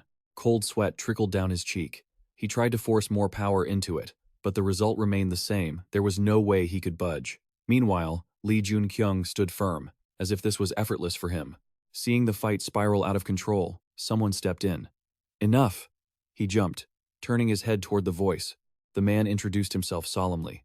I am a knight of the Round Table, Joon-kyung, while still dealing with Lancelot, kept a distracted eye on the man who had spoken. Juan, with that dignified speech and grace, he's the Bloody Knight. The Bloody Knight? After awakening as a hunter, he had slaughtered monsters like a madman. Their corpses were hacked to pieces, scattered across the ground, yet he maintained that same imposing aura. His body was perpetually stained with monster blood. That was how he earned the name, the Bloody Knight. The two spears broke apart. Joon-kyung calmly lowered his hand. He had no reason to fight the man. Lancelot's knees buckled, hitting the ground hard. His face darkened as he knelt there, looking pathetic. Juan stepped forward to address him.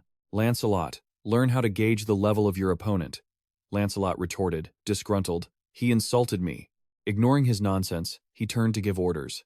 Galahad, help Lancelot clean this up. He obeyed seriously. Understood. Lancelot stood up, and though he hated it, he had to bow his head and admit it. I lost. Joon-kyung kept his guard up.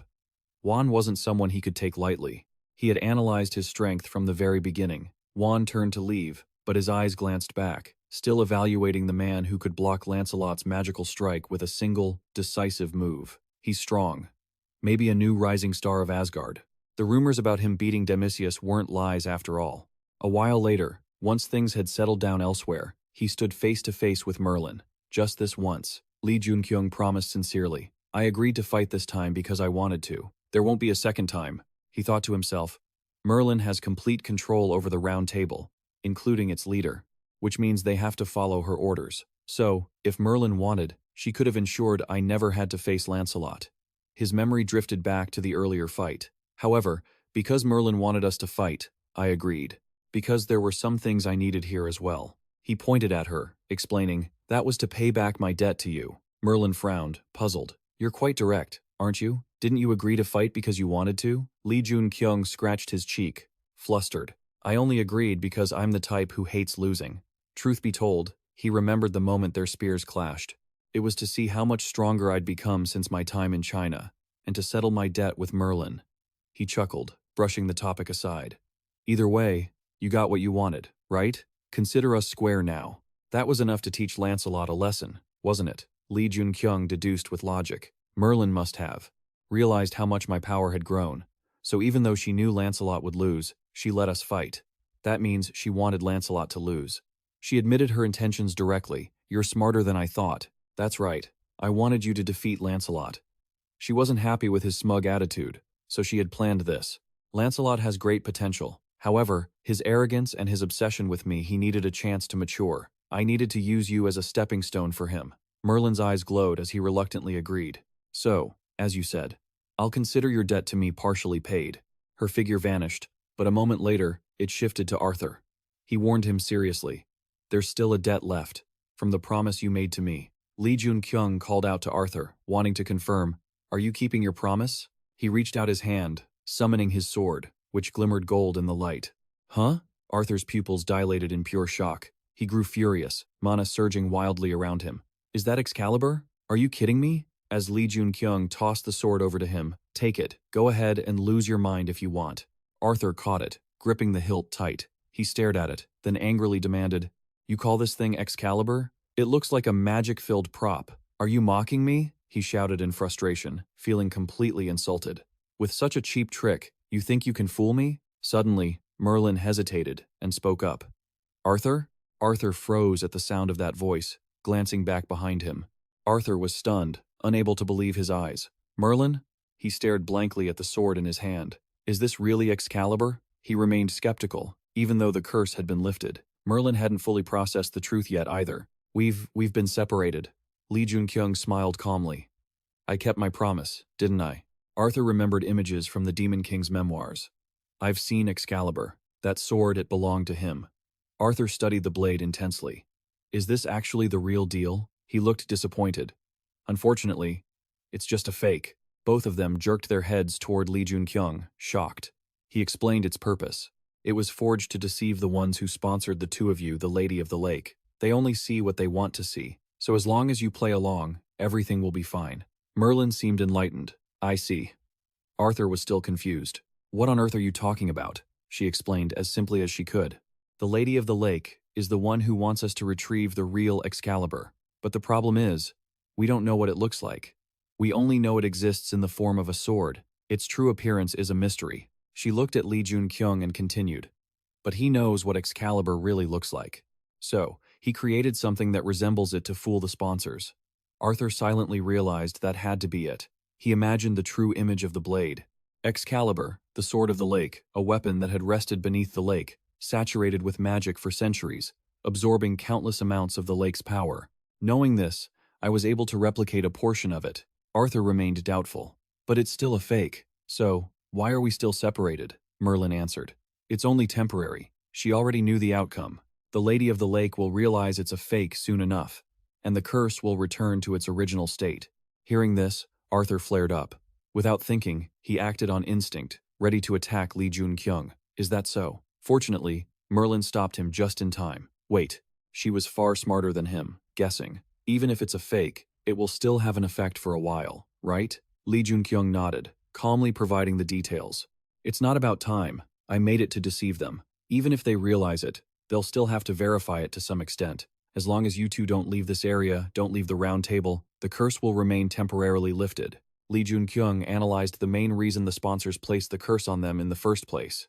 However, they also genuinely want the two of you to find the real Excalibur. Once he finished, he added, So, my job here is done. Arthur clutched his face, falling into a deep silence. Suddenly, he lowered his hand, declaring, No, it's not over. His expression was grave as he silently analyzed the situation. Arthur had suffered under this curse longer than Merlin, which forced him to inhabit the body of a child. Meanwhile, Merlin still had her normal body, which made it easier to understand why he behaved the way he did. Finally, Joon-kyung made his decision. He smiled, clenched his fist, and revealed, I'll tell you one more thing. The location where the real Excalibur is hidden. In a forest covered in hazy mist, a blinding flash of light shone out, incredibly prominent. Immediately after, a massive pillar of fire, carrying heat that incinerated everything in its path, tore through space. Demicus clenched his fist, intense flames erupting. His appearance was utterly savage. He attacked Ruth mercilessly. Ruth just tilted his body slightly, dodging the punch. The force of it brushed past him and struck a boulder behind him, causing it to explode. Debris flew out as Demicus didn't stop, but continued to rush forward with bloodshot eyes. It seemed he had fallen into a berserker state. The entire area in front of him was devastated, with dust and smoke obscuring his vision. Ruth remained calm, swinging his sword while evaluating the situation. Too slow. He slashed across Demicus's body. Demicus reacted quickly, leaping high to avoid the blade that swung right beneath his feet. After that, he poured all his strength downward, intending to counterattack. But suddenly, he noticed something strange. Ruth's mana had somehow circled behind his back. The sharp blade cut through the air with a whistling sound. Before Demicus could even move, he was pierced deeply in the middle of his back. His body stiffened, veins bulging on Demicus's face. His expression distorted, and he screamed in pain. In eyes that were originally covered in blood red, a white dot suddenly appeared. Next, it gradually spread, swallowing the red. Demicus snapped out of his berserker state. His face darkened as he fell to his knees. Ruth calmly stood there, watching, having expended no effort to take him down. Now that he had regained his senses, Demicus sat slumped on the dirty ground, losing all composure, and pointed, asking, What the hell was that sword? Ruth sheathed his weapon and replied, I picked it up a while ago. Demicus's eyes widened in shock. He stammered, unable to believe it. You just picked up something like that? He silently recalled the humiliating scene from earlier that moment. When the sword touched him, he completely lost control of his magic. Ruth didn't explain further and changed the subject. Well, You're strong enough that I'll forgive you for going against our agreement and acting on your own. Demicus jumped at the chance to confirm. So, I won't be disciplined, right? But Ruth ruthlessly shattered his hopes. Wrong. I'm the only one forgiving you. Athena seems very keen on disciplining you. Hearing that, Demicus jerked his head around to see her standing there silently with her arms crossed, like a ghost. He panicked. How long has she been here? I didn't sense her at all. Athena looked this way, emotionless, seemingly uninterested in what they were discussing. Ruth was also suspicious. What's wrong? Only then did Athena speak up. I have a few things to report. She brought up a topic they had discussed in the past, the person he mentioned a few days ago, Joon-kyung. Demicus was surprised. He was very familiar with that name. Joon-kyung? Ruth put on a thoughtful expression, wondering what she could be thinking about. Athena continued her report. After returning from China, he is currently in the UK. It was very confusing. The UK? She confirmed seriously. That's right. We still don't know the reason he went there, she added, providing more information. He has gone to the round table. Ruth frowned in deep thought. After analyzing the situation for a moment, he made a decision. All right, keep tailing him. And Demisius, don't slack off on your training. Athena placed her hand over her heart and bowed in obedience. I understand. Demicus also formally agreed. I'm clear on that. They both nodded in unison, his gaze fixed on the distance as he planned for the future. The sky was clear, with fluffy white clouds drifting lazily by. At that same moment, within the territory of the round table, a voice rang out. Now. Arthur stood with his arms crossed, facing Joon-kyung. You're saying that Roth is holding Excalibur? He confirmed it with certainty. That's right. He couldn't hide his skepticism. But he already has the lightning of Olympus, right? Why would he need that sword? Joon-kyung gave a wry smile, thinking to himself, lightning? Why do so many people have that impression of Roth? He answered honestly, I don't know. Shh. Arthur narrowed his eyes at him with dissatisfaction. Why are you talking to me without using honorifics, huh? He replied indifferently. You're doing the same, aren't you? Joon-kyung feigned innocence and asked, Am I? Is that a problem? He fell silent, trying to think of a way to retort, but finally gave up and let out a helpless sigh. Arthur shifted the focus of the conversation to the main issue. So, what are we supposed to do about Excalibur? The boy tilted his head with an innocent expression. Why are you asking me? I already told the two of you where it's hidden. The rest is just up to you to go get it. Arthur was startled, having never anticipated this outcome. What? But our promise. Joon-kyung calmly reminded him. You asked me to find Excalibur to break your curse. I think I've finished my job. Besides, you two still have to pay me for my services. Twice over, to be exact. He looked down, deep in thought. This is quite a dilemma. I don't think Roth will agree to negotiate and just hand over Excalibur that easily. He remained calm and reassured them. Well, I think Merlin will have a way to handle it. She's smart, after all. Hearing that, Arthur chuckled in agreement. That's true. He stopped being stubborn about Excalibur and asked for Joon-kyung's opinion. So, how do you want us to repay you?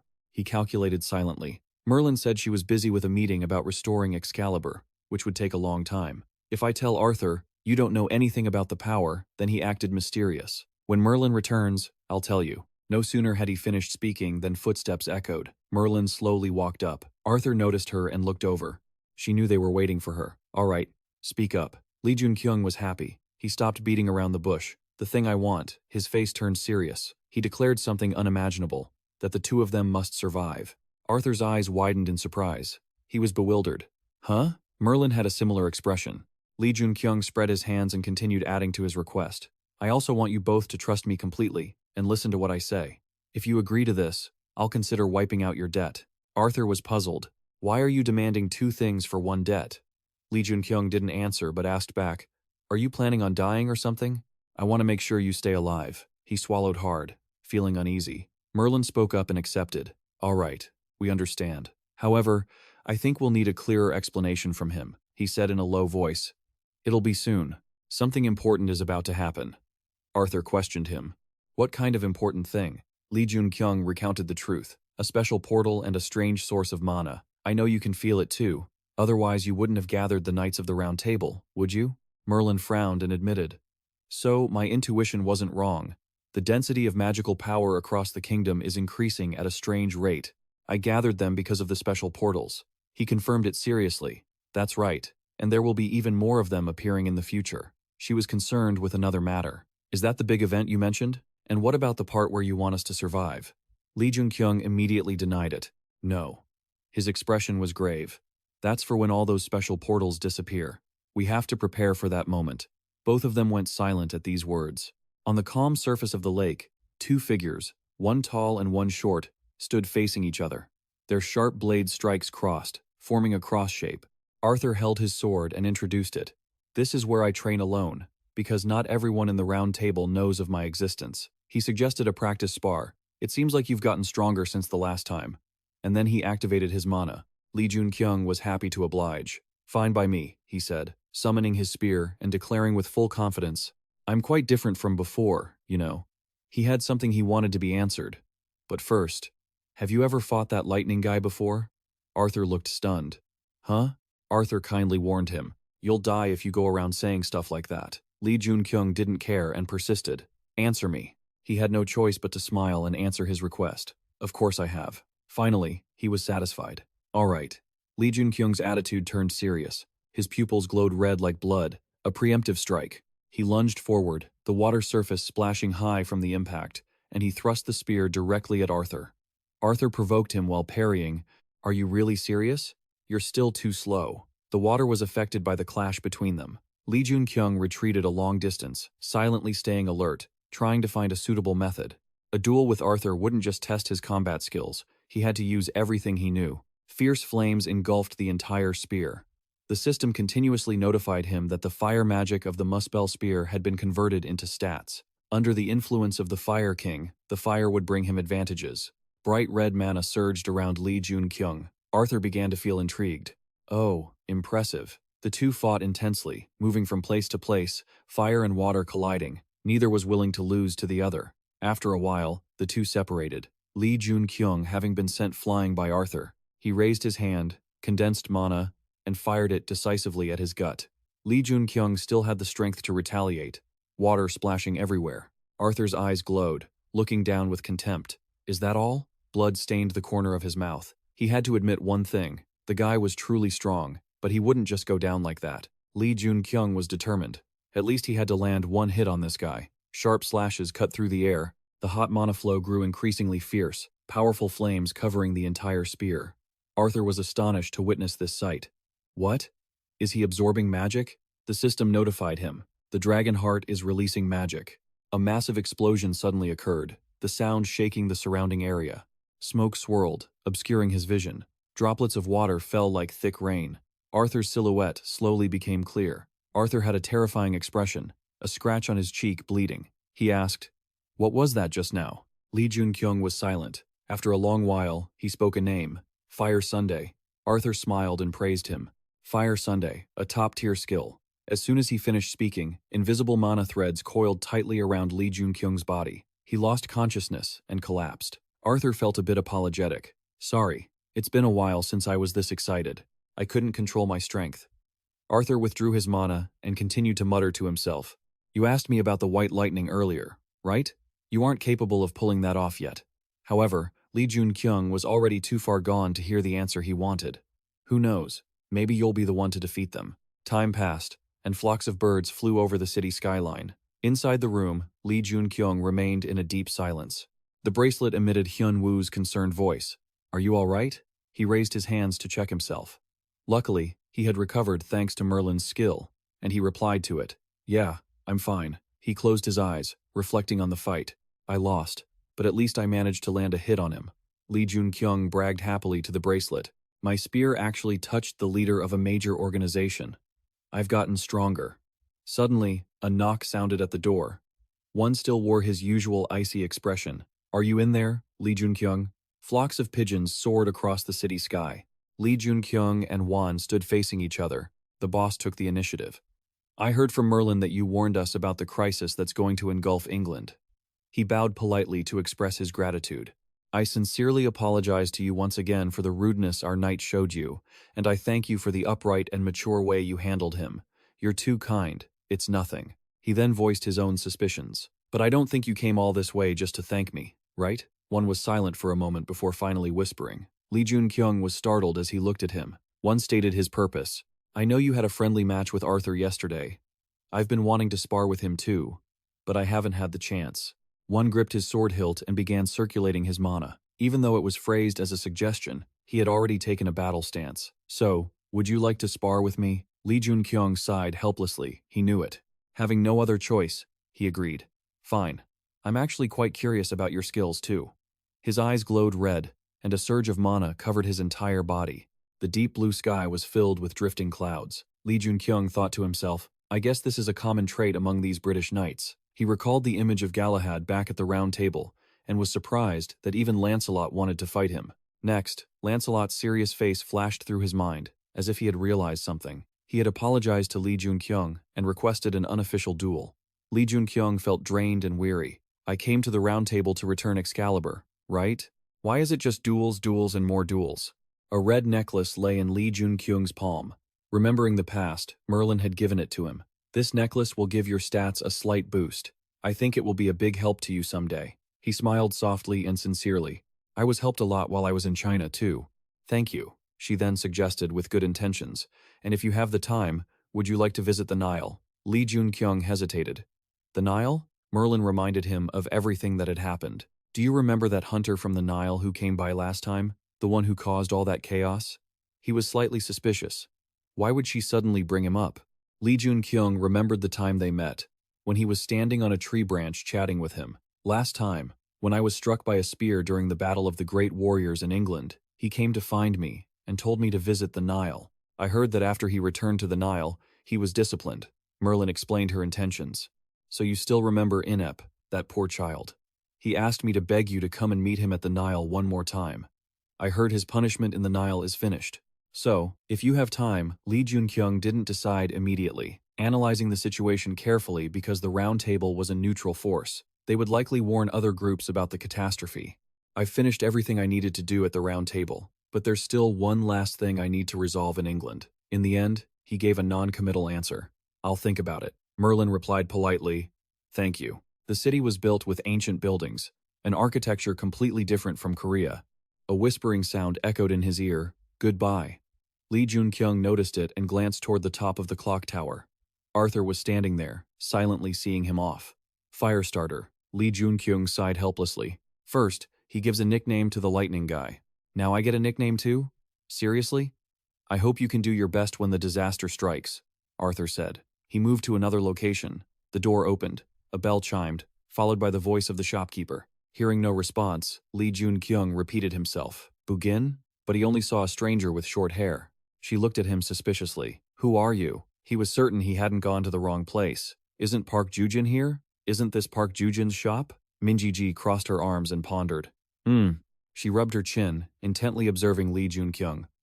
You don't look like a loan shark here to collect money. You don't look like a hunter returning after buying a faulty potion. And it's not like she's hiding some guy in here either. After a long while, she clapped her hands, confirming her thought. Then you must be here to buy something. He immediately denied it, his face showing confusion. No, where is Park Jujin, and who are you? Minji leaned against the counter and explained calmly. I'm just someone Jujin asked to watch the shop. Jin isn't here right now. Lee Joon-kyung had to postpone his plans. I came here because Jujin's brother told me to. So when can I see her? Minji's eyes lit up. Oh, so you're the person Jujin mentioned. She asked me to tell you this. She has joined Olympus. Lee Joon-kyung was startled. He clenched his fists in worry. The past is changing again. Lee Joon-kyung's mood was in turmoil. It's not time for her to go to Olympus yet. So what happened to make her go there so soon? He felt uneasy.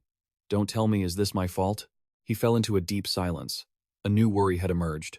History was continuing to shift. The sunset blanketed the entire city.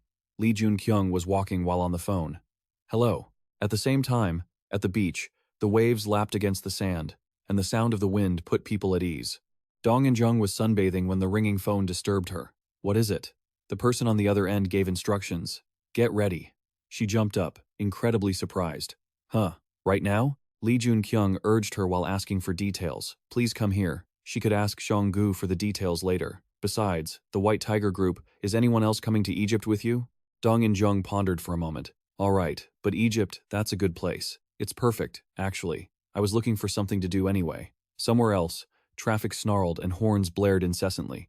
Bai Song-gu was driving when a voice broke through. Bai Song-gu, I'm in Egypt. He kept his eyes on the road while talking to him. I thought you were going to use Bifrost to get back to Korea. Why are you in Egypt? Lee Ji-han explained. I have things to take care of. Do you think it's related to the Great Cataclysm? His tone was grave and insistent. It might be related to something even bigger than the cataclysm. Bae Song-gu spoke at length, trying to convince him. Even so, showing up out of the blue like that is going to cause a lot of trouble. Egypt is already in a state of unrest. There are existing diplomatic issues, and your sudden arrival will only complicate things further. So, until we can settle things on this end, just keep a low profile. You cut him off. I think the problem's already been solved. He was stunned, clearly not catching your meaning. You just left him with one final remark. Trust in Inep. Meanwhile, Lee Ji-han was facing 4 Westerners with swords all by himself, his body radiating a murderous, godlike aura. He held both hands up in surrender. At a magnificent, opulent palace, soldiers surrounded Ji-han, whispering to one another. Why would Lee Ji-han come to Egypt? Do you know anything? I have no idea. One of them spoke up. Maybe we should call for an interpreter. Hey, Jackal, you can go ahead and take custody of Lee Ji-han. Then, they walked toward Ji-han. The soldiers' faces showed clear surprise and immediate subservience. The person next to him also realized something was off with Noon. The Jackal looked down at him coldly and asked, You're an underdog, aren't you? He stayed on guard, sensing they had arrived. They had even sent a member from the Korean branch immediately. I didn't expect that. Gyeontae offered a friendly smile. I've been contacted by headquarters. They said the others will be arriving later today. He guessed it must be Dong and Jung and the rest. They're fast. Then he continued. I heard the situation in Egypt is quite heated. What happened? Gyeontae filled him in. Right now, you could say Egypt is completely under the thumb of Nun. I think you already know. But Nun is divided into 3 branches. He continued his explanation. Memphis handles politics, Hermopolis controls the business sector, and finally, Heliopolis manages all the hunters and the association. Gyeontae's expression was deadly serious. They're fighting for power, always trying to keep the other branches in check. That's why the situation in Egypt right now, Lee Ji-han quickly jumped in. It's a total mess, he agreed. Exactly, Gyeontae continued. Heliopolis used to hold the most power, but after the Horus incident, there was some trouble within that branch. Hearing that, he recalled that Inep had told him he was in the Heliopolis branch, and he posed his question to Gyeontae. What was the Horus incident? He replied, We don't know the full details either. It's something that even our own sources couldn't figure out. However, we do know that a row broke out during a gate raid, leading to an incident. Suddenly, memories of Inep flashed through Lee Ji-han's mind. He said, with a sense of urgency, It was because of the blood crystal. Please, get to Nun. You frowned, thinking, The blood crystal? Are they insane? Lee Ji-han stood up and made a request. There's a hunter I need to meet. Gyeontae wondered, Who is it? You smiled lightly and said the name of the person you were looking for. Inep, the captain of the Egyptian forces. He's a hero-rank hunter. At the massive airport, Dong In-jung stepped out with a cold expression. Suddenly, she saw someone and smiled. Lee Ji-han stepped forward. It's been a while. Dong In-jung nodded, responding warmly. Just as you said, I've brought everyone. Hwa, Fenrir, and Gongdu appeared behind her. You happily greeted Hwa, Fenrir, and Ji as well. Thanks for coming, everyone. Bander grinned and stepped forward. Aren't you happy to see me? Seeing him, Lee Ji-han looked genuinely surprised, thinking to himself, Bander, one of the strongest heroes of the Asa Guild. Bander waved his fan. It's been forever since I've been to a place this hot. You remained deep in thought. He was also Odin's right-hand man. Lee Ji-han's expression darkened as he asked, Why did you follow? He changed his attitude, looking at you with a chilling gaze. Are you going to show your true colors already? You're making me sad. Fenrir gritted her teeth, annoyed. Dong In-jung and Hwa also froze when they saw that. A tense silence descended. Just then, Bander laughed it off. Haha, just kidding. The association president sent me to help Lee Ji-han complete his great expedition abroad. All the special gates in Korea have been handled faster than expected, so don't worry. He looked at you with a sinister glint in his eyes. Anyway, I look forward to working with you until you return to Korea. Then, Bander turned to talk to Gyeontae. Your face remained dark. You didn't say a word. Lee Ji-han thought to himself, until then, this is going to be one uncomfortable trip. A night passed. Early the next morning at the palace, Gyeontae sat chatting with Lee Ji-han. His request to meet the hunter named Inep from Nun had been denied. Based on our sources, it seems something is going down inside Nun. You asked, what's going on? He explained. Just like other nations, Egypt is calling its heroes back to their home country. Gyeontae continued. The second-in-command of Heliopolis, Set, has returned. If Horus can't recover his diminished status because of the incident, Li Jihan reacted quickly. Then Set becomes the person in charge? He agreed. That's right. And right now, he is the strongest hunter in Nguyen. At that, you broke into a cold sweat. Li Jihan calculated silently. Nguyen is the organization behind Egypt, and Set is their strongest hunter. I used all my strength just to deal with Arthur. A flash of Arthur's image crossed his mind. I could only manage to scratch his cheek. Is Set as strong as, or even stronger than, Arthur? Suddenly, Li Jihan stood up, his face serious. Mr. Gionte, I must insist on meeting Inep. Gionte asked, What are you going to do? Li Jihan said with a resolute look, I'll find a way to meet him myself. The sky was still bright blue. The city, viewed from above, was incredibly busy. On the rooftop, Haijin and Bai Sung-gu were talking. He spoke up. Up until now, I haven't asked you anything. I don't know what your relationship with Li Jihan is, or what secrets you might be keeping. You just stayed silent, waiting for him to continue. Zhang Hojin's eyes flashed with a frightening intensity. But now I need to know. He sparks my curiosity, yet he has never given me a straight answer. Zhang Hojin wondered, I can't understand your excessive kindness toward him. You're not the type of person who trusts others so easily. He's an enigma. That's why I find it so strange that you trust him so much. It's like you've known him for a very, very long time. Zhang Hojin was blunt. What exactly is Li Joon-kyung's goal? I can't wrap my head around what he wants. Bai Sung-gu explained. Li Joon-kyung, Li Joon-kyung. He's the type of person who shares the same objective as you. He went into deep thought. Hunter Bisensu had said the same thing. He's a hunter who can help him achieve his goals once he matures. Zhang Hojin mused. Let's see. Bai Sung-gu thought to himself. Li Joon-kyung had told him to say this to Odin in this exact situation. He's revealing that your goal and his are one and the same. To kill the patrons. His expression turned to one of shock. Bai Sung-gu revealed that the hunters who were patronized by those who ruled a realm had lost all of their powers. This was the first time a hunter had lost their abilities from something other than death. He continued. It happened when Li Joon-kyung killed Gunzer.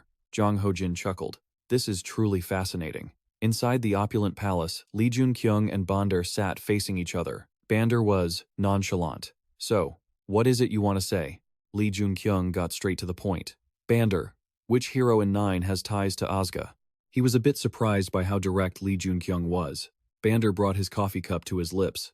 I don't know what you're asking, especially after calling me out so suddenly. Li Joon-kyung leaned forward. When the association chairman ordered you here, what did he say about cooperating with me? He slammed his cup onto the table. Bander's eyes sharpened. He said to cooperate with you at any cost, by any means in my power.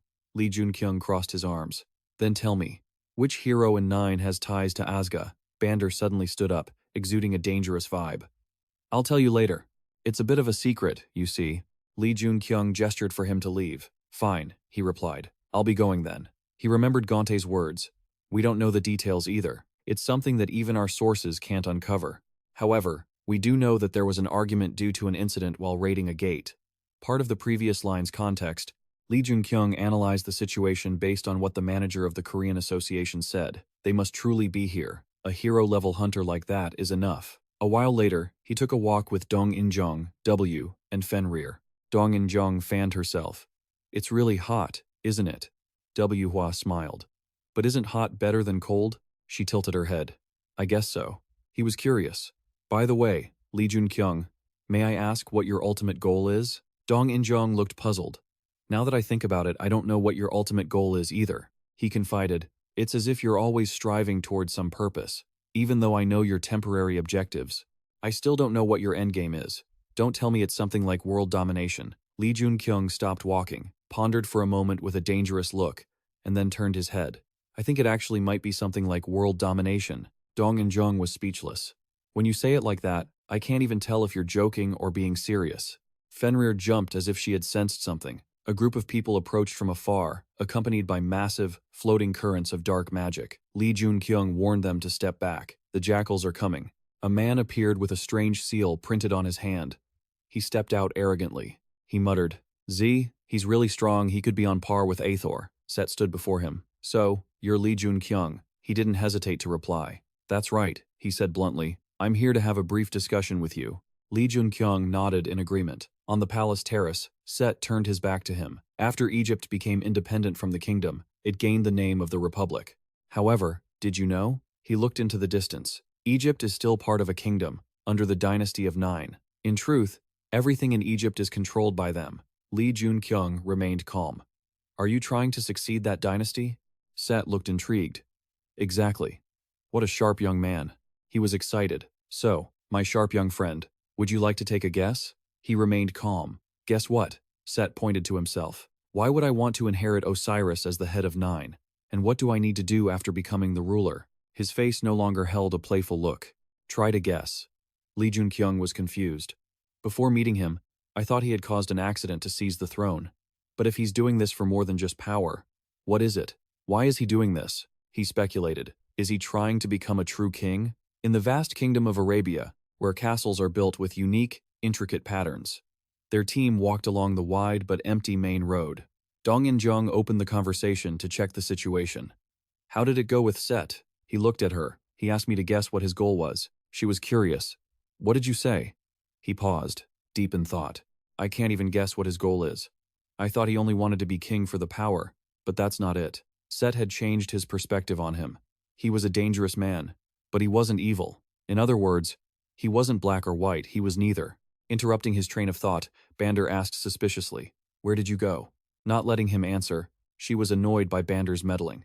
"Don't you have anything else to do?" He wasn't angry at her dismissal. Haha, looks like you've finished your business. I've already completed everything I needed to do.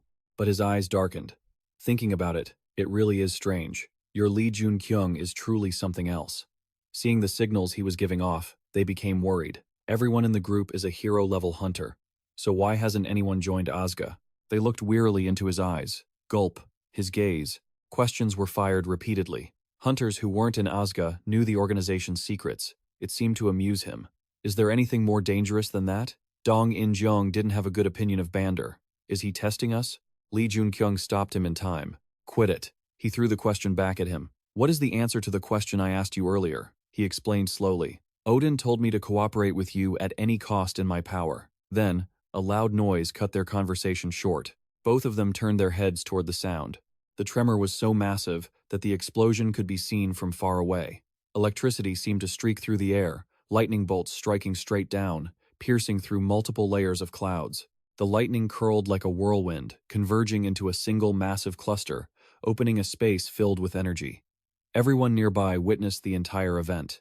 A special gate right in the middle of the city. As the gate widened, more energy surged out, causing the lightning to gradually turn red. In-jung was anxious about the developing situation. The gate had only just appeared, but its magical pressure was already expanding. At this rate, it would collapse right in the middle of the city.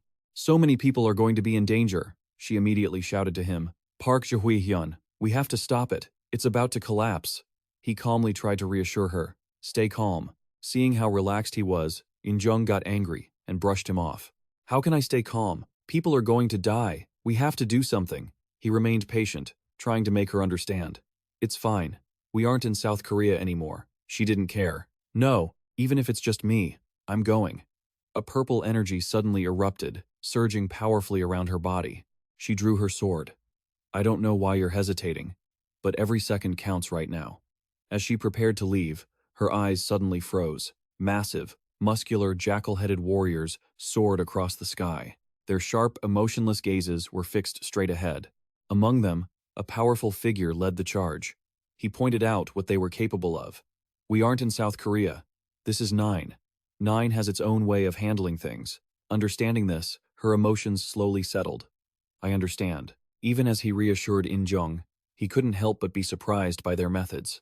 But he hadn't expected Set to show up personally. The scene slowly returned to its original quiet state. A system notification chimed, confirming the special gate had been cleared. He wasn't surprised by the speed at which they handled it. Just as I thought, they cleared the gate really fast. It made sense, though. The leader of the group had taken action himself. Even if it was a special gate, it couldn't possibly do any damage now. Pushing those thoughts aside, Park Jahui-hyun called her over. When In-jung heard her name, she shyly lowered her head. If you're planning to tease me, please don't. I'm already embarrassed enough. Contrary to her shyness, he smiled and complimented her. No, you did well. You acted because you wanted to save people, right? She stammered. That's true. But another sound interrupted their conversation. In-jung was the first to bolt off again. It seemed something else had happened. He helplessly gave up. She was always the first to rush in. As she headed deeper into the city, she saw a group of people tormenting a weak man. Her angry glare pierced through them. "What are you doing?" Due to the language barrier, they stared at her blankly, asking each other, "A hunter? What is she saying?" Just then, he arrived. "Is there a problem?" This time, they understood him perfectly. "Huh? Is that underdog?" He's speaking Arabic. There was no language barrier for him. He communicated with them easily. The Moine necklace really comes in handy, doesn't it? What happened that made you beat someone so violently? The leader sneered dismissively and waved them off. This has nothing to do with you foreign hunters. He looked at the situation and decided to intervene. After seeing you beat someone like that, I can't just stand by and watch. You need to tell me what happened. His voice dropped, signaling a warning. Otherwise, I'm contacting the association. Regardless of what it was, a hunter attacking a civilian, they just chuckled, as if they were witnessing a joke of the century. It seems you don't know, the leader said, explaining the rules here. In Egypt, the power dynamic between hunters and civilians was vastly different. Hunters could attack civilians whenever they pleased. It was an unwritten rule everyone had to follow. That was how things worked. He sneered, raising his sword high, ready to strike down. Blood splattered everywhere. Both of them stared in shock at the scene. But contrary to their expectations, what fell to the ground was the arm holding the thug's sword. A shrill scream erupted from the man as he panicked, clutching his severed arm. Set was sitting on the rooftop. The slash had come from him. But didn't Egypt have its own laws? The men below looked up at Set, trembling. He landed gracefully, a crushing pressure radiating from him. The 9 hunters had the right to attack other hunters. The scene left Park Jae-won and In-jung paralyzed with fear. Deep red blood slowly pooled and soaked into the ground. The hunters who had been so arrogant just moments ago were now dead, their eyes still wide open. In-jung felt a shiver down her spine and turned to quietly ask if Set was actually a good person. Seeing this firsthand left Park Jae-hyun unsure of how to answer properly. She hesitated before speaking. It's true he saved that man, but that was a bit extreme. He lowered his head, feeling conflicted. I intended to save that man without getting involved in Nine's affairs. Set probably knew that. His eyes drifted to the 2 cold bodies lying side by the wall. Park Ja-hyun felt a pang of sorrow. He still killed hunters who didn't necessarily need to die. Since he remained silent, In-jung continued. Do you think he's a good person? Park Ja-hyun hesitated for a moment before replying.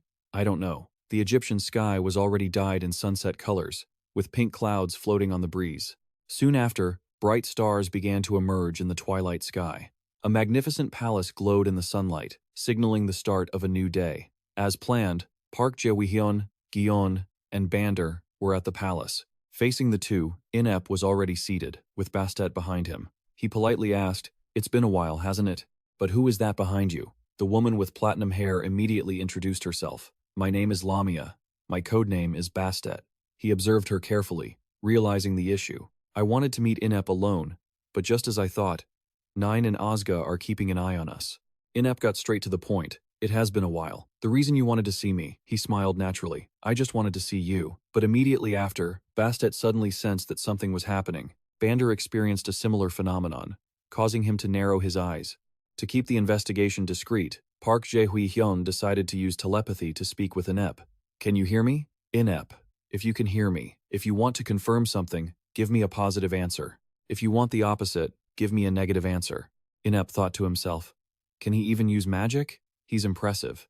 He immediately cooperated. I wanted to see you too. He began his cover story. You look thinner than before. Is Nine not providing you with enough food? But in reality, his mental transmission carried a different message. I'm here because of the blood mineral. Does it have anything to do with Heracles' power? Inep gave an immediate positive answer. They feed me well, he added. Park Jae-gong seemed satisfied with that. So, can you eat whatever you want? He transmitted through his thoughts. Last time, you asked me to save Horus. Is Horus's situation related to the blood mineral? He nodded. That's right. I'm quite a picky eater. You continued to probe deeper beneath the surface of the conversation. Numik the Hunter also helped me during the battle of the powerful warriors. Are they doing okay? But what Park Jae-gong was really asking was, is Horus being affected by the blood mineral, like Heracles was before? This time, he firmly confirmed that they were doing well. You nodded, responding. I see. Bander, listening to this somewhat awkward conversation, furrowed his brows in confusion. What the hell are they doing? Park Jae-gong decided to get straight to the point. Do you like Num? It was a roundabout way of asking, is the culprit Set? Hearing that name, Inep's eyes suddenly widened in shock. He replied in a low voice, you're quite cunning, that's how I feel. But I don't know how Numek feels. In your mind, you interpreted it meaning he didn't know if Set was the culprit or not. Out loud, you continued, it would be great if you two could get together. Is there anything I can do to help? No telepathic question was transmitted. Inep answered nonchalantly, but with an underlying meaning.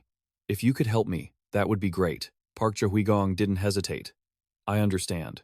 Then let's set up a time so we can all meet. He felt grateful. Thank you. Not long after that, in another room of that lavish palace, a hand curled into a fist and slammed hard against the table, making a sound painful enough to make anyone wince. Bander angrily shouted, you asked me to arrange a meeting with Inep just to talk about that kind of stuff? Feeling betrayed, he was furious. If you're using Asgard for things like this, even Odin won't be pleased. Ignoring Bander's attitude, Park Jae-gong remained calm. Doesn't it make sense? The vague statement left him bewildered. What are you trying to say? You kept it mysterious. He'll be satisfied later on. Bander frowned, giving a warning. You better be sure that the result will actually be like that. Hearing this, your lips curled into a confident smile. Park Jae-gong changed the subject. I'm almost finished with my work in Egypt. Let's head back in 3 days. He asked vaguely. 3 days? You explained casually. I haven't even had a chance to go sightseeing in Egypt yet. Your attitude and actions were really frustrating, Bander. As if suddenly remembering something, Park Jae-gong asked curiously, let me ask you, which hero infiltrated Nineveh? Bander was secretly happy, thinking you had taken the bait, forgetting that he was the one being played. Bander quickly put on a smiling face. Oh, that? You've already met them. You rolled your eyes, trying to rack your brain. I've met them? Who could it be? Time ticked by, and another night passed in Egypt. On the sand dunes beside the long river, Park Jae-gong stood quietly, small and alone. Suddenly hearing a noise, you immediately turned around to see Inep wearing a face mask. He whispered, I'm late. There were a lot of people following me. I'm sorry. He didn't stop there. He also warned that there might be many others keeping an eye on them. Even here. You've already caught the attention of all of Nineveh. Even so, you remained calm and reassured him. Don't worry. Immediately, a protective barrier formed, surrounding both of you. You explained, they won't be able to observe us from the outside. He had his eyes opened and couldn't help but be amazed. Distorting space? You can use magic as well? I thought you could only use it to the extent you showed this morning. You're really impressive. Inep looked up with some worry. But perhaps that's still not enough. There is nowhere that Osiris cannot see. Park Jae-gong fell into deep thought. Is that so? Even with Merlin's power, do you think they could still see inside? I'm not sure. To avoid any complications, you immediately asked. Then let's get to the main point. Why did you call me here? Inep hesitated for a moment about that, but a second later, he continued firmly. Because of the blood mineral, Horus is currently still in a coma. He recalled the past and explained. The blood mineral is a type of crystal that can grant the user formidable power, similar to what Heracles showed us during your fight earlier. Inep returned to the present issue. Everything started from the moment Set brought the blood mineral. Deep down, Park Jae-gong felt anxious. Have they really found the blood mineral? Just as I thought, the past has changed. A voice echoed, discussing the red stone, a mysterious object that exponentially increased a monster's power and possessed an astonishing growth rate. As usual, everyone began researching the blood mineral. Many experimental trials took place. Inep explained, the research was successful. They even succeeded in multiplying its power several times over. Inep stood opposite Park Jae-gong, but the problem was, you continued, we can't control that power. Inep nodded in agreement. That's right, and just like that, the research was postponed. Deep down, you had a hunch. That madness is truly a poison. In any case, it's not something that can be understood through research. A hunter who could control that madness throughout history, only Heracles is the only one with the ability to do that, Inep emphasized. However, Horus volunteered himself as a test subject for the blood mineral. You stood frozen, not believing what you just heard. Park Jae-gong wasn't sure about the things he was guessing in his heart. The successor of a massive organization, volunteering as a test subject? Is that what happened? He confirmed, yes. Even though everyone tried to stop him, Horus was determined to become the test subject. You asked, then why did Horus try to obtain the power of the blood mineral? Inep hesitated.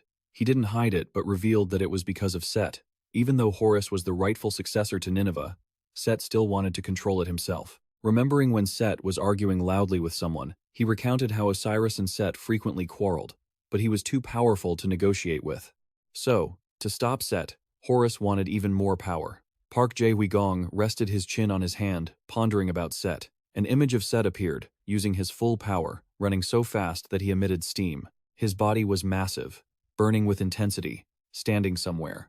You wondered if it was truly dangerous, if Set were to control Nineveh? From what I've seen, Set isn't necessarily a bad person. You found it hard to believe this. Is it really true that Set is being ostracized just because he wants to seize the throne? If it were just a civil war for the Nineveh throne, Inep interrupted you.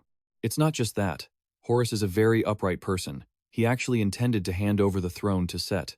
However, a voice suddenly drifted from somewhere. So, you two have finally met, have you? Both of them turned around at the same time. Set walked over slowly. Inep called out softly. His appearance made him endlessly suspicious. He followed Inep. Wait, no. Merlin's shield was still in effect, so that meant he turned to look at Set. So, you've been here from the very beginning? He replied. I apologize for eavesdropping, but there is something I want to ask you. He ordered Inep. Answer me. He asked. I know Horus tried to hand the throne over to me. And then, however, Horus still tried to get involved with that dangerous power. It was all to control me. Why would he do that? He frowned. Horus had spoken. His expression turned serious. Someone is controlling him. He was stunned. Set, having heard this, was no less shocked. His face remained emotionless. How many people know about this already? Inep placed a hand over his heart and affirmed, I am the only one. Set countered, You think I believe that? Inep sincerely recounted. Right before Horus participated in the blood crystal experiment, he told me that. He might have told someone else before, but as far as I know, I am the only one who has been told. Joon-kyung observed his demeanor. He had been quite relaxed just a moment ago, but now, he seemed anxious. It seemed Horus was right. He spoke up to advise him, Inep, I think you should go back. Joon-kyung promised, The cure for Horus, I will think about it, but I'm not sure yet. I can't guarantee anything. So, don't get your hopes up too high. He was grateful. Thank you. The conversation between the three came to an end. Set had nothing left to ask. He commanded, Go. He nodded in obedience. I obey. Inep quickly left. Once the two figures were out of sight, Set turned to glance at the remaining person with a cold face. Joon-kyung spoke up to stop him. Wait. In his heart, he thought. If he had already made up his mind, there was no way he could stop him. But he sighed. I understand. A calm look appeared on his face. We have things to discuss too, don't we? The dreamy blue sky and the leaves created a beautiful backdrop. Set sat on a rock nearby. I have always been watching you. He wasn't very surprised. I know, but I didn't think you were that close. He wanted to clarify the issue. Is the person behind you Azga? He remembered Bander, who had been grinning from ear to ear. Bander had said he met a spy. He recalled the times he stood behind him, and Set wanted the throne, so it was possible Set was also working for Azga. He didn't evade the question and answered, You aren't wrong. But you aren't entirely right either. He still answered that question. I'm not like a spy or anything. To be more accurate, we just help each other. Of course, he was somewhat surprised. It was shocking to hear. He looked at him with an amused, provocative smile. You could think of it that way. Joon-kyung repeated the question once more with a determined look. Then who is standing behind you? Which monster is pulling the strings in the shadows? Set, upon hearing this, could not help but be amazed. He suddenly released a surge of power around his body, also summoning a sword, gripping it tightly in his hand. As if you dare do that, since I already let Inep leave. The sword in his hand also began to glow, just like the power surrounding its master. Set had a provocative expression. So instead, why don't I just kill you? The glowing spear was revealed. He simultaneously unleashed his own power. He made Azga, he could be sure, from the way he held the sword pointed at him. The problem was the person standing behind Set. Did that mean there was someone capable of controlling the master of an entire large organization? He was a bit wary. I have no way to win. Perhaps I'll have to risk my life right now. Set grinned sinisterly while looking at him. That's great.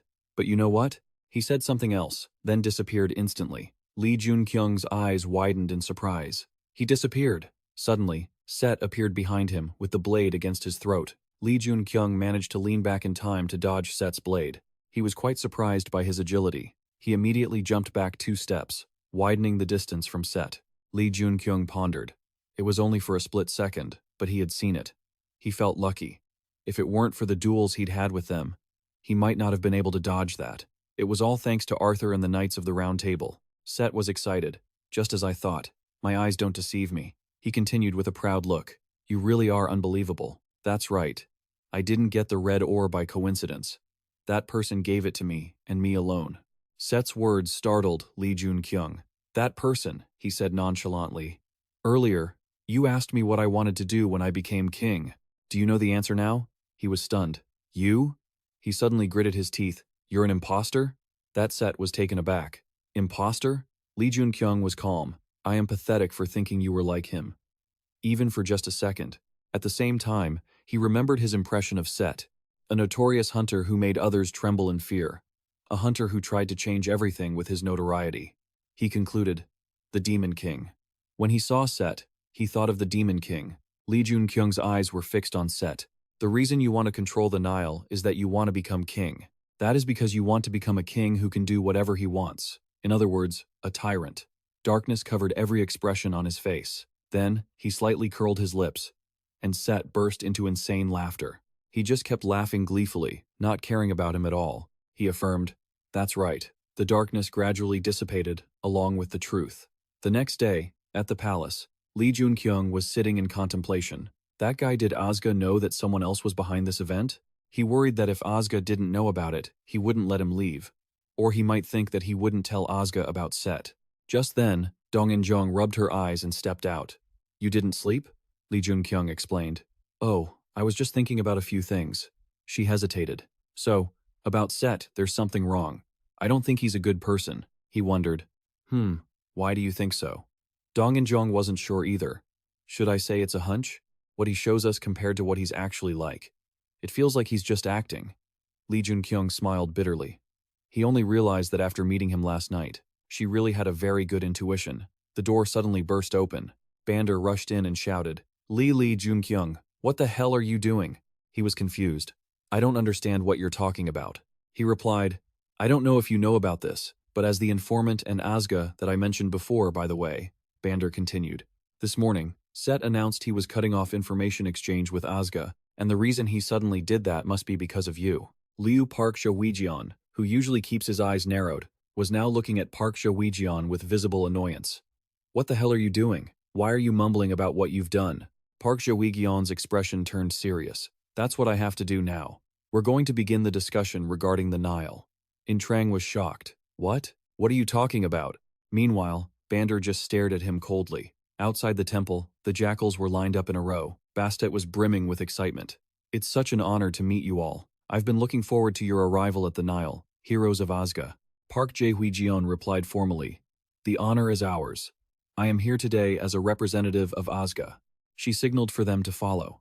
We were informed of your arrival from Asuka. Please, follow me. Park Jae-hwi-jeon thought to himself.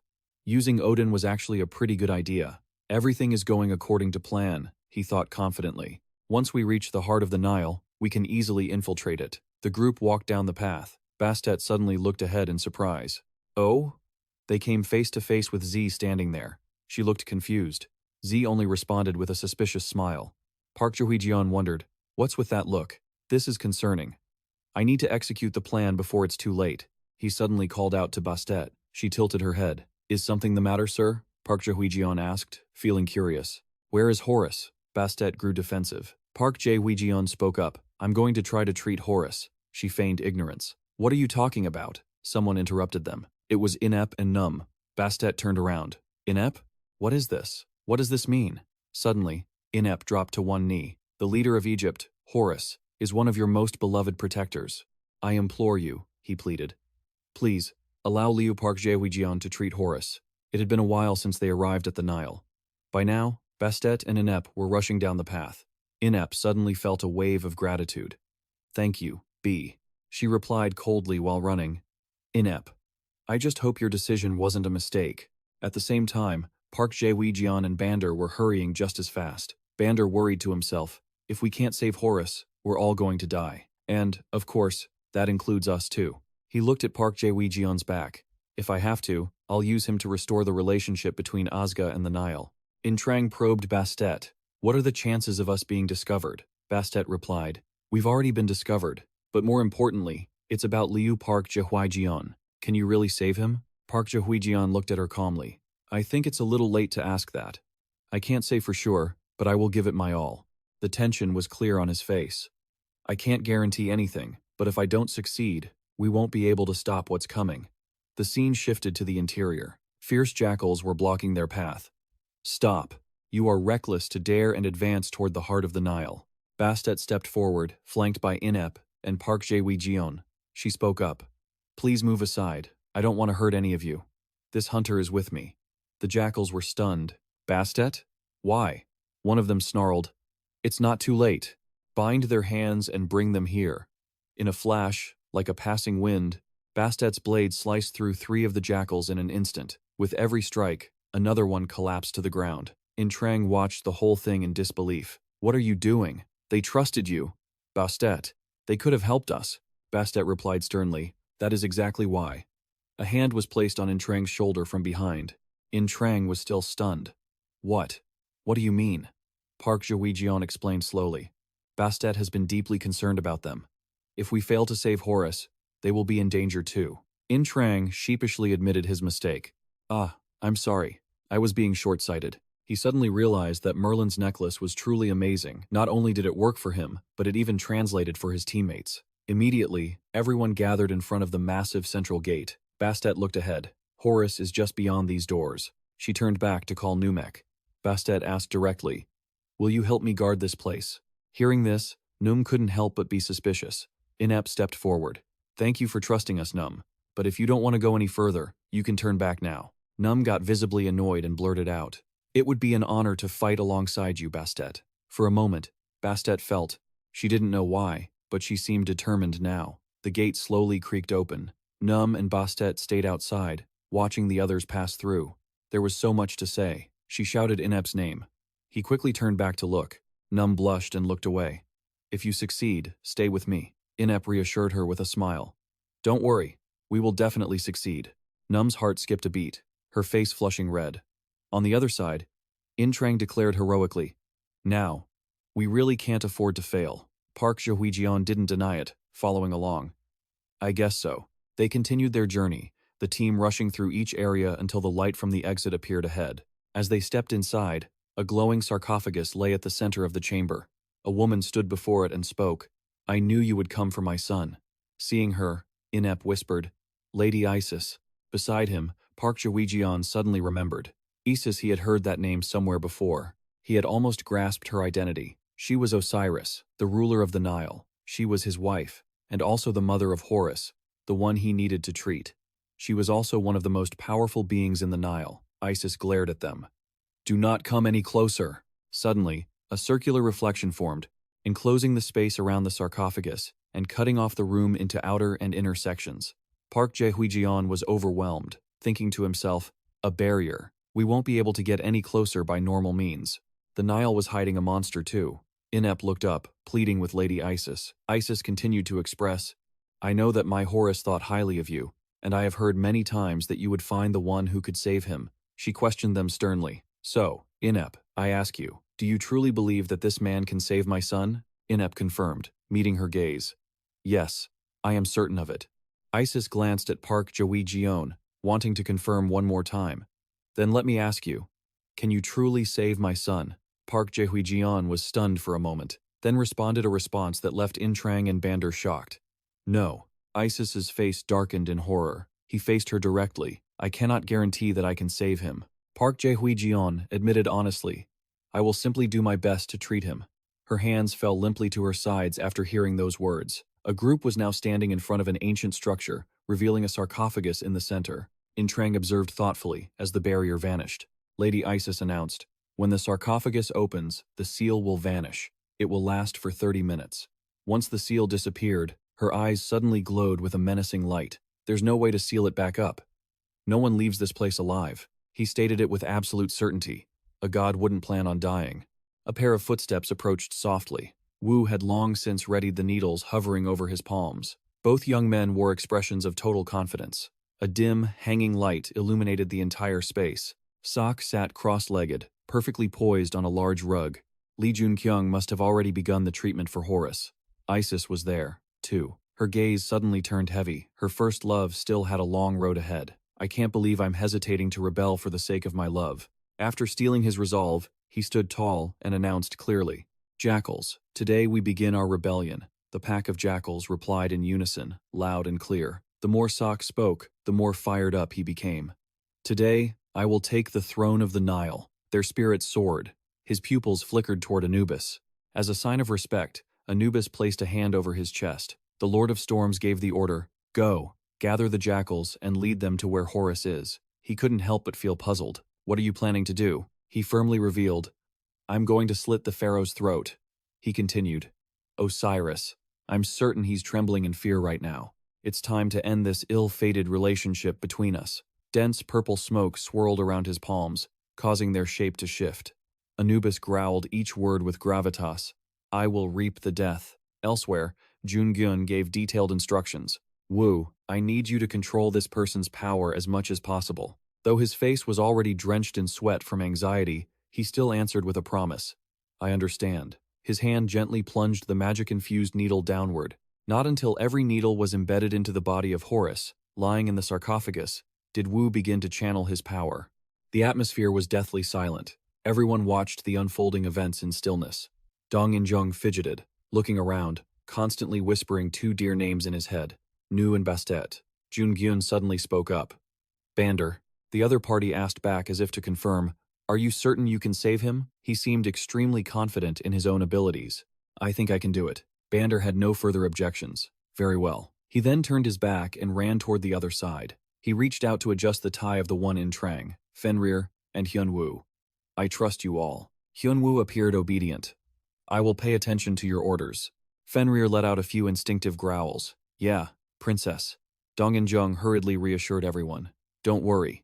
Wu wearily wiped the sweat soaking his forehead. All preparations had been made. Joon-kyung took off his outer coat.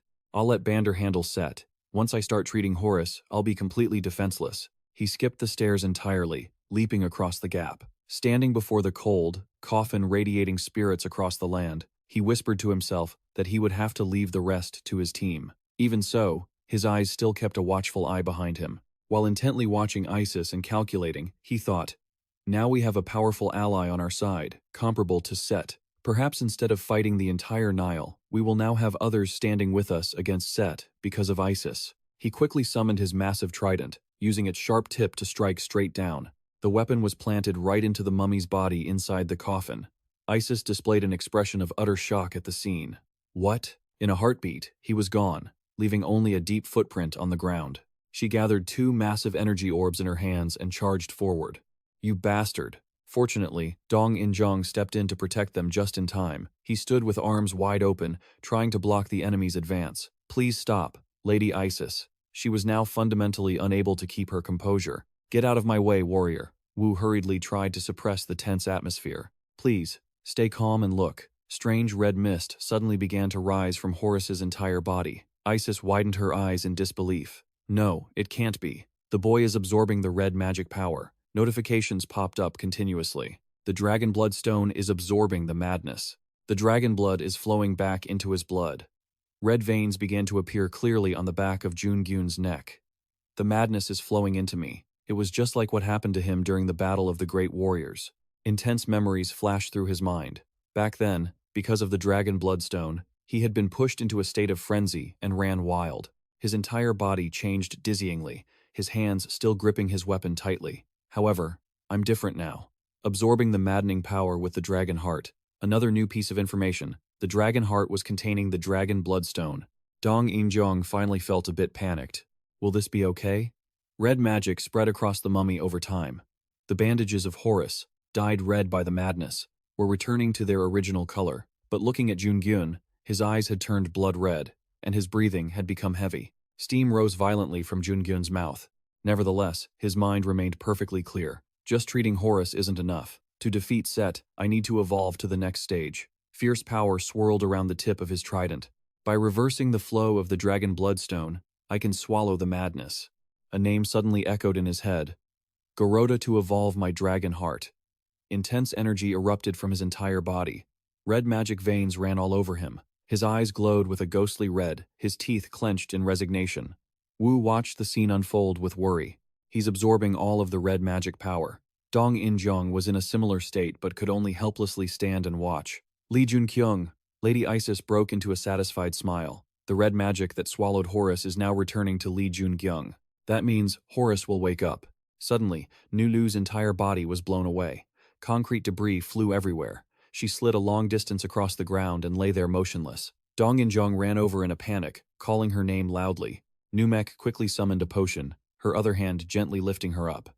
After pouring the water into her mouth, her condition seemed to have partially recovered. Dong In-jung asked anxiously, "Han, are you okay?" Her eyes suddenly snapped open, and her face darkened visibly. "I'm fine. What about Bastet?" The smoke and dust gradually dispersed, revealing a large force of jackals, led by Anubis, marching toward this place.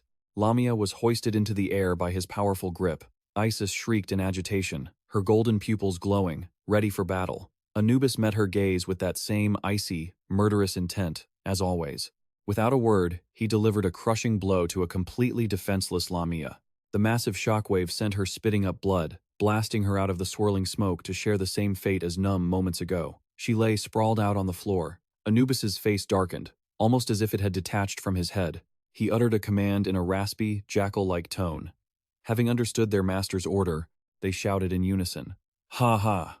He ordered them to charge and claim their deaths. The jackals morphed into black shadows and simultaneously surged forward with terrifying speed. Isis didn't hesitate, immediately transmitting orders to protect Horus and Li Joon-kyung. Inep and Num took action right away. Hua and In-chang split up as well. He said urgently, "I'm going to heal Bastet."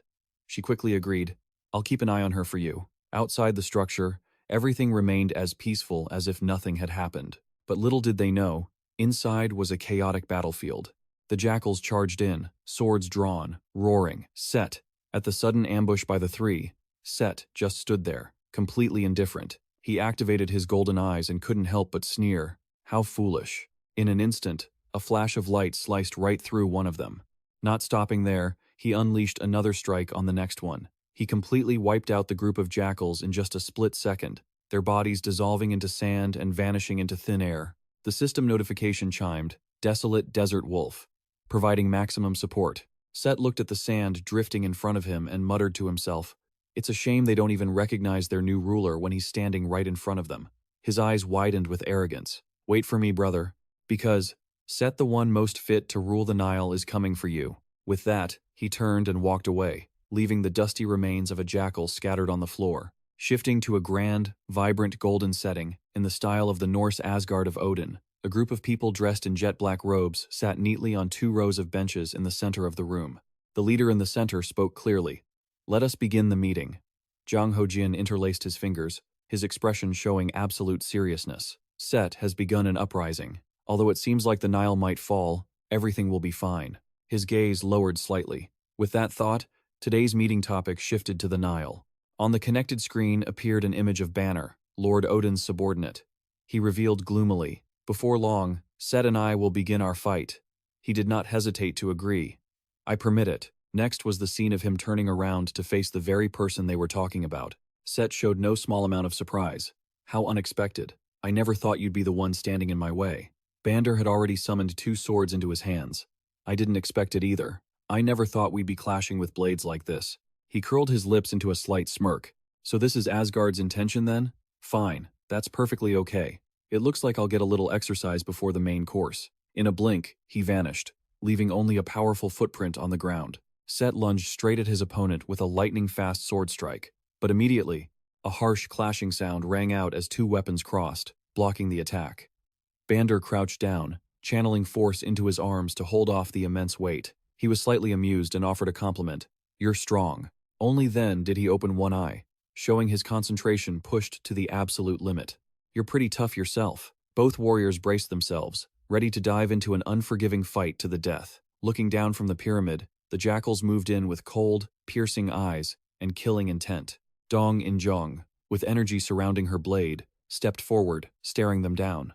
The 3 fought in the air, creating earth-shattering shockwaves. One jackal panicked at Dong In-jung's attack. She lunged at him with a sword radiating purple light. Dong In-jung looked at him and smiled softly.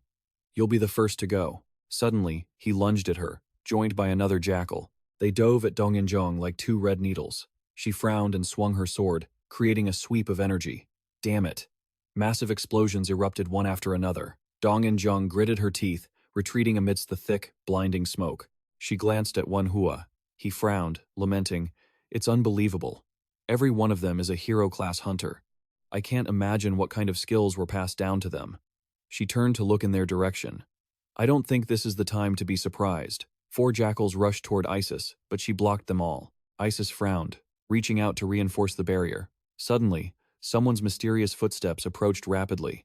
Anubis appeared, radiating overwhelming pressure. "Move aside." He bolted forward like a lightning bolt. Isis stood her ground while Anubis leaped forward with sharp, black claws. He channeled force into his arms and dove toward her. The two collided, creating a thunderous explosion. Anubis sneered, "Do you think you can maintain that barrier forever? While fighting me?" Dark energy began to engulf Isis's power. "No, I can't keep the barrier up forever." The jackals seized the opportunity to rush toward her. "The barrier is broken. This is our chance." "Charge," Dong In-jung chuckled.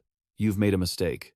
The place you are all heading to, the 4 rushing toward Fenrir, is hell." A burst of blue light erupted from the side. The boy returned to his true form. Fenrir vanished before the jackal's attack. Einep led the way with Numik and Bastet as they charged in. "This is our chance. Let's wipe them all out." Inside the pyramid, Bander squinted and chuckled, dodging a golden sword slash. Set smirked and countered. He glared, provoking him. "Even now, you're hiding your power." "That's impressive." Bander grimaced. "You're quite strong, too." The sword in Set's hand radiated a strange black light, replacing the golden energy. He closed his eyes tightly to gather his power. "This is a waste of time. I was saving this for my brother." But Set opened his blood-red eyes. "Nothing can be extracted from you." His face darkened as a terrifying black aura radiated around his body. Bander frowned, feeling uneasy. "This is really dangerous. My goal is to stall him." But he cast a glance at his opponent. "If I make a mistake, I'm dead." "Odin." And a voice echoed in his head, battling him. Bander suddenly froze. Asga's orders were absolute. That was why he stopped hesitating and assumed his fighting stance. "Let's do this." Set laughed in response. "Fine by me." Suddenly, his figure vanished in a flash. Set dashed toward Bander so quickly that it left him in shock. "He's too fast." Bander gripped both his blades, preparing his skill. "Set. Your weakness is that you lack a domain rule. Let me show you the difference between those who have one and those who don't." He shouted the name of his technique, Bread Blick. The two clashed in close quarters combat. In a blink, Set and Bander vanished, leaving only streaks of purple light behind. Anubis felt a jolt of alarm. "Set's energy, it's gone." Isis scoffed. "Seems like something happened to him." She glared at him. "Now the balance of power has been broken. Take this, Anubis." He faced her directly. "There's no way anything could happen to him." Isis was getting excited. "Now I can use that on you." A wave of dark energy slowly formed beneath Isis's feet. Anubis shouted, "Mind you, my intention isn't just to kill you." With a cold tone, he cast his skill, Shroud of Truth. She was trapped inside a black cube, unable to move her limbs. Inep looked at Isis in shock, screaming, "My lady, Isis!" Anubis tilted his head back, laughing triumphantly. "You've let your guard down, Isis." Trapped inside, she was crushed by immense pressure, forcing her to her knees. "My body, it's so heavy. I can't do anything." He gloated. "Isis, just lie there and become my strength." Bastet and Inep rushed over. She screamed, "Break that barrier." Inep, running alongside her, replied, "Understood." Inep tensed his arms into a fighting stance, thinking he would put everything into one strike, hoping it would be enough to pierce it. He focused all his power into his clenched fist. Inep slammed his full force into the purple cube, but the cube didn't even have a scratch, leaving him completely stunned. "Damn it, it feels like I'm hitting a sponge. I can't break through it at all." Inep gritted his teeth, focusing all his energy. "Then I'll just have to break it with a barrage of punches." Inep couldn't believe his eyes. What? The barrier? The cube before him had grown exponentially larger. He panicked, realizing it was expanding. A wave of black energy crossed through, slowly revealing its true form.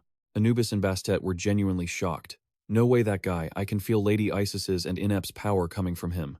Anubis laughed loudly. "Ha ha ha. A massive amount of power is flowing into me." A voice suddenly cut him off. "Hey, you damn mutt." Dong In-jung provoked him. "What do you think you're going to do with that?" All your lackeys. Everywhere they looked, there were images of Fenrir passing by, and the corpses of jackals lying strewn about. Dong In-jung reminded him, "Your underlings have all been defeated by our white wolf. You're the only one left." Anubis opened his hand, revealing sharp, metallic claws. He raised an arm, ordering, "Death and souls, I shall harvest you all." Waves of black energy scattered toward the corpses of the jackals. That black energy seeped into their bodies, forcing them to stand back up. Dong In-jung panicked. "Damn it! All the dead ones have come back to life." Anubis coldly commanded, "Destroy all my enemies." Bastet screamed a warning to everyone. "Be careful." Anubis's forbidden art allows him to turn them into puppets to fight for him. Dong In-jung stood beside W, both of them becoming serious and cold. She said, "I understand." Then she thought to herself, "I'm seeing this stuff again."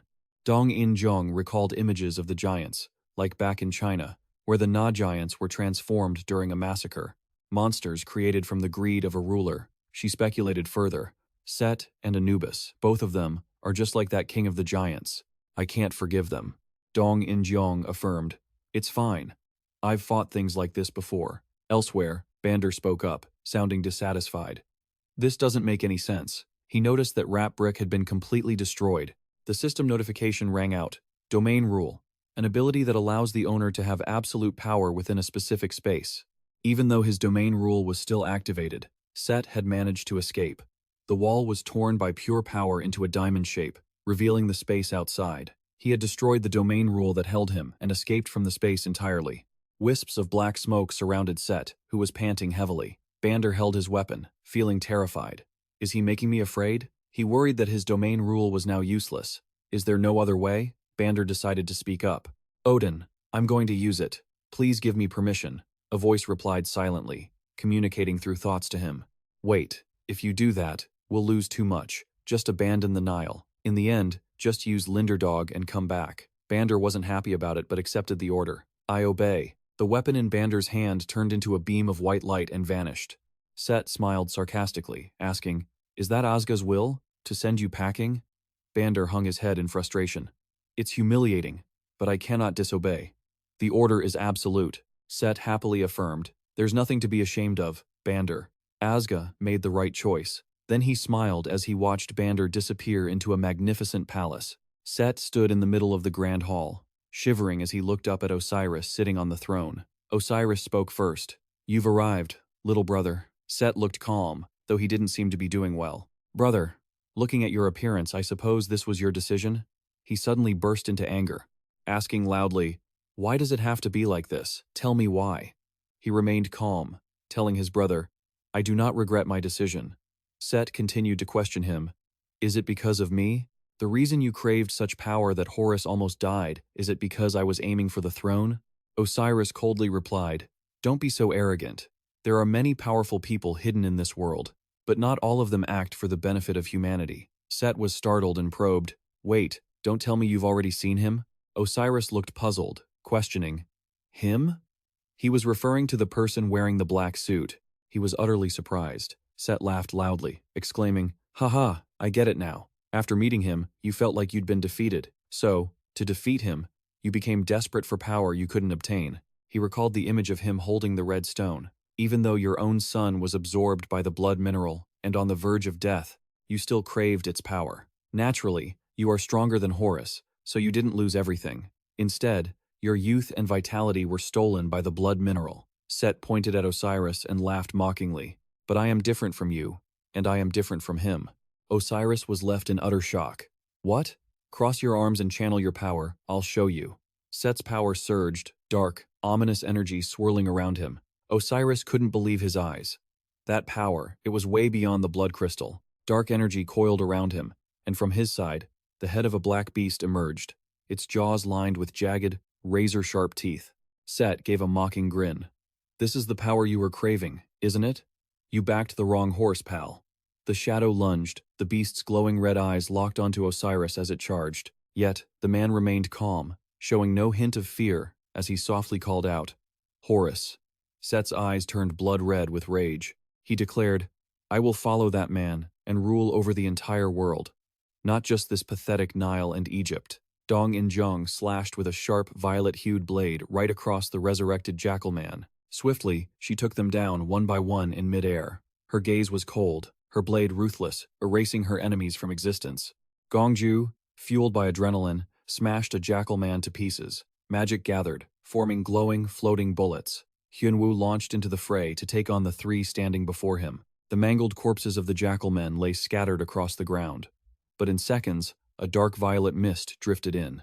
It seeped into one of the fallen, causing his eyes to snap wide open. The others were brought back to life by the same dark smoke, their missing limbs regenerating instantly. W looked grave. They keep coming back. Beads of sweat rolled down her face. Just as I thought, there's only one way to stop them. Her eyes glowed purple as she darted a glance in a specific direction. Anubis unleashed lethal waves of dark energy straight at Fenrir. Fenrir moved fast, blocking the blasts, electricity crackling in its blue eyes. It glared at him and let out a fierce roar. Fenrir leaped, aiming to pounce on Anubis, but he jumped high, dodging the attack with ease. Dark energy swirled around him as he began to channel a terrifying amount of power into his hands. He blasted the energy directly at Fenrir. Dust exploded into the air, choked with flickering, jagged sparks of dark light. Dong In-jung couldn't hide her anxiety, shouting, "Fenrir!" The dust began to settle, but the situation remained unclear. Moments later, Fenrir was revealed, reverted to human form and lying motionless, wounded. Anubis stared at his fist, energy still radiating from it. Incredible, this infinite source of power. I feel like I could take on anyone now, even Osiris. He grinned, revealing his sharp, serrated teeth. Now I'm going to end this for good. A hand wrapped in white bandages gripped the wall. Joon-kyung, sweat dripping down his face, whispered, "It's done." Anubis suddenly stiffened, sensing something. This energy, don't tell me. Standing before him was a young man, draped entirely in white burial linens. Anubis felt a jolt of shock in his heart. Horus, his voice filled with fury. "Anubis, how dare you?" He immediately activated the white bandages on his hands. Infused with energy, the wrappings tightened around the purple rectangular block, and in an instant, it shattered into 1,000 pieces. Anubis was stunned to his core. To break through the veil of truth so easily, a footstep sounded. It was Lady Isis, approaching Horus. "You've awakened." Her eyes welled up with tears. "My son." He smiled, answering his mother gently. "Yes, mother. Now, please, get some rest." He then turned away, sparks of black and orange electricity dancing over him as he called back to her, "I'll be back." On the bodies of the jackal men, violet marks appeared. They began to clutch their heads, screaming in agony. In front of Anubis, they all crumbled into dust in the blink of an eye. Dong In-jung watched, thinking to herself, because the veil of truth is gone, he can no longer command death. Anubis, consumed by rage, roared Horus's name and launched himself toward him in a blur. A band of energy-charged cloth flew from Horus's hand. Anubis swiped with his sharp, dark claws. Horus stood ready, the flexible fabric weaving around him to bind Anubis's hands tightly. The cloth constricted around Anubis, who could only growl in frustration. Horus said sternly, "Great God." The bandages wrapping him obeyed, erupting into a massive, spreading fire. Anubis's energy vanished, and his mask shattered, finally revealing his true face. He opened his eyes, confused, and asked, How am I still alive?" Horus looked down at him and replied, "I am not the one who decides your fate." Joon-kyung stepped forward. He looked at the boy and smiled. "This is what you wanted, right?" The boy nodded. "Yes, thank you, sir." Hyunwoo asked him, "Why would you spare him?" The boy replied, "Because you looked so lonely." Joon-kyung looked over at him and continued, "So, I wanted to give you a little brother." The boy looked at him, touched. "Thank you, sir." Anubis, lying on the ground, suddenly felt a chill run down his spine. "Why am I shivering?" A wave of immense pressure crashed down upon the magnificent pyramid. Dong In-jung and W felt it, and it was clear others were reacting just as quickly. Joon-kyung was no exception. He sensed it instantly. Horus suddenly clenched his fist, visibly shaken, his face etched with grief. "Father, he has passed away." In another part of the Nile, a group of people had gathered. In fell to his knees. Oh, Lord Osiris," the others wept. "This is our defeat." Someone else spoke up. "Not yet. Lord Horus has awakened," he insisted. "It's not too late. We must help Lord Horus. Let's go." With that, they all hurried off together. In a certain tower, the Memphis tribe leader, Thoth, asserted that the Memphis tribe would not participate. "What do you Himopo people intend to do?" The Hermopolis tribe leader, Sermet, was resolute. "We will defeat Set. We are not cowards." He walked away, declaring, "I will not stand by and watch the Nile be destroyed." Thoth stopped him. "Wait," he explained. "In that case, we will accompany you to the Temple of the Gods. It's not about taking Horus's side, or Thoth's face grew stern. It is so we can witness the birth of the Nile's new king. Let's go. Set mused. Truly a sly old fox. He's definitely waiting to see which side is winning. At the palace, Set and Horus stood facing each other in the courtyard. Set mocked, "You look like a complete mess." Horus retorted, "You look like you're having a real good time, uncle," he declared. To decide who the new king of the Nile will be for the greatness of the gods. To determine who the gods have chosen, who is fit to rule the Nile. The CM group joined in, chanting, "For the Nile." The Thoth faction followed suit, "For the Nile." Isis's group cheered loudly as well, "For the Nile. For the Nile." Set was triumphant. "Ha! You've all gathered here to witness the birth of the new king." He sounded exhilarated. "Joon-kyung, you're amazing. I never thought someone like you could awaken Horus. But I suppose that was all part of that man's plan." Joon-kyung thought to himself, "Even I'm not sure if I actually healed Horus, but the man behind Set, he had the ability to predict this all along. So you're curious, is it that I let you save Horus on purpose?" Set said, looking nonchalant. "That's right." Power radiated from his body. Set was enjoying himself, purely because of a god king. For him to keep going, he has to be recognized by everyone, doesn't he? But more importantly, here, on this stage, who gets to decide who the real king is? I think you should get up here too. Horus was startled. Set looked confused. What is he saying? Park Jae-young felt stunned. Does he actually want an outsider to join the fight to decide the throne? Set gestured provocatively. You can feel it too, can't you, Horus? He looked at Park Jae-young. Your benefactor, the son of the desert, is watching him too. The system notification pinged. The son of the desert is watching you. He remembered that ever since Horus woke up, that message had been appearing. But for some reason, the apocalypse sky didn't seem to hate it. Could this be related to who will become the king of the Nile? Park Jae-young turned toward Horus. Even though he had absorbed a piece of Horus's madness, the god had only just broken free from his seal. No matter what, Horus stands no chance of beating Set. With that thought, he leaped down, landing opposite Set. Park Jae-young looked at Horus with determination. I'll help you. Horus smiled at him, full of trust, truly dependable. Set's body began to hover in midair. He looked amused. Well then, let's see who has the more fitting patron god, shall we? The wolf of the ruined desert or the son of the desert? Let's have a look. The bandages on Horus's arms began to unravel, and Park Jae-young's weapon was summoned.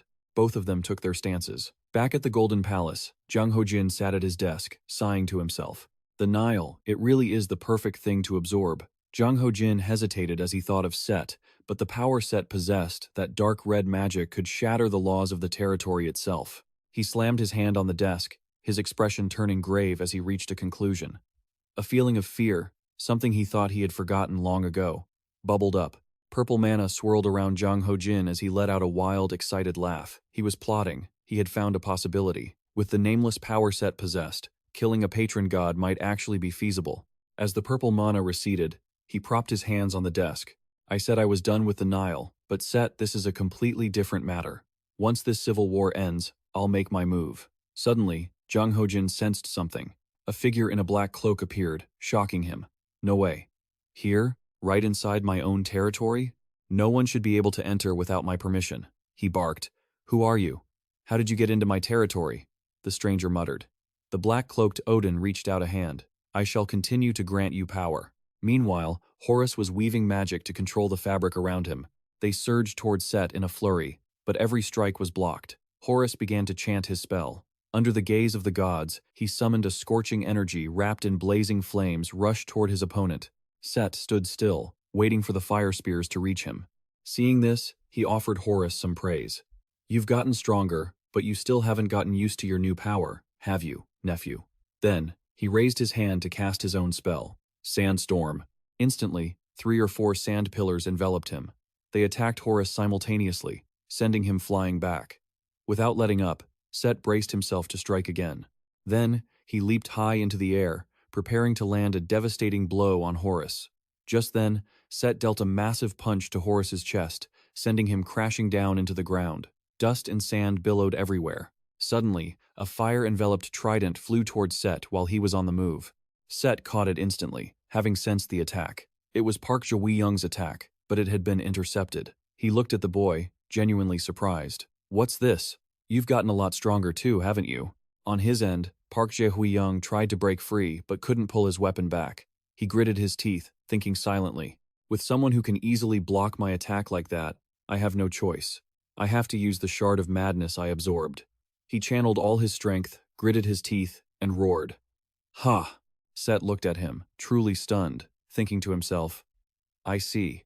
When he healed Horus, he must have absorbed the power of the blood crystal. Set let go of the weapon he was holding and flashed a wild, intrigued smile. How interesting. He launched a barrage of attacks at Park Jae-young, who barely managed to parry them. Park Jae-young's red eyes glowed as he spat out a threat. Are you going to tell me who that man is? Set continued to throw, punch after punch, looking down on him. Even if I told you, it would be useless. Either way, you're dying today. Set delivered one final, powerful blow to Park Jae-young, sending him flying backward.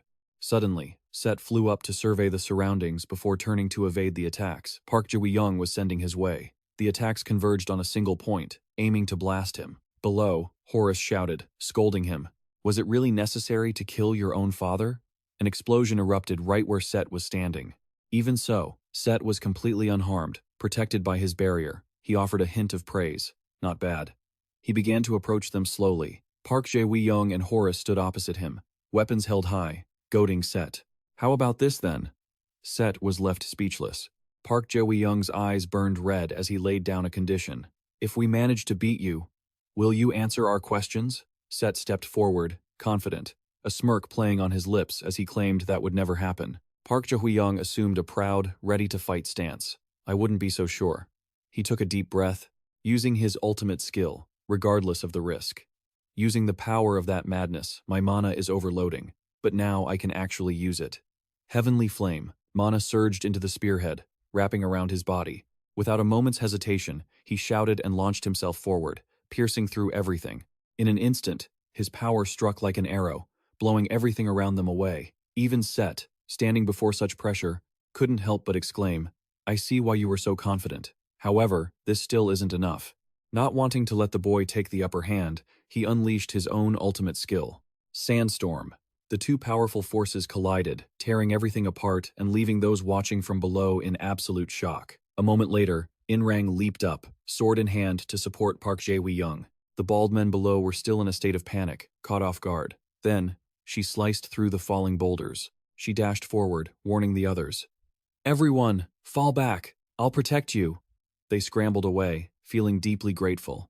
Thank you. Horus, who had just been fighting alongside him, wiped his brow and asked, Did we take him down? He wiped away his sweat, analyzing the situation. My attack landed, but it wasn't enough. The enemy's mana hadn't even dropped. As the dust began to clear, it revealed Set standing there, completely unscathed. In an instant, Set charged through the smoke. Before anyone could react, he struck Horus. Even though Jin-woo had tried to warn him, it was too late. Horus was critically injured and spat up blood. Seeing this, Jin-woo couldn't just stand by and immediately sliced at Set. Set stood there, his clothes torn, one arm severed, and a wolf-like aura looming over him. Heavenly flame and twin blades, you're even more skilled than I imagined. But you'll never be able to pierce through my sandstorm. Seeing him like this, Jin-woo finally understood why Bander had lost. His eyes locked onto Set's severed arm. Set, standing across from him, looked surprised. I didn't expect you to force me to use this much power. Jin-woo felt a wave of doubt, thinking, there's no way to win. The dust in the palace continued to settle. XM watched the fight from a distance, thinking anxiously, he doesn't stand a chance. What is this insane amount of mana? Thought, standing nearby, was also deep in thought. Is this even more than the combined power of Horus and Lili Joon-kyung? This exceeds the mana of all the hunters here combined. Dong In-jung, standing behind, saw him and couldn't help but panic. Lee, Dung, and Young felt a surge of explosive power as they faced off. Horus struggled to stay upright, spitting out a mouthful of blood. Set looked at him and smirked provocatively. You look exhausted, boy. It seems the god's house is truly the wolf of the ruined desert now. So, I'll let you rest in peace. Jin-woo propped himself up on his knees. He was gasping for air, almost completely drained. Now I see why Bander ran away. Just looking at that power, anyone staring at that dark red aura would feel like they were up against an infinite, bottomless well of strength. His hand gripped his weapon, trembling involuntarily. It was terrifying. It made him just want to flee. However, he cast his weapon aside, showing his unyielding spirit. This action caught, Set off guard. Oh? You've got some fight in you, don't you? I thought you'd tuck your tail and run back to Asga, just like Bander did. I assume Asga isn't getting involved, right? Set stepped forward, indifferent. Doesn't matter. Even Odin couldn't defeat that man. Now, I won't hesitate. I'm taking your life, right here. Still in a wretched state, Jinwoo thought. This is an unwinnable fight, but I can't back down. That is the duty of those who possess power. Suddenly, the system screen displayed the words, "The Sunday." The gloomy sky began to clear, revealing the blazing sun. Finally, the scorching rays of the sun shone directly down. The system notification chimed, "The son of the desert is watching you." The people below stared in disbelief. Lady Isis was absolutely stunned. The god's light, how is this possible? The system updated. The son of the desert grants you its protection. Suddenly, a surge of power flooded Horus, burning intensely. Not only that, but Jinwoo was also granted this power, leaving him confused. What is this? My wounds are healing, and a massive amount of mana is enveloping me. The system continued to ring out. The son of the desert protects the two hunters. The two hunters may now use upgraded abilities. The two hunters have been blessed by the son of the desert. Jinwoo stood frozen, unable to believe his eyes. Do I possess multiple protectors? Even the Sky of Apocalypse couldn't counter this. Is this son of the desert on the same level as the Sky of Apocalypse? The system chime echoed once more. The son of the desert has exceeded the limit of protectors. After a certain period, the number of protectors will return to normal. The people below stood in stunned silence. The light of the god had shone upon two people. Set watched, wondering. Was that just the god's final struggle? Horus was now radiating the god's energy. He quickly braced himself, ready to fight better than ever before.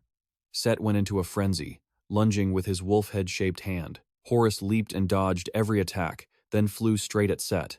Set unleashed a barrage of attacks, but they were all blocked by Horus's barrier. The system chimed. The little dragon's heart will temporarily grow stronger under the influence of the son of the desert. Jinwoo stood silently, observing the fight, as black wings began to sprout from his back. Without hesitation, he leaped and took to the sky. He flew high, continuing to watch the battle to find the enemy's weak point. He hovered in midair with his wings, wondering, did the son of the desert lend me this power? I can see the mana in the air. He continued to analyze it, then realized, I get it now. Through the flow of mana, I can manipulate the mana in the air. If I can control the air's mana, could it be that I can actually use it? The signature move of the Demon King, this might be the key to victory. The system panel flashed constantly. Mana flow is activating at an unprecedented speed. The little dragon's heart is absorbing mana from the air. Gorilla is activating. Jinwoo stepped into a combat stance. Mana poured in like a flood. Even with the power lent by the son of the desert, I'm still no match for Set. I need to gather more mana from the air. The system chimed again. The son of the desert is paying attention to you. The Sky of Apocalypse seemed to laugh, as if it knew exactly what he was planning. Jinwoo controlled the elemental mana stream, channeling it directly into his hands until his entire body was submerged in endless mana. He finally unleashed his skill. Fire King. The system announced, Skill, Fire King, achieved. A truly astonishing achievement. You have become one who carves their own path. You have become a developer without the need for a protector. His mana transformed into a vortex of flames, and all his stats increased significantly. The people below were completely shocked, unable to believe their eyes. Looking up at the sky, the sun was blazing with intensity. Then, they looked closely at the source of the power. Is that it? Just as I thought. The patron, suitable for the god family, isn't the son of the desert, but the wolf of the ruined desert. On Horus's side, he was struggling to block the relentless barrage of attacks. Suddenly, a voice echoed in his mind. Horus, move out of the way. His eyes widened as he transmitted his response.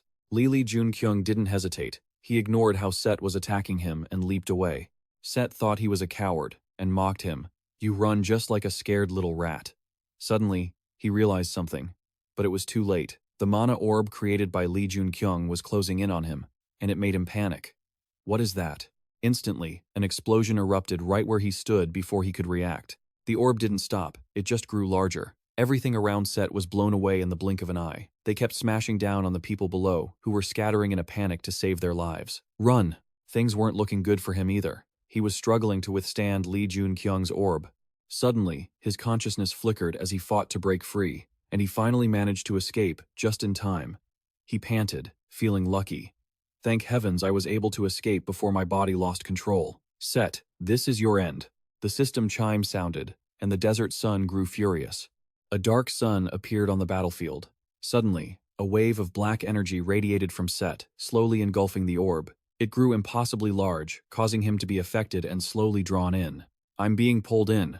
Damn it, I've used up all my strength on the Fire King's skill.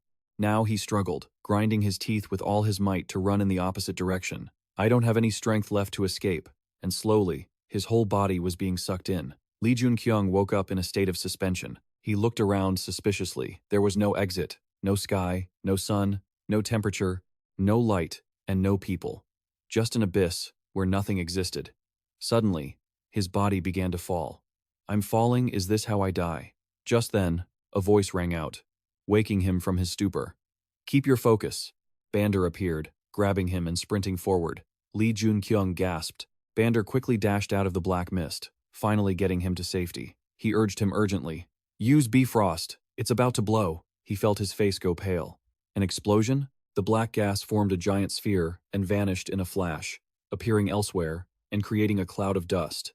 Joon-kyung shouted the skill name. Bifrost created a rainbow shield covering the temple. Bander angrily grabbed his throat. What are you doing? We need to use Bifrost to get out of here. He roared at Joon-kyung, but he had used it as a barrier to protect the temple. Do you want to die with them? He explained. If I don't do this, everyone will die. There's no other way. You fool! As the two argued, the area behind them continued to explode. He scoffed. You're so smart, aren't you? Recall. After Bander said the command, they both vanished. The explosion grew larger, but luckily, the barrier prevented it from affecting the outside. But the others didn't know the situation. W was anxious. Joon-kyung. W was silent. He had erected a barrier to protect them from the blast. But with an explosion of that scale, no one could survive. He immediately flashed from his position, lunging forward with worry. Joon-kyung. A hand reached out and grabbed him. Hua turned back, irritated. Why are you stopping me? Dong-in-jung. Joon-kyung is out there. He hurried. We have to save him. Dong-in-jung said calmly. No, there's no need for that. You don't need to save him, she said steadily. You have to get used to this. It won't be long before he's back, acting like nothing happened. He pondered that. Looking at the remaining members, they were all part of his team, except for me, who joined last. They were just calmly waiting. Dong-in-jung said proudly, that's just the kind of person he is. She let him realize that the shield was still intact. That meant he was still alive. Hua nodded. I understand. Inside the shield, it was still thick with dust, and the situation was unclear. Horus mused, Joon-kyung. The other tribal leaders were also paying close attention. Set smiled smugly. The next king will be decided on this stage. I think you should be here too. He thought to himself.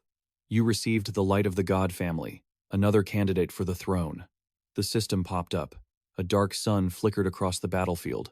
The destructive force from the explosion collided with the shield and moved into Bander's territory. He shouted bitterly, damn it! It turned the beautiful land within Bander's territory into a pile of rubble. Joon-kyung smiled. At least it worked to block it, feeling happy in his heart. Using Bander's territory rules wasn't his idea. He had done that himself, the one with unconditional loyalty to Odin. It wasn't my idea to use Bander's territorial rules. He did that himself. He's a man who holds unconditional loyalty to Odin. You look at Bander, who is acting fearful. This will become an opportunity to weaken his power. As for Bander, he's harboring a grudge, thinking, I might have saved you because of the orders I was given, but I will never forgive you. I'll remember this. He calls for you to head back. Right now, in this land of nothing but sand and dirt, only the silhouettes of Lee Ji-hoon and Bander remain. You look at the surroundings, wondering, is this place like this because of me and the gloomy sun? It looks like a meteorite hit this spot. Bander glances over, saying, let's find Set. While he has already started moving, you are still lost in thought, but there is no reason for you to go looking for that guy, as if anything could survive here. You think that, yet you still don't fully understand. The system notifies you that the mana stream is activated. Lee Ji-hoon looks at his body and mutters, I'll use the mana stream to track down his mana flow. Suddenly, you sense something. You look at a piece of cloth being pressed down over there. There's nothing here but rocks and dust, so why is there a piece of fabric over there? How is it untouched? You decide, I should put it in my inventory. Bander returns after searching, saying there is truly nothing left after the explosion.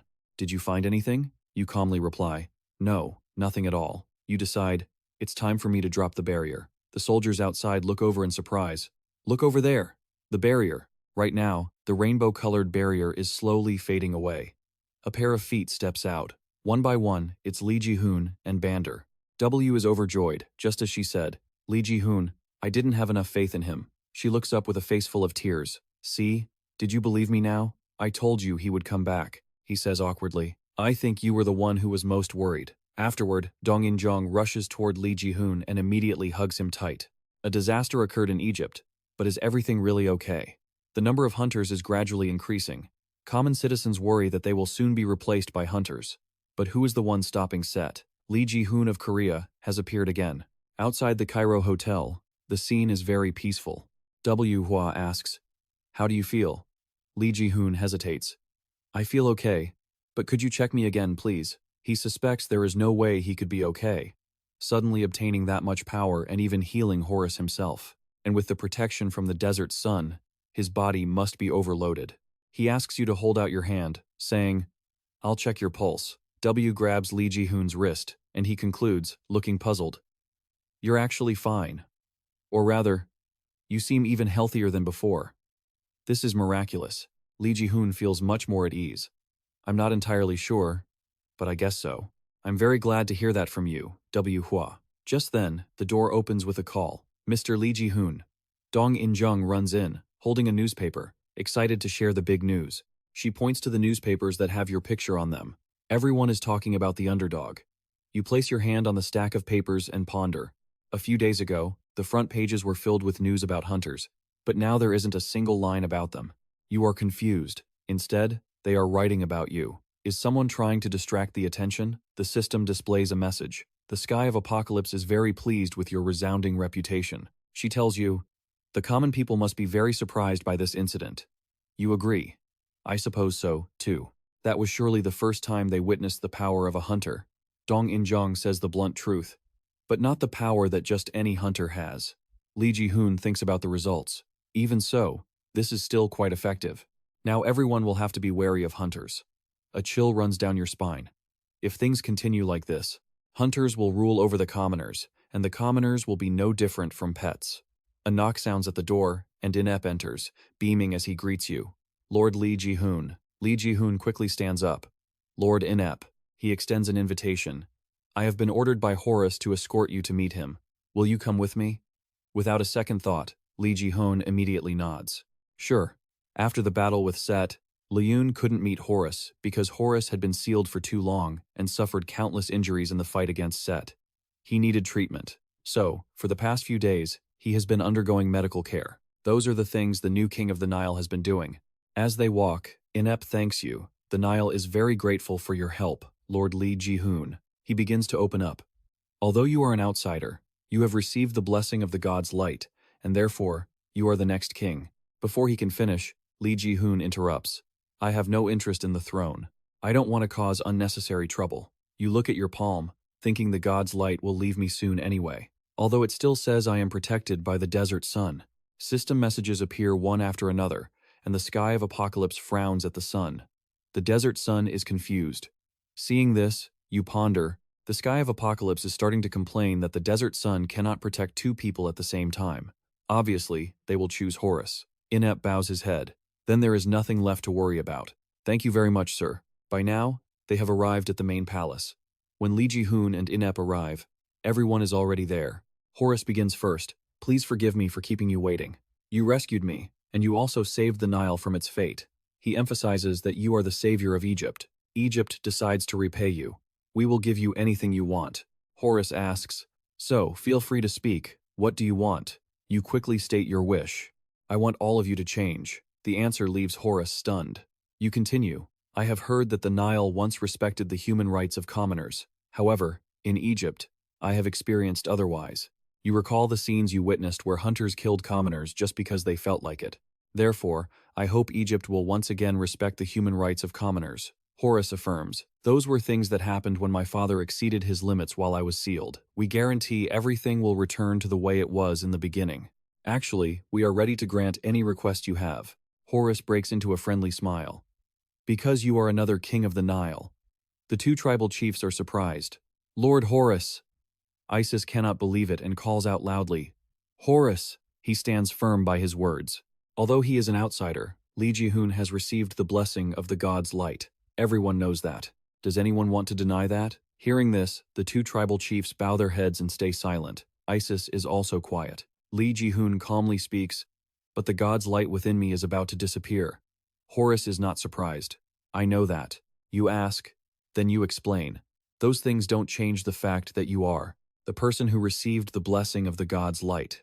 Even when the light leaves you, there will always be a small part of it remaining." He thought to himself, "Isn't that how we connect with one another?" Horus declared powerfully, "Lee Joon-kyung used to be an outsider, but now he is the secret king of the Nile. I want him to take the title of Amun. And as for me, the current title holder, we will lead the Nile into a new era. Amun. You are decisive, and as Amun requested, we will change the Nile. We cannot accept the discrimination between hunters and civilians, and I will abolish the law that allows hunters to kill civilians at will." Everyone bowed their heads. "We obey, O God." High atop the castle, Lee Joon-kyung and Horus stood together. He pieced together the situation from earlier.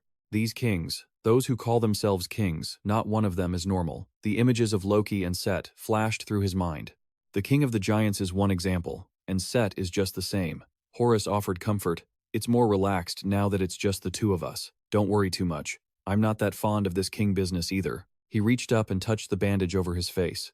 "Are you angry with me when I say I understand how you feel?" He smiled. "It's all right." The bandage slowly fell to the ground, revealing his handsome face, looking truly relieved. "I'm thinking of abolishing the position of King of the Nile." "You're abolishing the position?" Horus shared the thoughts he had been processing. Times have changed, and in certain cases, is a hunter's lifespan truly infinite? It's too dangerous for those hunters. If they desire to reach for absolute power, he joked, I can't say for sure that I won't change one day myself. Thoughts raced through his mind. Right now, he is a good man while holding power in his hands. However, if he changes, things could turn out even worse than with Set. Outwardly, he agreed. "That's a good idea," Horus inquired. "And about Uncle Set, he's still alive, isn't he?" He confirmed, "That's right." He explained the current situation. "Are you going to chase after him?" "For now, I cannot leave Egypt. I know it's shameful to admit, but may I ask you for this favor?" Lee Joon-kyung nodded. "I am curious about the person behind Set anyway. When I meet him, I will contact you." Horus thanked him sincerely. In the heart of the city, a plane was slowly landing. A crowd of reporters rushed forward excitedly. "He's landing. Everyone, get ready." Constant camera shutters clicked, along with a barrage of questions. "What are your plans for the future? How much aid do you intend to send to Egypt? Please, answer our questions." Demeus said nothing, merely glancing at the mob of reporters. Then, a line of bodyguards was deployed, and the reporters could only give up in disappointment. He didn't utter a single word.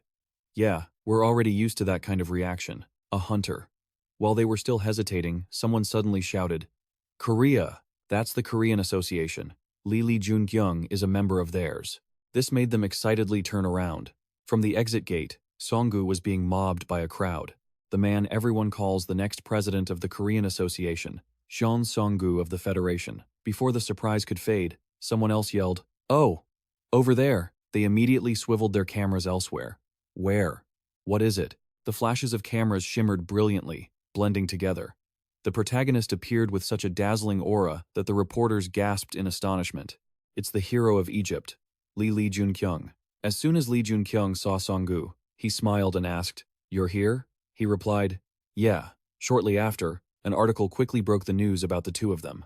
Lee Joon-kyung, who became the hero of Egypt, met with Jeon Sangun, who is called the next president of the Korean Hunter Association. The two met at the airport to discuss the support the Korean Hunter Association is providing to Egypt. Clouds blanketed the sky. Noon had arrived, when suddenly, a few voices murmured from within. "Is it true? It has to be true." Lee Joon-kyung tried to stay calm while raising his long-held suspicions. "Bander, or is it Hung Seo? I thought it was strange that he returned to Korea so quickly. Now, it all makes sense." Seonggu agreed. "It has to be that way, because Odin has gone missing." He bowed his head slightly, his expression full of seriousness. "Right now, Asgard is in a state of emergency because Odin's influence is so immense. We cannot easily compensate for his absence." A series of questions swirled in Lee Joon-kyung's head. Why right now? Why did he go missing when a disaster is looming? If this had happened after the disaster, I would have accepted this news happily. But he only wondered one thing. This is not good at all. While a disaster is coming, where on earth did he go? Sangun folded his arms and thought, he isn't the type to be easily attacked or kidnapped. Not only that, the last place he was seen was on his own territory, Asgard. No matter where he vanished to, he must have gone alone. He drove while turning over these thoughts, because the old man had disappeared on his own. What exactly is he planning? In truth, he is doing it right now, right before the disaster strikes. Sangun tried to reassure him. Don't worry too much. As I told you before, he is preparing for this disaster on his own. Even though he's missing, it's not a major problem. And of course, it's not easy either. Upon hearing this, Joon-kyung let out a sigh of relief. He replied, feeling a bit more at ease. Right. Either way, we've lost an important source of strength. Let's finish up here quickly and go home. Even so, he still felt a bit anxious in his heart. Odin suddenly disappearing. It's so different from the past. It must be because of me. If I hadn't appeared, perhaps everything would have proceeded just like in the past. This makes me feel uneasy. At a distant tower, an important meeting was taking place in the hall. Demokisia stood up to speak. We are deeply sorry for the incident that occurred in Egypt. Takamagahara will deploy the majority of our heroes to support the recovery of Egypt. Joon-kyung sat above, deep in thought. They are trying to seize control of Egypt by sending their heroes there. His gaze drifted elsewhere for a moment. Yasin is a member of the organization behind Japan's Takamagahara. This is the first time I've heard of him. But everyone here is a top 5 hero. At this moment, those sitting in the rows of seats voiced their dissatisfaction. The incident in Egypt this time is lowering the standing of hunters worldwide, so compensation is required. Hearing this, Joon-kyung's expression turned pensive. The associations here are just like Japan. Now that Egypt is weak, they all want to devour it. So, he spoke up. Is Asgard not participating? Sangun stated firmly. After discussing it, we decided not to get involved with the Nile. Then he gently continued. And we already have enough influence over the Nile. There is one person who made that much easier. It is all thanks to the hero of Egypt, Joon-kyung. Seeing Sangun's haste, he tried to persuade him. You shouldn't think that way. Sangun's gaze shifted forward again. It's the truth. Look over there. Horus stood up on the podium and declared clearly, Egypt has been saved by one man. And so, we decided to keep expressing our deepest gratitude to them. He couldn't help but shiver slightly. Horus didn't just mention it. He flat out declared that Egypt had now merged with South Korea's Asga, or, to be more precise, that Egypt would be working directly with Joon-kyung. Demokis shot a sharp glare his way, and suddenly, more eyes were fixed on him than ever before. Facing all those stares, the two of them could only choose to sit still. Everyone's looking at us. Sangun's expression darkened in an instant. I expected this, but what am I supposed to do now? The catastrophe is closing in, and Odin, he's still missing. We don't have enough power to defend South Korea on our own. There's no other way, even though I hate to say it. Not long after, the pioneer stood up to present his case. Right now, Asga is Joon-kyung suddenly cut him off. Before we discuss supporting Egypt or working together in the future, there is something I need to say first. He fell silent, deciding to listen intently. Joon-kyung jumped down from the podium, startling Horus a little. He made a bold declaration, stating, he is the one we fought against. At that moment, every hunter in the room was thrown into confusion. Some couldn't help but think, any formation about Set? Others couldn't help but be intrigued. Is he really going to share intel on a hunter as powerful as that guy? He's actually being straight with us. Hurry up and spit it out, he began to explain. He told me that something is coming, something truly significant is about to happen. Then, he shared his own intuition, connecting it to the surge of special gates appearing lately. I'm sure everyone here can feel it too. The concentration of mana is getting denser by the day. The listeners were rattled. Just as they suspected, he knew something. Gazing down at the crowd, he could only reveal what Set had said, that this was just one of the coming signs of a catastrophe. Joon-kyung stated his own perspective bluntly. It's been a while since the gates and hunters first appeared. Does everyone really think such a horrific event couldn't happen again? Set told me a few things about it. He said the catastrophe is imminent. He placed a hand over his heart, making a guarantee. Set tried to recruit me to his side. That's why he told me this secret. Horus looked so shocked he couldn't even find the words to speak. Joon-kyung continued his report. Set told me that someone with unimaginable power is moving to conquer and rule this world, and that if I worked for Demokis, I'd be able to collaborate with them. That's what he told me. Everyone looked at each other in shock. One person couldn't stand it and stood up. Demokis voiced his thoughts with a dark, mocking tone. How ridiculous. He directly countered Joon-kyung's words. Joon-kyung. I'll admit you're strong, but I don't think you're strong enough for Set to actually need you. And as for this talk of world conquest and domination, you've been watching too many movies. After saying that, he laughed contemptuously. Joon-kyung wouldn't back down and fired back. Then let me ask you one thing. What is your true goal? All of you belong to that organization. What is your ultimate objective? Demicus didn't hesitate to snap back. To save and protect humanity, of course. Everything we do, even if it requires us to sacrifice ourselves, is for the good of mankind. He didn't hesitate for a second to expose him. Personal gain and the right to rule territory, that's your real objective, isn't it? As if hit in the heart, Demicus glared in anger. You bastard. Joon-kyung didn't care about Demicus's answer and just kept speaking. Whatever your goal is, it doesn't matter.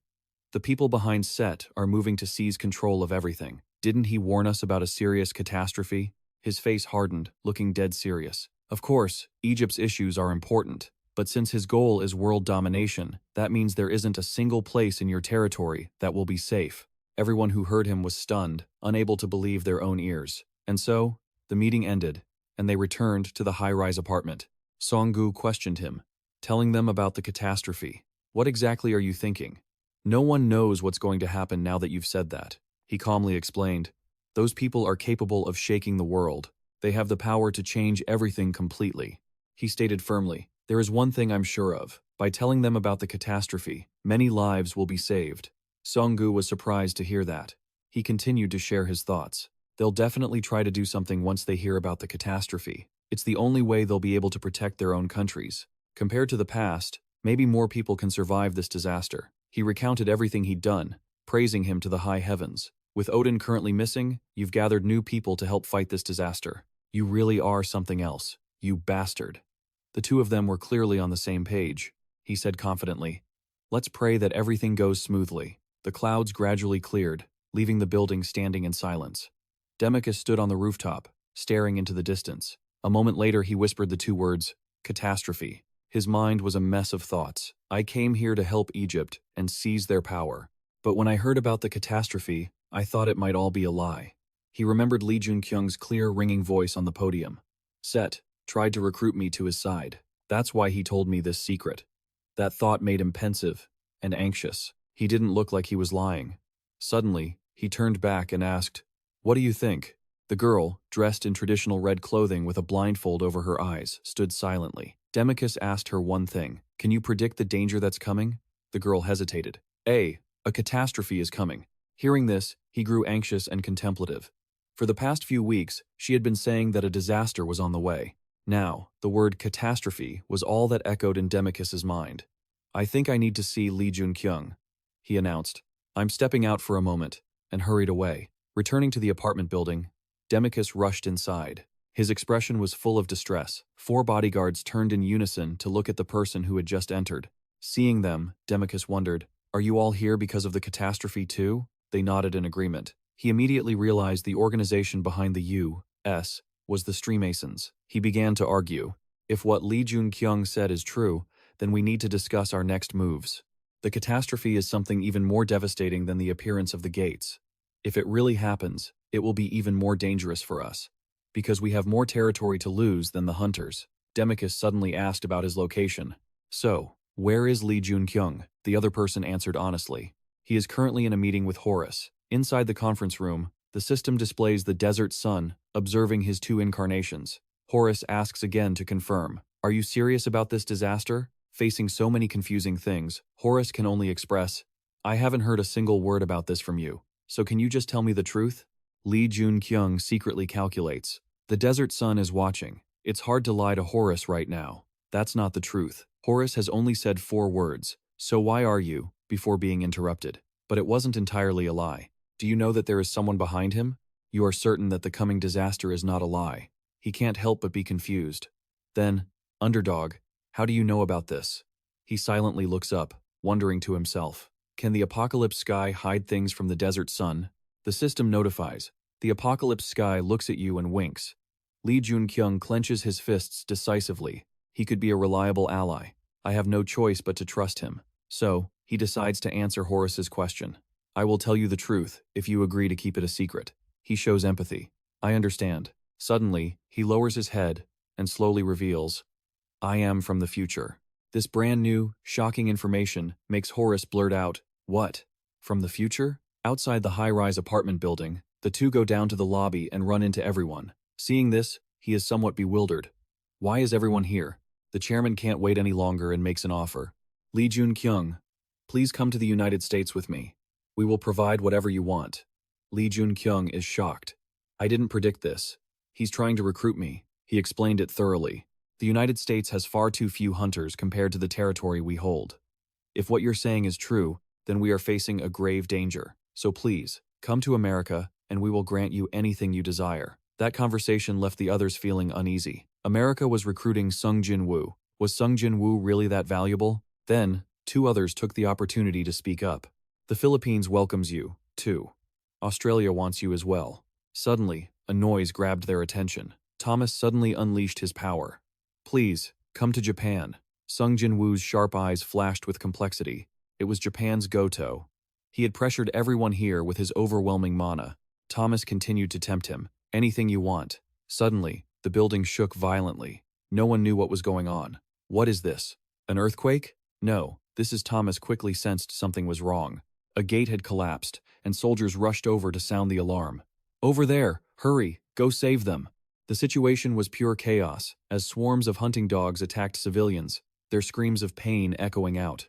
The hunters grabbed their swords to fend off the sudden raid, returning to the towering structure. Two young men felt something was wrong and exclaimed anxiously, "The gate just collapsed like that, without any warning at all." Hwang Dong-soo couldn't just sit still either, shouting that no gates had appeared nearby. Thomas realized the anomaly and concluded that the gate had collapsed the moment it emerged. Sung Jin-woo tried to advise everyone that there was no time to evacuate or prepare countermeasures for it. We have to deal with this first, then we can talk later. After a while, at the high-rise apartment complex, Yoo Jin-ho came forward to report that there were already over 100 deaths. It was fortunate that the hunters and the others had acted in time, but because the gate had collapsed right in a residential area, he tried to steady his emotions before speaking. Because the gate collapsed the moment it appeared, we had no way to prepare. Is this the catastrophe you were talking about? He could only try to soothe the others. No, this is only the beginning. Miss Yoo Jin-ho, please take everyone back to South Korea and cooperate with the White Tiger Guild. He still stood back without taking action, which made her wonder. What about you? He explained briefly. This place is changing right now. He laid out a firm argument. The heroes of the world are gathering here, and they have witnessed the beginning of the catastrophe. This will convince them to strengthen their defenses, and that way, more lives can be saved. She was still hesitant after hearing that, but Sung Jin-woo revealed the difficult situation he was facing. What happened in China will also happen in South Korea. That is why South Korea needs every hunter it has. But right now, the association president is missing. Yoo Jin-ho was suddenly panicked. What? The association president is missing? His expression turned grave. Go Gun-hee had vanished. You, Princess Seal, and the others I will send you all back using the Bifrost. Right now, South Korea needs your help. Suddenly, a strange light flashed from the window, and that light shot straight up, creating a 7-colored streak across the sky. He quietly cast his gaze into the distance, looking up at the shifting sky, his heart filled with deep thought. There is no time left. I don't know how things will unfold from here, but I must try my best to convince them. And so, he returned to where they were discussing earlier. Sung Jin-woo stood on the podium. I said there would be 3 omens of the catastrophe. He began to present his own insights. First, the collapsing gates. As you all saw yesterday, this is the first sign. The people sitting below were still listening intently. Second, the monsters will be empowered. Normally, C-rank monsters can be easily handled by C-rank hunters, but now, it might take a B-rank, or even an A-rank hunter to deal with them. Sung Jin-woo's face grew stern. And finally, the dungeons. Thomas felt somewhat confused. Dungeons are, however, since the information he had was 0, he could only answer honestly. I don't know the details, but I suspect there will be a massive change, similar to what happened in China. Choi Jong-in stood up in surprise. Thomas couldn't believe his ears and blurted out. So you've analyzed it thoroughly? Like a normal gate, the entrance will be sealed off and filled with a dense amount of mana. This will lead to the death of many people. Similar to the second sign, the monsters inside will be powered up. The only thing they cared about was, is there any way to stop the catastrophe? With the current situation, the information in Sung Jin-woo's hands was also very vague. I am not aware of anything that can stop the catastrophe. Thomas insisted on pressing him to the end. Then let me ask you one more thing. After all the signs and the catastrophe begins, what will happen to the world? He hesitated. His heart was in total turmoil at that moment. Everything will change. It is a catastrophe. A chaotic source of energy appeared in Sung Jin-woo's mind. The gates will be flooded with a dense amount of mana. A series of monsters with terrifying strength will gradually emerge, so the monsters will become stronger, and more people will die. Humanity will reach the peak of its potential. There will be more hunters born, equal to or greater than the current number. Just like how monsters gain power, hunters will also become stronger. However, the way they use that power recklessly in the future was what worried Jin-woo. Thanks to those powerful hunters, peace will return. But because those hunters saved humanity, ironically, it will turn the common people into slaves. He remained silent for a moment, but that wasn't something he could tell them yet, so he bluntly stated his current goal. We need to save people. Sung Jin-woo solemnly expressed the feelings he had been harboring for so long. Although the catastrophe is near, our number of hunters is still insufficient. Hunters don't just appear out of thin air. That is why we must protect the civilians. Thomas smiled slightly in agreement. I understand. This is war, and soldiers must protect the people. He loudly declared, I will ask you one more time. Come to Japan, and I will give you a position equal to my own. When Thomas heard that, he couldn't help but be shocked. He had made his decision, and some people were also restless. I can't believe he is making such an offer to an unknown rookie. The space began to shake violently, moving the entire city. Glass windows shattered simultaneously under the immense pressure. Hwang Dong-soo shouted in excitement, No way! This is Thomas immediately realized the gate was collapsing. Thomas was not left out of the situation either. Not just one, this is at least an S-rank gate. No more hesitating. Horus announced in a loud voice, I'll take the lead. Follow my move. With that, he leaped into the air and dashed off to provide support. Joon-kyung couldn't just stand there either. Energy began to surge throughout his body. I've shared all the intel I have with everyone, he muttered. I'm not planning on heading to any specific country. Everyone turned their gaze toward them. Joon-kyung voiced his request. I want everyone to return to their home countries as quickly as possible. Because even in your own backyard, something like this could happen. He didn't forget to hammer home that final point. No, in fact, it might have already started. The others chose to remain silent, having no idea how to even react. Swarms of monsters had already arrived, surrounding the entire city. A massive, overwhelming species was about to turn their peaceful lives upside down. The monster held its mace high, crackling with destructive lightning. The creature's eyes glowed a fierce, dangerous red. It slammed its weapon into the ground with terrifying force. The impact injured the soldiers despite their desperate attempts to dodge. He raised his sword, gasping for breath. These guys, they aren't like the ones I've fought before. They're much bigger and faster. His movement suddenly froze as if he'd realized something strange. Cloaked in fire and wielding his flaming weapon, he lunged forward, piercing the monster's head in one strike and taking it down instantly. Joon-kyung landed safely as the soldiers cheered. Thank you.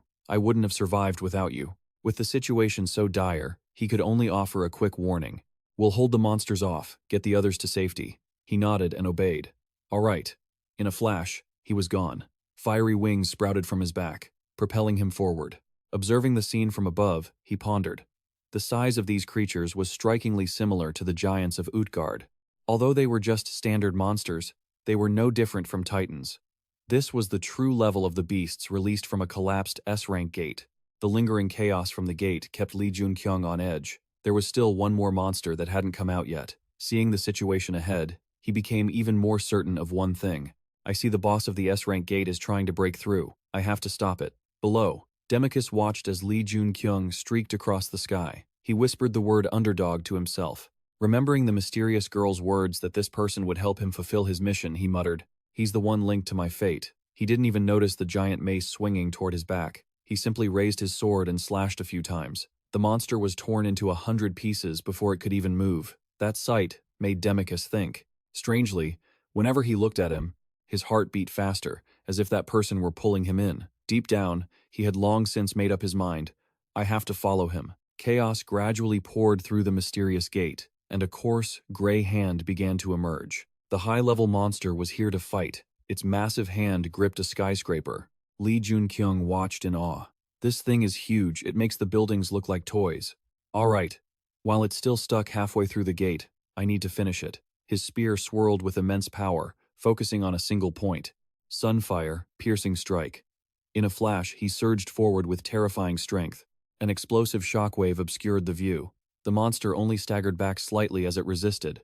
Its entire body remained unscathed. The monster quickly threw a punch to counter. Joon-kyung used the monster's arm as a foothold to get closer. His fire spear spun, shredding everything in its path.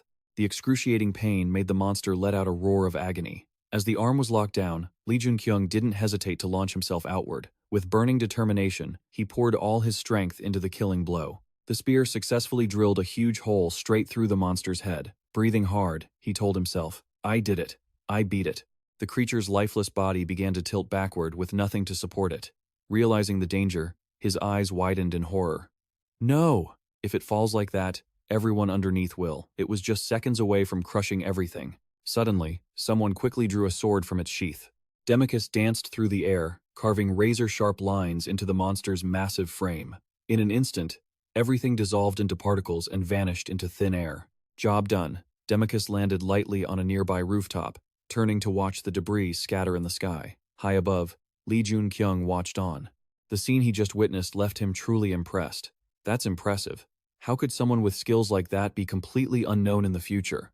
Suddenly, his eyes widened, and he let out a gasp. Joon-kyung clutched his head, groaning in agony. His wings of fire vanished as well. Losing control of his body, he fell freely toward the ground. Fortunately, he managed to regain his strength just in time for a rather rough landing. Demicus saw this and anxiously approached. "Han, are you okay?" The familiar sound of footsteps echoed in the silent air. A girl in traditional attire gradually emerged through the dissipating dust. Demicus let out a sigh of relief, happy that she was okay. Joon-kyung, however, felt that something was wrong. With a clear warning sign flashing in his vision, cold sweat beaded on his worried face. What is this? The moment she appeared, my head started pounding like a hammer, and the sky of the apocalypse is watching her. The entire city was covered in a desolate atmosphere, with thick black smoke rising, making everything look hazy. Joon-kyung stood on a skyscraper, surveying the scene. He frowned, then let out a sigh of relief, feeling a bit lucky. Even though a level 5 gate had collapsed, it had been dealt with quickly. Thanks to the summit, heroes from all over the world had gathered in Seoul. Suddenly, a voice from behind caught his attention. "Well done." The owner of the voice was Bai Song-gu. Joon-kyung turned to face him. "You too." At that moment, another person approached. Horus smiled. He showed his respect. "Thank you both." They all looked at him. Bai Song-gu spoke up first. "You're too kind, sir." Horus asked about their next plans, sounding slightly reluctant. "I suppose it's time for you two to leave, isn't it? You've helped us so much." Joon-kyung thought to himself that the reason he came here was to eliminate the variables he had caused himself. He then spoke politely. "It has been an honor working with you." He recalled the scene where he fought while losing consciousness, how saving Horus had led to a fierce battle with Set, which had made him even stronger. That was the moment he awakened to many things. He realized that trying to eliminate variables only caused more of them to appear. Joon-kyung remembered the benefits gained from this, but more importantly, the system notified him. The Desert Sun has ceased its protection of you. As a protege of the Desert Sun, you've received a title. A series of chimes rings out. The Desert Sun has left a final message. The Desert Sun's influence grants you a constant flow of firepower. The Desert Sun will always be there to help you. He smirks, satisfied. He's even gained the backing of the Desert Sunday. Suddenly, a ping echoes the apocalypse sky is observing the fading sun. Horus looks grim. "As I said before, the Nile River wants to remain by your side. However, we aren't asking for your help." His voice projects confidence despite Set's rebellion and the string of collapsed gates. "We have suffered significant losses. However, one day, Egypt will regain its strength." Joon-kyung offers him comfort and encouragement.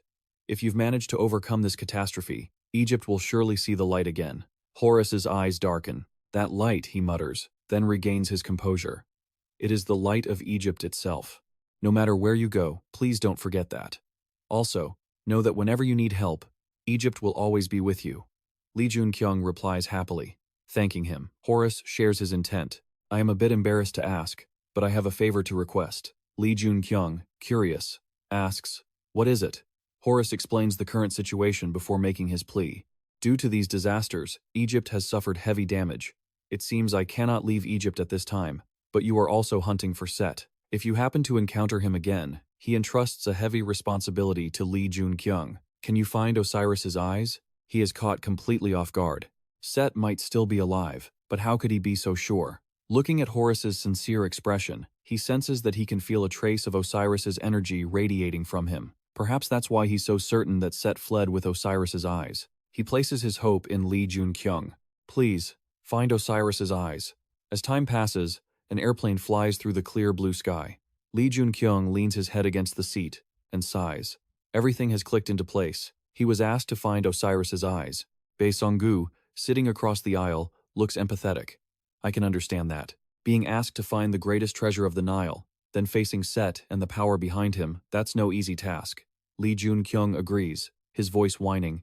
Exactly. We could have returned to the Bifrost immediately, but instead, we're stuck on a plane. Bae-sung-gu rushes to explain, flustered. The Bifrost doesn't have infinite power. I've been using it constantly since we were in the UK, and we even brought everyone back through it. Joon-kyung's previous words were just to tease Bae-sung-gu. Seeing him so flustered, he lets it slide. We used it to save the Egyptian people this time too. The Bifrost has been through so much already. That's true. He smiles, looking out the window. Right. We saved a lot of people this time. Now, we're heading back to Korea. Joon-kyung pivots to another issue. What about the investigation into Odin's sudden disappearance? Bae-sung-gu rubs his chin, deep in thought. They're still trying to find him. He sounds a bit worried. He vanished right out of his own residence. Something like this has never happened before. I just hope nothing terrible has occurred. Joon-kyung falls silent, feeling that things are growing more complicated with the approaching catastrophe. Korea needs Odin. What the hell is going on? Bae-sung-gu suspects. Is there a chance the person behind Set is the one you mentioned before? He isn't sure. Yeah, perhaps it's the man in black. He wonders to himself if it's the same person who appeared before or someone he's never actually faced. He voices his analysis. Odin's sudden disappearance, I can't help but link it to the man in black. Suddenly, a loud sound and a flash of fire cut through their conversation. Bae-sung-gu is startled, quickly glancing over. Directly below their flight path, the entire area is ablaze, thick with black smoke. He shouts in a panic. An explosion at Incheon International Airport. Something makes his eyes widen in shock. Outside, a swarm of monsters is flapping its wings, their eyes glowing. Bae-sung-gu identifies them. They're monsters, they're wyverns. Joon-kyung jumps up, shouting, Catastrophe! The system notifies him. The desert sun is faintly watching you. He leaps from the plane without hesitation and summons his spear, Musial. A vicious wyvern lunges at him. Joon-kyung uses his momentum to drive the spear through its back. It lets out a piercing, painful shriek. He pushes off, maneuvering his mana with precision, his body turning into a streak of light as he slaughters the wyvern swarm. Joon-kyung's eyes glow bright red, his spear enveloped in flames, radiating immense power. He lands gracefully, and the system chime sounds. The desert sun has stopped watching you. He breathes a sigh of relief. Thanks. Desert sun, you were there right when I needed you. Joon-kyung stands tall, looking up at the sky, muttering, catastrophe. His face is grim. Has it already started? Just then, a wyvern, seeing him motionless, opens its maw to attack. Joon-kyung pours strength into his legs and leaps. The ground beneath him craters and explodes. Debris flies everywhere. The monster is finished before it even realizes the danger. System, you have leveled up. The others don't escape the same fate. You have leveled up. Joon-kyung is like a reaper, harvesting the lives of anything in his path. His power continues to grow. You have leveled up. The modern, well-kept city is now in ruins. Fires rage everywhere, and black smoke chokes the air, creating a deathly atmosphere. Joon-kyung's small frame stands amidst the countless giant carcasses of the wyverns. He is silent, his mood turning irritable. Because of the catastrophe, there's so much more magical energy, but because of that, the mana flow is completely disrupted. Damn it, I can't find any survivors. Suddenly, a shrill scream grabs his attention. Joon-kyung moves from his spot immediately. Several figures are fleeing in terror. A man looks back and screams, "Run!" A wyvern is hot on their heels. Desperate cries fill the air. Help! Bae-sung-gu appears, sword gripped tight, stabbing downward. The mana flow lights up. He uses all his strength to pierce its skull before it can even fight back. Bae-sung-gu kills it in one strike, the wyvern lifelessly collapsing onto the ground. He asks, "Is everyone all right?" The man is incredibly grateful, panting heavily. "Thank you. You saved our lives." Suddenly remembering something more important, he points and warns, "The hunters who came to save us earlier, they're still stuck over there." Bae-sung-gu glances over, his face tense. "We've got trouble. These monsters are way beyond what average hunters can handle. But if they leave those hunters here to fend for themselves, they'll definitely die." Just as Lee Joon-kyung was struggling to find a solution, a voice called out, "I'll go save them." Lee Joon-kyung didn't know how long he'd been standing there, but he had landed safely. Bae Seong-gu let out a sigh of relief. He had arrived just in time. Lee Joon-kyung smiled and instructed, "Keep an eye on the survivors. I'll head over to the hunters." He agreed immediately. "Got it. I'll get these people to safety and come right back to help." A man lay on the ground, his condition unknown, his chest covered in bleeding claw marks. Lee Joon-kyung approached to inspect him and recognized the emblem on his gear, the White Tiger Guild. His face darkened with worry. Why was the White Tiger Guild here? Suddenly, the system alerted him. Muspel's spear was fluctuating due to demonic energy. He quickly turned his head. Not far away, a figure in a black cloak appeared, also wielding a spear. The man's eyes glowed with an eerie light from beneath his hood. Lee Joon-kyung was stunned. As he stared, the pupils of the cloaked man began to bleed, and red veins completely swallowed his eyes. Sharp thorns suddenly erupted from beneath the skin of the hand, gripping his spear. The system reported that Muspel's spear was destabilizing from the demonic energy. Lee Joon-kyung's face turned grim. He channeled his mana, bracing for battle. The cloaked man stood perfectly still, showing no reaction. Suddenly, a voice rang out, pulling him back to reality. Dong In-jung appeared with members of the White Tiger Guild. "If I had known the damage was this bad, I would have brought everyone with me." "We came here to find you," she said, holding a sword in one hand and clutching Gu with the other. "We wanted to surprise you, but it turns out we're the ones who got surprised." The system repeated the warning. Muspel's spear is fluctuating due to demonic energy. The thorns continued to creep further up. Lee Joon-kyung spoke with a serious tone. "Thank you for coming to get me, but you all should head back." Dong In-jung grew visibly frustrated, shouting back, "We've already rescued most of the survivors, so we're leaving now." Lee Joon-kyung bowed his head in silence. She, too, could sense the danger radiating from the cloaked man. After a moment of hesitation, he asked, "On the way back, you'll run into Bae Seong-gu. Could you help him out?" Dong In-jung looked at Lee Joon-kyung, not saying a word. She bit her lip, torn, but ultimately decided to trust in his strength. "We believe you can do it, but you have to come back to us." With that, she signaled the White Tiger Guild to pull back. Lee Joon-kyung watched them go, wondering if he would even be able to make it back to them this time. He turned his focus back to his opponent. The cloaked man was the mastermind behind the events at the gate, and quite possibly behind the others. He couldn't just run away. But what if it isn't him? He leaped from the ground. Gripping Muspel's spear, Lee Joon-kyung charged, determined to find out if this was the person he suspected. He devised a plan. He would knock that black hood right off. A massive explosion rocked the area, blowing everything away, with fire lighting up the sky. On the other side, a White Tiger member yelled while running, "There's a dragon ahead!" Dong In-jung made a quick decision. "I'll pierce through it." Just then, a hand stopped her. A man stood in front of her with firm resolve. "Don't put yourself in the center of this.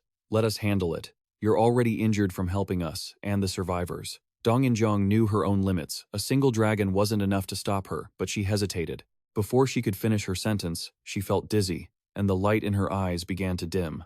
Bae Seong-gu watched, startled and worried.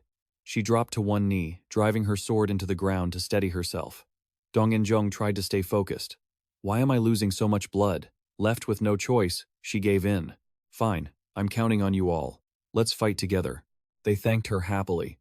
She sighed, feeling her strength returning, not as much as Lee Joon-kyung's, but she was definitely getting stronger. The system chimed.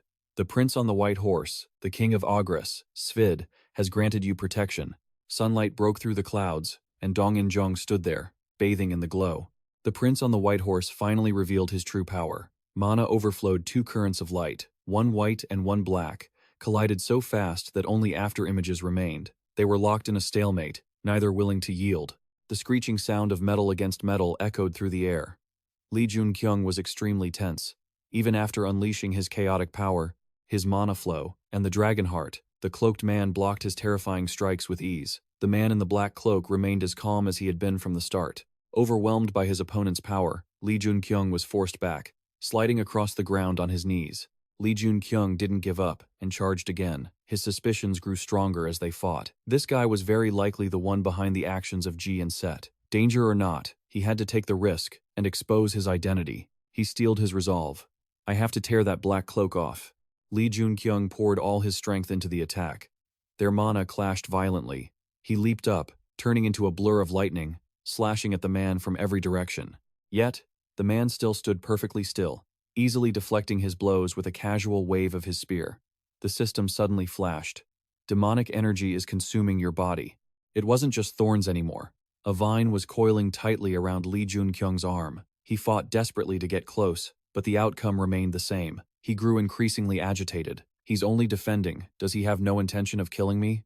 Even so, he couldn't leave a single scratch on him, let alone remove his hood.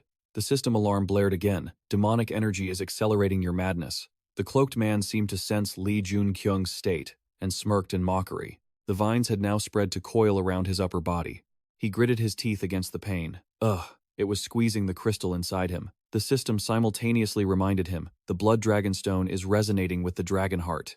Ignoring the danger to his own life, he threw himself forward in a suicidal charge. This time, the cloaked man was knocked back. His arm, still gripping the spear, shook from the impact. Lee Joon-kyung pressed his advantage. His attacks were finally having an effect. The man looked startled, quickly raising his spear to block the next strike. This time, the cloaked man was on guard and easily threw Lee Joon-kyung aside. Seeing him caught off guard, Lee Joon-kyung flicked the man's hood, then did a backflip in the air as the hood fell away. He put some distance between them, and suddenly, his eyes widened in absolute shock. In just a few brief seconds, he pulled his cloak's hood up to hide his face. All of Lee Joon-kyung's efforts were in vain. He was stunned. Why? The man in black warned in a low, grim voice. It's no use. As soon as he finished, a mystical purple wave of mana engulfed his entire body and instantly erupted.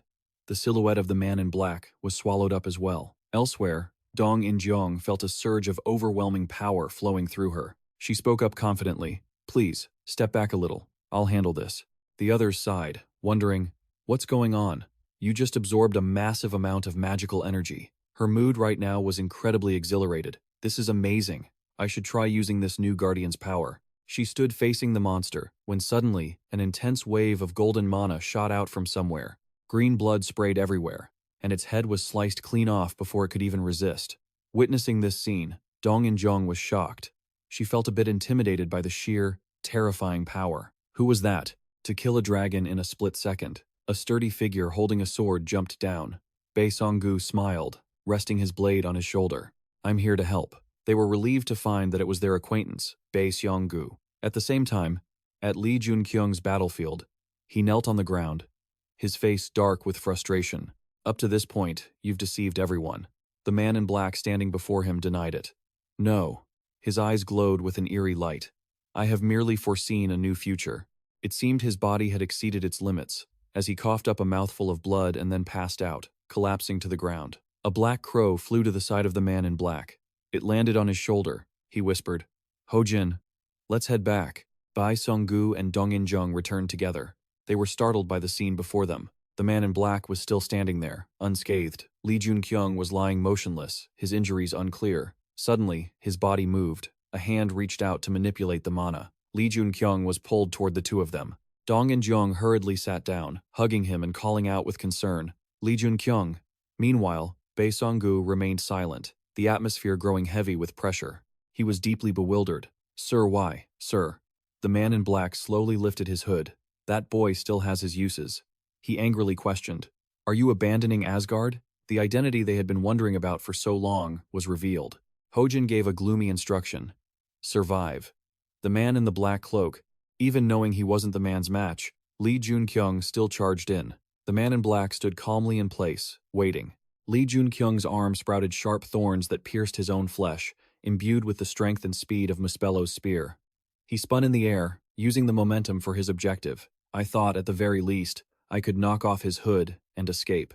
Lee Joon-kyung remembered the item he had been gifted. He had intended to use Merlin's necklace, which boosted his speed and the skill of his own, along with the flow of mana to suppress the demonic energy. But things don't always go according to plan. However, there was a problem. The demonic energy inside the spear was greater than Lee Joon-kyung had thought. The thorn vines wrapped tightly around his upper body, and the berserker rage he had combined with it grew just as intense. In the end, despite the immense effort, Lee Joon-kyung achieved what he wanted. But for some reason, he had overcome it with the help of Odin. The man in the black cloak I've been chasing, it was Odin. He opened his eyes wide, denying it immediately. No, that can't be Odin. Lee Joon-kyung, bandaged and lying in bed, turned his head. Dong In-jong noticed his movement and happily advised, You're awake. You should rest a little longer.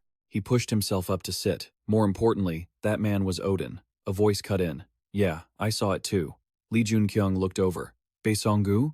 You, he hesitated. If that person was Odin, a crystal shard appeared in his hand. Seeing this, Dong-in-jung wondered, What's that? He held two similar items in his hands. One remained after the battle with Set, and the other is what Odin just gave me. Bae-song-gu was surprised. Huh? Joon-kyung voiced his own speculation. Both of these look identical. Even if it's just a gut feeling, I don't think they are the same person. I think Odin received that black cloak from the man in the black cloak. He looked skeptical. Why do you think that? He slowly analyzed. During the battle with Set, Odin was definitely with you at Asgard, discussing matters. Likewise, when I went to China, Odin had never left his residence. Bae-song-gu was hesitant.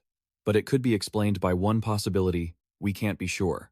Joon-kyung added, that may be, but at the very least, it seems Odin has sided with the man in the black cloak. For some reason, he decided to join his side. We can't forget about him. He spoke up. Yeah, Bae-song-gu said in a low voice. He's a crazy bastard. He was dying to find out more. He nodded in agreement. The motive was still unclear, but Asgard he had abandoned everything he built himself. What made him do that, and why did he save him? Joon-kyung's expression was serious. I know. Even though I lost the battle, he still saved me when I was being eroded by demonic energy. Time passed, and he had gradually recovered after the battle with Hojin. The two stood on the balcony talking. Bae-song-gu spoke up. Since you warned me about the disaster, I've tried my best to face it. He crossed his arms, recounting his decisions. For areas lacking hunters, I've arranged to set up more guild branches. Below them, several people in protective gear stood guard. He asked for his opinion. We will continue to recruit other guilds and form an alliance with them. That's my plan. What do you think? Joon-kyung smiled and replied, It seems you've turned the universities into shelters. Thank you for believing in me and acting with me. Bae-song-gu looked up at the sky, suddenly feeling uncertain about the future. Even right here in Incheon, there's a thin curtain covering the area, just like in China. What should we do next? He thought about a similar case. We've lost connection with the rest of the country. And just like China, it seems we're also experiencing a fantasy gate. Joon-kyung turned to face him. In Incheon, where the gate is going to collapse, I will face the ruler. Bae-song-gu was puzzled. The ruler in Incheon? He didn't hide the information. I don't know how to stop the disaster, but I know how to make the situation less tense. He imagined the scene. When the disaster begins, the open gates will collapse, and they will continue to collapse. Joon-kyung suggested the most feasible method. We have to remove the reason they are collapsing. I know that won't stop the disaster, but by facing the ruler, we can buy a lot of time. Bae-song-gu was doubtful. If you had a plan like that, why didn't you tell everyone at the Nile River? He explained. The disaster will unfold in many different directions. This is the only one where I know the outcome. At the same time, he thought to himself, what I know is the very path the Demon King has taken. I only know how to mitigate the disaster level in Korea. Joon-kyung declares his plan. I'm going to go and face the ruler. Seo looks surprised. The system notifies that the apocalypse sky is watching you. He was determined to see it through to the end. The Demon King's autobiography didn't tell everything, but it did say he became stronger after defeating V. History might have changed, but I still have to do my best to walk the path of the Demon King. In another location, the scene is one of utter ruin and devastation, with nothing left intact as scorching flames engulf the sky. 3 figures in black cloaks stand on a rooftop, observing the situation below. Judging by the large scar on his face, the catastrophe in Egypt has begun. Jang Ho-jin calmly replies, It's the same in Korea. I've encountered the weaker ones too. The leader, seemingly the commander, speaks up. I see. As he turns around, to everyone's shock, his appearance is identical to Joon-kyung's, with glowing pupils. So, everything has begun. He suppresses a strange feeling. No matter how many times he sees that face, he just can't get used to it. In another area of the city, dense vines cover the path. Someone murmurs softly, The children are dying, and the ruler only perceives the situation through the plants. They are coming to meet me. Vines grow from his hands and lunge at the man kneeling on the ground. The man desperately screams for help, but in the blink of an eye, the vines swallow his entire head, then spread deeper into his body, bulging like veins. The ruler's face is sinister. He laughs and exhales a cloud of hunter smoke. He looks at his hands, happily assessing that this place called Earth is quite interesting. An army with long ears like elves radiates a dangerous aura, waiting for orders. The ruler declares arrogantly, Here, we will eliminate the bugs and rebuild the kingdom. They scream with enthusiastic response. The mana flow is so intense it shakes the surrounding area. The city now looks like an ancient ruin. Looking at the destruction, one can tell how fierce the battle must have been. The sky has two streaks of blue and purple mist intertwining. On a watchtower near the border, two figures stand guard. Suddenly, they startle and direct their attention downward. They shout in excitement, "Look over there! There are survivors!" A group of people follows one another, the atmosphere becoming incredibly lively. Dong In-jung speaks up loudly, "We're back!" She and Gongdu wave at Bai Songgu and Lee Joon-kyung, who are standing on the terrace. He observes the situation. How many vehicles? There must be at least 200 people. He adds that there's a reason they arrived late. He frowns, feeling anxious. This is a bit worrying. We might get overwhelmed soon. Bai Songgu reassures him. I've already thought of a countermeasure for this. It's fine. We've already cleared out the surrounding area. We can find hunters among the survivors so they can join us to help expand. Lee Joon-kyung looks confident, as expected of the team leader. So, shall we go in? The search team must have brought back some new information. They move to another area. In the meeting room, Dong In-jung is presenting the current status to her teammates. The situation outside is very serious. Her expression is grave. The number of monsters has decreased quite a bit. She points to the screen. But look at this photo we took. The remaining monsters are concentrating in one spot. Seeing this, they immediately panic. Oh my god, are you saying all these black dots are monsters?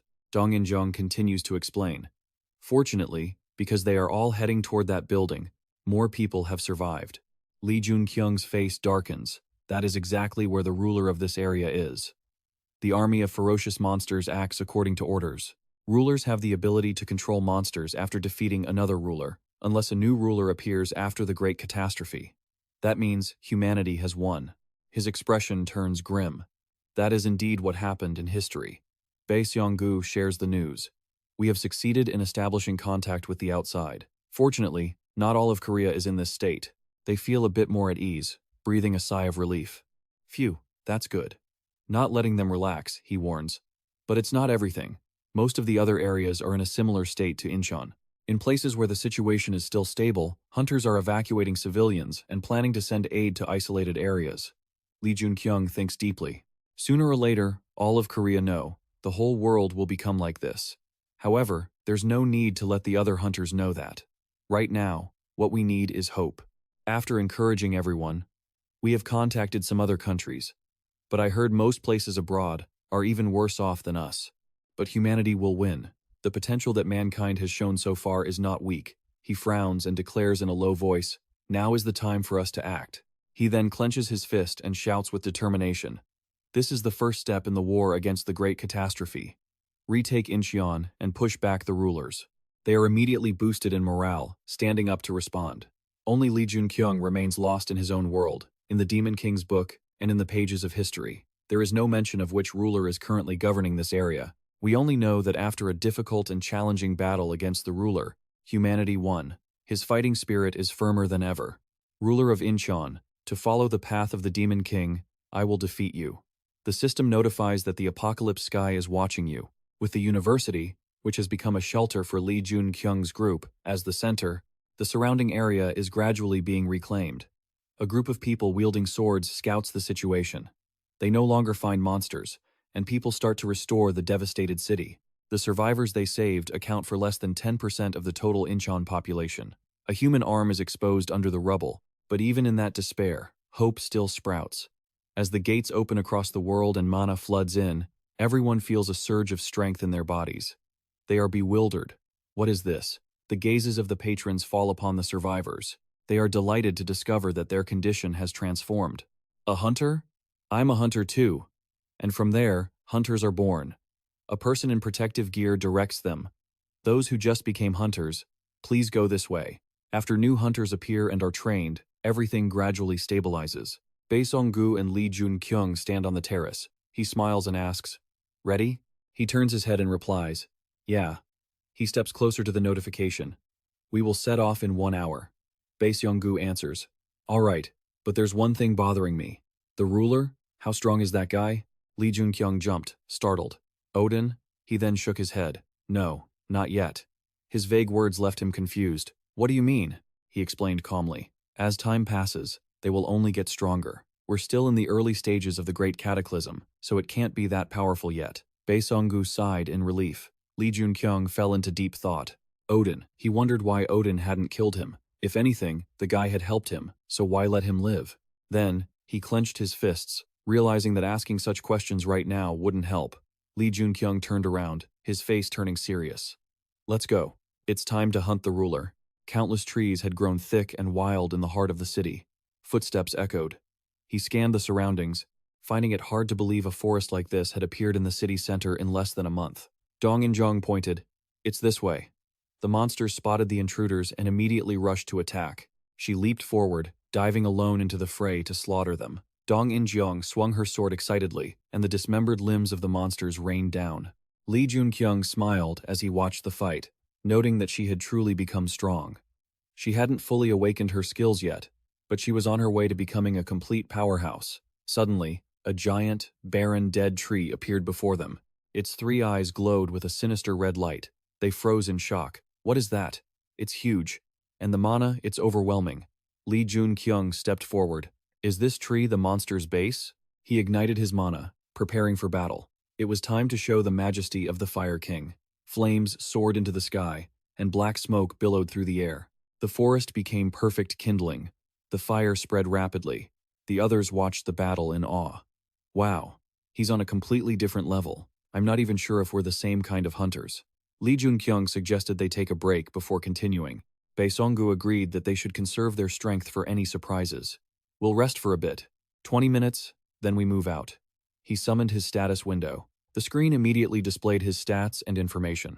Lee Joon-kyung pondered. The man in black. He recalled the scene from before, the one in the shadow of lightning, the dark figure carrying a dangerous aura, the one who should have been in the shadow of Utgard, the king of giants. The last appearance he witnessed was the one who killed even Odin. Lee Joon-kyung's gaze darkened. From the start, I thought the man in black was him, but why would he be here? He had a strong intuition. The Demon King? I don't know why, but I think the man in black is the Demon King. Lee Joon-kyung speculated that if the man in black were the Demon King, would he be looking at a status window just like his? I'm about to hit level 100. It was written in the Demon King's book. It contained special information, much like how reaching 100 inches a stat brings a massive change. The same thing happens with levels, but levels give me power far beyond stats. It's not just growth, it's evolution. He analyzed the situation. Not growth, but evolution. It won't be long until I hit level 100.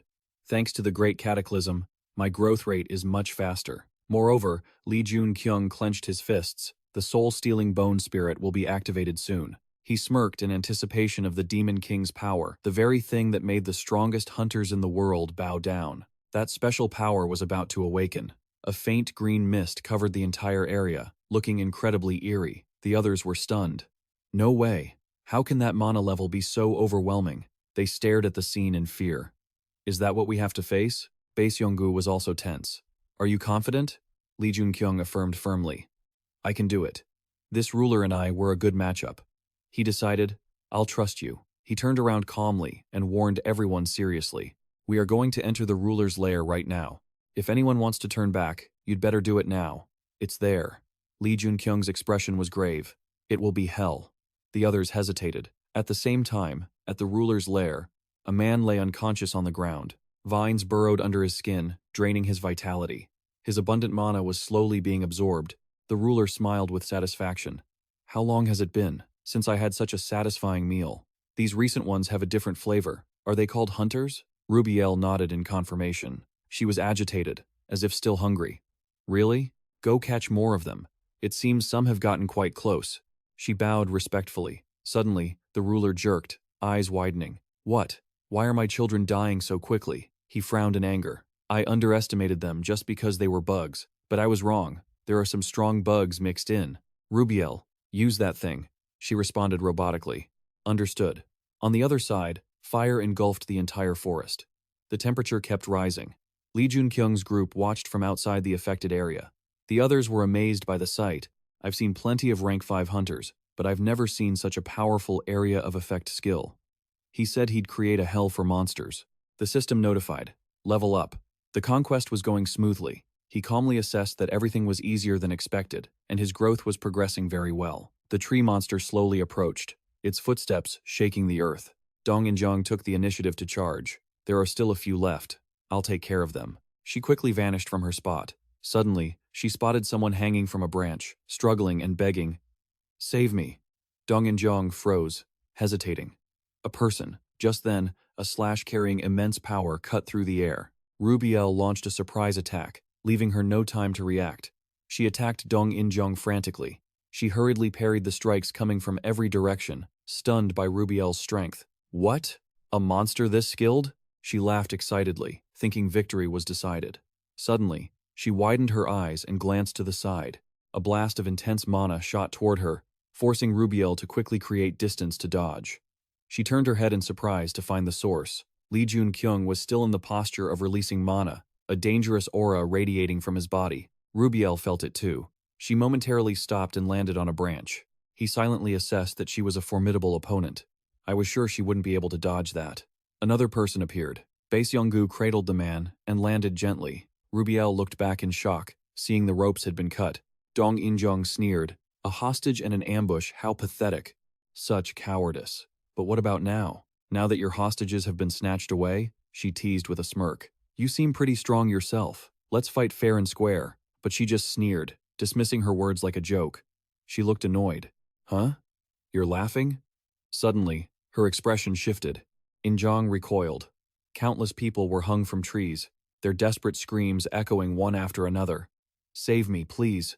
Someone save me, please. Just kill me. Their faces were twisted in sheer terror. Their voices grew weaker. Water, give me some water, please. Help. The fainter-hearted couldn't bear the sight. This is horrible, those bastards. Rubiel laughed like a maniac at their reaction. Park Jae-hwi clenched his fists, struggling to suppress his rage. He decided they had to retreat. Seong-gu had no choice but to do the same. There was no other way. They had to pull back. In-jang could only watch, helpless, as the others were captured. Damn it all. They immediately followed the order. Retreat! Fall back! Park Jae-hwi turned around and signaled. We should head back too. Then, he felt something off and quickly scanned for a target. Someone was watching them. On the other side, the ruler stood with his hands on his hips, sizing them up. Interesting, he muttered, looking down on their actions with contempt. Powerful beings retreating to protect the weak of their own kind. How pathetic. He clenched his fist, firm in his belief. The strong should push forward toward their goals, even if it means leaving their own kind to die. The ruler smirked. Excellent. He was getting excited, feeling that his chance had finally come. Though I was once a legend across An fame, after being trapped in the spatial rift for countless years, I have grown quite weak. If I absorb them, I can regain my former power.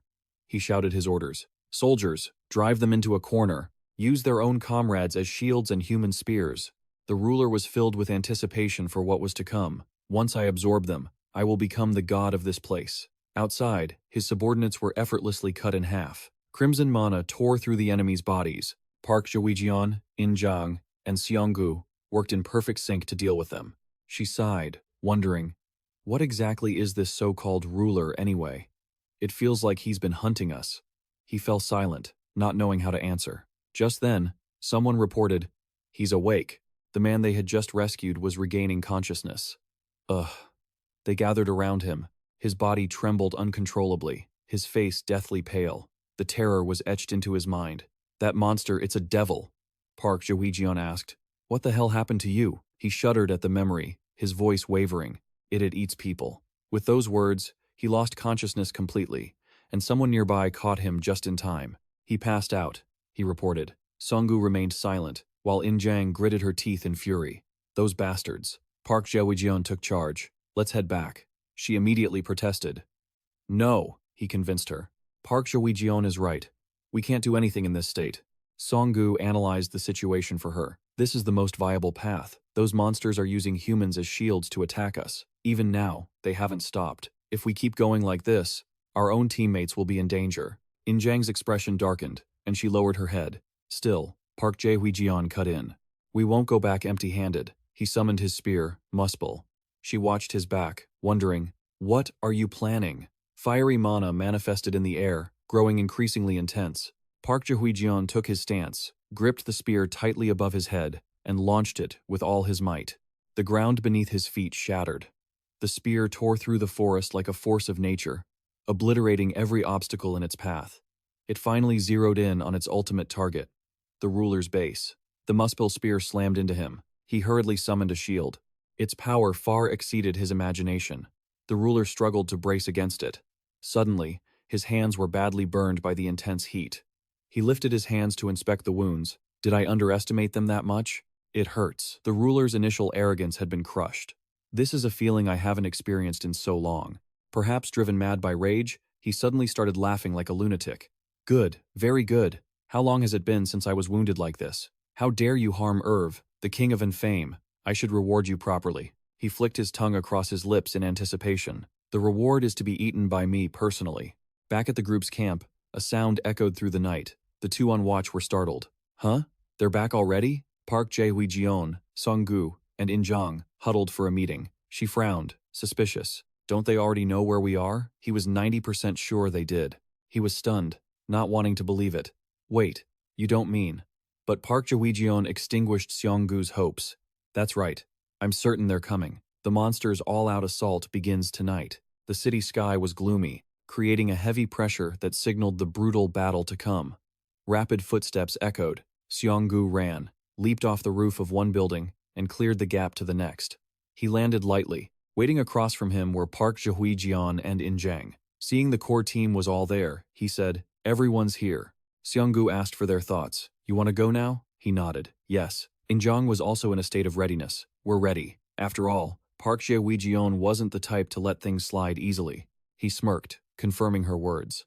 I, at the very least, should return what I've received. Park Jae-hui-jeon gave his orders. Seong-gu, stay here. He looked puzzled. Huh?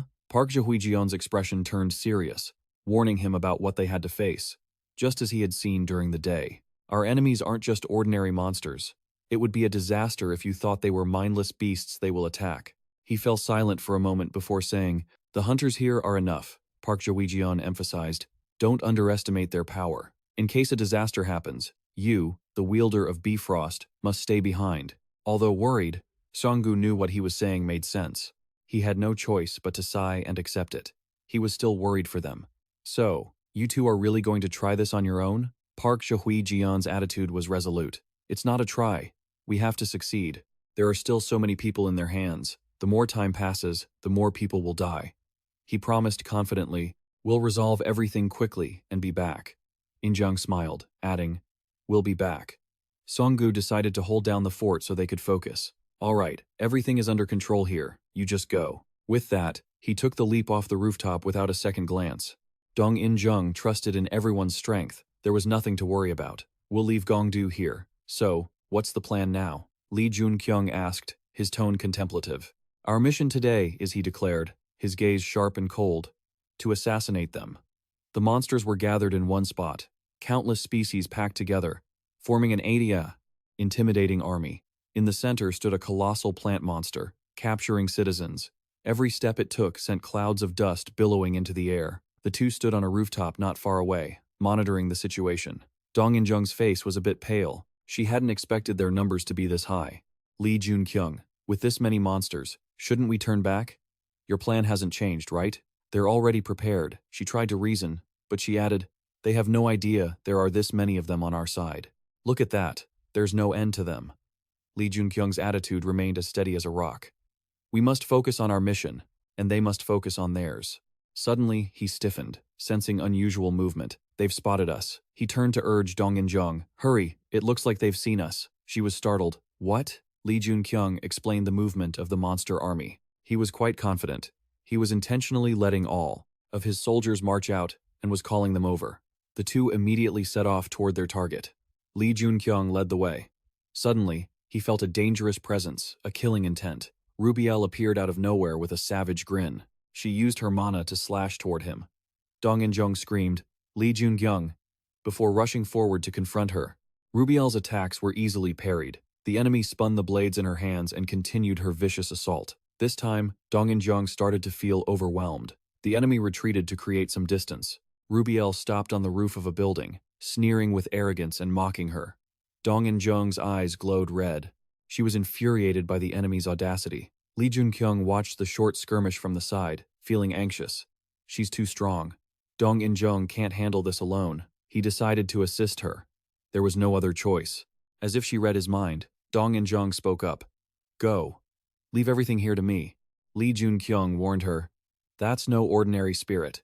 Honestly, you look like you're being overpowered. She turned her head and gave him a cheerful smile. Turns out, there are some things you don't know. Dong In-jung channeled her mana, and a purple aura enveloped her sword.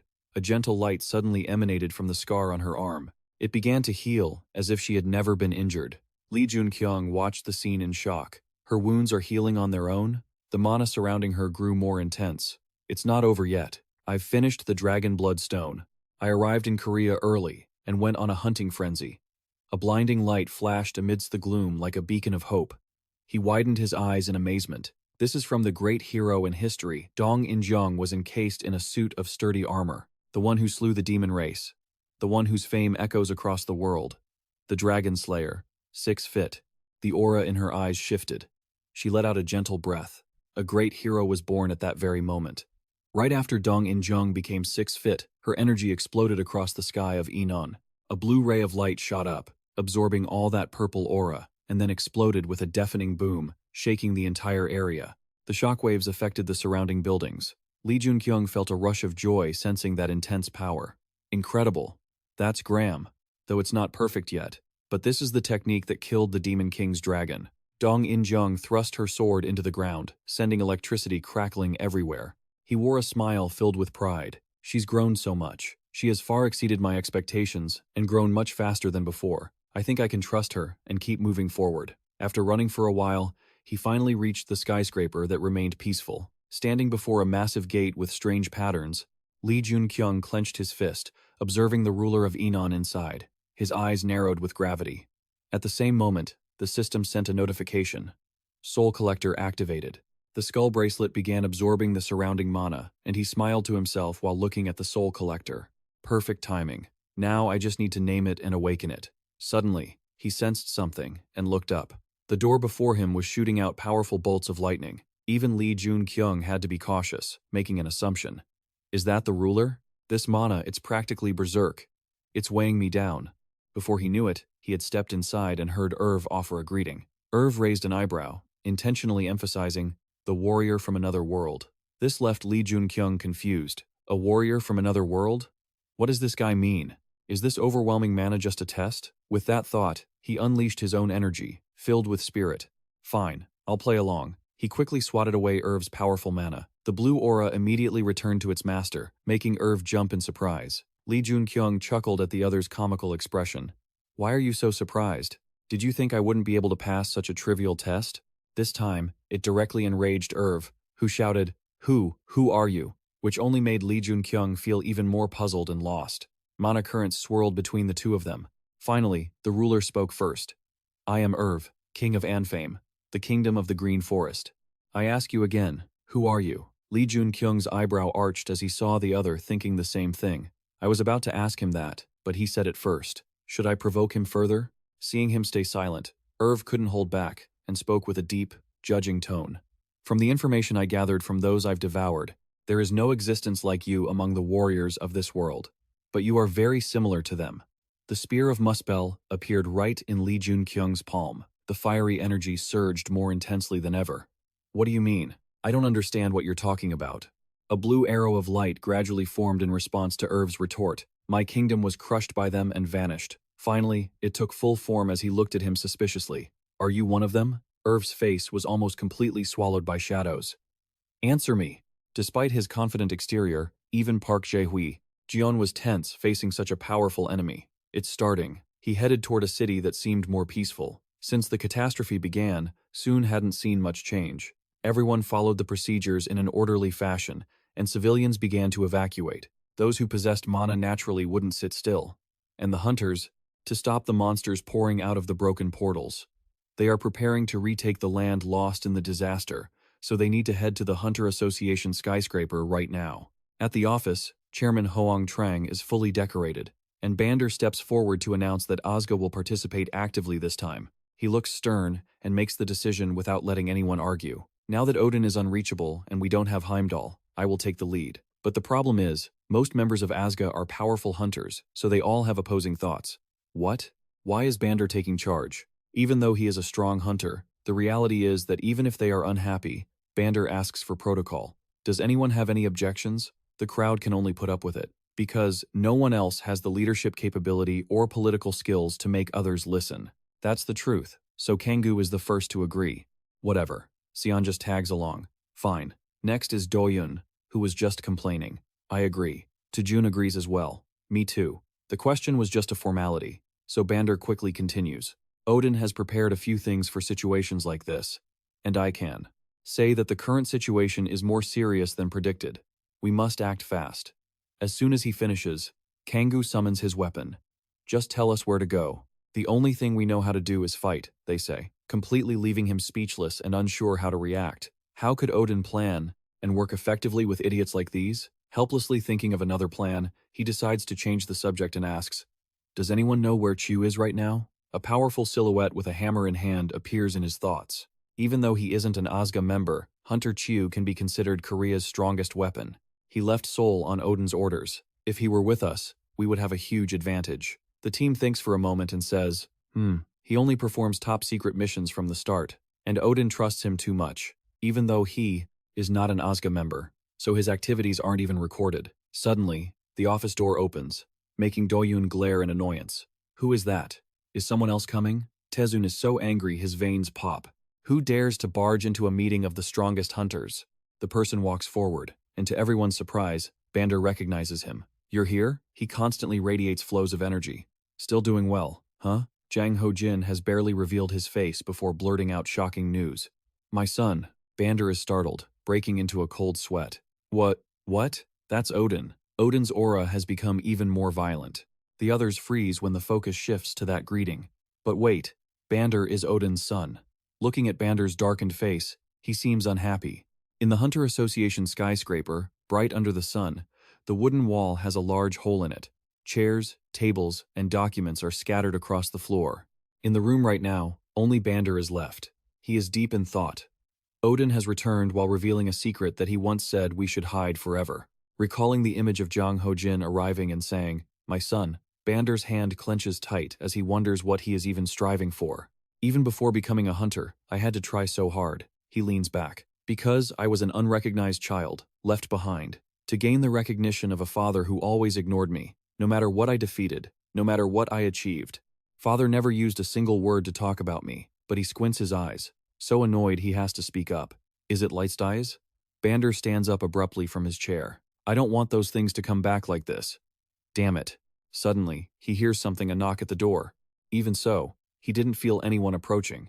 It is none other than Jang Ho-jin stepping inside, and he isn't even surprised by his arrival, as if he expected it. Jang Ho-jin smiles and says that address once again. Son, this only makes Bander's eyebrows furrow even tighter. Are you truly going to acknowledge me this way? His face darkens as he says, I don't want to be acknowledged like this. Then, Jang Ho-jin approaches him and explains, I understand the pain and what you are enduring. Then he suddenly grabs Bander's shoulder, making him jump. Their eyes meet seriously as he continues. Even though you didn't meet my expectations, I never hated you. He can confirm the voice and the warm hand. He is sure they belong to Odin, but he can't believe it. Bander's expression is panicked, losing the composure and decisiveness he had in the meeting. Suddenly, I can't understand the chairman's hidden motives. Hearing this, Jang Ho-jin just laughs and takes the initiative to explain in detail. Hidden purpose, huh? Like I said, I want to acknowledge you as my son. I also have the intention of declaring you as my heir. If you show me your true value in that position, that line left him feeling more conflicted than ever. Yet oddly, a spark of excitement flickered within him. Isn't the successor basically already decided? Odin, no. Becoming his father's successor was something I only ever dreamed of. Jang Ho-jin's hand suddenly tightened on his shoulder. That's why I have a favor to ask of you. He suddenly blurted out words that made no sense, shattering the warm atmosphere. To make up for my own lack of ability, I need you to become a ruler. His pupils dilated, glowing as he stared intensely at him. Will you do it? The blunt question caught him completely off guard, leaving him stunned. A ruler? Of what exactly? Still, Bander managed to stammer. Please give me some time to think about it. Before he could say another word, he was pulled into a tight embrace. Jang Ho-jin's expression shifted, his face now brimming with calculated ambition. Give me your answer right here. I need you. His next words hit Bander like a bombshell. I need your sacrifice. Bander was so bewildered he could only gasp. Huh. The man's grin stretched from ear to ear as he leaned in, his tone dripping with fake friendliness. High above, the sky suddenly flared with a massive burst of light, shooting straight down toward the Hunter Association building. Meanwhile, on a crowded bridge, everyone looked up, eyes locked on the purple barrier before them. Gunwoo tapped against it, his face grim.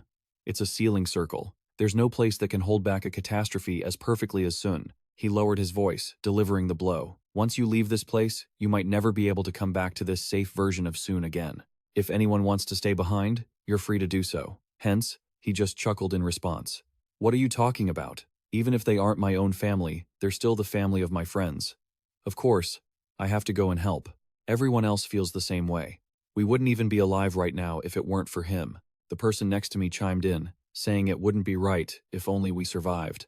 Fenry stepped up, his expression serious. We need to find Lee Joon-kyung. Maybe Hyun-woo is starting to miss him. We need to go see our master. Just then, someone else stepped forward. It was Un-neil, who firmly concluded the discussion. I think everyone is on the same page. W smiled as he looked at everyone standing in solidarity. He felt so lucky to have met these people, and whispered, I'm sorry. Looking at everyone ready to move forward, these loyal individuals were willing to face danger just to protect someone else. They were the kind of people I had always dreamed of having by my side. Sparks of electricity crackled around him. All right, let's push through. He shoved his hand against the barrier, and a hole instantly tore open, clearing a path for them before he declared, Now, let's go. Suddenly, a frantic voice stopped him. No way! Fuya immediately snapped his gaze behind him.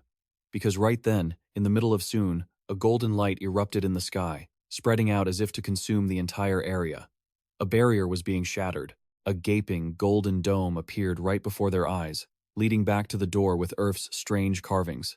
He posed a question without giving Lee Joon-kyung a second to breathe. I'm asking if you're on the side of those black-skinned creatures?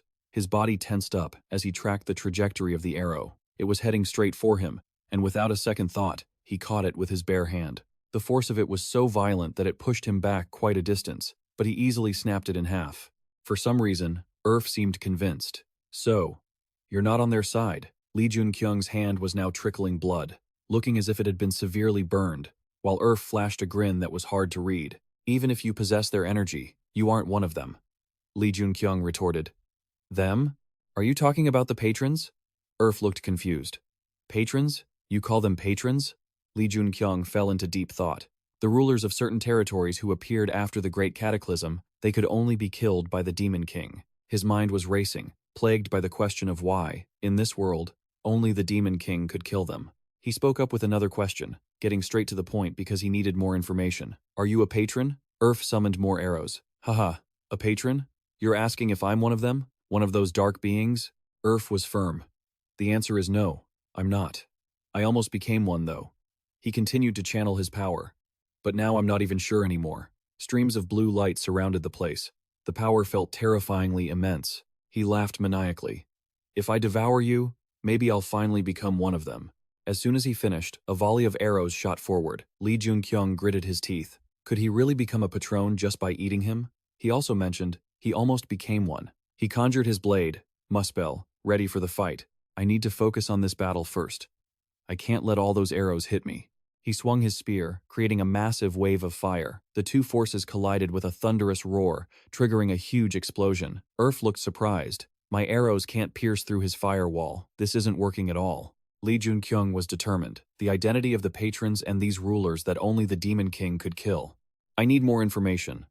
Without hesitation, he asked, Have you met other hunters? Earth sneered. You're not bad. I've eaten countless people who called themselves hunters. Though I'm not sure I'd call those meetings. He didn't understand what he meant. Are you saying I'm different from the other hunters? He nodded. You think you're like the ordinary warriors of this world? Spirit monsters began to manifest around them. Earth calmly speculated. You think I, the ruler of the mighty Bluebed Kingdom, would bother talking to just any ordinary warrior? It's because I recognize that you are on my level. Before anyone knew it, an army of spirit soldiers had appeared behind him. He was startled so many enemies. Earth waved his hand casually. You are a king, aren't you? Instantly, the monsters leaped forward, shrieking as they charged.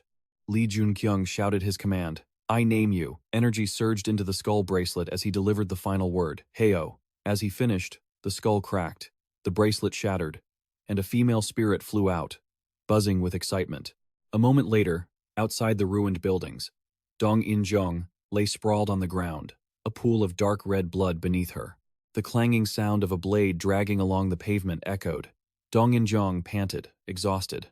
"I've gotten stronger." Her eyes were filled with grit. Having strength meant being able to protect herself with these very hands. A notification popped up. "The charming prince is looking at you with warm eyes." Dong In-jung smiled with satisfaction. Suddenly, she felt several surges of power clashing nearby, and she became deeply worried. It seemed Lee Joon-kyung's battle had begun.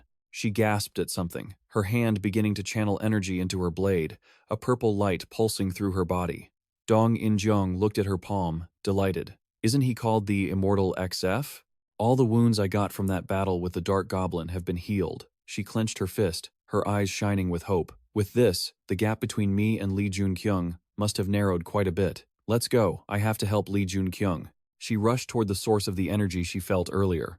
Dong In-jung didn't hesitate. "Is this where the battle is taking place? I need to get in there. Fast." She reached out and pushed the door open, immediately stunned by the sight inside. Energies were overlapping everywhere. What on earth is this? Spirits were fighting the spirit monsters head-on. One monster raised its sword high, slashing down hard at a spirit, but to no avail, it passed right through without a scratch. The spirit shrieked in return, swiftly biting down on the monster's shoulder. She watched, muttering to herself, "It looks like a living hell. Goodness, a war between spirits and demons?" Where was Lee Joon-kyung? A loud crash echoed at that exact moment. Her eyes darted around, trying to find the source. What happened to him? "I thought I had gotten so much stronger, but the sight of him fighting Earth was so intense it left Dong In-jung reeling. He has advanced so much further than me. I can't even get into this fight." Waves of blue energy blanketed the building. The monsters standing before the spirits suddenly began to transform. They vanished, leaving the spirits in shock. This was happening to all the other monsters.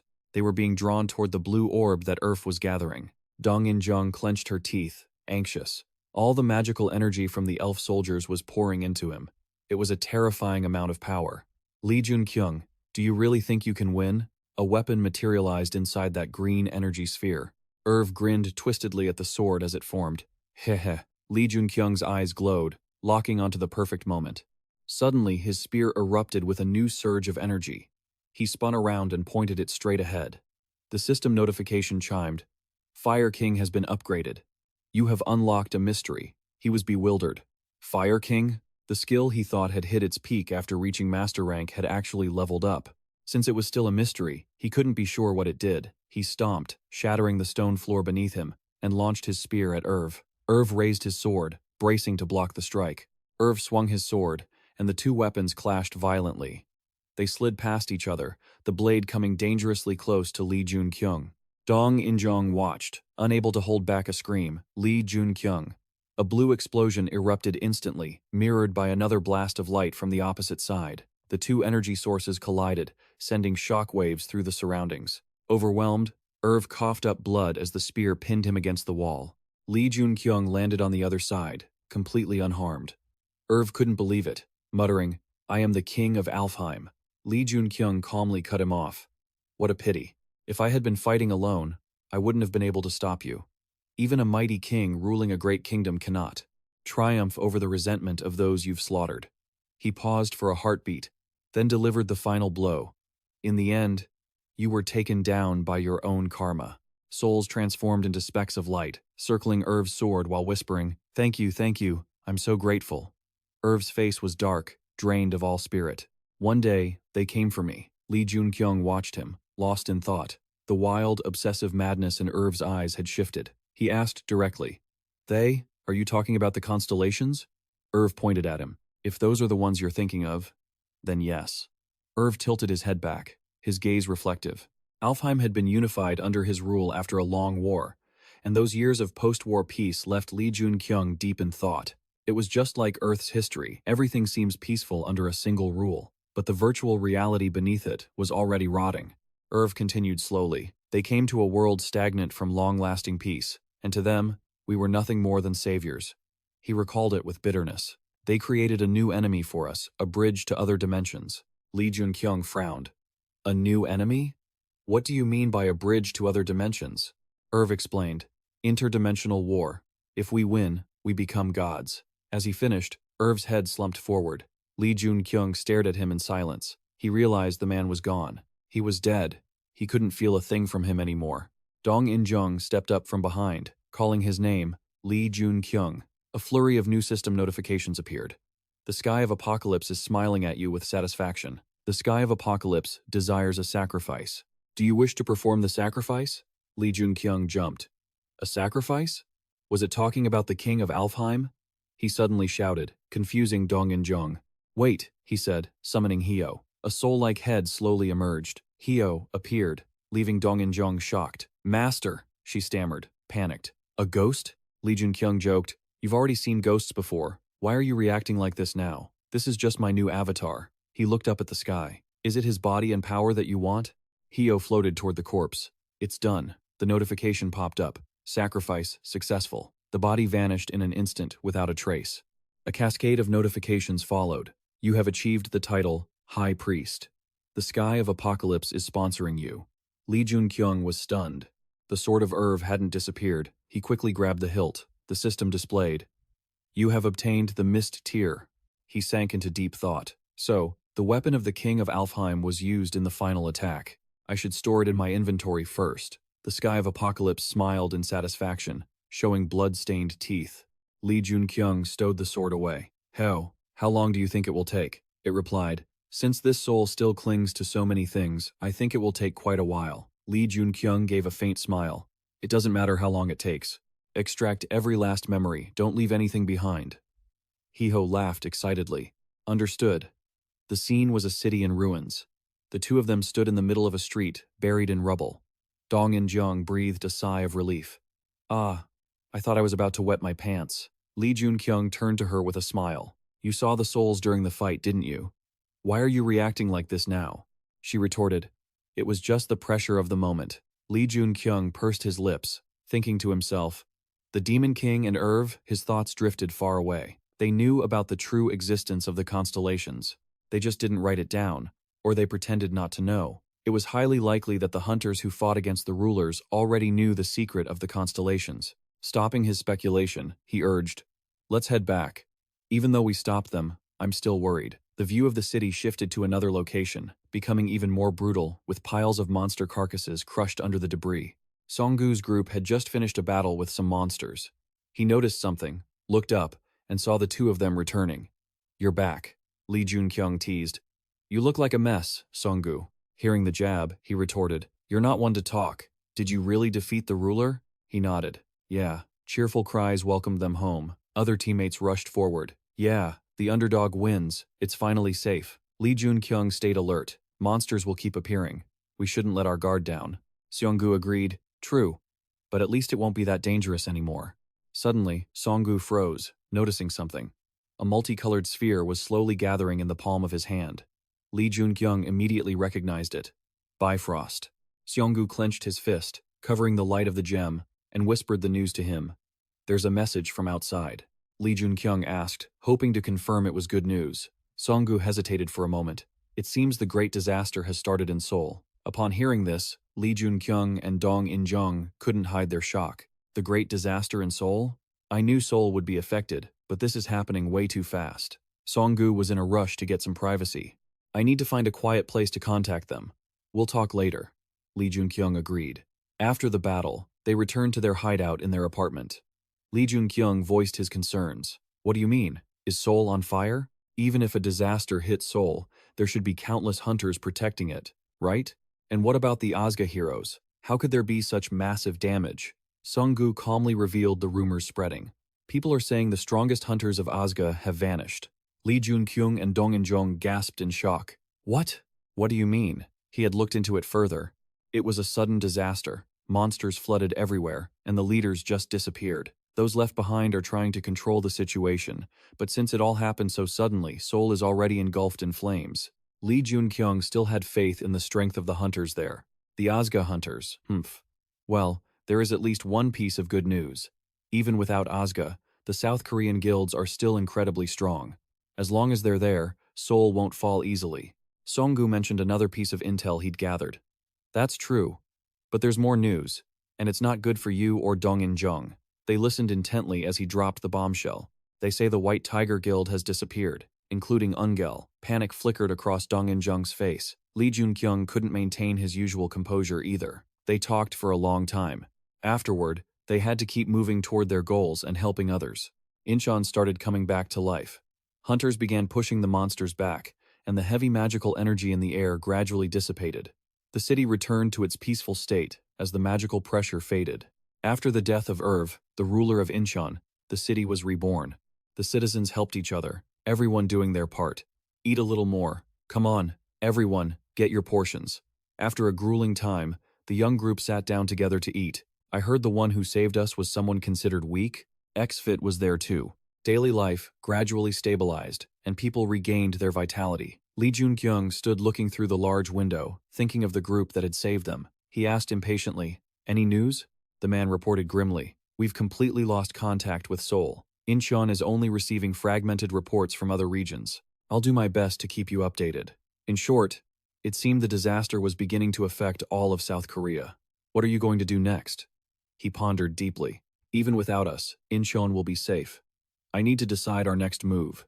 Seoul and the other areas, where should we go? The heavy door suddenly swung open. Dong In-jung had returned. "I'm back." He quickly asked about the situation out there. "How's the barrier doing?" She calmly explained in detail. "The barrier leading to Seoul is getting stronger. I don't think we can get inside anymore. Compared to that, the barriers to other regions have weakened quite a bit." Learning this made him even more restless.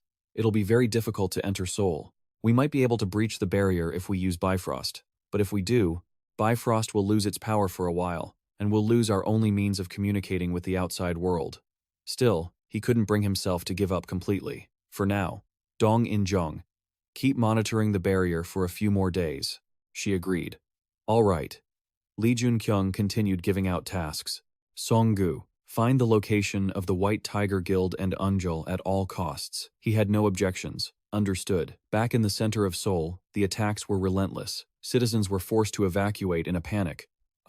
Get inside. Hurry, hurry. Hunters were trying to save as many people as possible. This way, everyone. While they were doing their best to help everyone escape, a monster suddenly appeared, aiming straight for him with its jaws wide open. It bit down instantly, and blood splattered everywhere. After finishing its prey, the monsters continued to scatter to hunt down their next targets.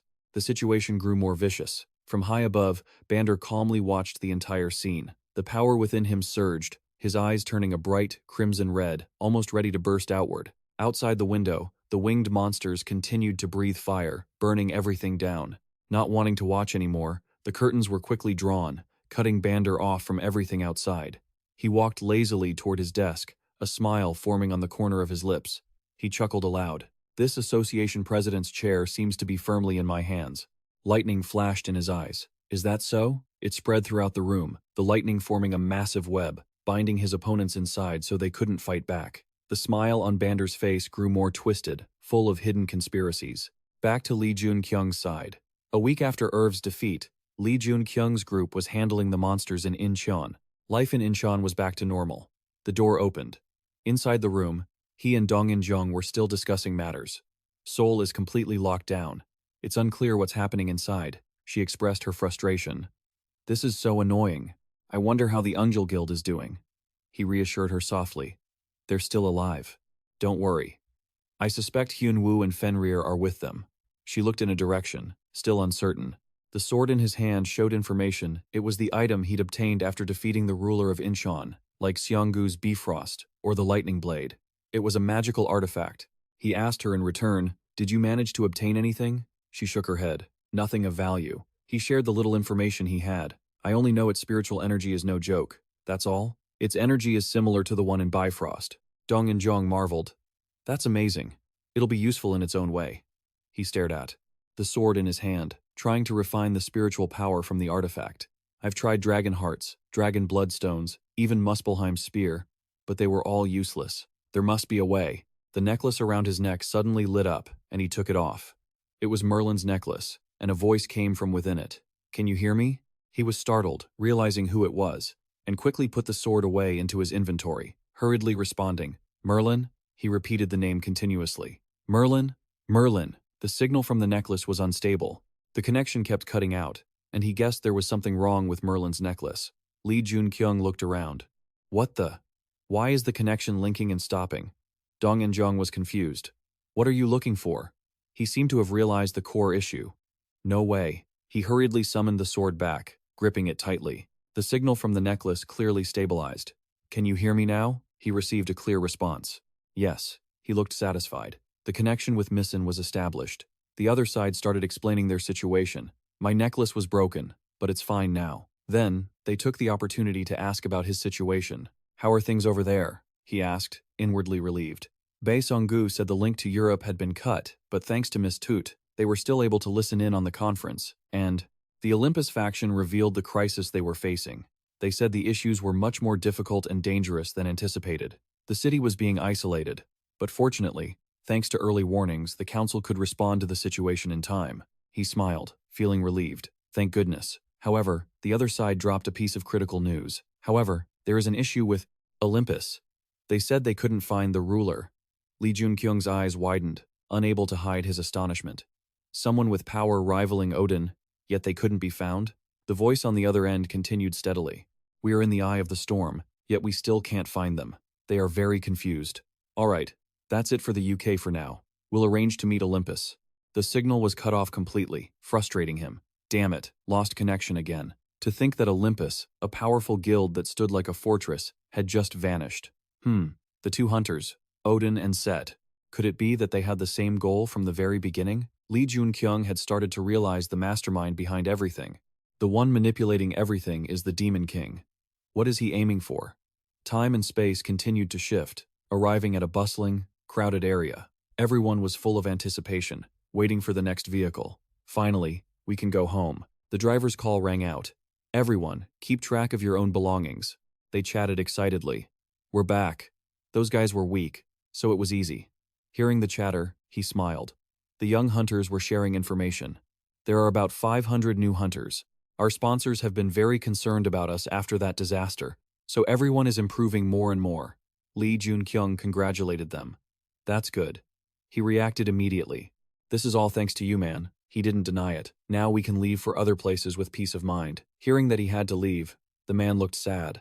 You're leaving? I suppose there are many more places besides Incheon that need relief. Are you planning to go to Seoul? His intention was to go where he was needed most. Seoul is where many of the strongest hunters gather. They can hold out. We will head to Gangnam. There are a few people I need to meet. After saying goodbye, he turned to his teammates. Let's go. In-kyung and Bae Song-gu were ready, waiting for his instructions. A phantom gradually appeared behind him. Hwa bowed, responding, At your command, master. In-kyung still couldn't adapt. She jumped back in surprise. He thought she would have been used to it by now. Still not used to it? She scratched her head shyly. Not yet. A strange sound came from behind her, making her suspicious, so she turned around to look. It was just Bae Song-gu, with a timid expression. Seeing this, he couldn't help but burst into laughter. He rubbed his bald head, wanting to stop the unwanted laughter. Stop laughing. He was genuinely puzzled. I didn't expect you to be afraid of ghosts, too. In-kyung is one thing. How can you be afraid of ghosts? He retorted. How would you know about my business? This is what you call a traumatic scar. He was suddenly curious. A traumatic scar? It seems like a haunting story from your past. I don't remember it clearly because I was just a kid back then. But before I became a hunter, a ghost appeared and said something to me. Ever since then, I've been terrified of them. The ghost I met was just like that one, but it was invisible and wearing a cloak. I'm so scared of ghosts. In-kyung had experienced something similar. Oh, I've gone through something like that too, he interjected, teasing In-kyung. You must have been a weakling as a kid.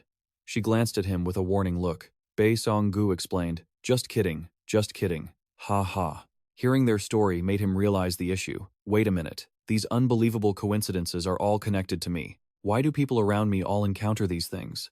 And why do the ghosts they meet share these traits? Suddenly, he had a very strange intuition. On two parallel bridges with countless vehicles passing by, the only common point between them was that the center of each was blocked by a strange wall of light. A hand reached out to test it. It didn't seem to have the property of permeability, but rather felt concentrated and dense. The person testing it was none other than Lee Joon-kyung. He stared at his hand while making a guess. I think crossing the barrier around Seoul will be quite difficult. In-kyung agreed with this unpleasant truth. The amount of mana creating this barrier is so strong that we can't sense anything happening inside. Faced with the current strange developments, Bei Sunggu couldn't help but question it. The barrier is getting stronger over time. How is this even possible? The three of them gathered together to discuss. He added along the way, "It's obvious that the barrier is getting stronger, but it will stop after a while." She blurted out the very detail everyone was struggling to figure out. What exactly is that barrier? Joon-kyung deduced calmly based on theory. A barrier is just like a gate. The stronger the barrier, the more mana it contains. Bei Sunggu thought about the recent events. Do you mean those things are related to the monsters and the powerful beings inside? He received a firm answer. Exactly. He made a proposal. Before heading back, we have to go through Gangnam first. Have you tried contacting them over there? He hesitated for a moment before revealing. They don't have any force strong enough, but there is a branch of the association in that area. Let's try and see. Even though they were in a tough spot, he still seemed very optimistic. All right. At least the barrier is still in its original state. There's no sign of the ruler in Gangnam. Hearing that, In-kyung also breathed a sigh of relief. That's great. I was quite worried about Eungjul's group. Let's hurry and find them. Outside, signs of a desolate city appeared before their eyes. Traffic lights and streetlights had long since stopped working. All around were piles of debris scattered everywhere. Buildings were also severely damaged. The three of them stood still, observing the scene. Suddenly, something caught his attention. A large number of monsters were waiting for prey to wander into their trap. Their bright red eyes glowed with bloodlust, looking terrifying. Intense sounds spread further and further, breaking the dead silence of the moment. Suddenly, a tornado of flames erupted from nowhere, covering the entire area. The result was that the crowd of monsters perished instantly, without even a chance to whimper. In-kyung scratched her head, unable to hide her surprise. Even though this isn't the first time I've seen it, it's still terrifying.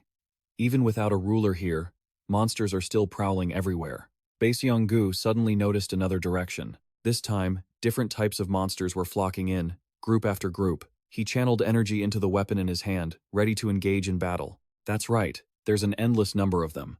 Joon-kyung didn't let himself stay idle either. His pupils flared red as he called out a name. Hua responded very quickly. I await your command.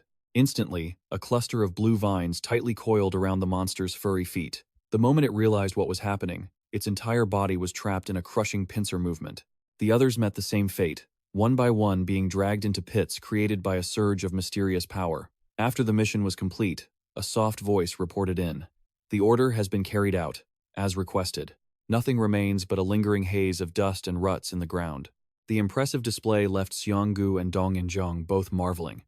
That was incredible. I don't think we'll even need to step in. However, everything has a cost. Joon-kyung exhaled, looking a bit drained. That was a huge amount of mana, but overall, he was still fine. Heading toward the Hunter Association in Gangmong. Cutting through the streets, the crumbling buildings looked just as abandoned as the area they had passed before. Dong In-jung concluded that it seemed the hunters here couldn't withstand the disaster. I can't find any signs of life. Seonggu felt deeply troubled. It had been a while since the disaster struck, and even without the presence of the ruler, Gangmong couldn't win. He quickly noticed a contradiction. Even though a disaster had occurred, it was strange that there wasn't a single person here. Especially if the ruler hadn't appeared yet, he should use his mana to check the main flow. A series of lightning-like flashes struck his mind, as if some sort of signal, eventually guiding him to the final answer. The corner of his mouth quirked up. Found you. He turned to inform the other two. I've found signs of survivors. Someone intentionally hid all traces of human life here. Seonggu tried to suppress his surprise. I couldn't sense a thing. He calmly asked, where? His finger pointed in a specific direction. If you looked closely, you could see a defensive layer flickering in and out of view over there. Dong In-jung finally sensed it vaguely too. Is that so? I didn't feel anything, but I can tell there's something strange in that direction. He glanced over, feeling skeptical or perhaps it was a trap to lure them in. Even so, he believed it was an incredibly important clue. If it was a trap, then at least there was still hope. It was even more convincing when he provided solid evidence. That's right. If it's a trap, it means the hunters here are still alive, and they're trying to protect something. The only one not swaying to someone else's perspective was still Seonggu. Who knows? This sparked his curiosity. Why is that? The guy seemed to have some unspeakable concern, leading him to beat around the bush. Could it be to protect someone? A vague thought suddenly crossed his mind. No way, not him. After reaching a consensus, the three decided to head deep inside the barrier to investigate. Gongadu suddenly popped his head out of Dong In-jung's hoodie while she was lost in thought. To create a barrier this big, the hunter must be pretty high level, right? Before her eyes, a crowd of monsters was completely distracted. The monsters outside don't seem to be able to sense us in here. There must be a reason they aren't dealing with these monsters. Sangun mused deeper. It was as if they were prepared to abandon everyone else. Except for those under their protection. We can't be sure yet. But was it really him? Joon-kyung walked ahead, calmly assessing the situation. At least we know who created this trap. He never had any intention of saving the people in Gangmong. He nodded in agreement. I think so too. His movements suddenly froze in place. He turned his head halfway back and asked a very pointed question. Is this an acquaintance of yours? He didn't hide it, but wasn't ready to draw a conclusion yet. There is someone I have in mind, but it's too early to say for sure. The three of them didn't know that two guys were watching. Their every move from a distance high above. The presence of Joon-kyung and Song-gu stood out more than anyone else. Yoonji's face darkened instantly. Damn it, that's Hunter Song-gu and Lee Joon-kyung. The person next to him was also extremely flustered. What should we do? On their side, the two guys quickly spotted the suspicious group. Hunters, huh? Yeah, I can sense them. His gaze turned sharp, and countless questions began forming in his brilliant mind. Although they had been spotted, they hadn't made a move yet. Why? What are they worried about? Yoon and Seojin jumped down from the rooftop in succession. Lee Joon-kyung and Song-gu seemed to have realized it beforehand, so they weren't very surprised by their sudden actions. Both formally asked, "Are you guys Song-gu and Lee Joon-kyung?" Overall, their attitude seemed relatively friendly. "We'll guide you too." The five of them walked quietly down the deserted road that remained untouched. It seems this place wasn't affected by the disaster. Lee Joon-kyung then voiced his suspicion as a way to probe. You guys seemed surprised to see us here earlier. Hearing that, Yoonji broke into a cold sweat and gave a fake laugh. Oh. Fortunately, Seo-jin quickly stepped in to cover for his teammate. That's just because we didn't expect to meet you guys in a place like this. Seong-gu recounted what he had witnessed before entering. Monsters are swarming outside. Seo-jin glanced down, struggling to come up with a valid excuse, but unable to think of one. He could only hesitate. This time, it was Yoon's turn to intentionally distract them by gesturing with his hand. This way, please. A flash of light suddenly appeared on Lee Joon-kyung's chest. It seemed to be some kind of telepathic ability. These people are leading us while intentionally avoiding the issue. Seong-gu and Dong In-jung, walking behind, also received the signal and nodded, indicating they understood. Yoon announced immediately as they arrived, "We're here." A pair of feet in expensive shoes stepped forward. The person was a young man, wearing various gold-plated jewelry on his neck and ears, with a confident smile hanging on his lips. "Welcome." Song-gu's speculation was finally confirmed. Just as expected, he was the one who had created the barrier. The other party also quickly recognized his presence and greeted him. "So glad to see you again, my old friend." It couldn't be called a friendly reunion. When one person stood high up, backed by a row of professional subordinates in black suits, the other stood below, looking up. Lee Joon-kyung quietly checked with him. "You know this guy?" He calmly revealed. "Eager. He's the hero who was exiled from Asa." His sharp gaze suddenly became noticeably guarded.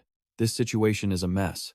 An intimidating aura radiated from the group atop the skyscraper. Eager and the hunters behind him were more than strong enough to wipe out the monsters in Gangmong. Even so, they didn't protect the Mion gang. Eager reminded his old friend with a humble tone, "Hindo, I'd love to keep chatting, but looking at the state you're in, it seems you need some rest." Seong-gu's expression hadn't changed much. He just softly muttered his name in a daze.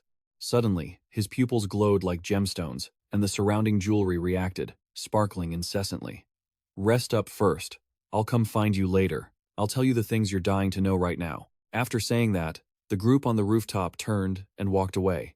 Not long after, Lee Joon-kyung's party headed inside. Just as they were told, the amenities here weren't half bad. 2 double beds were neatly lined up, the sheets stark white as if just replaced, giving off a soft scent of clean linen. Dong In-jung couldn't help but exclaim, "This is incredibly flashy." Interior design made of gold in the middle of a catastrophe like this? Song-gu couldn't help but feel a wave of negative nostalgia. That bastard hadn't changed a bit.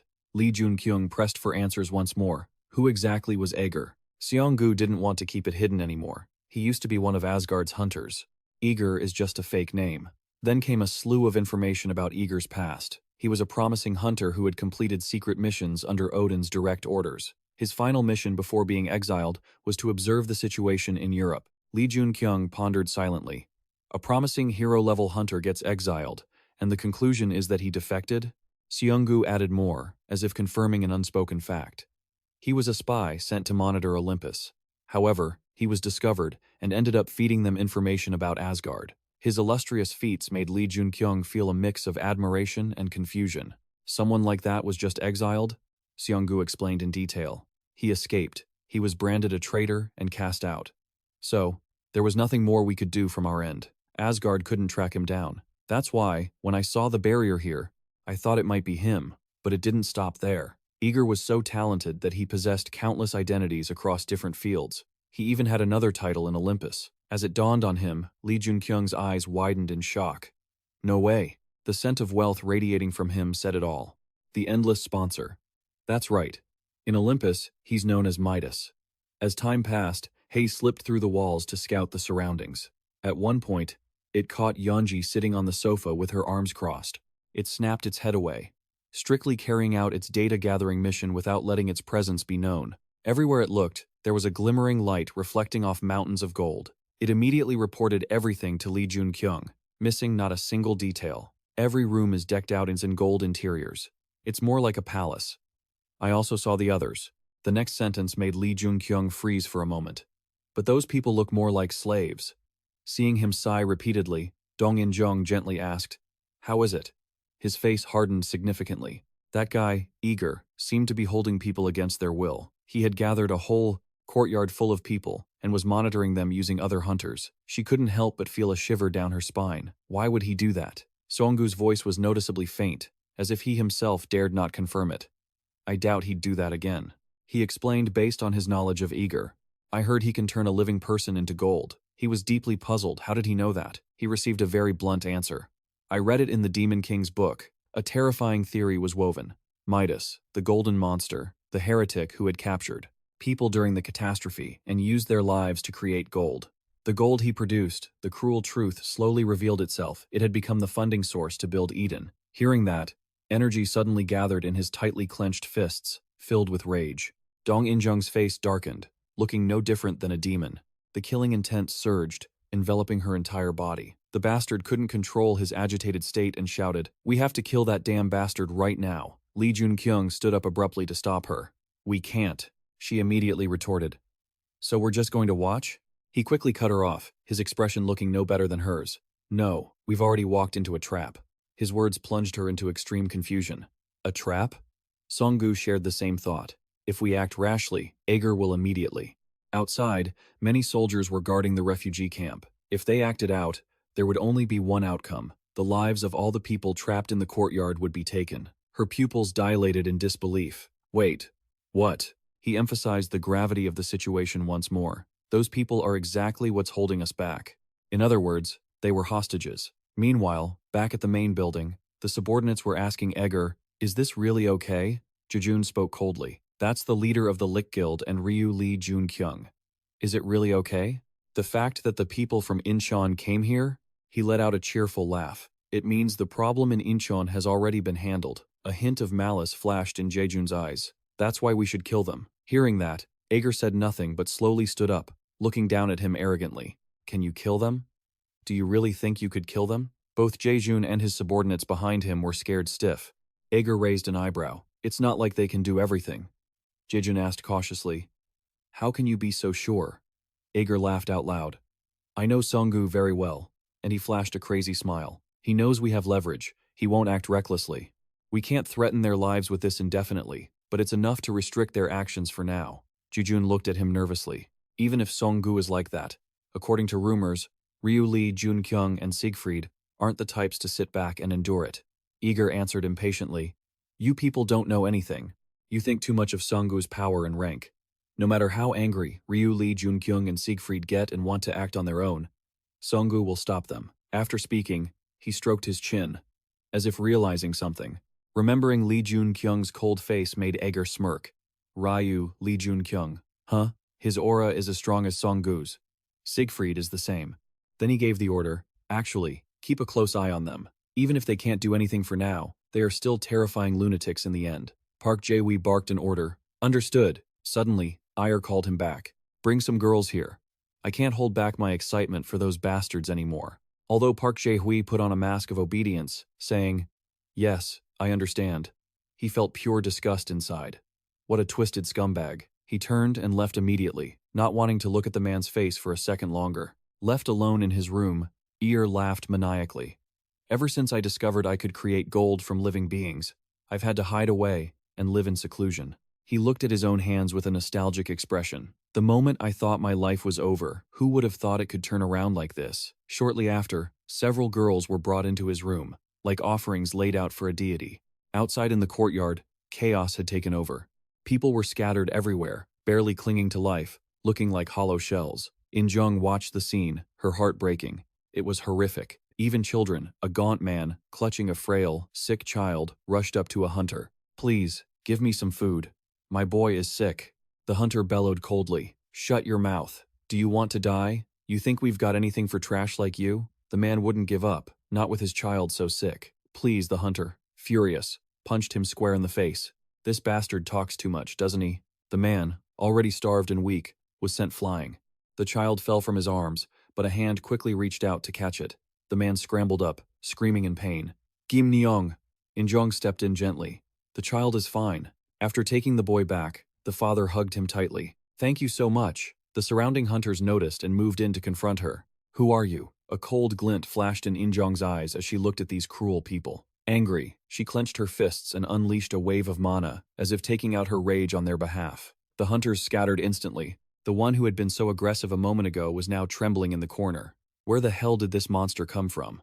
In-jung tried to calm herself, handing over a healing potion and explaining softly to the father and son, "Give this to the boy. It can cure almost any illness." The father was overjoyed.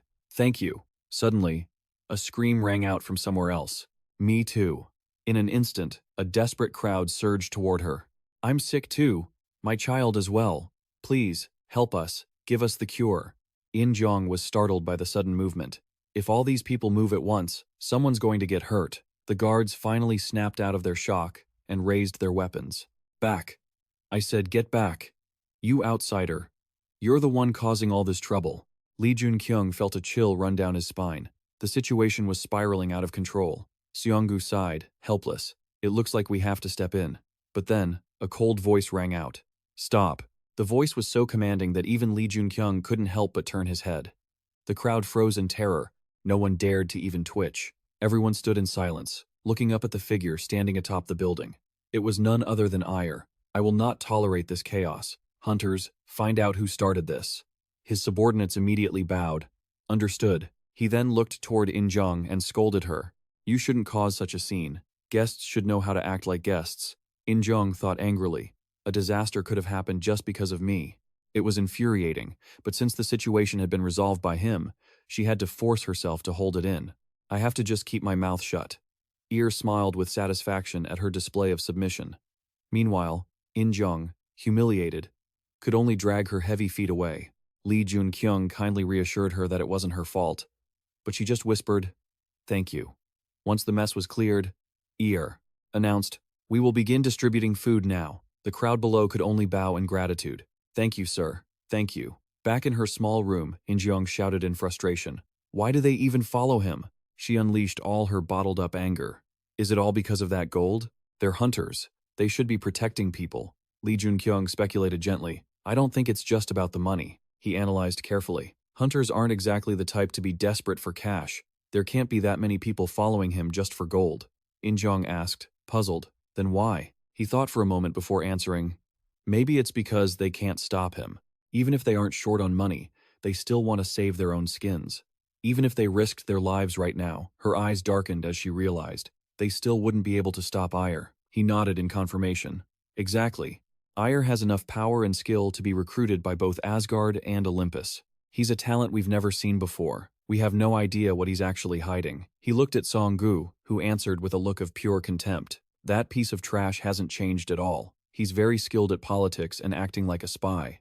That's exactly why he was sent to Europe as a spy." He frowned, blaming himself. "I just don't know how to deal with someone who holds so many hostages." Hearing this only made In-trang even more furious. Thinking of that father and child being treated so cruelly made her blood boil. like someone was lighting a fire inside her. But what she was really concerned about was something else. Almost all the children here were sick. Could that be because of the great catastrophe? Mana from the catastrophe had a negative impact on those children, Park Jae-jeon countered.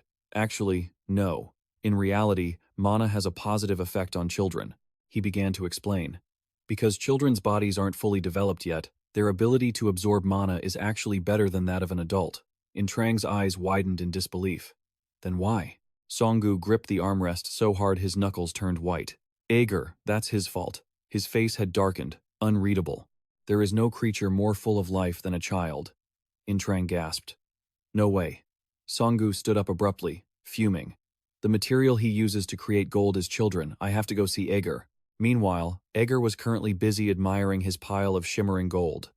Even when Seonggu's group sought him out, he maintained an eerily calm demeanor. He even spoke with a provocative tone.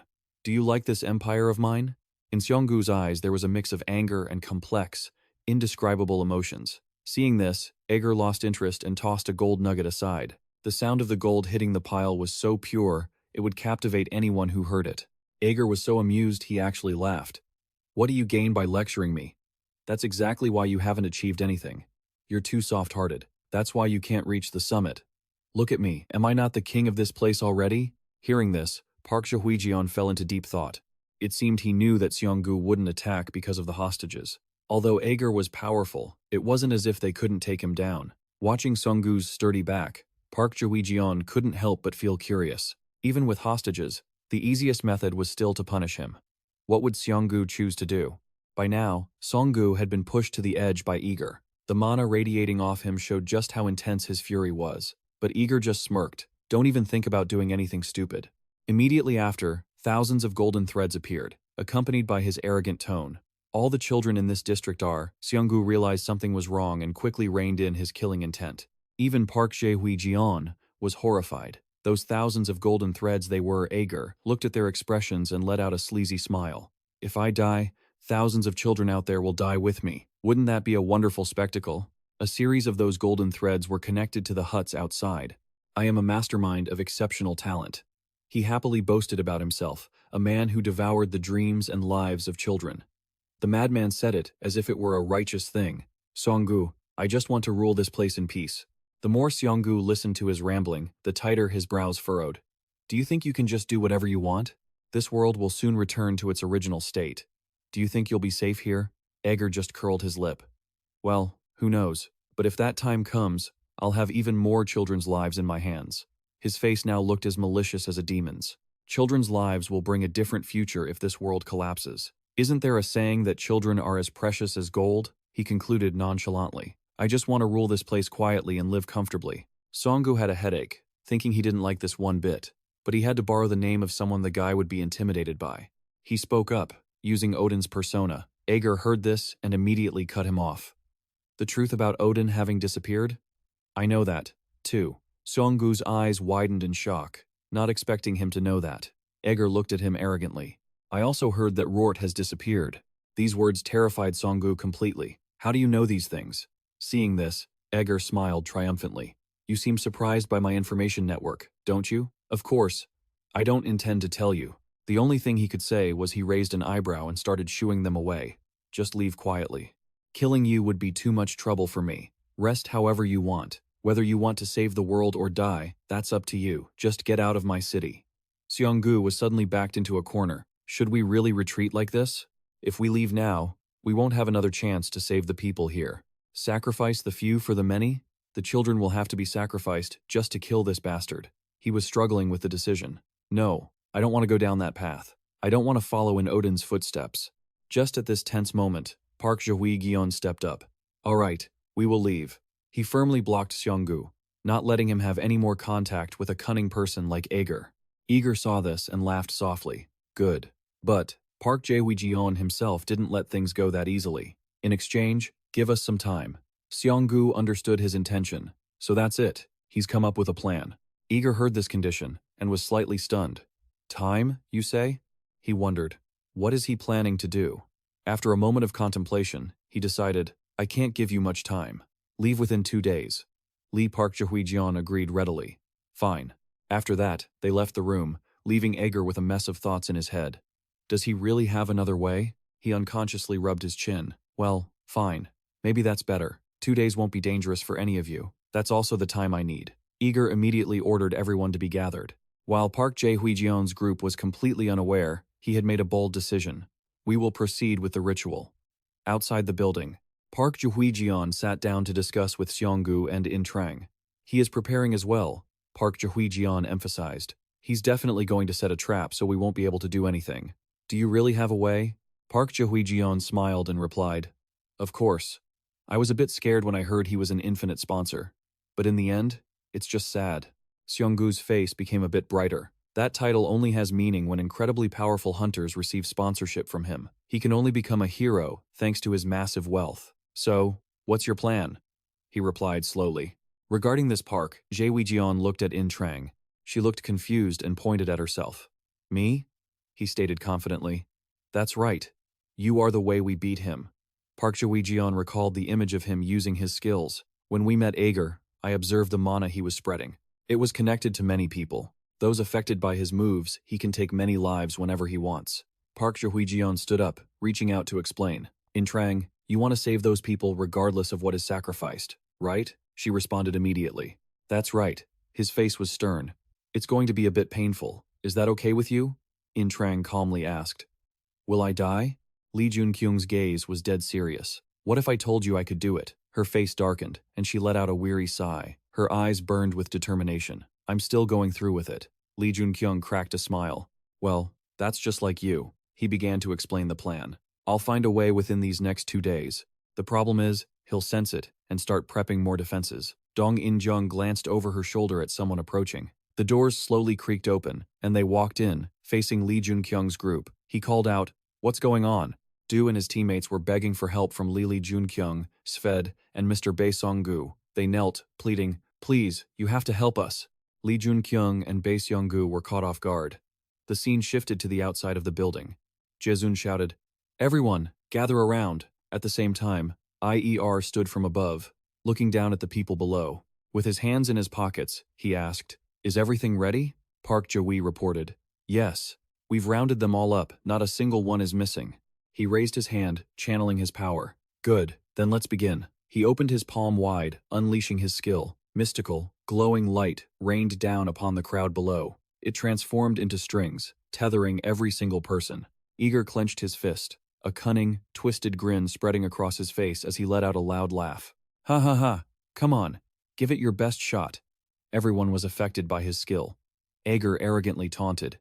You wouldn't dare throw away the lives of so many people, would you? Time skipped to the building scene. 2 days later, Jae-sun stood there reporting to Ig. They had spent most of their time indoors. Occasionally, they would see people gathering in the courtyard, but they never said anything of importance. His eyes were full of calculation. Has Bae Song-gu really given up? Are these people no longer a threat? Ager gave a faint smile. Well, if he wasn't going to give up, there was nothing he could do about it anyway. He stood up and declared loudly, All right, time to show our guests the way out. His face was twisted with arrogance. Heh, this is the best world there is, a place where I hold the power to rule. My soldiers, my slaves, I will be the king of this place. Outside the building, Lee Joon-kyung's group faced off against Ager. He spoke up. You should be leaving now, right?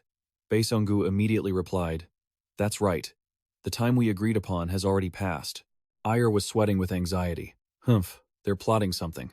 He started channeling his technique as a warning. If you act on your own, the people here will be in danger. Don't even think about doing anything stupid, Lee Joon-kyung shouted. Hyo immediately panicked. What? What are you doing? Don't you care about what happens to those hostages? He raised his hands in a threat. Ager replied angrily.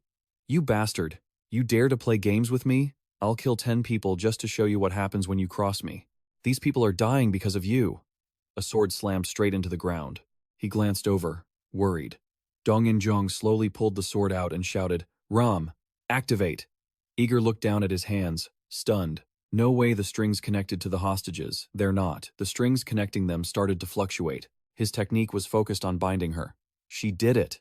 Lee Joon-kyung cheered excitedly.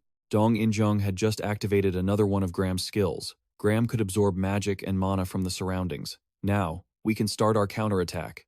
Iger scowled in anger and clenched his fists. How foolish. Are you trying to withstand the drain from 1,000 strings all by yourself? Dong-in-jung gripped the sword with both hands, pushing with all her might. She gritted her teeth, her eyes filled with fierce determination. His energy strings began to shatter her iron armor. Dong-in-jung spat out blood, crying out in pain. Ugh! Lee Joon-kyung took off, moving fast as lightning. He surged forward with his power, his eyes glowing red. After receiving the Siegfried title and awakening Graham, she still hadn't fully unlocked her power. Her potential as an immortal hadn't reached perfection yet. He couldn't stop worrying, but even in this situation, she was still wielding Graham. I have to take that bastard down quickly. Iger glanced at him, bewildered, shouting, "You bastard! You're playing dirty!" He started changing the trajectory of his hand gestures. Ager created a lightning shield toward him. His attack was blocked by Iger's shield. Lee Joon-kyung, holding the spear of Muspel, was startled. "What? I've been pushed back!" Bae Song-gu shouted solemnly. "Lee Joon-kyung, go!" Iger's massive sword flew back toward him. Lee Joon-kyung jumped to dodge it. Jaezoon smiled smugly. "Truly, Master Iger, his combat ability is just too strong. You need to keep your spirits up." "He's pushing back, Lee Joon-kyung." Iger turned around and yelled, "You idiots! What are you just standing there for? Kill all the trash on the field for me." Park Jae-hui and his teammates, filled with fighting spirit, began channeling their power. "Yes, sir." They charged in to assist him. Immediately Bae Seong-gu flew up, raising his sword to strike him down from behind. He swung with all his strength. Iger turned around, grimacing. Clash! He used one hand to create a shield to block. Bae Song-gu slashed at the shield repeatedly and furiously. He shouted as he attacked, "How could a bastard like you have this much power? How many lives have been lost because of you?" Iger gave a provocative smile. His other hand formed another blade. "A lot, actually. Didn't you see the corpses scattered on your way here?" He launched the sword straight at Bae Song-gu, pushing him back. "The hunters craving gold will kill people too, you know." He retreated from the counterattack. A series of swords that Iger had created were floating in the air. The blades started flying toward them. He stood in the middle, controlling the swords like a god. As it happened, his expression turned viciously arrogant. "I will become even more powerful." Iger launched the floating swords. His attack on Bae Song-gu created a blinding explosion, sending rocks flying everywhere. The scene shifted to Jaezoon approaching the tent. He drew his sword and charged forward, shouting, "Kill them all. Master Iger wants us to kill everyone." His shout made everyone freeze in shock. The villagers were terrified. "What?" A teammate stepped in to protect the mother and child, making him furious. "What are you doing? Stop making a mess. Just kill them. She's just a civilian with a child." Park Jae-hui refused to back down. "If you can't do it, step aside, you bastard." The woman hugged her child, crying, "Please, don't do this." His sword, covered in power, came down. The woman fearfully hugged her child and closed her eyes. Clang! Suddenly, a loud noise of impact echoed, and she slowly opened her eyes. Jaezoon was knocked motionless by a sword strike. Du appeared to reassure everyone.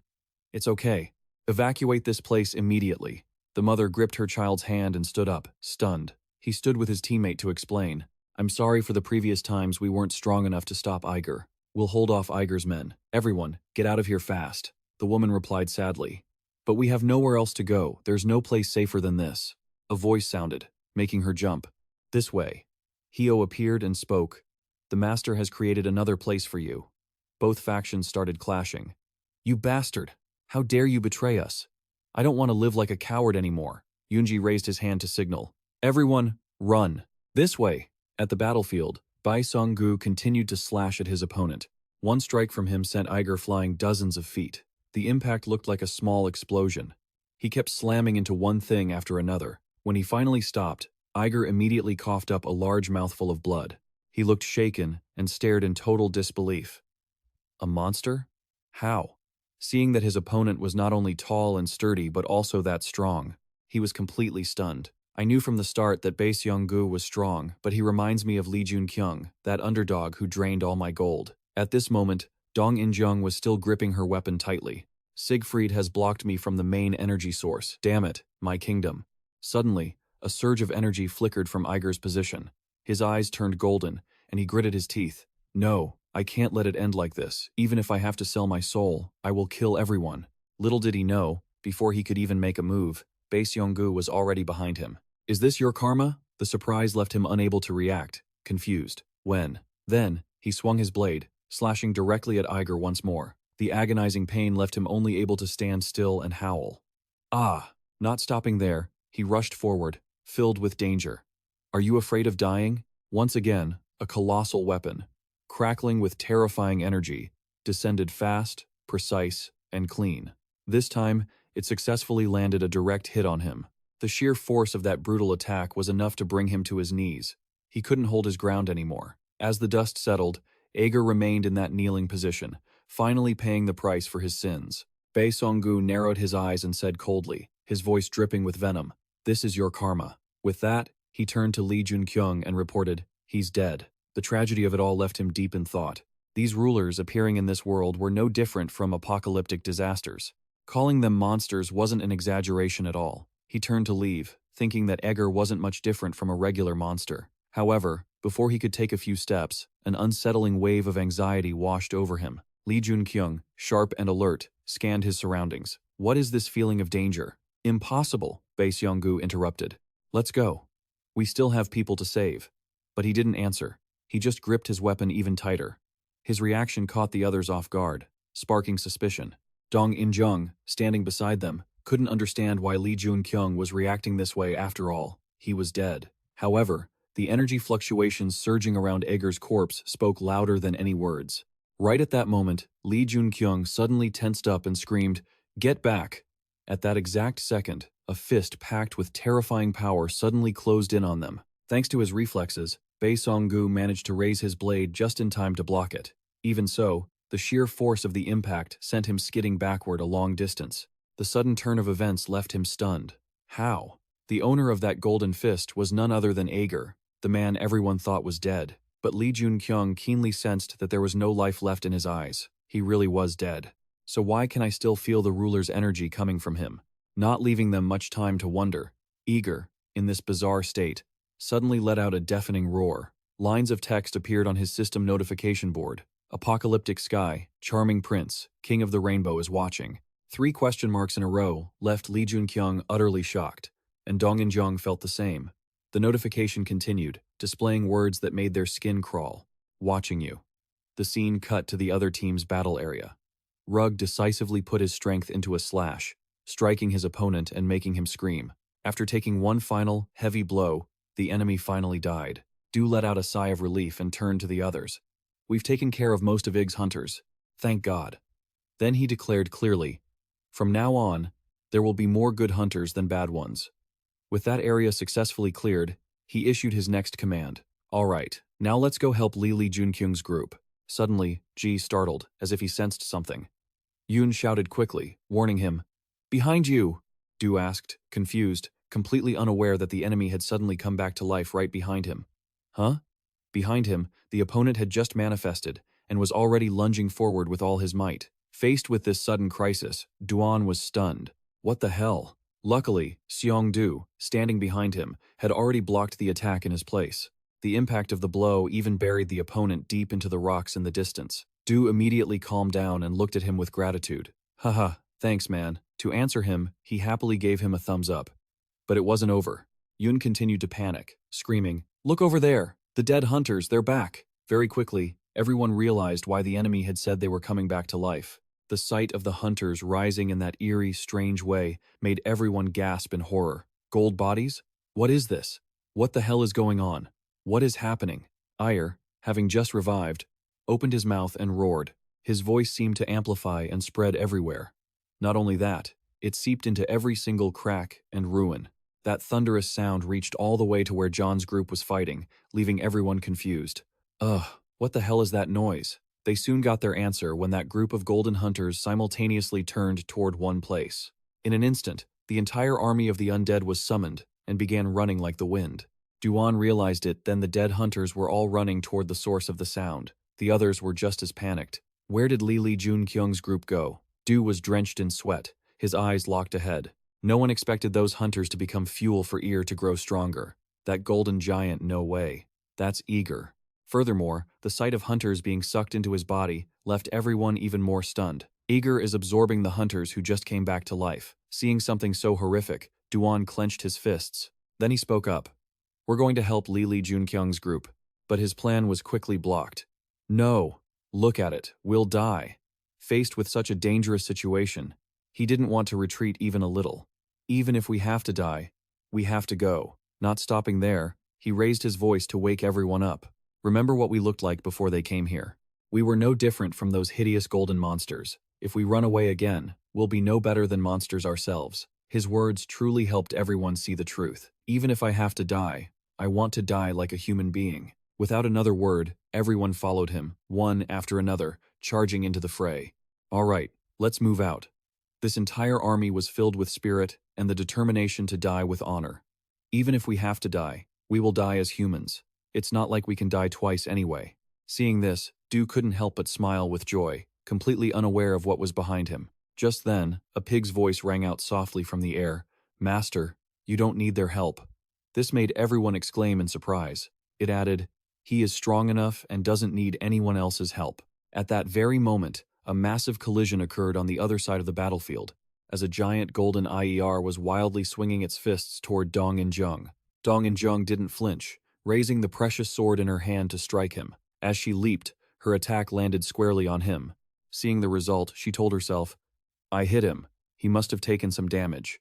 To her surprise, amidst the dust kicked up from the battle, flashes of golden energy still flickered. Immediately, Ig's fist tore through the air, sweeping across.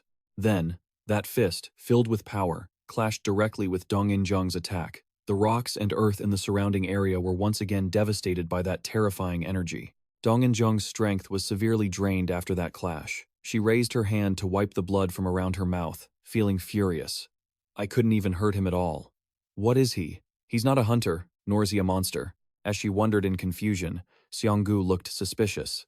"This looks like something I saw in that place." Hearing this, Joon-kyung was startled. "No way. In Andre?" His question made the other man even more shocked. How? How do you know about Andre? You're really good at dodging the question, aren't you? But is that really important right now? So, you saw that thing, realize the urgency and answer quickly. That's right. I saw something emitting that same kind of energy there. I think so. Anyway, let me ask you this. Could you feel it when you signed the contract? Your answer left him speechless again. You even knew about that? Yeah, it's similar to what I felt from the sponsor. As they were talking, you suddenly thought that if that were true, it would be no different than a sponsor descending.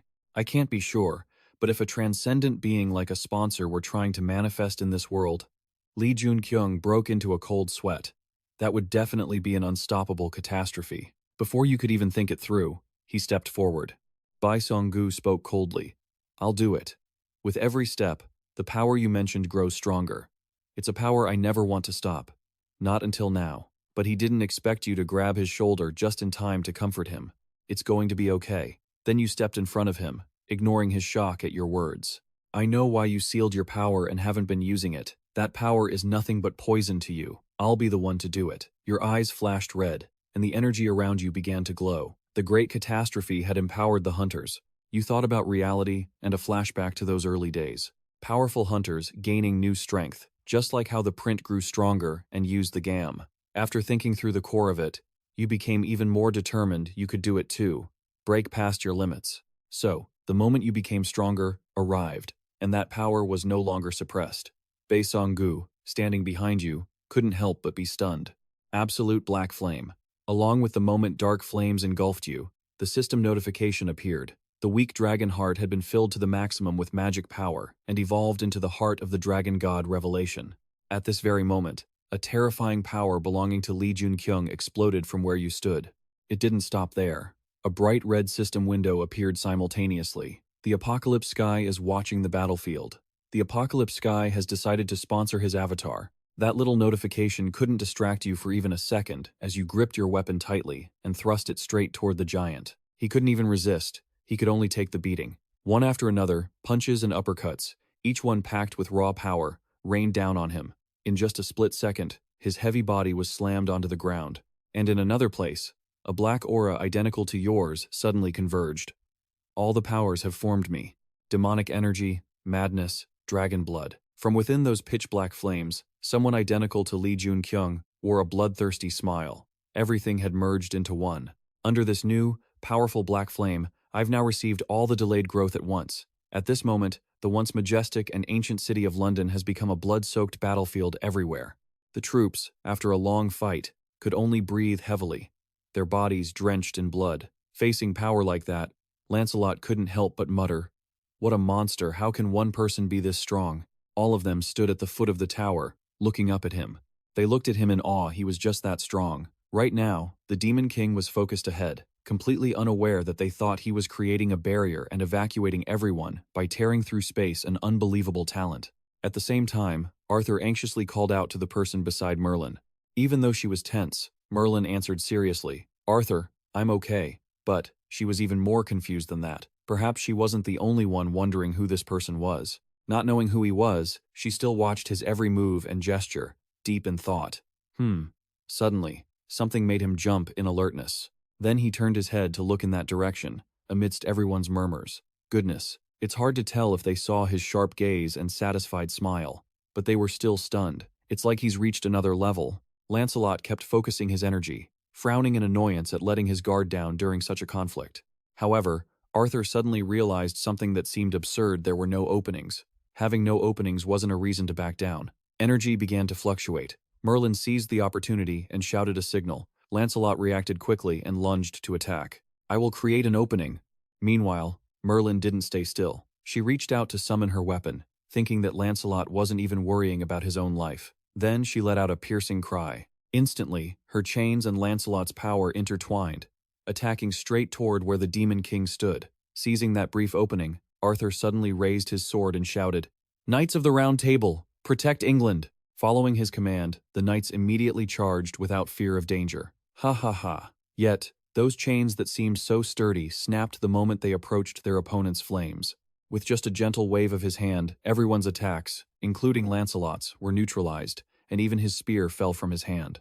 The troops below were startled by the scene. "This is dangerous. Knight Lancelot has dropped his spear." Arthur's thoughts were quite different. "Excellent, Lancelot. Leave your spear." It turned out the spear was just a distraction, because the real attack was in the sword. Clang! The collision between that hidden sword and the opponent erupted. Yet, Lancelot still took the Demon King's hit first, successfully wounding him in an instant. Like that, the Demon King still stood still, just holding out his hand. Even so, the Demon King's dominance wasn't enough to make them back down. They kept trying to fight for England. The closer they got to the Demon King, the more desperate their determination became. Die. Unfortunately, the faster they were, the faster he was by tenfold. In just a second, he neutralized every single attack. His counterattack was packed with immense power, making them scream in agony. Arthur, seeing them all pushed back, immediately gathered his strength and leapt high to fill the gap.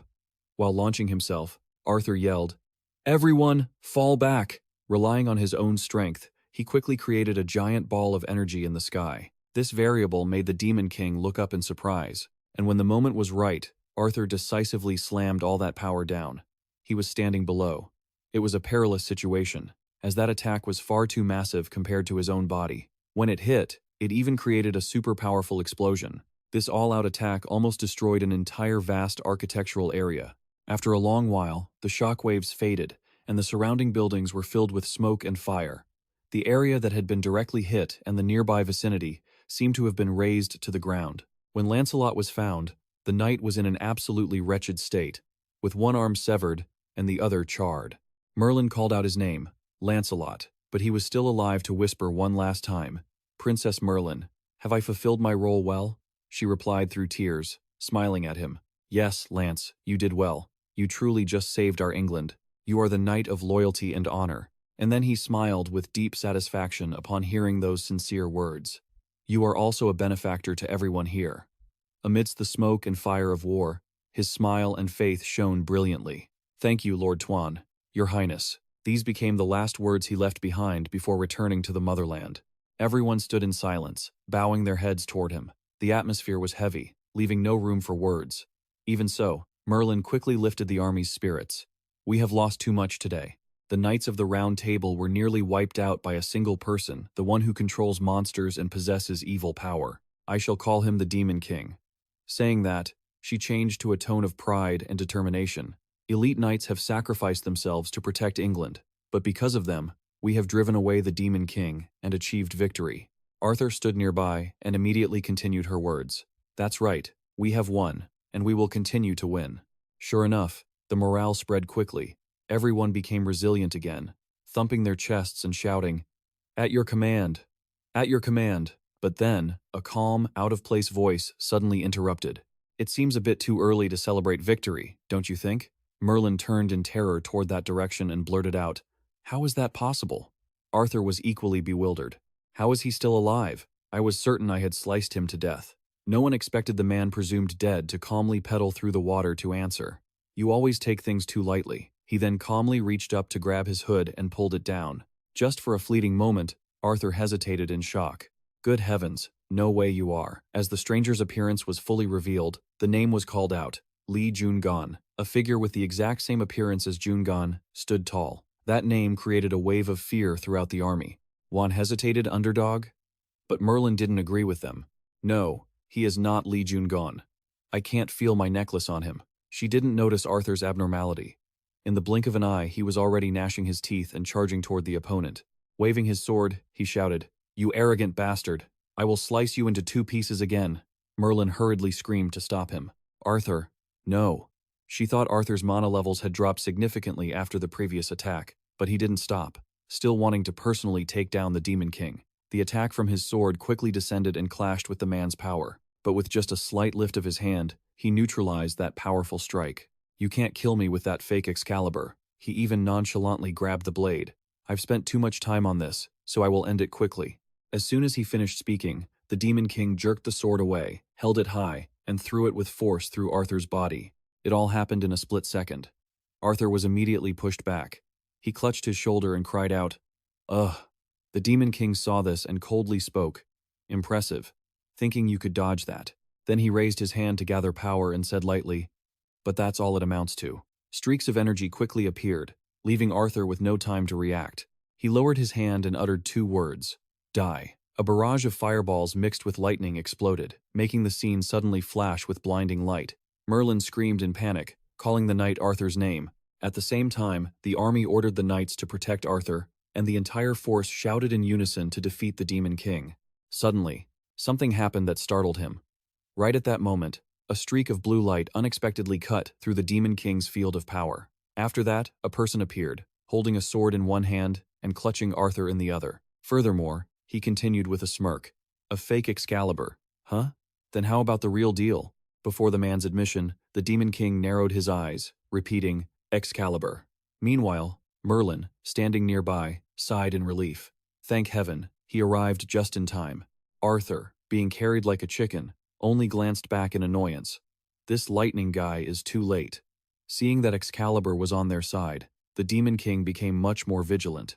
However, the first thing the newcomer did was wave his hand. Coincidentally, that action annoyed Arthur as he was being dropped. "Damn it, this lightning guy." Once his limbs were free, the man said, "All right." Now his appearance even energized the entire army, and he laughed. "Let's start round 2. At the same time, in another city, a massive explosion had just occurred, shattering everything. Seonggu frowned and muttered, "He did it." Dong and Jong quickly called out Joon-kyung's name.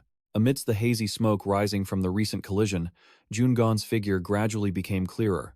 It was fortunate he was still okay, even though he was covered in scratches and grime. Seeing him sitting still, he asked, "Are you okay?" And he replied, "Yeah." Then he smiled brightly and added, "Just a little exhausted." He spoke to himself as he thought, "It's different now. I'm not influenced by demonic energy, and I haven't lost my mind. Everything is under control." At the same time, he spread his palm out to inspect it, as if this sudden surge of power was mine from the very beginning. Next, Lee Joon-kyung silently called for his status window, and the panel immediately displayed his information. Name: Lee Joon-kyung. Level: 99. Class: Player. Title: Fire Monarch. Seeing the info pop up, he frowned in confusion. "I thought I reached level 100 because I felt so strong, but I'm still only level 99? Does that mean I can get even stronger?" He hadn't even finished the thought when he fell backward with a huge question mark in his head. The apocalyptic sky, who is he? Seeing him collapse, Seonggu shouted in a panic, "Lee Joon-kyung." Meanwhile, she had already rushed over to Lee Joon-kyung. After reaching him, she immediately checked his condition. She reached out to check his carotid pulse and sighed in relief. Thank goodness. He just fainted from exhaustion. He stood there, relieved as well. Phew, he always knows how to Suddenly, as if remembering something, he looked up and remarked with a chuckle, With the kind of chaos he caused, it's no wonder he passed out. It was like a meteor strike. At the same time, in another area that looked quite peaceful, a woman stood on a rooftop and asked the person opposite her, "Are you really a hunter?" Fenrir answered seriously, "I'm not a monster. I'm human. I'm a hunter." Hearing that, she began to ponder. They created a barrier before they left, but has someone broken it? If they are hunters, it means their target is the guild. Fenrir shook her head and spoke up. "No, those corpses aren't dead yet." W, standing beside her, agreed. Fenrir continued. "That's right. There are no dead bodies here. I believe they have either been captured or are hiding somewhere." Hearing the good news, Unyol happily exclaimed, "That's such a relief. Gunhua, I admit it's all thanks to Sangun that we were able to get here so easily. Luckily, we managed to avoid the monsters and cross the mountain safely." Bringing this up, she carefully checked on the tiger she was holding. "Sangun, have you fully recovered your strength?" He replied immediately, "Not yet, but it won't be long now. I'll be back to full power soon." Hearing that, she felt a bit puzzled. If you've already recovered some strength, why don't you change back? Why stay in this form? The Mountain King said shyly. Ahem, this form is actually quite comfortable. He was now fully in human form. He looked into the distance and smiled. "I'm fine. Ever since the Great Cataclysm, everyone has become stronger." Due to the exhaustion from the battle, Joon-kyung was quickly brought back to the old apartment building. After resting for a while, he finally woke up. Song-gu saw this and asked with a smile, "How are you feeling?" Facing him, Joon-kyung didn't hold back at all.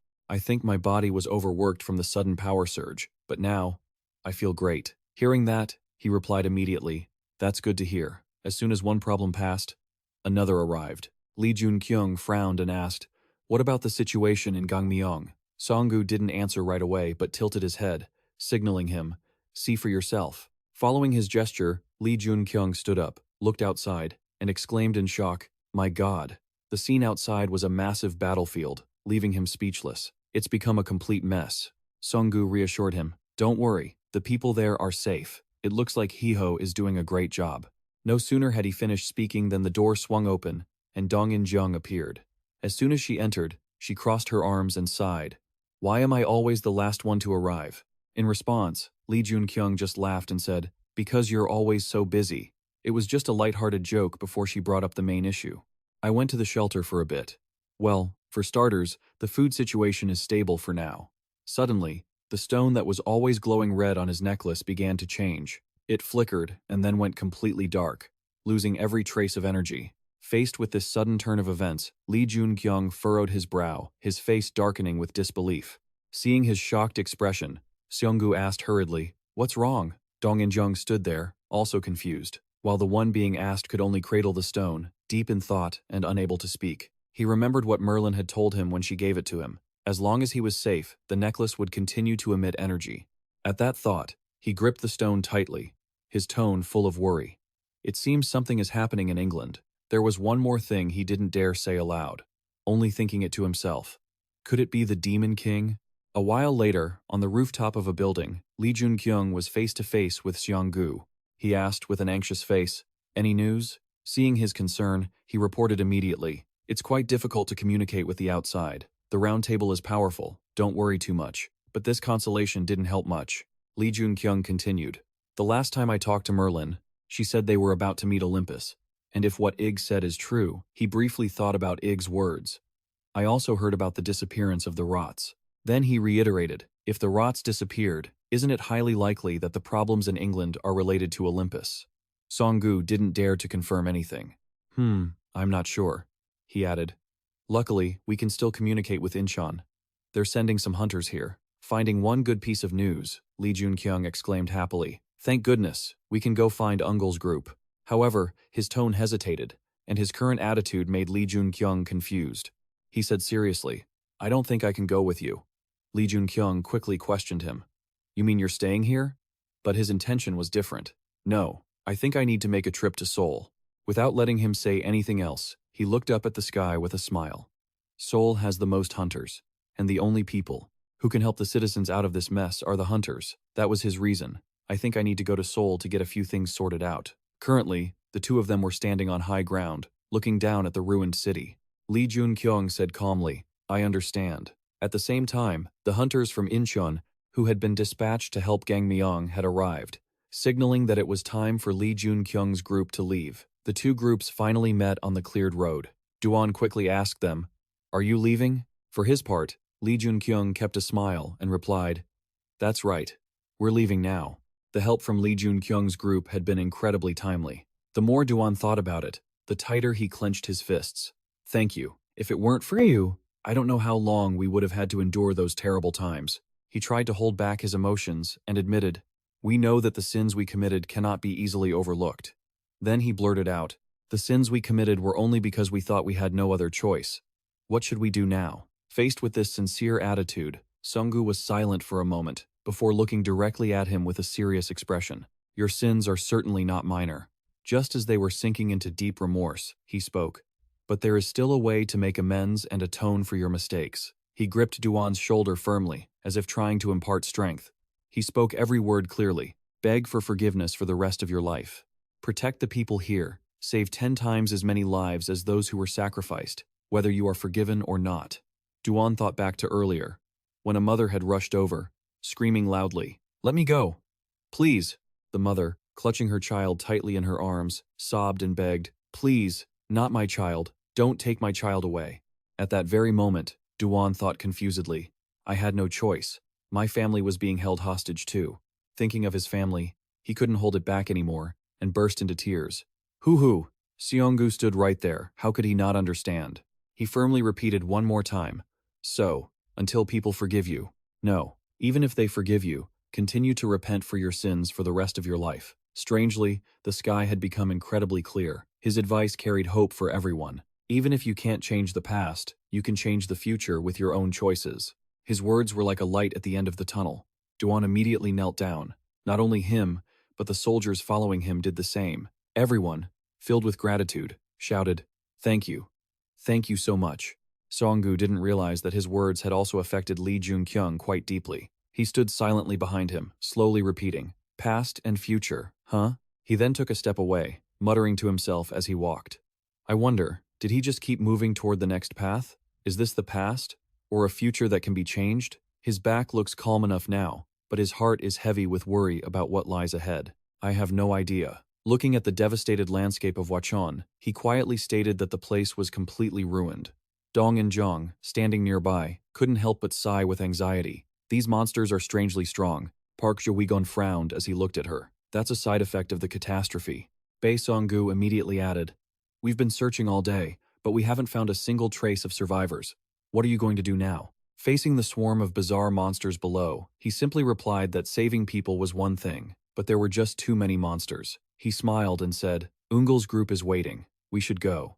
Bae Song-gu immediately agreed. Sure. Below them was a truly horrific scene, people being torn apart by monsters, their bodies scattered everywhere. That reality made him frown in disgust. So this was the catastrophe and the truth. Even Gang Myeon, managed by Eager, was better off than this. According to the Demon King's memoirs, the patrons didn't stand with humanity. The catastrophes were actually caused by the patrons themselves. The apocalypse was just too cruel. He didn't want it to continue. Apocalyptic sky. "I want to talk to you." He stared up at the clear blue sky, asking and answering himself, "Though I know you won't answer me." Time passed quickly, and eventually, the three of them reached the territory of Songnam. Dong In-jung quickly remarked, "Songnam really is the opposite of Washon, isn't it?" Park Jae-gon honestly expressed, "I didn't expect much, especially since I saw a thin barrier around here, but this is a surprise." This area was completely different from the places they had visited before. He concluded that the city looked no different than it did before the catastrophe. This place was heavily guarded. As soon as they were spotted, the guards recognized them. "Oh, there's someone over there. Was that your partner who didn't react in time?" Then he excitedly grabbed the railing and shouted, "Are you guys the underdogs?" Taken by surprise, Bae Song-gu was startled. "Humph. Wait a second. Is that?" Before he could finish, two guards shouted in alarm, "It's the leader of the Gui-yong-gu Alliance." Once they finished, they rushed down to get closer to him faster. Not making him wait, the two hugged him proudly. "Leader. Leader." After a moving reunion, the group was immediately given directions. Having finally met him, Hine was ecstatic. "This way. I'll lead you all. I never thought I'd see you here." Leader. Bae Song-gu happily introduced his two friends. They're members of the Gui Alliance. Park Jae-gon, who had been watching, finally spoke up. You prepared everything in Songnam beforehand. You really should have told us. That's a huge surprise. Seeing him tease him like that, the man replied in confusion. No, I only just found out myself. This caught him completely off guard. What? He turned to them and asked sharply. I'm glad to see you all again, but why are you two here when you should be in soon? As soon as he finished, the faces of both men darkened. Then, amidst a heavy hesitation, Lee Hyun whispered, He frankly faced his actions of fleeing Soon. I'm sorry, leader. His face was etched with fear. Soon has turned into a hellscape. Those words alone were enough to make Park Jae-gon's group stare in shock. At that same moment, the scene shifted to a vast, clean residential area.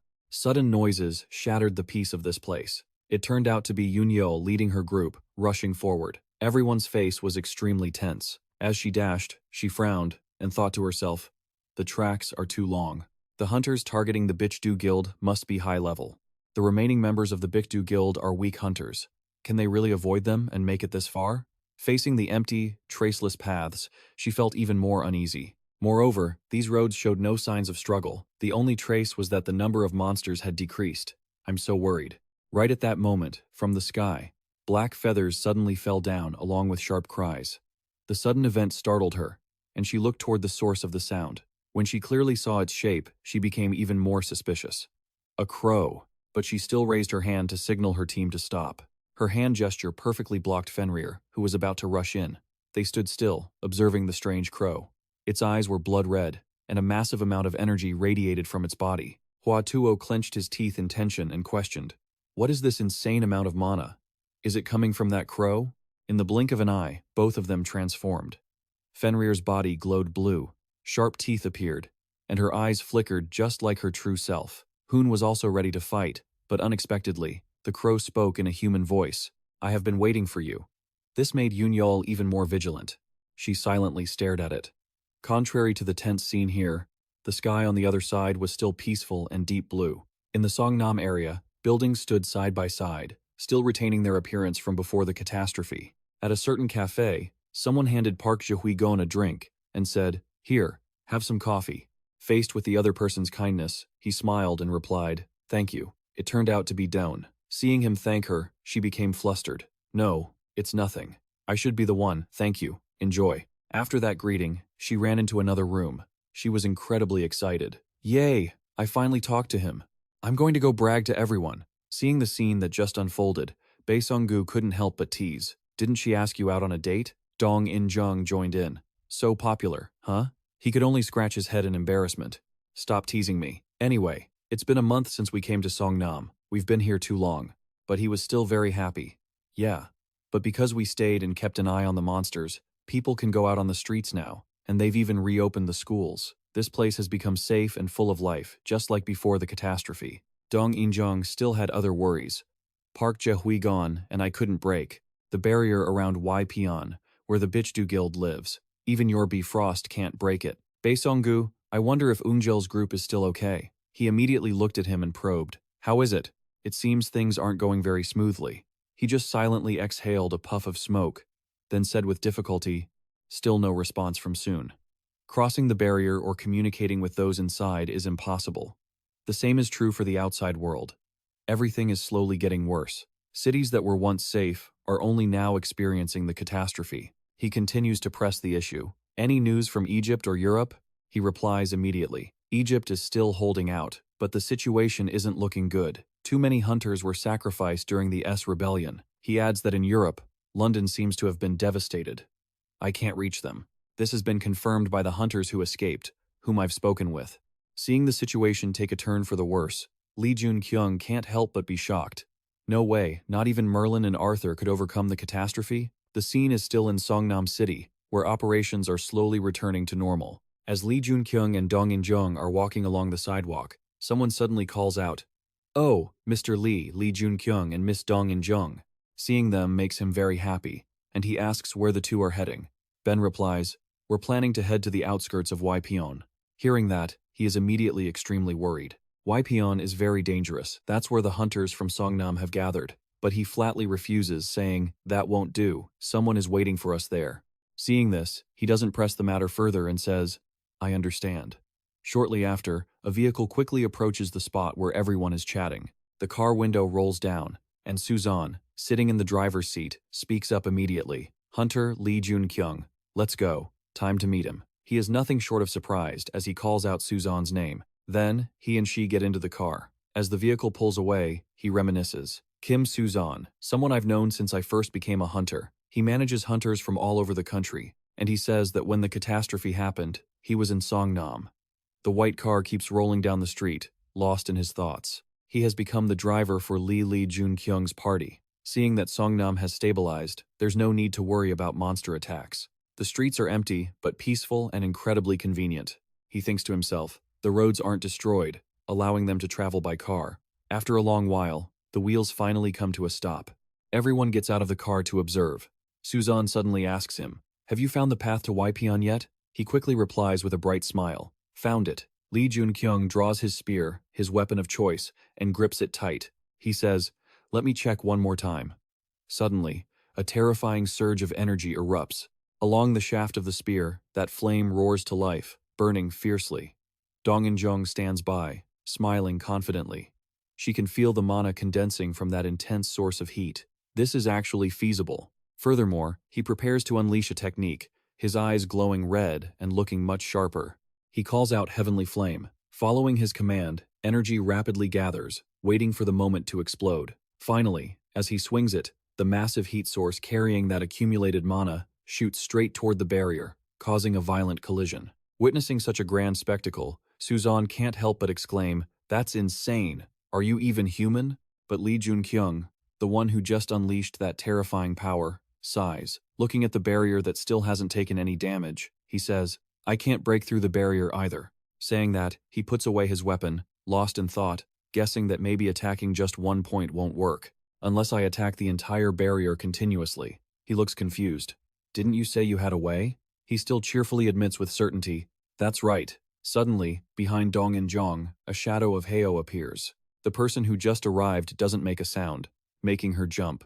Everything is prepared. Master, it turns out he came for him. After hearing the report, he is even happier. Good. Let's begin. As soon as he finishes speaking, powerful, rhythmic echoes ring out all around. On the street where there was no one before, a strange army comes charging in.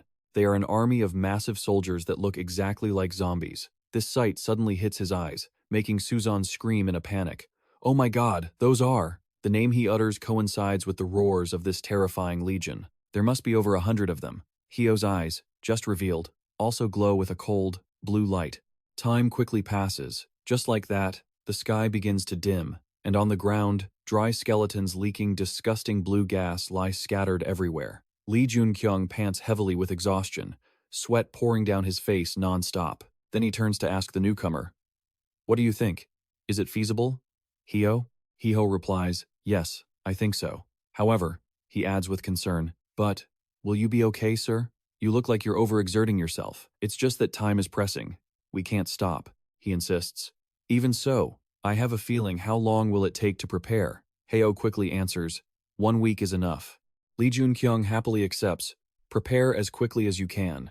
Then, in the blink of an eye, a week flies by. The time has come, and Lee Joon-kyung's group decides to bid farewell to this place. He even knows, but still wants to confirm one last time. Everyone is really leaving? Everyone nods with a smile. He says, there are many hunters in Songnam. I will try to create a list of hunters who can keep an eye on you all. But he refuses. No need. You guys just focus on protecting Songnam, protecting Korea along with Gangnam and Incheon. The other side laughs, speaking with firm determination. Understood. Then he smiles even brighter, his eyes full of resolve as he promises, we will protect it the same way you protected us. With that, his whole team bows in unison, shouting their thanks for everything. Seeing them like that, Sangun is also happy for them. It seems there's nothing left to worry about. Lee Joon-kyung smiles and waves back. Having them here makes him feel at ease. Once the two sides finish their goodbyes, his group of 3 turns and leaves this peaceful city. With that, the scene abruptly shifts to another area in the distance. At Ypyeon now, the streets are quiet and safe, and the buildings are as sturdy as ever. From high up, a figure covered from head to toe stands behind a large glass door, silently observing, while below, lines of people are taking turns queuing to receive supplied food. As they carry their portions away, they chat excitedly.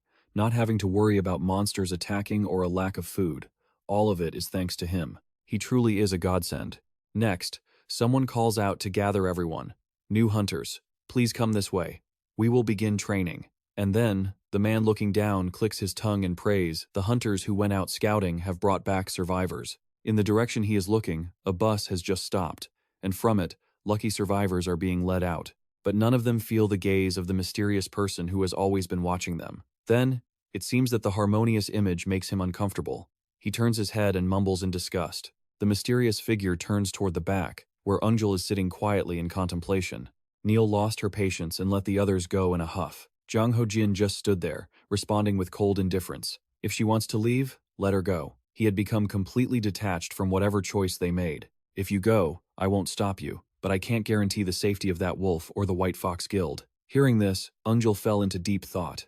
Following that, Crow was a trap. The people from Tianchi village who came with her had already been captured. Her thoughts, always careful before making a decision, came pouring out. Thanks to Fenrir's sacrifice, Sangun, Gae, and Hyun-woo managed to escape. He hadn't been able to catch them yet. That meant they would come to rescue her and the people of Tianchi village. She glanced at his face, filled with suspicion. Jang Ho-jin seemed to read her mind like an open book as he spoke. I can see exactly what you're thinking. You call yourself a commander, but is this really the extent of your plan? You probably think those who escaped are going to bring him here. Hearing that, her face darkened in pure terror. This guy had everything under control. Suddenly, Hien seemed to discover something. He turned manic, sporting a grotesque grin as he stared at his own palms, his eyes wide with wild excitement. Whatever happens, enjoy the show. It looks like he's arrived. Nearby, Neil was drenched in cold sweat, not expecting him. Lee Joon-kyung was actually here. With that confident look, he must have prepared a lot waiting for Lee Joon-kyung to show up. She recalled Lee Joon-kyung in his combat-ready state, prepared to face any opponent. This brought her some peace of mind. Even so, she couldn't help but worry anymore. Her emotions were written all over her face. If it were him, it felt like everything was possible. Walking down the hallway to another room, Umiel hesitated for a moment in front of the door. Then, she turned the handle and opened it. Inside, Fenrir was there, his hands chained. The atmosphere around him was incredibly gloomy. Ungul gathered her energy, reaching out to cast a spell. Then, she used her power to slowly heal him. Fenrir had a flicker of life when he looked up and called her name, Unhel. Her eyes were filled with self-reproach as she spoke her heart. I'm sorry, Fenrir.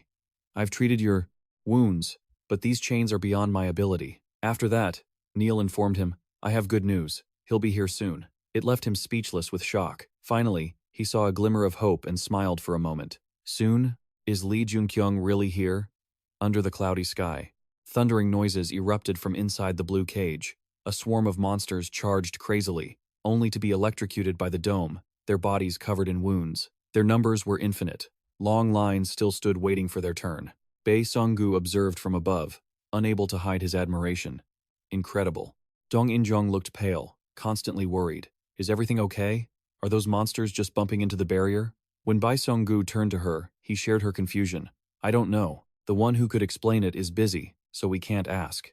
Behind them, Lee Joon-kyung was still calmly cultivating to raise his level. His face grew darker, sweating as he pushed himself to the limit. It made Dong In-jung admire him, yet she felt guilty. Look how hard he's working. Just asking him makes me feel bad. Bae Song-gu's gaze grew stern as he assessed the situation. The number of monsters has dropped significantly.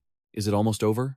Within just a few minutes, the once blue barrier was now stained with the blood of the monsters. Dong In-jung looked down, a chill running down her spine. A barrier covered in monster blood, it gives me the creeps. A voice rang out. As they turned, they noticed Lee Joon-kyung had finished his cultivation. He flew in front of them and announced, I'll start now. Suddenly, someone screamed, Oh my God, the monster blood is burning. It began to wither. The flames inside gradually formed a vortex, then stomped hard on the ground, sending sand and dust flying in every direction. The fire seemed fueled by it, becoming even more explosive. Thick smoke and fire spread all the way to Songnam City. The hunters heard it and were terrified. What? What was that? The explosion was huge, and it came from the direction the leader and Lee Joon-kyung went. Dong In-jung panted, exhausted as if she'd just finished a workout. So, she had led them here. I'm in. This was Ypion. Dust and smoke rose to the sky, masking the blue circle. The barrier is back, someone shouted, causing her to immediately glance at Lee Joon-kyung. To everyone's shock, Lee Joon-kyung was lying on the ground, trembling, blood constantly dripping from his mouth. Suzan saw him like that and panicked, screaming loudly. Why is he like this? Dong In-jung stood next to him and explained immediately. He used too much power. His mana is rebounding. Bai Song-gu prepared to use his own energy to treat Lee Joon-kyung. The barrier I couldn't break even with Bifrost, he overdid it. I'll redirect his mana flow. He placed his hand on Lee Joon-kyung's back, channeling all his internal energy into him. Immediately, he was hit by a backlash, coughing up blood in agony, leaving Dong In-jung terrified. Bai Song-gu suddenly stumbled back a few steps. He looked at his shaking hands in fear. Damn it, that's not mana. If I don't disconnect from that mana flow, I might pass out from the backlash. It feels like I'm staring into an abyss I shouldn't see. Bai Song-gu shouted, trying to stop her. No, please, stop. Dong In-jung couldn't take it anymore, sighing. Let me try. But Bai Song-gu objected, hastily explaining, no, this isn't the kind of mana anyone can handle. You'll die. She continued to trust her own judgment. Then should we just leave him like this? I'm different from the others. I will save Lee Joon-kyung no matter the cost. Without a second of hesitation, disregarding the danger, she insisted on saving him. It was true she was lacking compared to Bai Song-gu, but she had learned about mana flow from the awakening of the Blood Dragon Stone, understanding the flow of mana and how to resolve it. If she used that, she was sure she could do it. Finally, Dong In-jung placed both hands on Lee Joon-kyung's back. A source of energy poured out continuously. She gritted her teeth, using all her strength to channel mana into his body. She was sweating so much, putting in all her effort. She could see the flow heading into a giant abyss. Finally, Lee Joon-kyung seemed to be doing better, which gave Dong In-jung a bit of hope. I'm not afraid if I can save him. I'd even give up my own life. Bai Song-gu looked on and was relieved for her. It's working. Lee Joon-kyung is calming down. She slowly pulled her hands away from Lee Joon-kyung. Just as she breathed a sigh of relief, he collapsed uncontrollably. It seemed she had also reached her own limit, spitting out blood. Even so, she looked back, happily announcing, I saved him. Bai Song-gu saw her about to collapse and shouted in concern. Then, Dong In-jung let herself go, falling backward with an expression full of exhaustion. Fortunately, Ji managed to catch her on his palm just in time, while Bai Song-gu was incredibly anxious, rushing over and cursing. Damn it. Dong In-jung, at this moment, seemed to be suffering from backlash, struggling to catch her breath. Of course, she had to bear the brunt of it. After calming down such volatile mana, I don't know if an elixir will even work, he thought to himself. But there was no other choice. He couldn't just leave her like that. He hurriedly pulled out an elixir. Suddenly, someone's voice rang out, catching his immediate attention. I'll do it. W made a request. Please step aside. Bai Song-gu looked at W's left shoulder and hesitated. But even with his hand injured, W remained firm in his resolve. That's not important right now. He spoke with determination. Let's begin. Immediately after, he channeled his energy into needles and pierced them straight into Dong In-jung's body. As Suzan marveled, Bai Song-gu had to offer praise. That's an amazing skill. Dong In-jung's mana flow is returning to normal so quickly. W let out a heavy breath and gave a request to the two of them. Bring Lee Joon-kyung here. Then he announced to everyone around, we need to leave right now. This left Bai Song-gu confused. What? Suddenly, there was a loud noise. Bai Song-gu panicked and turned around. The ground was shaking violently. A cloud of black dust was moving continuously toward them, leaving him stunned. Oh my god! Those ferocious-looking monsters are charging at us. There are thousands of them. Gong Dudu clenched his fists, preparing to fight them off. He stood tall, radiating power, and showing his authority as he shouted, Gong Du, but before he could do anything, he was interrupted by someone behind him carrying Dong In-jung. Gu, don't be reckless. Come with us. He couldn't believe his ears and asked again. Gong Du explained calmly. Someone will take care of things here. Suddenly, Hyun-woo appeared out of nowhere and spoke up. I will handle this.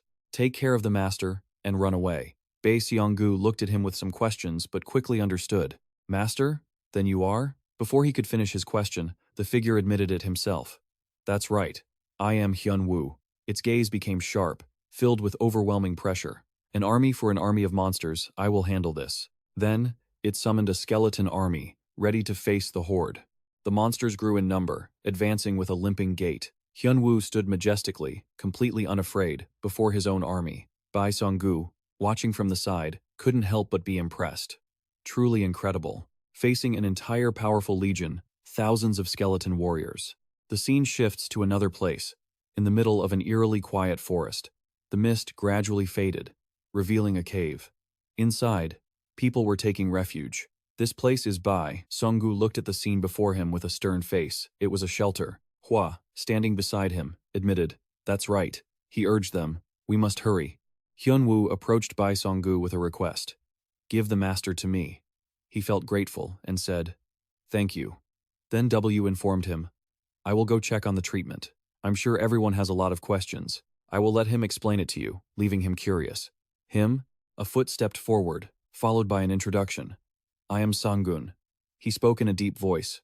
"While the others are being treated, I will tell you what happened." Bae Sunggu's jaw dropped in disbelief. "Sangun? Are you Sangun?" he thought to himself. "A beast human? But isn't Sangun a white tiger? His fur is red and black." Inside, things also became quiet. He stood before Bae Sunggu and voiced his suspicions. "We left Sun to move to Lee Joon-kyung's house. Do you know the current situation in Sun?" Bae Sunggu replied seriously. "Ever since a powerful barrier was erected, we haven't been able to contact Sun. Perhaps a ruler has appeared, but we can't confirm it yet." A hint of sadness and frustration flickered in his eyes. "After we left, a barrier disappeared. We don't know the exact situation. However, I think it was lucky that we were able to leave." He glanced at the place where everyone was staying. "Anyway, we moved to that house in Yangpyeon, but the local families were no longer there. Only traces of them having fled remained." Then he continued about the situation afterward.